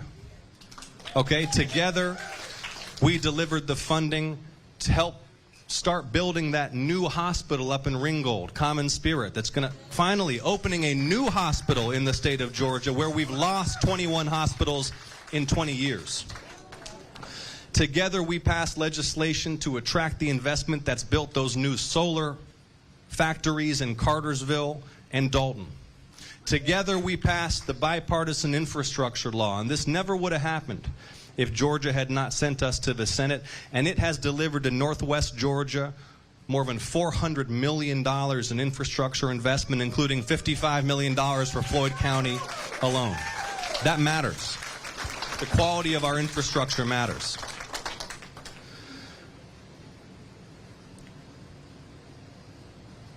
But we have our work cut out for us moving forward, because despite that progress, what have we seen in the last year? The biggest Medicaid cut in American history. Now just think about this. When you think about Medicaid, half of all births in Georgia are covered by Medicaid. 40% of all children in Georgia are covered by Medicaid. 70% of all Georgia seniors in nursing homes are covered by Medicaid. And Donald Trump and Mike Collins slashed Medicaid for what? To give the very wealthiest Americans in corporate America yet another tax break. You don't get to claim that you're fighting for working families in Georgia when you defund hospitals and nursing homes to cut taxes for the rich. And that's exactly what they've done. It's a corrupt agenda. They didn't just slash Medicaid. They attacked the Affordable Care Act. And as a result, in the last 5 months alone, more than 300,000 Georgians have lost their health insurance altogether. I heard from a woman in her mid-50s who waits tables for a living in the middle of a breast cancer fight who told me she was going to lose her coverage in the middle of chemo.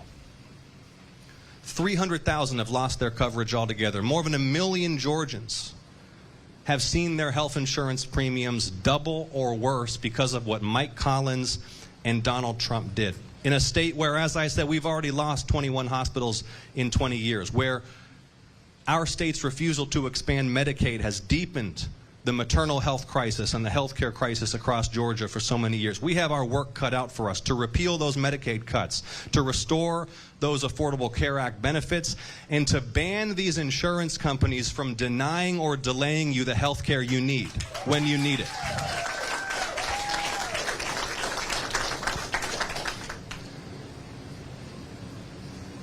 A word about Mike Collins.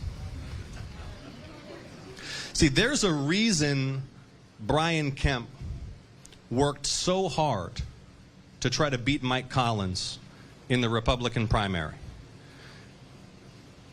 At least the coach would have been an honorable opponent. Mike Collins is known, even among Georgia Republicans, as a man of low integrity and poor character. Mike Collins is a bigot and an anti-Semite who has no business running for the United States Senate.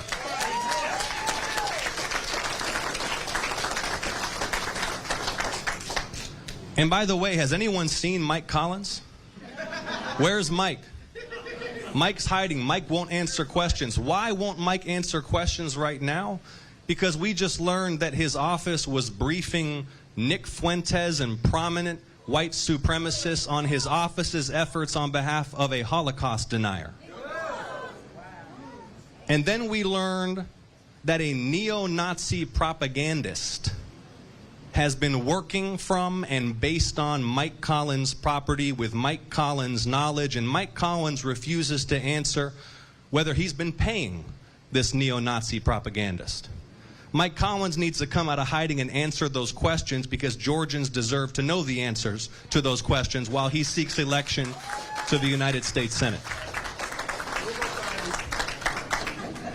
But we're going to defeat Mike Collins decisively this fall. And let me be clear about this. Our coalition goes far beyond political party. This is not just a campaign for Democrats. This is not just a statewide coordinated effort for Democrats. This is a campaign for everybody who longs for sanity and competence and ethics in American government again. This is a campaign for everybody who recognizes the need for new ideas and new politics, who recognizes that the depth of corruption in our political system, corruption that afflicts both political parties, has turned public policy against the interests of working class and middle class people. This is a campaign for people in rural areas and suburban areas and urban areas. This is a campaign for people in every corner of our state. We welcome all to this coalition, a coalition that will win, and the work you're going to do today is essential to that victory. So tell me, Rome, are you ready to work? Are you ready to win? Let's get out there and knock some doors. I love you all so much. Thank you very much for being here. Thank you. Just stay right here. If you are interested in getting a picture with Senator Ossoff, we need you to line up right here. So, okay. Thank you. Can you grab this? Yes. Maybe you want me to give it to.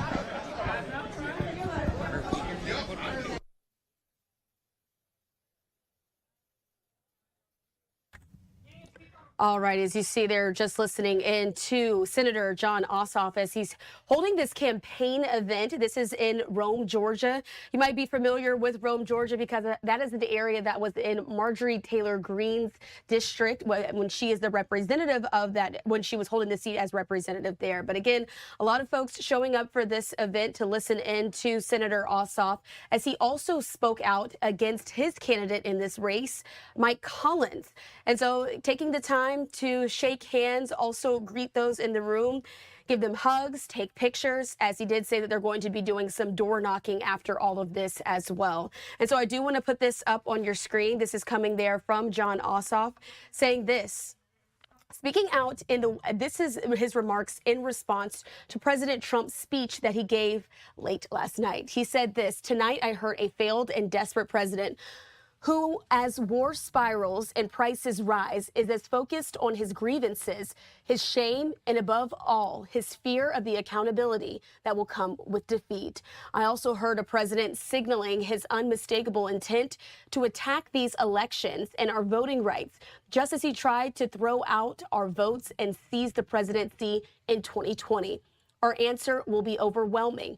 Across Georgia, a wave of defiance is building to rebuke him so decisively that no president will ever dare such brazen corruption and abuse.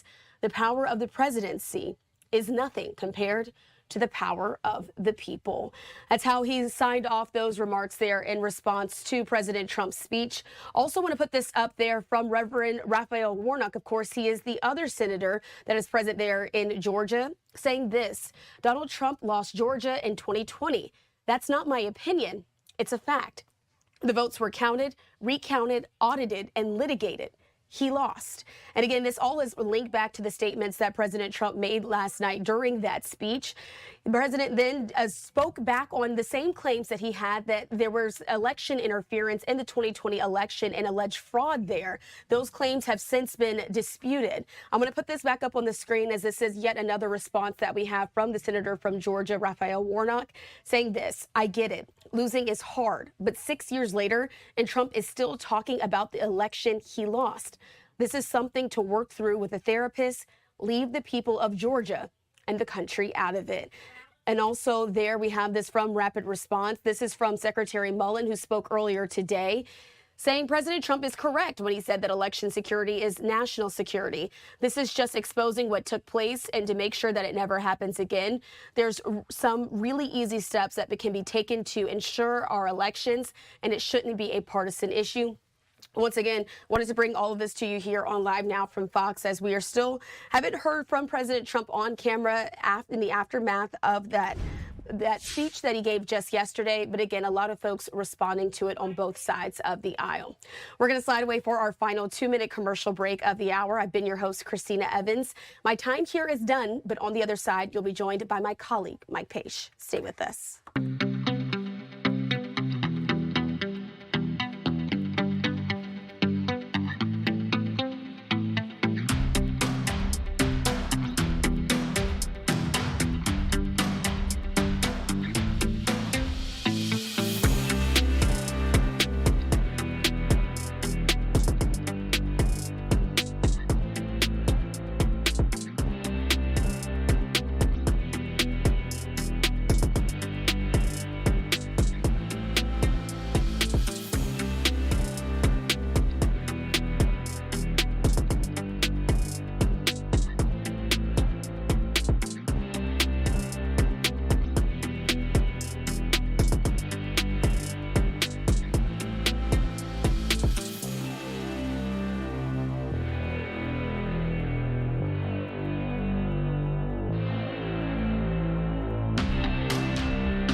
We're back here for you on Live Now from Fox. A little more than an hour to go left in the trading day, in the trading week. And it's probably a good thing that it's wrapping up soon, because we are seeing it sell off happening right now, about 313 points in the red, as investors continue to be a little bit wary of the developments that are coming out of the Middle East. U.S. strikes have been continuing these last 5 days. So again, we'll be providing you always the very latest here on Live Now from Fox. Hi, everyone. Mike Bays here. I'll be with you for the next several hours as we bring you live feeds, top stories. And remember, when breaking news happens, you know we have you covered. Let's continue to keep you out live right now in Minnesota as we are hearing from officials talking about the latest with the Canadian wildfires that are really impacting the Northeast, the Midwest. This is Senator Tina Smith making remarks right now. Not only the outfitters, but the restaurants and all of the business that make their living, particularly in this time of the year. This is the sweet spot for these communities in terms of outdoor recreation and tourism. So I want everyone, if you're hearing this, to follow the example of a family that I heard about today, all the way from Indiana. Even though it's a little crazy right now, I mean, it's calm, the streets are calm, you can walk around, it's a great place, great restaurants. They're out there shopping and buying things. And that is what this community and the businesses here need more than anything else. Don't forget about them. Keep on spending your money as you have it to support the local businesses here, because this is going to be a bit of a long haul, I think, and we're going to be with Ely and northeastern Minnesota every step of the way. So thank you very much, and I'm happy to be here today with Representative Stauber. Thank you very much, Senators, Mayor, legislators. This is Minnesota at its best. We can have our differences. We are coming together. We want to save every life that's in harm's way. And working together from our sheriff's department, from our local chief of police, U.S. Forest Service, local fire departments, local EMS. This is who we are. When we come together, we can, lead the nation in how it's done. And when we talk about the need for equipment and resources, as the senator alluded to, I too have been on the phone with our federal officials and the leaders.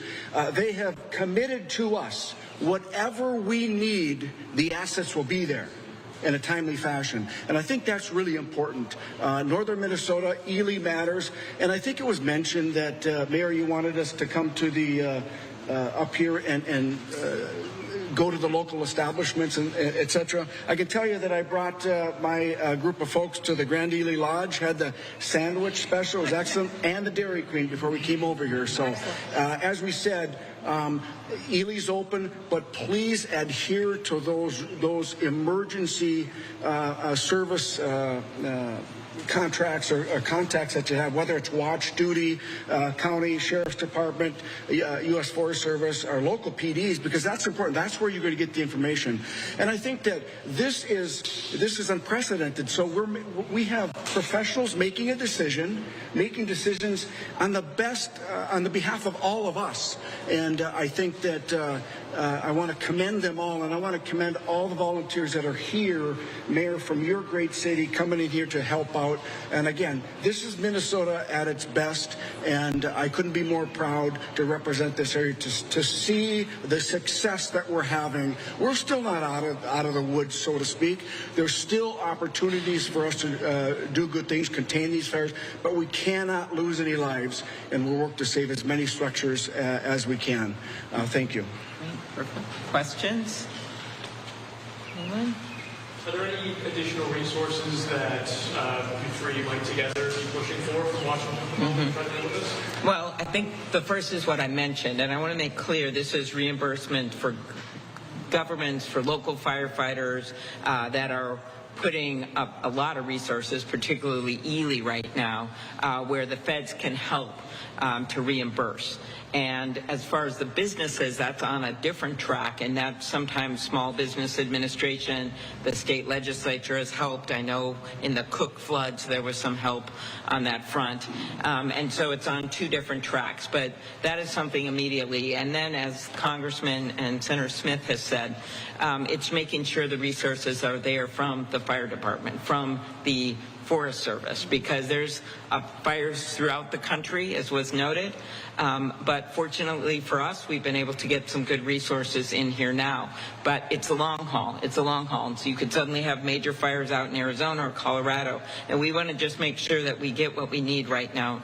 We know that this isn't going to be over tomorrow. And I would just say to that, the USDA, U.S. Forest Service says when they ask, we're going to get the assets here. And there's going to be, when this is done, there's going to be an after-action report. We're going to see what we did well, we're going to do better, what we should have, maybe not done. It's going to be, we're going to learn from this. But I have to tell you that the federal government is committed to bring the resources that are requested by our professional firefighters and others here up in Ely. And both in the Senate, both Senator Smith and I are on the Agriculture Committee. It may not be the first thing that you think about it, but it's agriculture and forestry, and it includes the Forest Service. And Representative Stauber, of course, it's his district, and also on the Natural Resources Committee, so that helps.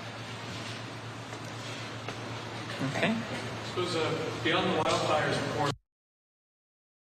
All right, everyone, we just lost that feed there, but that was Minnesota officials discussing the very latest with the wildfire smoke and haze that has been happening up in the Midwest and, of course, the Northeast. But back in the Midwest, even the Milwaukee Brewers putting out an air quality update today saying, as of now, we are preparing to play tonight's game against the Marlins as scheduled. We are in communication with Major League Baseball and the league who will ultimately determine the status of the game. The health of our fans, staff, and players is our highest priority, and with conditions subject to change, any official update will come later in the day. We will provide more information as it is made available. There will be an option for fans who prefer to exchange their tickets for tonight's game for another 2026 regular season home game, and then they list where fans could go for that on the website. Let's give you a live look right now of what it looks like in Milwaukee. So again, this is pretty much the tail of the tape for so many of these Midwest cities and towns, and especially out in the Northeast as well. We are keeping an eye on it for you right here, as always, on Live Now from Fox, everyone. All right.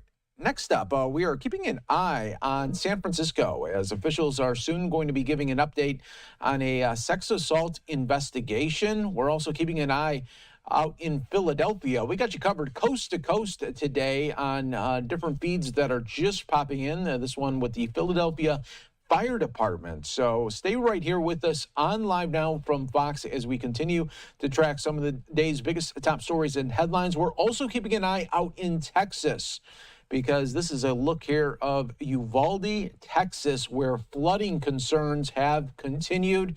And unfortunately, these flooding situations out in Texas have become deadly.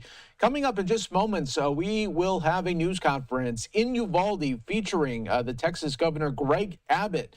We'll be giving some updates along the way. So stay right here with us, as always, on Live Now from Fox. This coming from the Texas Military Department on X, saying 2 Texas Military Department CH-47F helicopters transported 10 pallets of meals and 4 pallets of water to flood-affected communities, including Uvalde and Concan, on Thursday. Service members will continue to provide vital support and resources alongside partners out in Texas.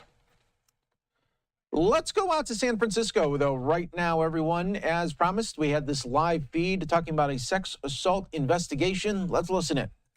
Good to go? All right. Good afternoon, everyone. Thank you all for joining us today. I'm Chief Derek Liu of the San Francisco Police Department. We're here today to announce arrests and charges in 2 extremely disturbing cases. I want to start out by thanking District Attorney Brooke Jenkins and her team for their exceptional partnership. You soon will hear from the DA about charges in these cases. I also want to thank all our city partners for their work on these investigations, including the Animal Care and Control and San Francisco Fire Department in this first case. Again, the following incidents are very disturbing, and crimes like these will never be tolerated in San Francisco. Anytime violence occurs in this city, we will be relentless in holding the perpetrators accountable, using every tool at our disposal. The first case I'll talk about occurred on July 1st. When a male suspect entered a bank ATM vestibule on the 1800 block of Market Street with a small kitten and tortured the animal to death. This is truly a sickening act. Thankfully, our partners at San Francisco Animal Care and Control assisted and identified 33-year-old Reno resident William Olson as the suspect. Officers from the Drug Market Agency Coordination Center and the Real-Time Investigation Center located the suspect at a hotel on the 100 block of Fell Street. On July 14th, officers served a search warrant at the residence and observed the suspect flee onto the roof of the building. Thanks to our drone assets and assistance from the fire department's ladder truck, we were able to locate the suspect and safely take him into custody. This case illustrates how technology continues to protect our officers' safety, as well as the safety of suspects with clear, real-time visual information we previously never had. A big thank you to our partners at the San Francisco Fire Department for your assistance in this case.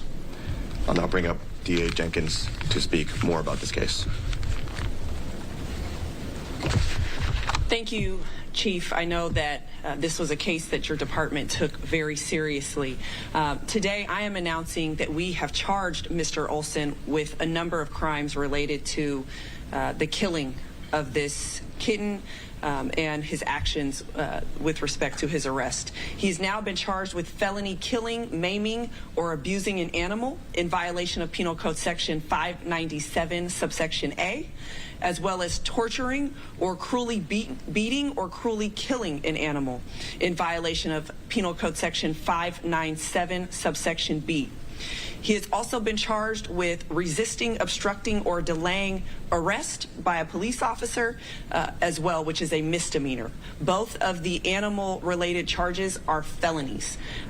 He is scheduled for arraignment on Monday at 1:30 p.m. at the Hall of Justice and is currently now out of custody for this crime.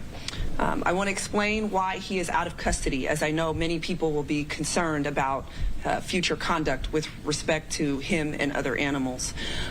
Unfortunately, based on a recent California Supreme Court ruling that we are not able to seek his detention at this time, that ruling limits detention to cases involving violence against a human being. Not animals. And so I do want to stress again that we are bound and confined by the law. Although we take this case extremely seriously, and this is very, very troubling conduct, we will still do everything that we can to ensure that no other animal is in his possession and that we continue to prosecute this case through the system. And we're happy to answer questions on this case. Is that law Humphrey or Kowalczyk? Kowalczyk.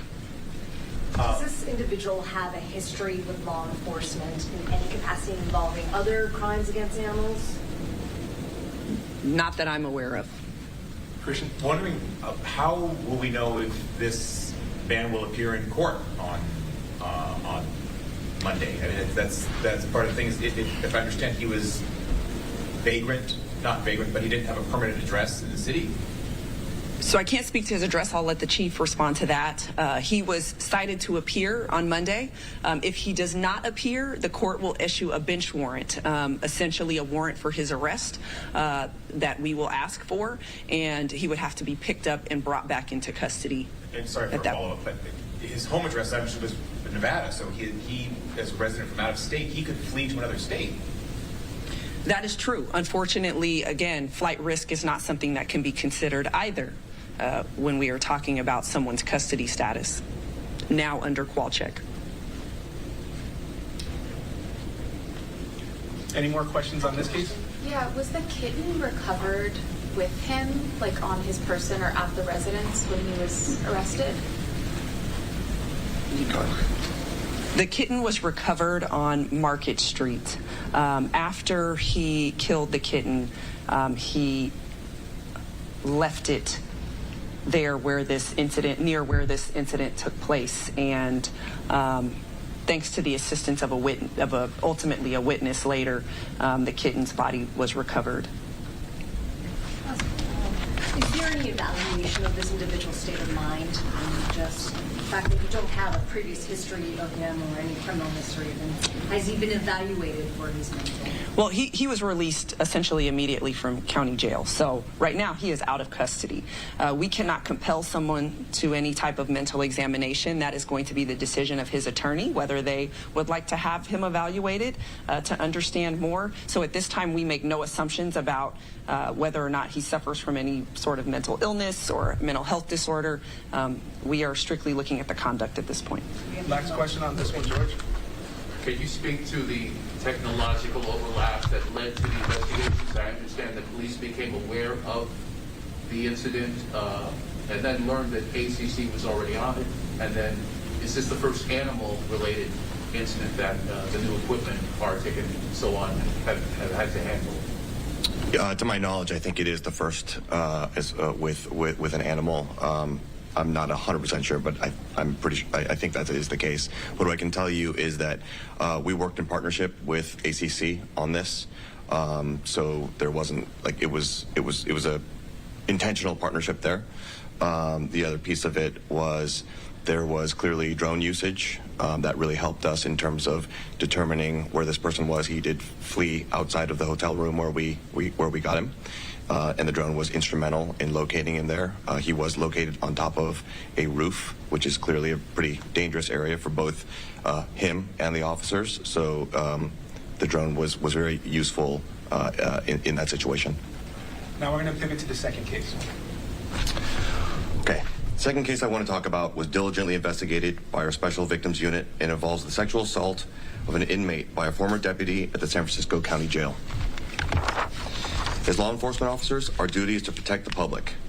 Abusing the power as a sworn peace officer on an inmate in a detention facility is a crime we will never accept in San Francisco. Our investigators determined that on September 11th, former Deputy Damon Jones approached an inmate in County Jail Number 2 and told her to engage in sexual activity with him in a bathroom. The former deputy later threatened the victim to dissuade her from reporting the crime. SFPD took over the investigation, and we placed Jones under arrest on Wednesday. I want to recognize our officers who did a tremendous job on these investigations, along with partners in all these cases who continue to ensure our city is safe and that justice is served. Now turn it over to the DA.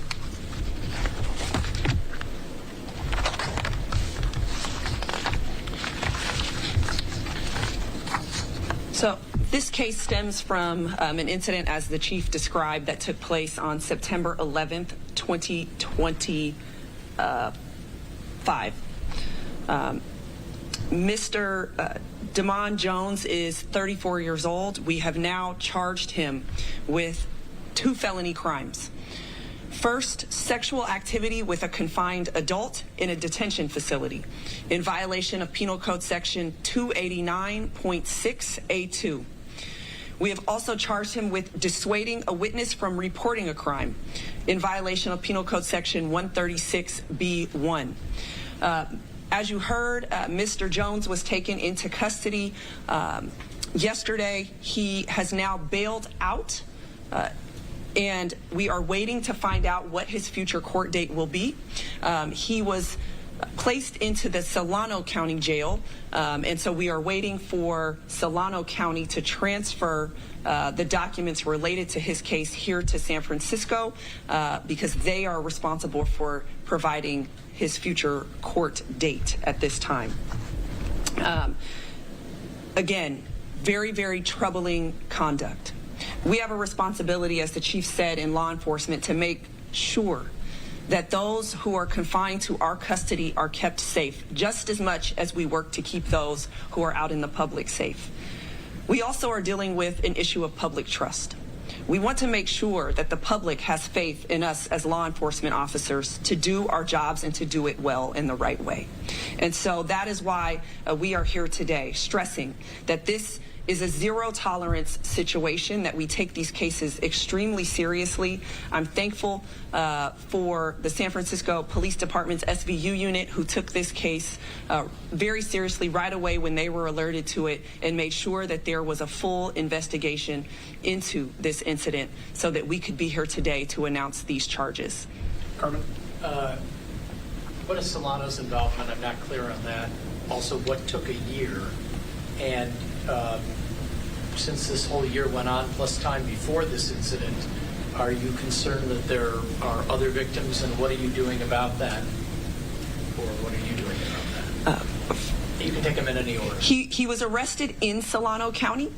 He did not waive, essentially, for lack of a better term, extradition back here to San Francisco. That means then he was booked in the Solano County Jail. Therefore, there is a process related to the case now that he was in the custody of another county for paperwork to be sent here so that a court number as well as a court date can be generated for this case. He is aware that he will have to return to court. Again, he's posted bond, so I expect him to be in court. What took a year? So this crime was reported fairly close in time to the event when it happened. It was first investigated by the San Francisco Sheriff's Department. They have investigators in their department as well. They began to look into this case after it was reported to them by this inmate's public defender.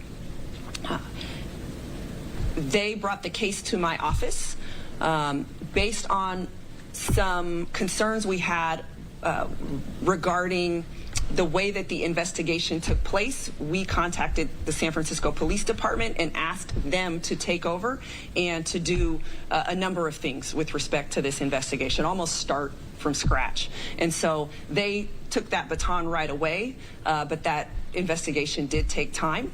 And now we are here, now that it's been completed, with the charges. Christian, our third question was about other victims.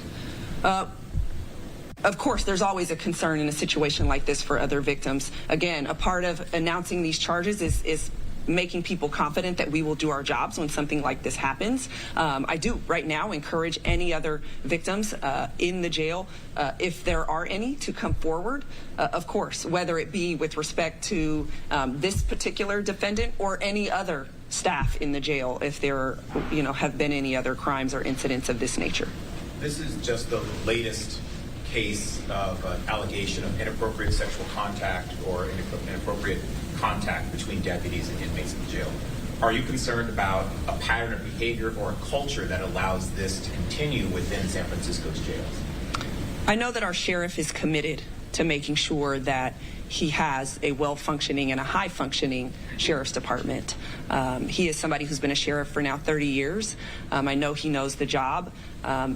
Unfortunately, sometimes we encounter bad actors. I hope that these investigations, that these charges that have been yielded in both of these recent cases send a message, however, to that staff that there is no tolerance for this type of conduct, that we as law enforcement have the obligation to hold each other accountable when the law is broken and when the public's trust is violated.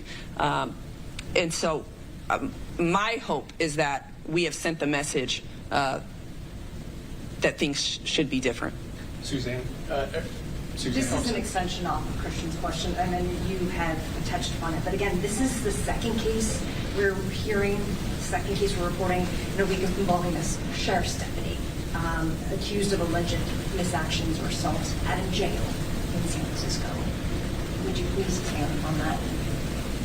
Yes. Again, I know that this is very troubling. There are over 1,100, I think, inmates at this time in our county jail who we have the responsibility to care for and to make sure that no matter what they did, no matter what charges they are facing, that they have the right to a safe environment to be in while they are in our custody. And I know, again, that the sheriff takes that job seriously. We all take that job seriously. That's why we're here, to announce these charges. I want to point out something else, which is that immediately following becoming aware of this incident, the Sheriff's Department did take action and terminate this individual from their employment, which I do want to make clear as well. So again, we are working hard as a city to make sure that each and every role that each of us plays collectively are doing what we need to hold these people accountable and to signal to every other law enforcement officer in this city that there will be accountability when they break the law. Okay. We got time for one more. I saw Christian, and then we'll do Dan Kerman, and then we got to wrap it. I'll go quickly. It sounds like you felt the need to bring in San Francisco police to conduct this investigation. Why did you feel the need to bring in San Francisco police? Did you think it was going to be challenging? Were there challenges presented to the sheriff's office investigating essentially one of their own? And if I could get Chief Blue to also weigh in on why you needed to have another law enforcement agency. But let me be clear that it was not due to a concern that the Sheriff's Department would not be objective in their investigation. The concern regarded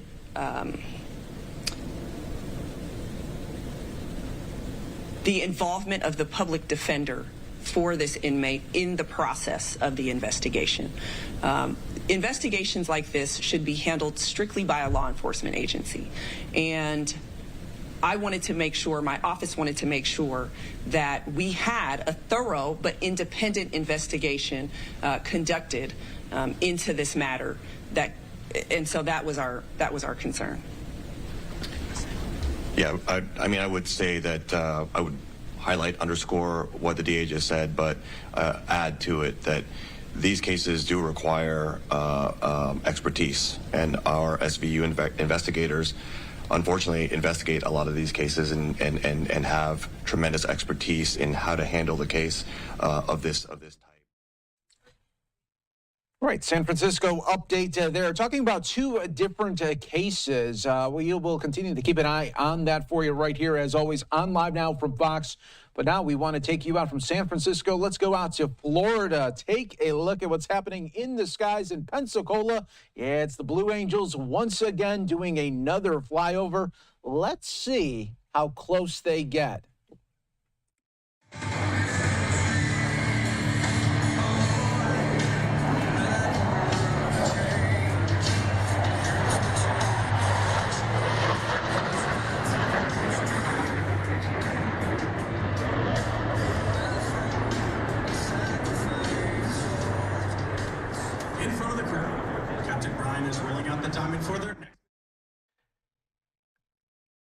So this all comes on the heels of some controversial moves that some Blue Angels were doing the other day out on the beach, getting a little bit close to the beach, and there was some backlash online. But the Trump administration, including Secretary of Defense Pete Hegseth, are saying that these flyovers will continue and that no action was taken against the pilots who were putting on a rare show. I mean, to show the video of just how close these pilots got to the beachgoers. And they were able to move tents. They were able to move beach gear as well. That's how close they got during this moment. Let's continue to listen in for just a little bit more. As the formation pulls to level, each pilot will perform an individual brake turn and exit the flight line in a separate direction. Ladies and gentlemen, the Blue Angel barrel break.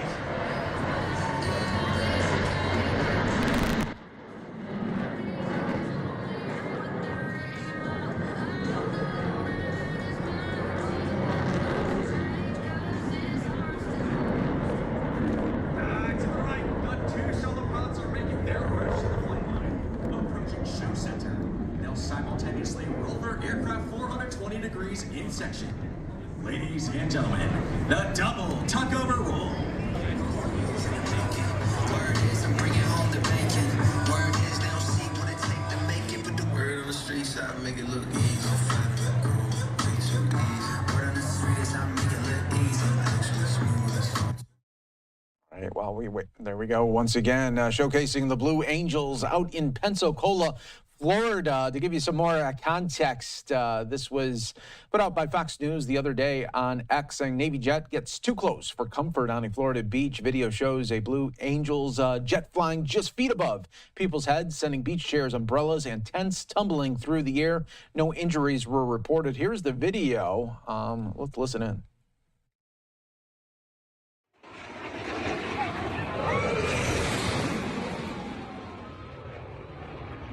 Yeah, so that is really what took social media by storm the other day, as we were seeing these viral clips of just how close The Blue Angels, we're getting to the beach there. Another live look right now of the beachgoers out in Florida. They says, hey, we came to see these jets real close. Pete Hegseth putting this out on X, saying the flyovers will continue until morale improves. The White House also saying it's okay to love America. Another live look. Let's go back out.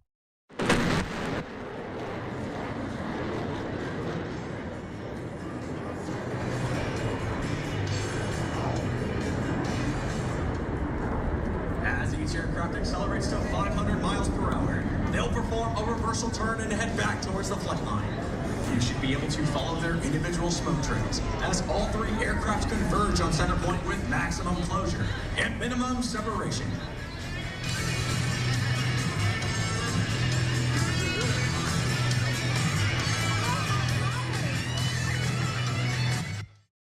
All right, everyone, we'll keep an eye out in Pensacola. We're also keeping an eye on another shot out in Florida. Soon we will hear from Secretary Kennedy talking about protecting American citrus. We'll learn a little bit more about his remarks on orange juice coming up next. Let's take a 2-minute break, everyone. We will be back with much more coming out of Florida as the Blue Angels, once again, putting on a show.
We are back here for you on Live Now from Fox. Let's go back out to Pensacola, Florida. More from the Blue Angels flyover.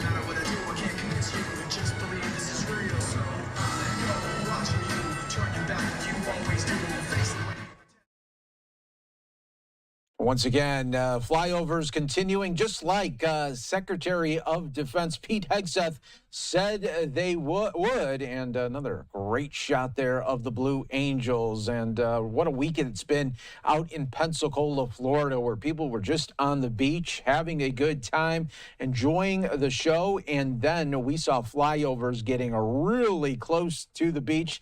Take a look at this. This is what made it go viral. You have this plane. Okay, that's low. Yeah, but watch for this one. Yep, That's the one where people were like, okay, it's moving tents now.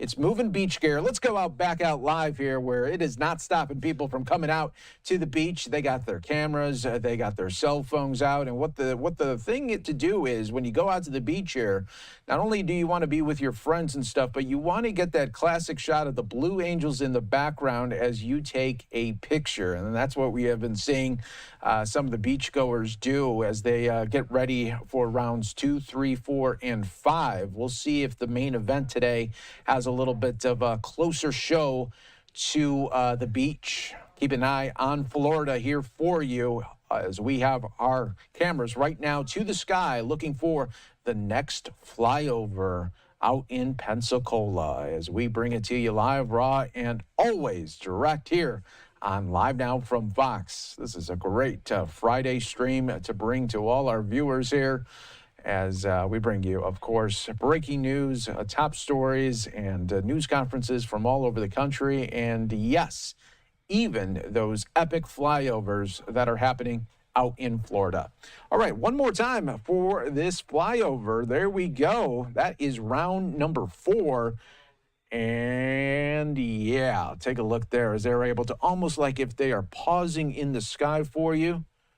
Zoom in, and take the shot. Yes. All right, everyone. That is great to see out in Florida. We are going to keep you right now in Florida. Let's go out from Pensacola to Lakeland because we have Secretary Kennedy about to make some remarks on the orange juice industry. Let's listen in. We are honored to host this event and grateful for everyone who has helped make it possible. It is now my distinct pleasure to introduce the Secretary of the United States Department of Health and Human Services, the Honorable Robert F. Kennedy, Jr. Mr. Secretary, thank you.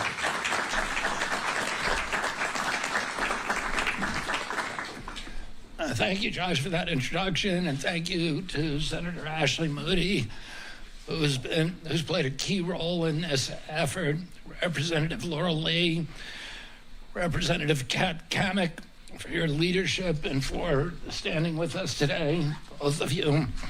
I also want to recognize Representative Scott Franklin. Although he couldn't be here today, he played another key role of leadership in this initiative, and his wife, Amy, is here to represent him.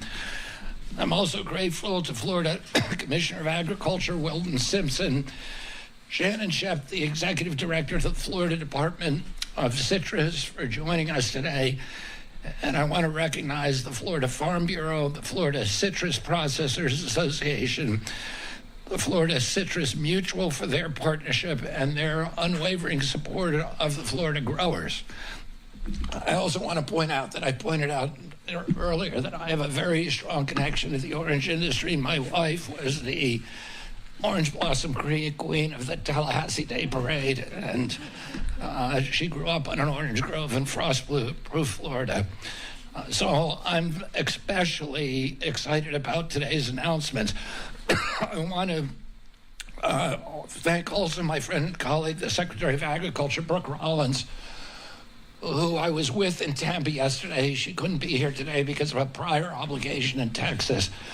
But she played a key role in bringing this to the attention of President Trump at the request of Senator Ashley Moody. And President Trump said, let's get this done. And we have gotten it done. Finally, my thanks to Acting FDA Commissioner Kyle Diamantes, who made this happen. And I want to thank him for his leadership on this and many, many other issues. American farmers, the American citrus industry have no better friend than President Trump. President Trump wants Americans eating American food and drinking beverages grown from American-made fruit. He wants strong supply chains that protect U.S. agriculture, and he wants American businesses to succeed against foreign companies.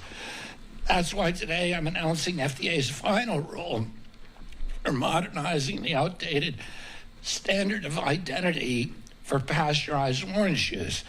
This rule delivers a decisive victory for American farmers.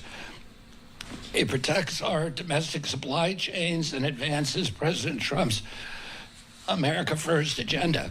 For more than 80 years, or 60 years, federal regulations have required pasteurized orange juice sold in the United States to contain at least 10.5 degrees Brix, which is a measurement of dissolved sucrose. But hurricanes, citrus greening disease, and other extraordinary events have devastated Florida's historic citrus groves, naturally reducing the sugar content of many Florida oranges. Even though Florida growers continue to produce high-quality fruit, orange juice companies have had to import higher sugar content oranges, mainly from Brazil, but other foreign countries, in order to satisfy these outdated requirements. The regulations hurt our economy, drove up costs, they cost American jobs, and unnecessarily force higher sugar levels in orange juice, which is something that we don't want. That outdated regulation is something that the Trump administration wants to cut, along with its other efforts to cut red tape by lowering the minimum Brix levels from 10.5 degrees to 10 degrees. This long overdue reform will reduce our dependence on foreign imports, unleash American agriculture, and save the industry more than $60 million every year. It strengthens American supply chains and levels the playing field for American citrus growers and maintains the safety and quality and taste of this American product. That is the American First policy in action, guided by gold standard science. That's how we grow our economy. That's how we support our farmers and U.S. businesses. And that's how we give Americans access to real food that they can trust as we make America healthy again. Please join me in welcoming my colleague and friend, Acting FDA Commissioner Kyle Diamantes.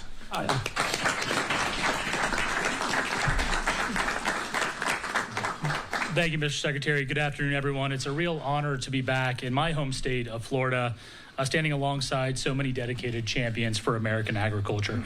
I want to give a special thanks to Secretary Kennedy, Senator Moody, Congresswoman Lee, Congresswoman Kamek, and all of our incredible local citrus growers and industry leaders who have joined us here today, including Wilton Simpson. I also want to give a shout out to USDA Secretary Rollins. Again, as Secretary Kennedy mentioned, she could not join us today, but played a very pivotal role in supporting today's initiative. As a native Floridian, being here today is personal for me. Growing up in this great state, I've seen firsthand how vital the citrus industry is to our communities, our culture, and our economy. Florida's citrus industry drives nearly $7 billion in annual economic impact and employs more than 30,000 hardworking Americans. But that number is a fraction of what it once was. For too long, our local growers have faced an uphill battle through no fault of their own. Between the devastating toll of citrus greening disease and the compounding wreckage left behind by hurricanes, the agricultural reality on the ground has fundamentally shifted. Over time, challenges have naturally lowered the Brix level of our great Florida oranges. Yet, as Secretary Kennedy mentioned, for over 60 years, our federal regulations have failed to evolve to account for this reality. The FDA's outdated orange juice standard of identity, think of a standard of identity as a recipe outlining what a product must contain, hasn't been modernized since 1963. And until today, at 8:45 this morning, required a minimum Brix level that became increasingly impossible for domestic growers to meet through no fault of their own. This rigid, obsolete rule did nothing to protect consumers, and it severely harmed domestic production, particularly right here in Florida. It effectively forced manufacturers to turn away from the Sunshine State and rely on foreign imported oranges just to meet an arbitrary federal number. In fact, foreign imports climbed to nearly 90% of the market share as a result of FDA's inaction. Today, under the leadership of President Trump and Secretary Kennedy, and through the support of this congressional delegation, FDA is proud to fix that inequity. As part of our aggressive deregulatory agenda, we are cutting the red tape that holds American workers back. As Secretary Kennedy announced a few minutes ago, we've officially updated this morning the standard of identity to lower the minimum Brix requirement to allow more Florida oranges to be used for orange juice right here. Earlier we were talking, and Matt Joyner referenced that this was the only commodity where you could pull an orange off of a tree, squeeze it into a cup, and couldn't call it orange juice. That has now changed for good here in the state of Florida. So this common sense shift matches today's agricultural realities on the ground. It saved juice manufacturers tens of millions of dollars a year and guarantees that the taste and quality consumers love remains unchanged. And most importantly, this action actively supports, protects, and creates American jobs, including right here in Central Florida. I want to again thank Secretary Kennedy for his tremendous leadership on this issue, as well as the entire Florida delegation. And with that, I'll turn it over to my friend, Senator Ashley Moody. Thank you. Thanks. And fellow Floridians. Fellow Floridians.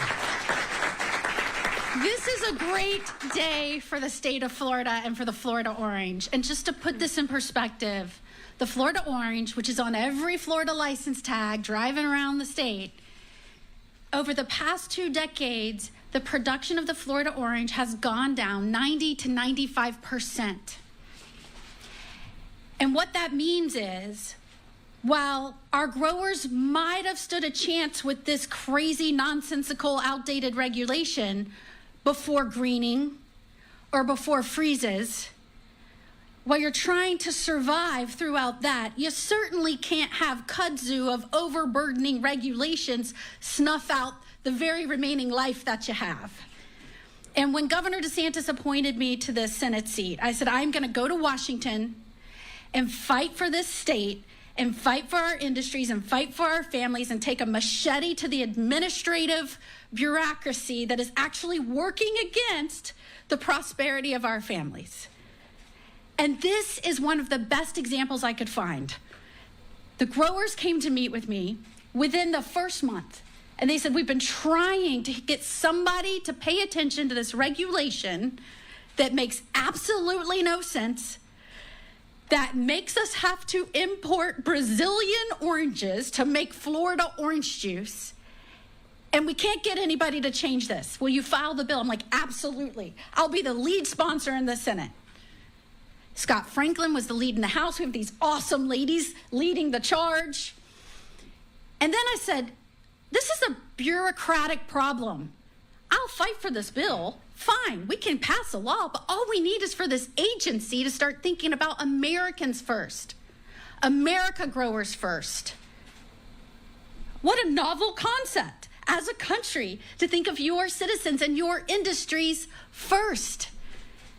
And when I explained this to the president, it took him 10 seconds to get it and say, we've got to change this rule. And so I'm so grateful to Secretary Kennedy and to Secretary Brooke Rollins, who didn't just sit there and listen and shake their heads and say, we get it. They didn't just start complaining with everybody else and lamenting the state that we found ourselves. They said, this makes no sense. We're going to roll up our sleeves and we're going to change the darn rule, because that's what we can do within our power as an agency for our people, because somewhere along the line, the U.S. government has stopped working for the people. It is a government by and for the people, but we keep forgetting that last part. And so I am so happy to have been a part of leading the Defending Domestic Orange Juice Production Act, but more importantly, getting in there, digging in, working with the agencies. And you heard Secretary Kennedy say, for everything that they're passing, they're trying to do away with needless regulations that are stifling the prosperity and growth of this country. Because here is what this administration understands. If we grow it here or manufacture it here, or we need to grow it here or manufacture it here for the safety and strength of our country, let's get it done. I'm so happy to be your United States Senator for the great state of Florida, where we're getting it done. Thank you so much.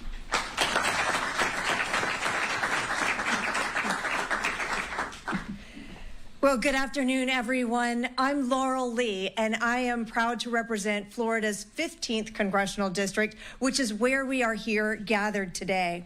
I want to begin by thanking Secretary Kennedy for traveling to Florida and for his leadership on this important proposal.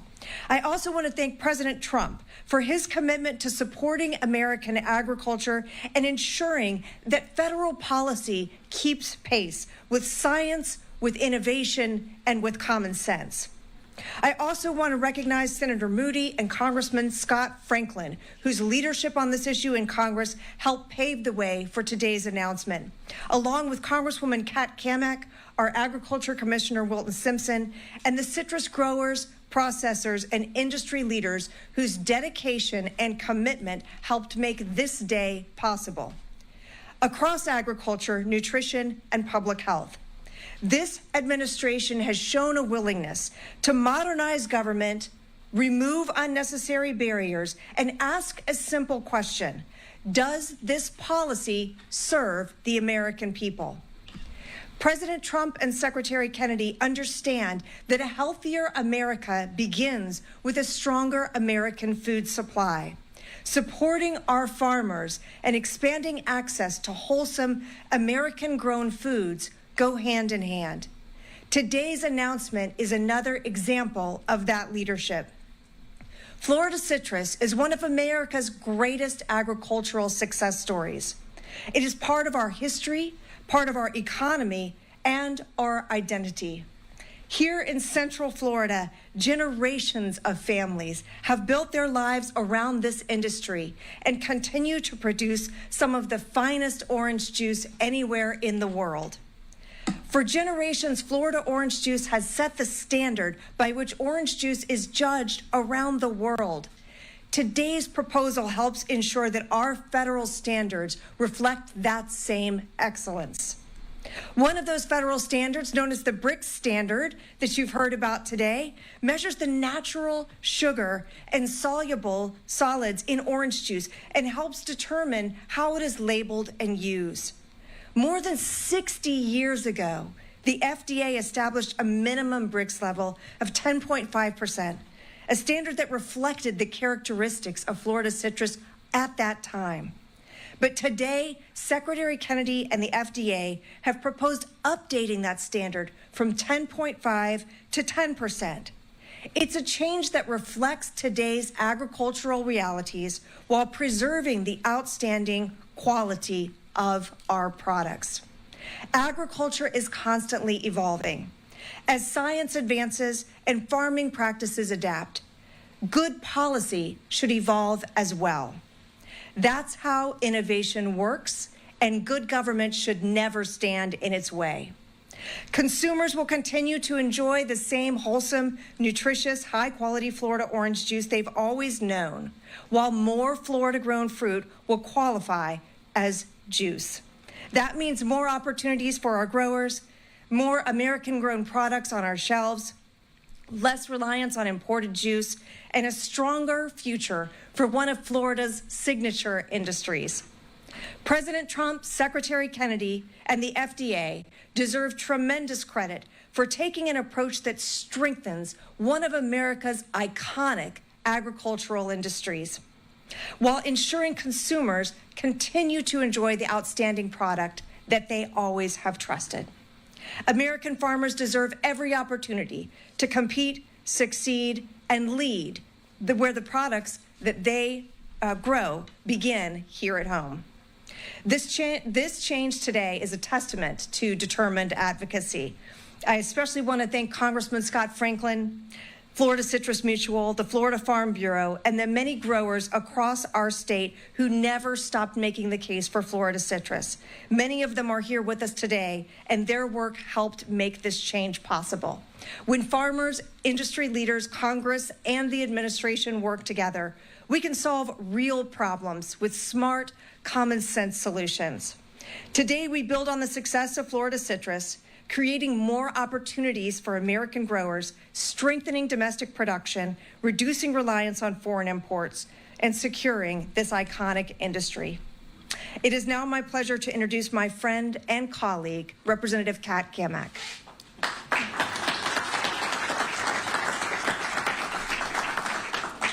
Well, good afternoon. It is such a pleasure to stand here with, and to be candid, titans that have moved mountains. And it may seem like a small thing, but to the family farm that has been operating here in the Sunshine State generation after generation, and they're having conversations around their kitchen table of whether or not they're going to start selling off pieces of the family operation to make it a housing development, which us as Floridians, we are all too aware of, with more than 1,000 people a day moving here. This is massive. This is a mountain, and it is a big difference to those families and all Americans who rely on Florida to feed them. Because the fact remains that every winter, Florida farmers and ranchers feed 193 million Americans. And it is absolutely ludicrous that in the face of a wild government, out of control regulatory regime, input costs through the roof, a number of challenges outside of our control, that we couldn't make this fix happen. But it was through the grit and determination of the people standing behind me, an administration that had vision and people at the top of their mind that made this a reality. So I want to commend Secretary Kennedy and Acting Commissioner Diamantis, as well as President Trump and Secretary of Agriculture Brooke Rollins, for their not just leadership, but their vision. They really do believe in healthy, fresh, and affordable food. This is one more step that they have taken in the line of many that really does execute on the MAHA agenda. And so I couldn't be more proud to stand here as the lone representative for Florida on House Agriculture. For years, we have worked to support the citrus industry, working with these individuals behind me to not only find ways that we can address citrus greening through research and development through the greatest university that the world has ever seen, the University of Florida. Go Gators. Yeah. No matter where you go, there's always a Gator in the room, and y'all know that. Gator Nation is strong, baby. But through the R&D that we have worked to secure and keep going as we work to try to find cures for citrus greening, which here recently there was an announcement through the EPA that new rootstock would be available in order to treat this disease.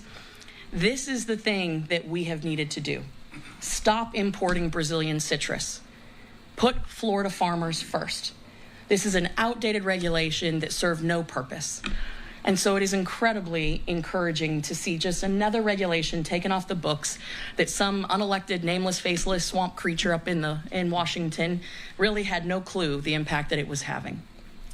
I would also like to highlight that in this farm bill that was passed by the House of Representatives earlier this year, Florida, well, we made out like bandits. And it says volumes of the team that is standing here today who recognizes the importance of Florida when we talk about our food supply, which, as we all know, is national security. This may seem like a small thing, but it is a big thing, not just to the families who produce our citrus, but to the people who consume all around, not just the nation, but the globe. And I want to again thank the incredible Trump administration for their vision, their grit, their work ethic, but all of my amazing partners, from Jeb, being the president of Florida Farm Bureau, my colleagues, Florida Citrus Mutual. Wilton, you've been a titan for Florida agriculture, and I am just so honored and blessed to stand here. You can't imagine the fights that we have had in committee over this and explaining it to people, and even those that want to be opposed to it, they're like, well, yeah, that really doesn't make much sense. So today is a win for so many. Citrus, Florida, farmers, and, well, common sense. So I'd be remiss if I didn't say, welcome to the Sunshine State, go Gators, and it is my pleasure to introduce our Commissioner of Agriculture, Wilton Simpson.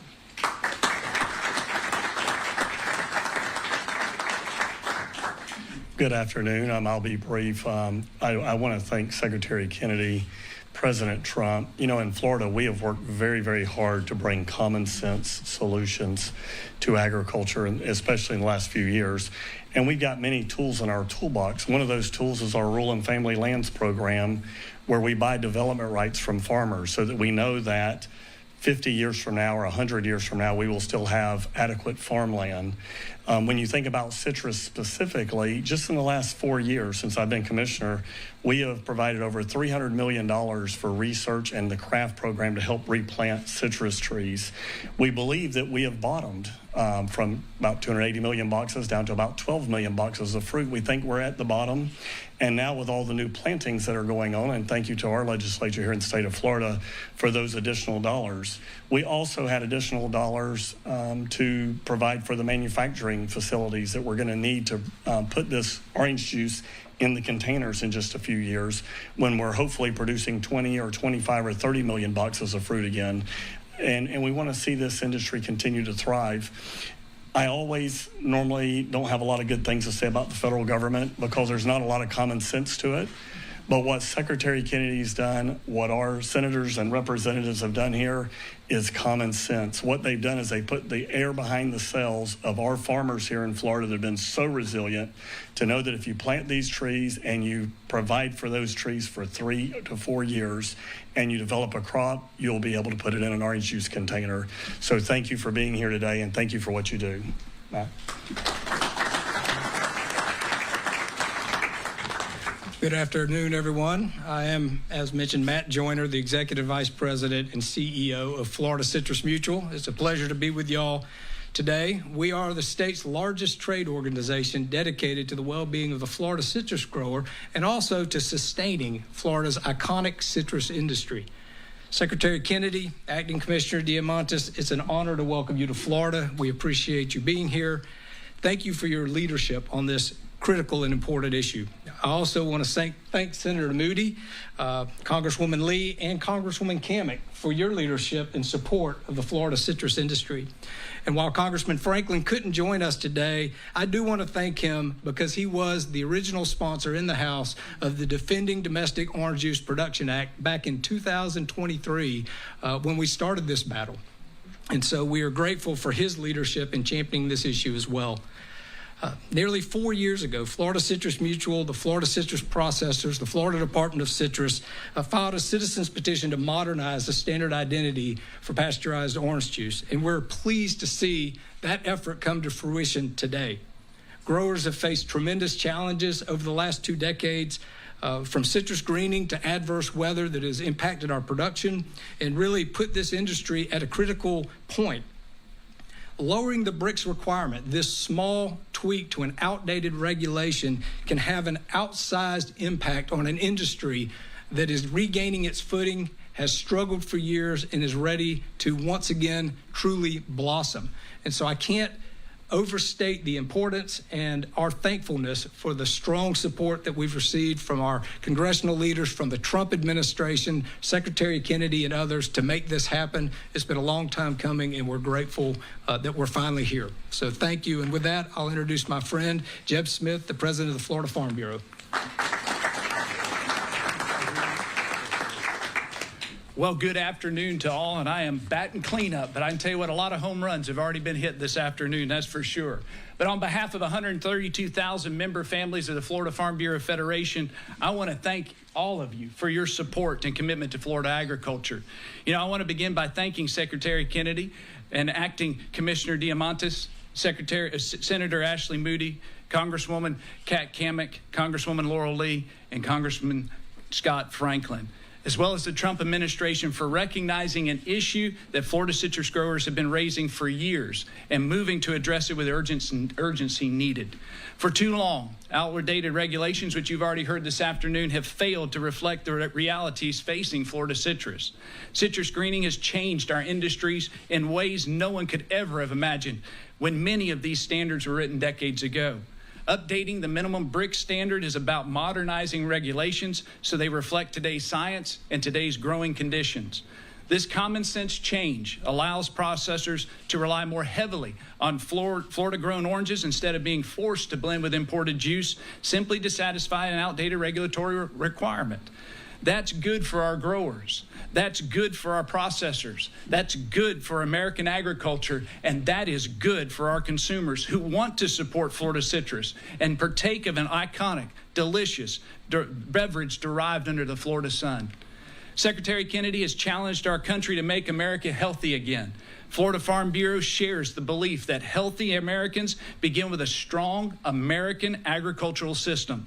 That means ensuring families have access to fresh, wholesome, nutritious foods grown by hardworking American farmers. Supporting domestic citrus production is an important part of that mission. And today's announcement demonstrates that supporting agriculture and promoting healthier choices can go hand in hand. I especially want to recognize Senator Ashley Moody. Since having arrived in the Senate, she has made this issue a priority, understanding that seemingly small regulatory changes can have an enormous impact on Florida farm families. Her leadership, your leadership, has been persistent, and the willingness to work directly with FDA have helped us bring us to this moment. I'd also like to thank you, Amy, for being here. What a blessing it is. This congressman, please deliver our gratitude to him, who has been a tireless champion for Florida citrus and consistently elevated this issue in Congress. His partnership and commitment to reducing unnecessary regulatory burdens for all of our growers have been invaluable. Thank y'all as well, the Congresswoman. Thank you to everybody who helped make this day possible, and thank you for your continued commitment to Florida Ag Citrus, the hardworking families who produced one of Florida's most iconic products. May God bless Florida agriculture, our Florida farmers and ranchers, and may God bless America. Thank you.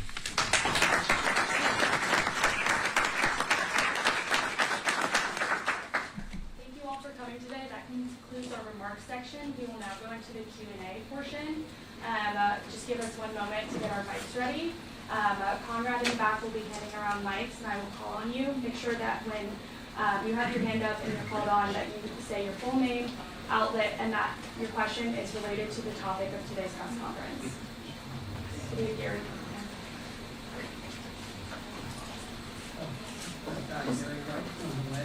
One moment, sorry.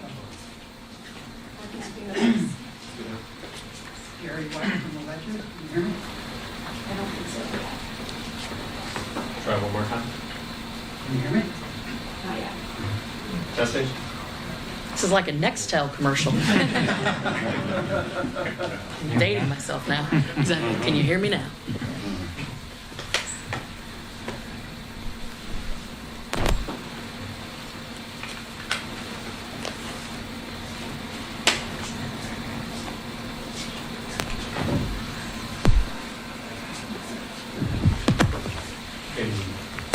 This one works. Here we go. Okay. That's the record. All right, let's try that again. Can you hear me now? Yes, sir. Gary White from the Ledger. I have two questions. You've mentioned the congressional bill and also FTA rules. So which is it that is resulting in this change? And then also, considering how much urgency there seems to be on this, why did the Trump administration not do this in his first term? I can take the legal part of the question, although I think I'm not the only lawyer standing up here. So the way regulations work is those are generally passed. They're proposed. There's opportunity for notice and comment from people, and then there's a final rule. So what we're talking about today is the final rule announcement, in which they're shifting the standard, the BRIC standard, from 10.5 to 10, and that just lowers the sugar content requirement to be identified as orange juice for orange juice production. It's a very slight change, no difference in taste or nutrition, but it certainly helps in us allowing us to use Florida oranges. So the proposed bill that Scott Franklin led in the House and I led in the Senate would have mandated that regulation change. But it didn't take me too long to figure out as a senator that the agency can do that because they're the ones that promulgated the rule in the first place. So I think this rule has been in place for a very, very, very long time. Decades, I think the 60s or 70s. I don't know why it wasn't changed previously, but I can tell you there were a lot of us that were speaking out about it in the last year since the Secretary Kennedy took over. And as soon as we explained that it made no sense in terms of nutrition or taste and that the agency could do something without any law change, they leapt into action, did a proposed rule, allowed for notice and comment, and then today's announcement, which is truly why it's a big announcement, is the final rule being put in place, officially lowering that from 10.5 to 10. In answer to your second question, it'll probably surprise you, but there are a lot of irrational and crazy regulations in our government. We're working on getting rid of them as quickly as possible. President Trump was unaware of this regulation. The petition, first of all, the hurricanes really, and the freezing temperatures which happened between 2017 and 2024 really aggravated this issue. And the citrus growers did not petition until the last administration, to the Biden administration. And President Trump was unaware of this issue until Senator Moody brought it to his attention. Brooke Rollins was in that meeting. President Trump said, I want to fix this. They called me, and we put FDA to work fixing it as quickly as we could. Hi, Marilyn Parker, News Channel 8 in Tampa, Florida. First of all, I want to ask, how will you know when this is working for our farmers and seeing the actual production rates? Also, it seems, going from 10.5 to 10, for those who don't have any clue about bricks and sugar content and all this type of stuff, it sounds very, very small. And so can you expound on, give me an example of what that would actually look like, and if there will be any impacts that you're considering, especially when it comes to cyclospora and screwworms impacting the citrus industry at all? Have we thought about those things and those impacts? Can we get into that as well? Thank you. I'll start with the last first. Screwworm, cyclospora is not an issue for the Florida citrus industry. Thank goodness. We have plenty of issues of our own. In terms of when this will impact the grower, it will be immediate, because we'll be able to bring more fruit to the processors, irrespective of an arbitrary sugar content that's been dictated by a federal regulation that's been in place since the 60s. So that impact is going to be immediate, and it will help the growers this upcoming season. So we're very excited about it.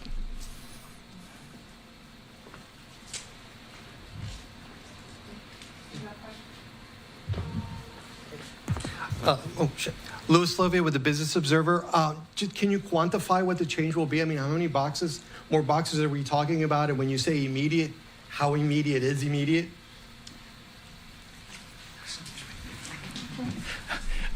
I don't know that I can quantify the number of boxes we're going to produce next season, much less how this will impact us. But I can tell you that based on the average bricks for the season, we will be able to take everything we have to the processing plants, and this should provide the ability to do that. And so we're very optimistic about that. Hi, Jacob Berg, Epoch Times. I've got a question for Secretary Kennedy.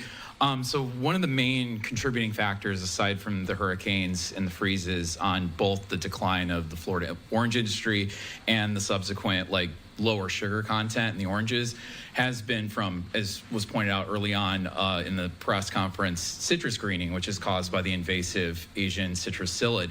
Now, that made its way in about almost 30 years ago now, but there's a lot of concern right now with other invasives coming in, screwworms coming back, things like that. And there were a few cuts to the main USDA agency that handles that last year, the Animal and Plant Health Inspection Service, APHIS.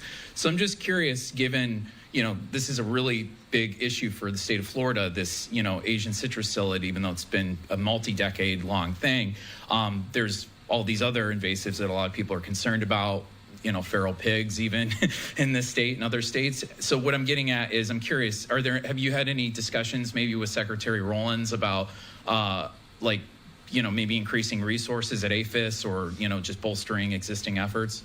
Yeah, I mean, on screwworm, the issue with screwworm is that breeding programs for the screwworm predator were discontinued, and that the Central American governments did not have their own programs. So there was, although we eliminated screwworm back in the 1960s, 70s, and 80s from the United States and Mexico, there was reservoirs of it waiting in Central America. Brooke is not here today, but she has dramatically increased the production of those anti-parasitic organisms, so that we are releasing them now all over Texas and all over Mexico, and we're going to continue to do that. Thank you so much for being here today. It was wonderful to have all of you. Right, the Florida event wrapping up there to talk about new standards for orange juice. Of course, going to really the place where so many oranges are produced. Those citrus, of course, groves are very plentiful out in Florida. All right, everyone, that wrapping up. We are going to take a 2-minute break. We are keeping an eye, though, on Texas. We are moments away from Governor Greg Abbott to give an update on the deadly flooding situation in the state. We'll be back with more on Live Now.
And welcome back, everyone, here to Live Now from Fox. I'm your host, Mike Page. Let's go out live right now to Texas. We have the governor, Greg Abbott, giving an update on the flooding situation in the state. But I'll be honest with you, driving around in Uvalde, the damage looks far worse on the ground than it does in the air. The fact of the matter is Uvalde was hit very, very hard.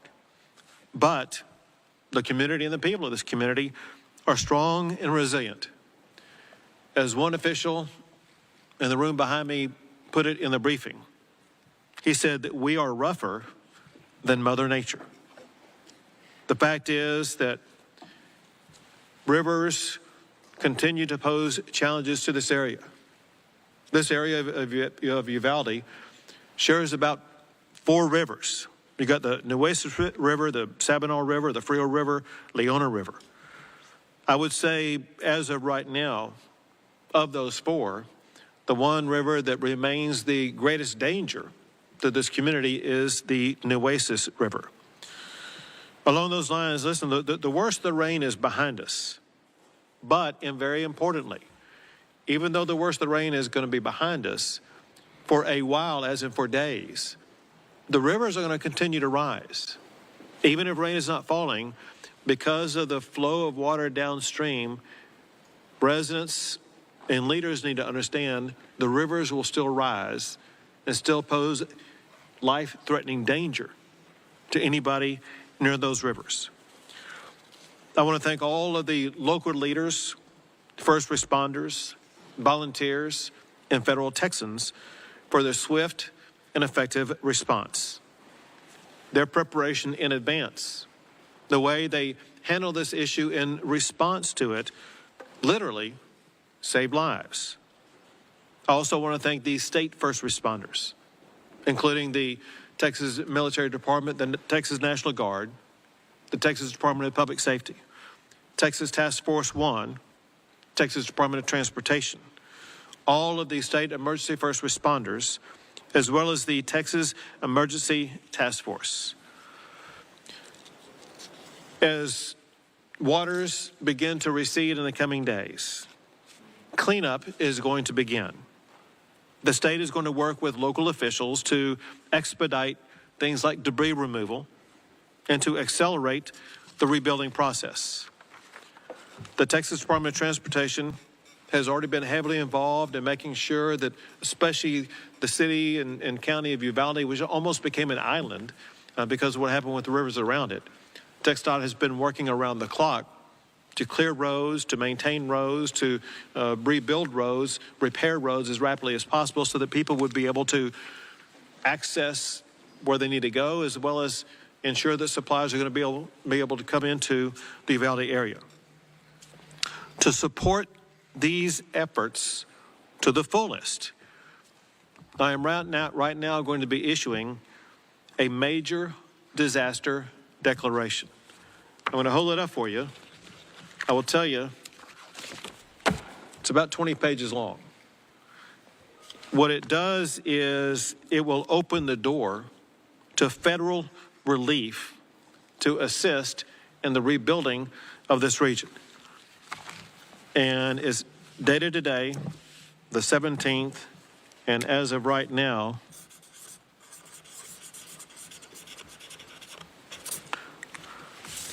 it is signed, and as soon as I leave, will be on its way to President Trump. This major disaster declaration includes 28 counties. It's the counties that have been hardest hit by these devastating floodwaters. More counties can and will be added as needed. In addition to Uvalde, the other areas that remain under greatest threat are Zavala, Dimmitt, Riel counties, as well as Sutton and Crockett counties. And as I mentioned earlier, the river that remains the greatest ongoing threat is the Nueces River. Texas will continue to provide all of these counties, as well as every county affected by these storms, ongoing support and assistance.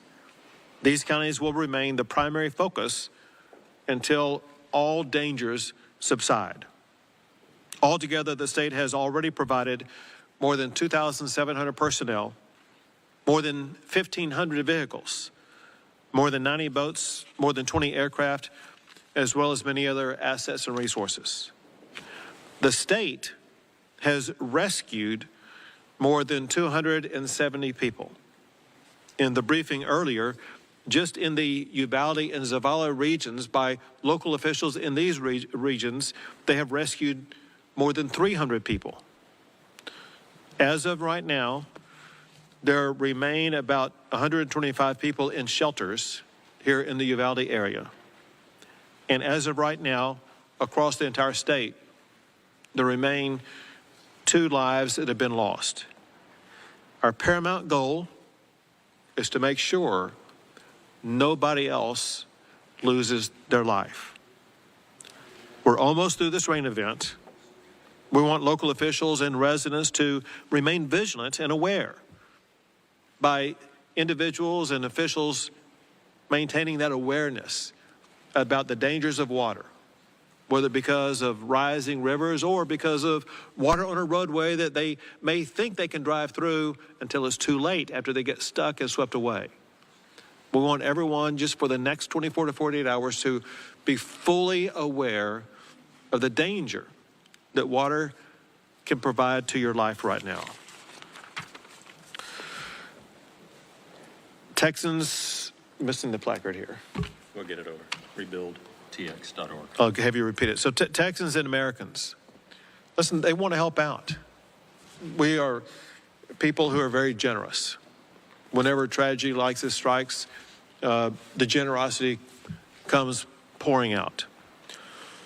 The state has a 501c3 charitable organization established by the state of Texas to provide donors with a single location where they will be able to know that their support will reach those who are in need. It's called Texas One. Chief Nimkid is going to give you the website address. It's rebuildtx.org. Rebuildtx.org. We, as in all of us, have also received support from our fellow states. I want to thank the states and governors of Oklahoma, Louisiana, Arkansas, Tennessee, Nebraska, Alabama, Missouri, Colorado, Arizona, and Florida for stepping up and helping out their fellow Americans here in the state of Texas. We and the state have maintained constant contact with local officials in all of the affected regions. At this moment in time, there are no unmet needs. That said, we are still doing rescue operations in some counties as we speak right now. And once again, although the rain may subside, rivers will continue to rise. So take matters into your own hands to be as safe as possible. Now I'm going to pass it to your local state representative, Don McLaughlin. Governor, thank you, and thank you for coming here. One of the first things I'd like to say is we have an amazing organization in Tatum. Right. Tatum put all these men together. All these men behind me have been since Tuesday, 24 hours a day at that center. And I had the privilege of seeing them in action numerous times. And it's amazing what Tatum is able to do. And all these men from, whether it be DPS, Texas Parks and Wildlife, Border Patrol, sheriffs, police department, they all work together in unison. And I hate to use this frame, but it could have been a lot worse this time. I mean, but the way they are organizing it. And we realize in the district right now, we have a lot of people hurting, a lot of people lost their homes and so forth. And the governor has told the city and county officials that they will be here till we're done, and we will. And for that, Governor, I thank you. Sure. Thank you. Yes, sir. Go ahead, Commissioner. Thank you, Governor. Appreciate you coming out here. Thank you. We appreciate your support. Thank you, Mr. Representative. You've been great. We've been down at the EOC together, and all I can do is echo the same remarks. The local and the state has been, local agencies, state, Tatum, federal agency, Border Patrol have been fantastic, and it's been a very efficient working relationship, and everything's working very well. We've gone through a terrible rain event, and it wasn't just a 24-hour rain event. This rain event lasted 3 or 4 days, and we just continued, and everybody stayed down there. I'd like to add, we talked in the briefing about local Uvalde area flood donations, and we have some set up. So those wanting to assist can make deposits at any First State Bank of Uvalde location with checks payable to the Community Foundation of the Texas Hill Country, or you can go online to the Texas Bankers Association website, and they have the Texas Bankers website has a foundation, has a flood relief fund. Those funds will be designated for Uvalde County and the surrounding area. And so it's been a rough couple of days, but I said we're going to get through it. And so thank y'all. Thank you for your support, your continued support. Yeah, you got it. And now the Chief of the Texas Division of Emergency Management, Nimkid. Thank you, Governor. Thank you all for being here with us to get this message out. Life safety remains our #1 priority, and we really need your help in getting these messages out. Property protection and conservation is our second priority. As the rains in this area may have slowed down, the danger has not left us.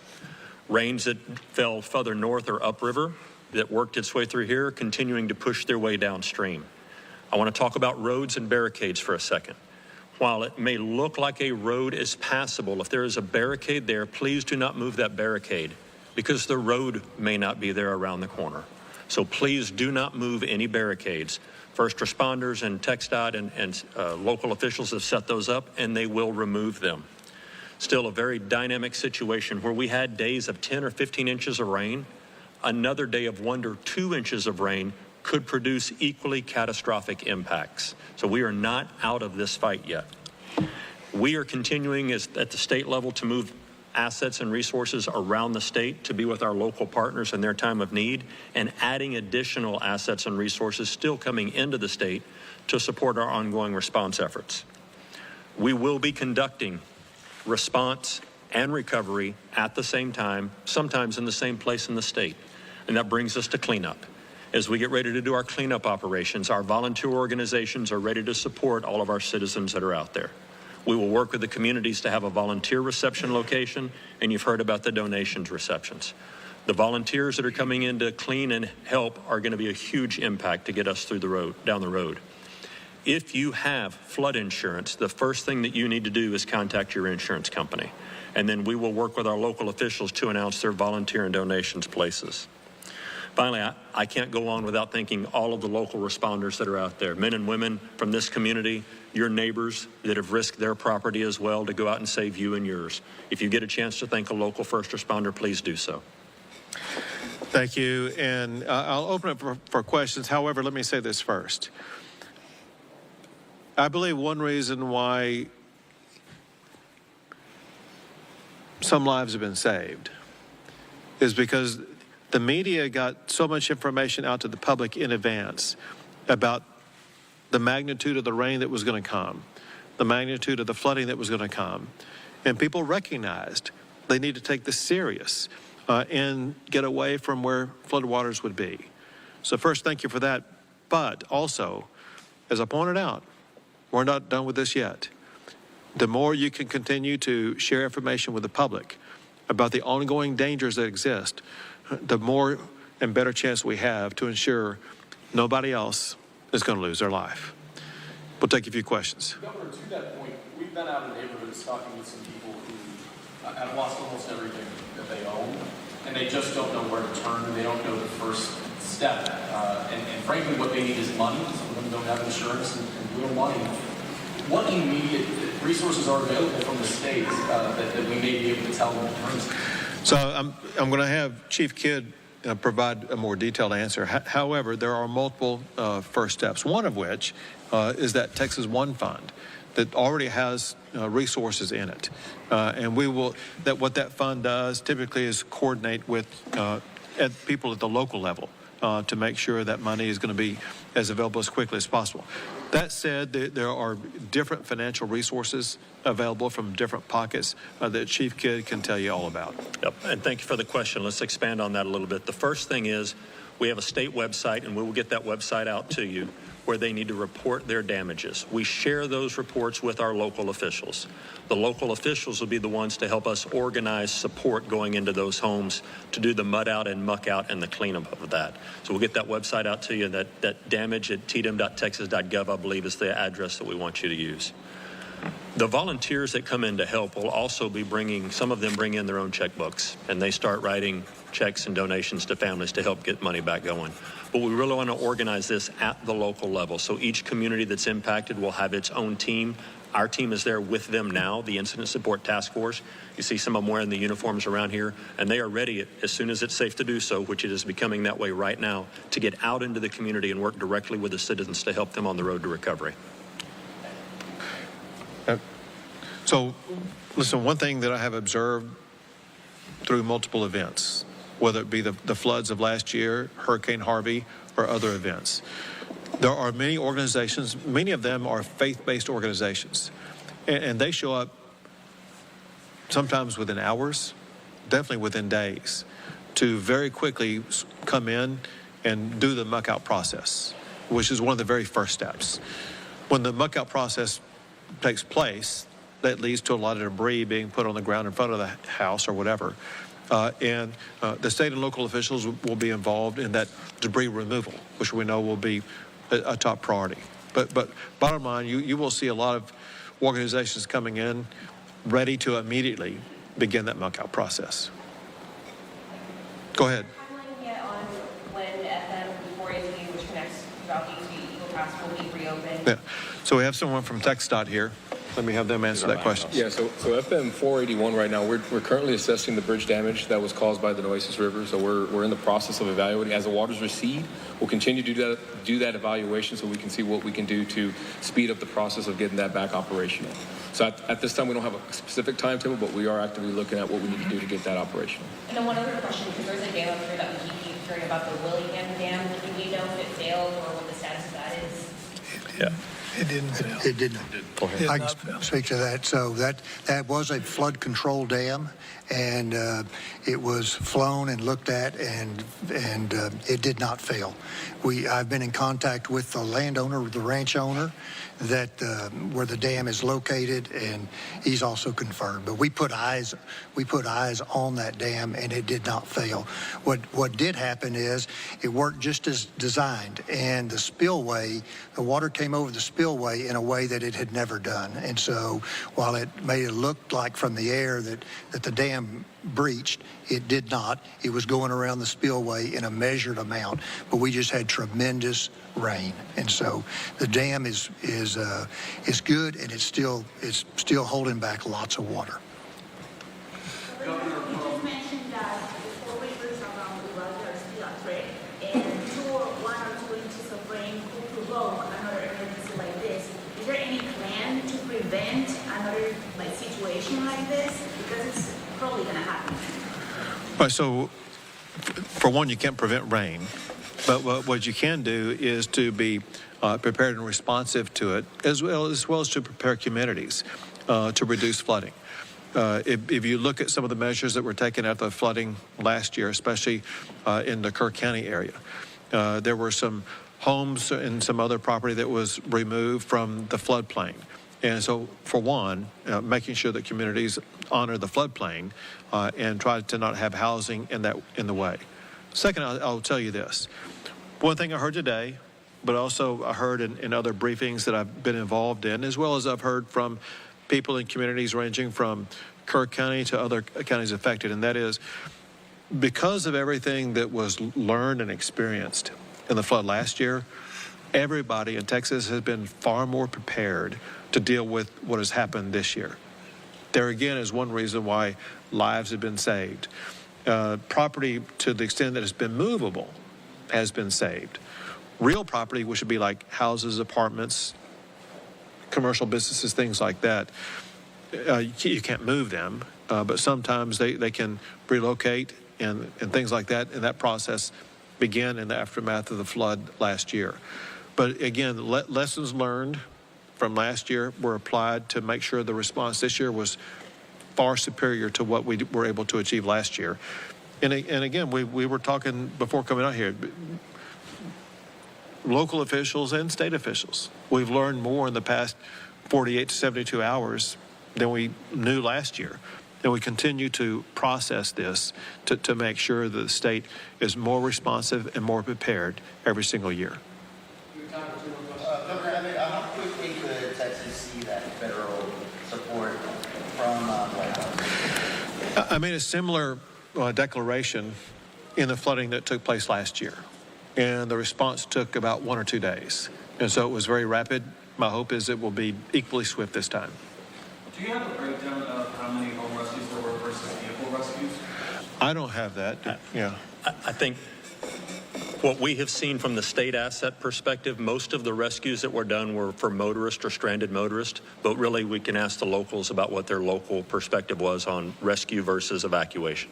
And that said, to be clear, I've heard reports from here as well as elsewhere in the state about operations conducted, whether it be by the National Guard, by the Department of Public Safety, game wardens, or others, of hoist rescues into helicopters and other airlift out of trees or other places like that. So heroic missions have been conducted to save lives across the state. One more question. Governor, could you talk a little bit about what state efforts are underway to retrieve buoys that dislodged that in your land, and if there's an updated estimate on how many are currently moving? Sure. we need to subdivide this into two categories. There are state buoys, and then there are federal buoys. The state buoys remain intact where they were located initially and have not moved. They're being reinforced as we speak to make sure they're not moved. The federal buoys, I'm going to tell you what I know, and I'm telling you in advance that I don't have all the information, so I could be wrong about what I'm about to tell you. But it's my understanding that the federal buoys that moved because of the flooding event were actually not in the river, but the waters pulled them into the river, and they went downstream. Bottom line, however, for the federal buoys, the federal officials are the ones involved in removing those buoys. And my understanding is they're working rapidly to make sure they get them removed and put into a safe place so they are not interfering with the waterways at all. Thank you, everyone. Thank you all. All right, that is the Texas governor and other state officials talking about the latest in the deadly flooding throughout the state. Of course, we always bring it to you right here on Live Now from Fox. We are going to take a 2-minute break, and then when we come back, we are going to be talking what is being now called teleprompter gate, talking about President Trump's teleprompter operator who is under hot water right now. The latest in a prediction market meltdown coming up next.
Welcome back, everyone, here to Live Now from Fox. I'm your host, Mike Page. Always great to be with you as we continue to roll on. Next up, we want to talk about prediction market meltdown when it comes to President Trump's teleprompter operator. This news came out yesterday. Under investigation right now is the teleprompter operator because of the Kalshi prediction markets. Some of them have where you can start to make wagers on specific events like President Trump's speeches and talking about, okay, maybe what keyword or saying is he going to have? Well, if you are the teleprompter operator, you have a pretty good idea about what's coming next down the pipeline for President Trump remarks, and that is where the investigation is happening right now. Let's bring in our next guest to help break it all down. Sort of a wild story. Thanks so much for joining us, Dustin Gawker, publisher of the Event Horizon newsletter. Great to have you on.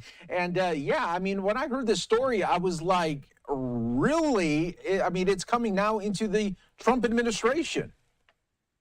Yeah, this is a wild story. So on Kalshi, you can trade on just about anything in the world, sports events, who's going to win an election. You can also trade on mention markets, which are what people will say in different press conferences or in earnings calls and things like that. And one of the most commonly traded ones is what President Trump will say during prepared remarks. And obviously, if you are the teleprompter, you have access to the speech, you have inside information about what is going to be said.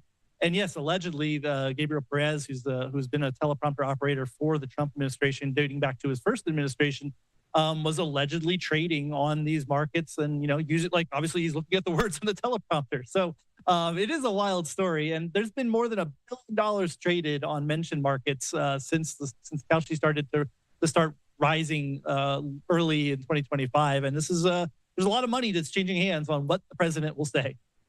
Yeah, and I mean, it's so much so that you have to think, okay, how has this not happened before? I know the market is pretty new when it comes to this prediction market, but when you think about it, was he busted because he was winning at such a high clip? I mean, what was the ultimate factor where Kalshi was like, hey, we got to go to the regulators on this one?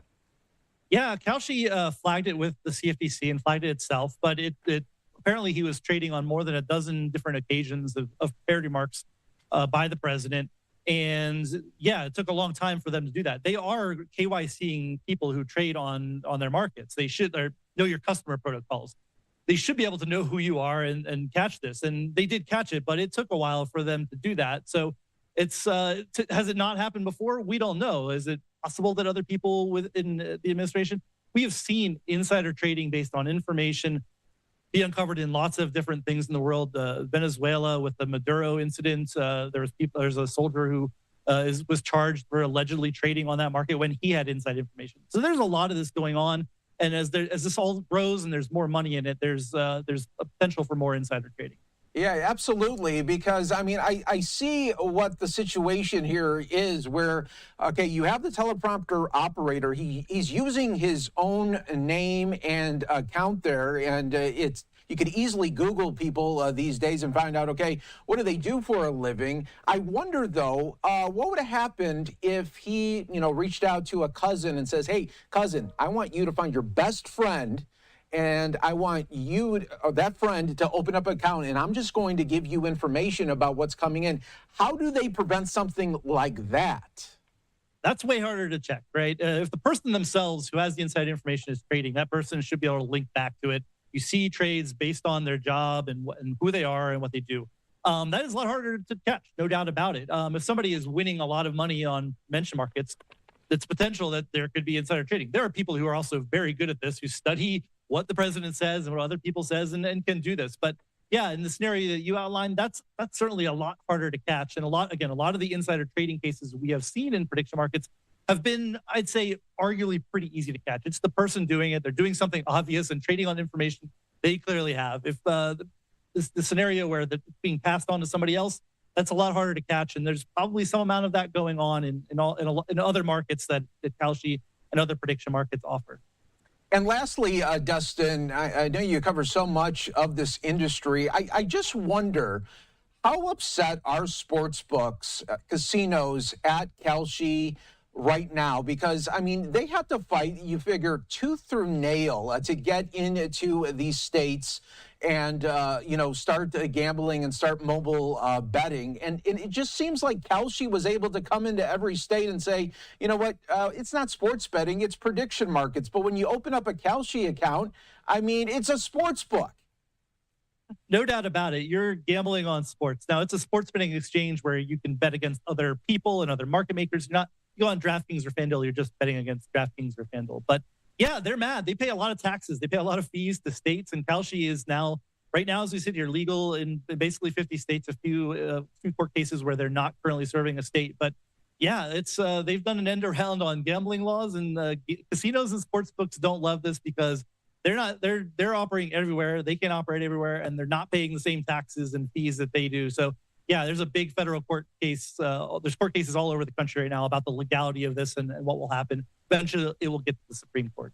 Yeah, absolutely. And I think there's one area that Kelsey isn't at right now, and it's at the grocery stores. I think there's going to be a time when they're going to have, just like right next to the lottery area, they're going to have an area where you can just instead not use your phone, but, just put in a $20 and start your own parlay on Kelsey.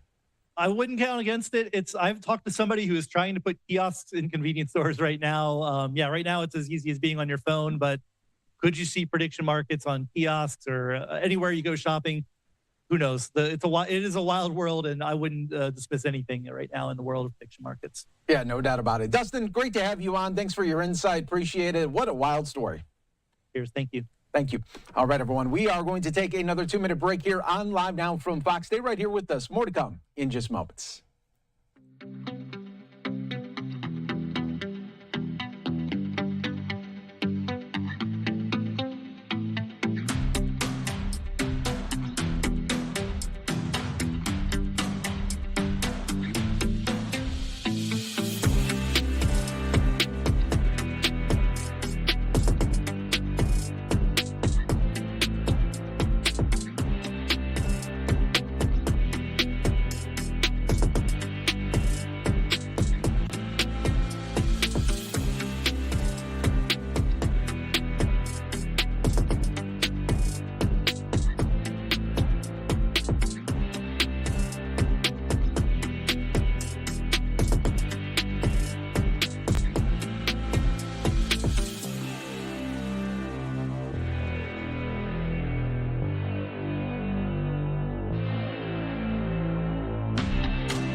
And welcome back, everyone, here to Live Now from Fox. I'm your host, Mike Page, as we continue to roll on, giving you some of the top stories and headlines on this Friday afternoon. And next up, we want to talk about an update coming out of the Maine ICE shooting. This is from the Associated Press with a great exclusive. It's a fascinating article, an update on the ICE officer who shot the Colombian man. We are learning through the Associated Press that this individual ICE officer had a history of threatening behavior and mental illness, and that's coming from his own family, talking about just the character of this ICE officer. So I want to bring in our next guest to help break it all down from the Associated Press. Jack Brook, you and your team, a great article. It's really eye-opening just to see, okay, how did this individual even become an ICE officer?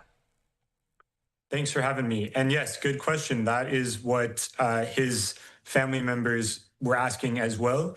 I spoke with David Brulette's 18-year-old daughter, as well as his ex-wife and other close relatives. And they all said that due to his history of violent and threatening behavior, as well as mental health problems, they did not understand how he could have been hired as an ICE officer, and said he was in no position to be in that job. Yeah, Jack, and I think one of the most eye-opening paragraphs in your report, along with your team, is when you're interviewing the ex-wife, and he tells her, hey, I'm becoming an ICE officer, and she thinks he's having like a psychotic episode and doesn't believe him. Yeah, that's a good point. In Ashley Brulette, David Brulette's ex-wife, she had experienced years of abuse from him, she says. And when he called her to when he told her that he had been hired as an ICE officer, she believed he was having a mental health episode. He was hired around the same time in late last year, when he also called her and left threatening messages, including saying that he wanted someone to slit her throat and that all female family members in her bloodline should be killed. And now, Jack, do we know, did the family ever reach out to Homeland Security or other and say, hey, I don't know if you got the right guy here for this job, and we're having issues with him? Good question. So his ex-wife, his daughter, and other close relatives that we spoke to said that they were, they were unaware that he was employed by ICE, which indicates, there was no one from the federal government was reaching out to them to inquire about his background, to our knowledge. And earlier, his ex-wife, Ashley Brulette, said that, when he was in the military more than a decade ago, she had reached out to his commanding officer and tried to warn him about the abuse that she was experiencing and his mental health history, but she said that was ignored. And as of right now, of course, there was no body-worn images coming out of this. How is this going to be investigated? Because right now, they continue to say the shooting happened because of the potential threat to public safety. Yeah, so we are still waiting to see if any footage surfaces or is made public of the moments leading up to the shooting, including the shooting. Right now, we've just seen surveillance footage of the aftermath. The Maine Attorney General's office is investigating. There's also, federal authorities are investigating. So we're waiting to see what comes out of that. And I can say that David's ex-wife and his daughter, as well as another close relative, said that he did call them and let them know that he was the ICE officer who shot Johann Sebastian Duran Guerrero in Biddeford. And David explained to them that he believed it was a justified shooting and that he was defending himself. Does the family and the extended family feel like this has just been a collision course waiting to happen since his hiring? Yes. The ex-wife, Ashley, as well as another close relative, both said that throughout the time that, for many years, they've been afraid for their own lives and the lives of people close to David. And they said that, again, they felt that he should never have been in a position where he had a gun, where he was patrolling the streets and had a badge. And they did say that they felt like something like this was a matter of time. Jack Brook with the Associated Press, thank you to you and your team for this report there. Big news coming on this Friday. We appreciate it. Thank you. Thanks for having me. You take care. All right, everyone. We continue to always follow the very latest here for you on Live Now from Fox. This also coming from Bill Mallusion of Fox News on X, saying, I'm hearing the same from ICE sources who received the new guidance. Someone in the unit has to have a body cam on in order to do a vehicle traffic stop. The cameras are still being rolled out to ICE agents across the country. No camera equals no traffic stop. That comes on the heels of White House saying ICE will continue the traffic stops right there. So we will continue to follow always the very latest here for you. We will take our final break of the hour. Stay right here with us. More to come in just moments.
Welcome back, everyone, worldwide for you on Live Now from Fox. I'm your host, Mike Pace. Coming up in this hour, in the new hour that we'll be having in about 4 minutes, we are going to be talking about the air quality conditions out in the Northeast. Take a look right now, New York City, and soon we will hear from Fox Weather. We'll hear from Fox 5 New York as well. They are monitoring the air quality as well as the World Cup. Going to be very, very busy in New York, New Jersey area this weekend, starting tomorrow with the third place game, and then, of course, the Sunday World Cup final that will be happening. In the meantime, everyone, let's go out to Philadelphia. Officials giving an update on the air quality there. Let's listen in. Continue working to ensure residents in Philadelphia are served, and they have been doing that for the last month, 24/7, 365. Many of our city employees and key partners have been working literally around the clock now for more than a month, supporting the World Cup, July 4th, Major League Baseball All-Star Week, and other America 250 events. On top of that, our teams have responded through extreme heat, severe storms, and now wildfire smoke, again, from Canada. Along the way, they continue delivering all of the essential services that our residents, businesses, and visitors expect. We ask Philadelphians to do what you've been doing since last week's storm that created havoc in 2 regions of the city. Check on your neighbors and help others in need. As Mayor Parker constantly reminds us, we are one Philly. That's what happened last week with both of these weather events. These show that we are a united city, as our entire city workforce, along with our residents, our neighbors, our communities, continue to move us forward through this unprecedented year. So with that, I'm going to turn it over to our Public Health Commissioner, Dr. Palak Raval-Nelson. Good afternoon. Thank you, Managing Director Teal. My name is Dr. Palak Raval-Nelson, and I'm the Health Commissioner. I want to thank all of our partners for this response, from the city agencies to the city staff, to employers, to community partners, and most importantly, all of our residents who are taking precautions, checking on their vulnerable loved ones, and taking this situation seriously. I'm happy to report that virtually all of our Breathe Philly monitors are currently reporting red air quality levels. So we have transitioned from purple to red at this point. But let me be clear, our air quality is still unhealthy. Right now, things are better than they have been since last night. As we're learning, this is a changeable situation, depending on the wind pattern and other things. While we're in code red right now, some forecasts are saying that we may be back in code purple tonight. I'm hopeful that we will be out of danger, out of the danger zone sometime on Saturday, but that's up to the wind, not me. So now it's time to put your guard down. It's not time to put your guard down. We all need to stay alert. If you don't need to be outdoors, stay inside. If you have to be outdoors, try to limit your time outdoors. Take frequent breaks. If we are back in code purple, 90 minutes is the maximum amount of time you should be spending outdoors. And that's not a bad metric for code red either. People should consider wearing N95 or KN95 masks when they're outdoors as well. Stay aware of the situation so you can make the right decision for you and your family. Visit phila.gov/breathephilly for the most up-to-date air quality right in your neighborhood. Our network of 76 real-time air quality monitors is available 24/7 to help keep you and your family safe. If you want to know our latest about Code Purple and the situation and the associated recommendations, please visit phila.gov/air quality purple PM. I know that we have had a long and exciting summer, and the weather has been tough these past few weeks. But I'm confident that if we continue to take care of ourselves, take care of each other, keep an eye on our neighbors, our family, our friends, our pets, that we'll get through this. And we can look back at how fabulously we celebrated America's 250th birthday. I thank you very much. Please stay safe and take this.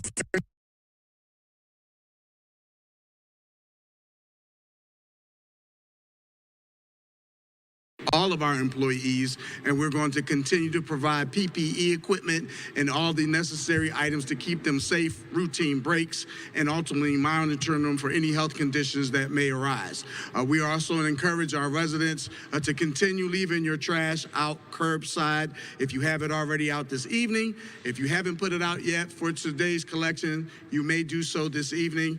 We will be there tomorrow, and we will continue to work throughout the weekend to ensure that it's done.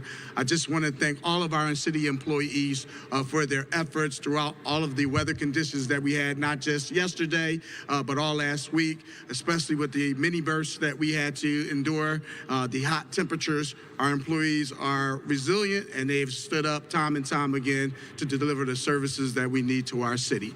Thank you so much. Thank you, Director Williams. And to reinforce one of the things he said, we are making real-time decisions about all of our city services right now, in the future, based on science, based on what our air monitoring equipment is showing, based on the health and safety of our employees, of our workforce, and of course, always, first and foremost, with delivering the highest quality service to our residents, businesses, and visitors 24/7, 365. So with that, we'll take some questions, and we have a number of our commissioners here to help answer those if needed. Do you have any input as to cancellations of non-city sponsored events, something like a big concert at Lincoln Financial Field tonight? Do you have any input, or are there any suggestions on having 65,000 people in a stadium tonight? So as the city, we've been meeting with all of the different event sponsors and providers and giving them the appropriate guidance so that they can make those decisions in their venues and their spaces. Do you make any recommendations? We do. Have you made a recommendation for the concert tonight?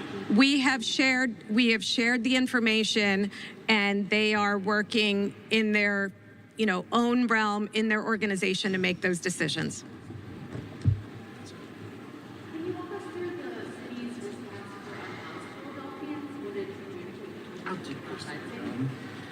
Hi, my name is Crystal Yates Gale, Deputy Managing Director of Health and Human Services. I work very closely with the Office of Homeless Services. So we have additional outreach teams out. They also have the ability to provide N95K, N95 masks that are provided from our Office of Emergency Management. And we're encouraging all of our unhoused neighbors to seek shelter inside of a day center where they can get access to cool, clean air.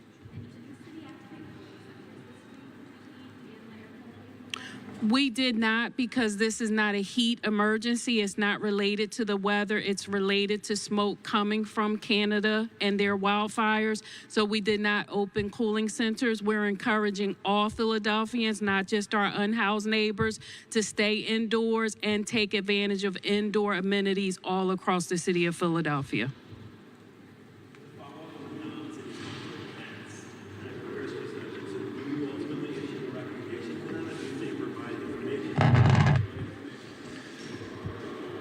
We provide those private event venues and operators with the same information that we're providing to the public, which is on air quality, how to monitor air quality, and they, of course, have their own resources to do that. So we provide them with the information, and they make their decisions. Do you have the authority to cancel the event?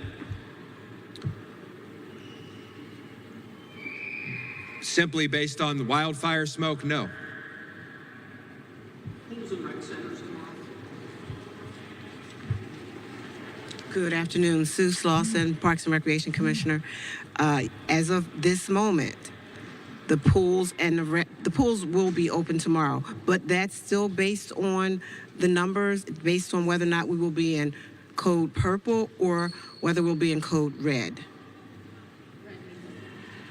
Red means that they would be open, yes.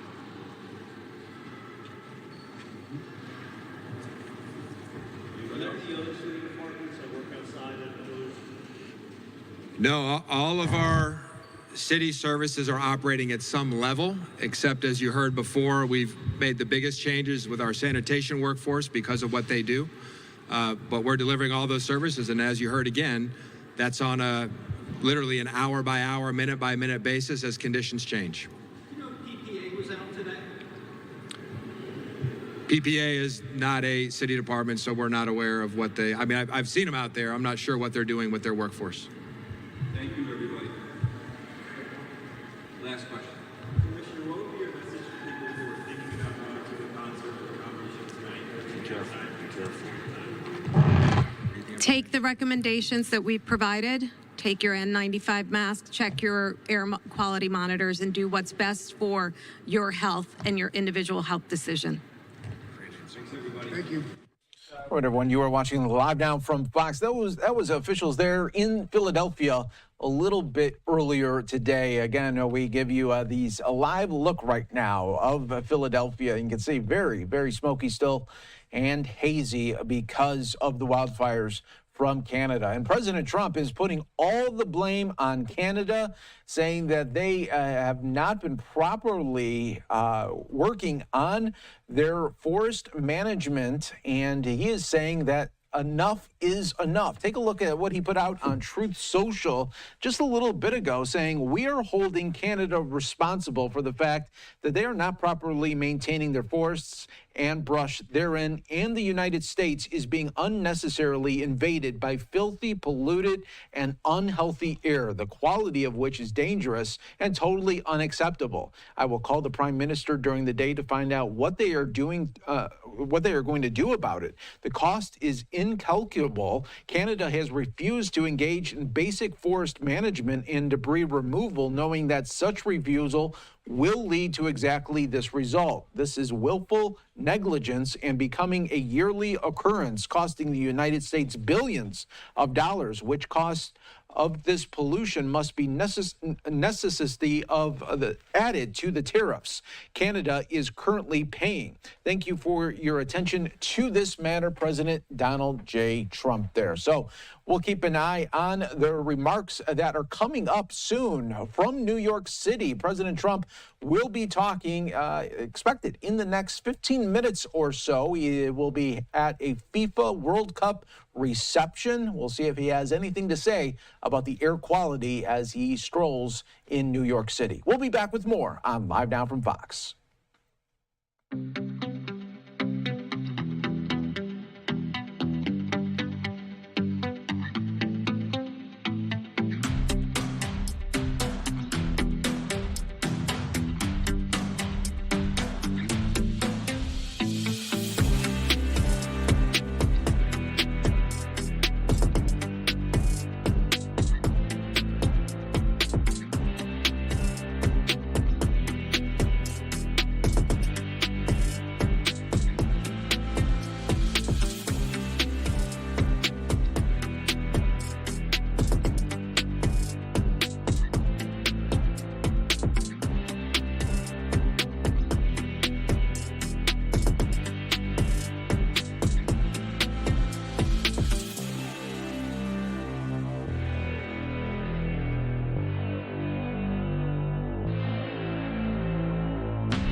are live for you on Live Now from Fox. I'm your host, Mike Page. Always great to be with you. We want to continue to talk about the wildfire smoke in the air really taking the nation by storm, especially in the Midwest and the Northeast. I mean, just take a look at this live look in Philadelphia. I mean, this is not the way to go into the weekend there. You want sunny skies. You want it to be nice and hot, getting ready for maybe, a day at the pool or at the beach. But when you're having conditions like this, makes it a little bit more difficult. Let's get the latest breakdown right now from Fox Weather. Let's go out, keep you in the Northeast. We're going to go out to Baltimore right now where we find Fox Weather's Jane Menard with the latest breakdown. Jane. Mike, good to see you. I mean, listen, Baltimore cloaked in haze as this dense wildfire smoke has settled into the region. It's been a really tough stretch over the course of this last week as in fact, 100 million people from the Midwest to the Northeast have been overwhelmed by this wildfire smoke coming from those fires burning in Canada. Still, over 60 of those wildfires are burning uncontrolled. Detroit, Michigan has held the #1 spot in the world for the worst air quality all day long today. The state of Michigan, in fact, experiencing its worst air quality on record. The smoke, it has people reaching for masks and staying indoors, worried that there's going to be respiratory issues for healthy people alike, right? Beware of the scratchy throat, a dry mouth, itchy eyes. Baltimore residents say it's the worst that they've ever seen over the city. 12 years, and it's definitely weird to go outside and have a little bit more trouble breathing, get a little bit of a sore throat. Like, we were thinking about going for a river float later today up north of Baltimore, but we're very on the fence because of the air quality. Back home a few days ago was pretty bad, to the point where as the sun was setting, you could actually look right at the sun with no real pain in your eyes. Limiting time outside just makes sense right now. You definitely know that you're breathing a little hard to get through the smoke. Now, a cold front has dropped into the mid-Atlantic today. It's trapped some of the densest smoke down across Virginia and Maryland. It has allowed New York City a bit of a break from that unhealthy air. Current readings are about in the moderate level, but Philly Airport experiencing delays of over an hour because of the low visibility. Now, many worried that this smoke might have an impact on the World Cup final, which is being played up in New Jersey at New York, New Jersey Stadium on Sunday. Now, while smoke is expected to move back up the I-95 corridor tonight, we'll settle into that haze again for tomorrow morning. Big-time thunderstorms are expected Saturday afternoon. It's those storms plus a wind shift that is going to clear the air of this smoke as we head into the end of this weekend. In fact, air quality levels, they're expected to improve from the Great Lakes to the East Coast. In fact, many returning back to good levels of air quality by Monday. So, Mike, it's really impressive to see the swath of this, right? Here we are 3 years later from the 2023 apocalyptic scenes of that Canadian wildfire from that summer that brought the orange glow to New York City. Hasn't quite exactly been to those levels on the I-95 corridor, but for parts of the Great Lakes, it has been incredibly dangerous, hazardous air quality. I'll leave you with this. Behind me, I've got M&T Bank Stadium. Now, for Baltimore, the city in a code purple, which means all of their outdoor recreation has been canceled for tonight. The Mayor Scott, saying it's best that people are avoiding spending time outside. But with the stadium behind me, I bring it up because Morgan Wallen's in town. And in fact, there are tens of thousands of people expected to enjoy a concert tonight. So no word yet from Morgan Wallen on any of these air quality concerns. So far, concert is a go, and a lot of those folks at least excited in that sense to listen to some music tonight. Jane, who do we think Morgan Wallen is going to have for his famous walkout? Who is going to be the representative? Yes. I don't know. I guess we'll see. I mean, it is the Ravens Stadium, so maybe we'll have someone from the team walk him out. I mean, we're only a couple weeks away from the beginning of football season, but Morgan Wallen definitely, he's had some pretty incredible stars walk out with him, so be interested to see how tonight plays out. He could, if he wants to, what he could do is have a fog machine, and when he's coming out, you can't even really see him because of all the smoke that's going on. I mean, why not? Play up to it. Well, listen, forget the fog machine. Let Mother Nature do it. I have to say, I mean, this smoke has been pretty dense, settling down to the surface. At times you look over to the city and you think, is it like getting darker out here? But no, it's been a really impressive look, and hopefully people are staying indoors. Yeah, no doubt about that. Jane, thanks so much for joining us here on Live Now from Fox. We always appreciate it. Thanks to our friends over at Fox Weather for continuing to give us always the latest updates when it comes to weather all across the country. We'll take a 2-minute break. Be back with more.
And welcome back, everyone, here to Live Now from Fox. I'm your host, Mike Page. On this Friday edition, we are getting ready for President Trump remarks at Trump Tower in New York City, where there will be a FIFA World Cup reception ahead of the big weekend final. Of course, it's all going down on Sunday between Spain and Argentina. It is expected to be really a spectacle there in New York and New Jersey ahead of this big time final. And the countdown continues for the World Cup final. And look at this, lighting up the New York skyline. A massive drone show in New Jersey filled up the night sky with the flags and crest of Spain and Argentina, plus 2026 World Cup final logos with Manhattan serving as the backdrop. The spectacle comes just days before Spain and Argentina face off Sunday at New York, New Jersey Stadium in East Rutherford for soccer's biggest prize, the World Cup championship there. And this was yesterday, we learned through the press secretary, Caroline Leavitt, saying that she announced that President Trump will attend the World Cup match on Sunday at MetLife Stadium there, a fitting conclusion to a tournament that showcased America's ability to host the world on the grandest stage. And yeah, and there's some thinking that maybe, just maybe, President Trump will be giving the World Cup trophy to that winning team on the field on Sunday. So we'll wait and see if that does happen as well. But we are waiting for those remarks out in New York City for President Trump. As soon as it gets going, we'll bring it to you here on Live Now from Fox. Do want to, though, go out to Detroit area out in Michigan. Earlier today, officials coming together to talk about the bad air quality that is plaguing the Midwest and Northeast. Of masks, please feel free to go into any of our rec centers to utilize and get access to masks as well. To further our cautionary measures and in the interest of public health, we have also canceled all outdoor City of Detroit events. The Occupy the Summer programming for today has been canceled as well as tomorrow, and we will continue to monitor any activities for Sunday's events as well. We have also directed all City of Detroit employees, non-essential workers, to work from home. And we are encouraging individuals who are outside as well to limit activity as much as possible. Again, I want to thank all of our departments who have really come together to coordinate a response and to protect the health of our residents. And without further ado, I would like to bring up our Chief Public Health Director, alleges, who will provide a better snapshot on where we are today and what precautions we have taken as a city as to date as well. Ali? Thank you, Madam Mayor, and thank you for prioritizing the health and safety of Detroiters all across the city. Before anyone ever gets an air quality alert, there's a lot of stuff that's happening behind the scenes in order for us to make those determinations, in order for us to put out basically what's operational and turn it into public health guidance. What you see here is an all-of-government approach, collaborating with the mayor's office, collaborating with just about every single department to make sure that we're putting out the best information. In the health department, we have an emergency preparedness division that's constantly monitoring the air quality, constantly monitoring the weather, and allows us to put out information to you, the public, to make sure that you're staying apprised and you're staying up to date with the latest information. Where we are right now is that the air quality is hazardous, as the mayor has mentioned. That means that it's hazardous for everyone. Above 300, look, this is pretty unprecedented. We shattered records yesterday. The AQI, the modern AQI system that we use today was established in 1999. We've never seen numbers like this. In some parts of the city, we saw numbers above 600. In some parts of South Michigan, we saw numbers exceeding 700, 800. This is unprecedented. We've never had air quality this poor before due to the Canadian wildfires. And so what we want people to know is that, again, hazardous for everyone. Those who need a little bit more care, whether it's folks with asthma, COPD, the elderly, young people in our community, we want you to know that you should be taking extra precautions, but really this is a whole of city approach to make sure that everyone is heeding the guidance. We're talking about wildfire smoke, which means we're talking about a very fine particulate matter. I'm like putting my hand up, but this doesn't even show it because it's invisible to the eye. PM 2.5 is the most hazardous kind of particulate matter that comes from wildfire smoke, and it settles in the lower lungs, causing things like wheezing and coughing and other respiratory attacks. We see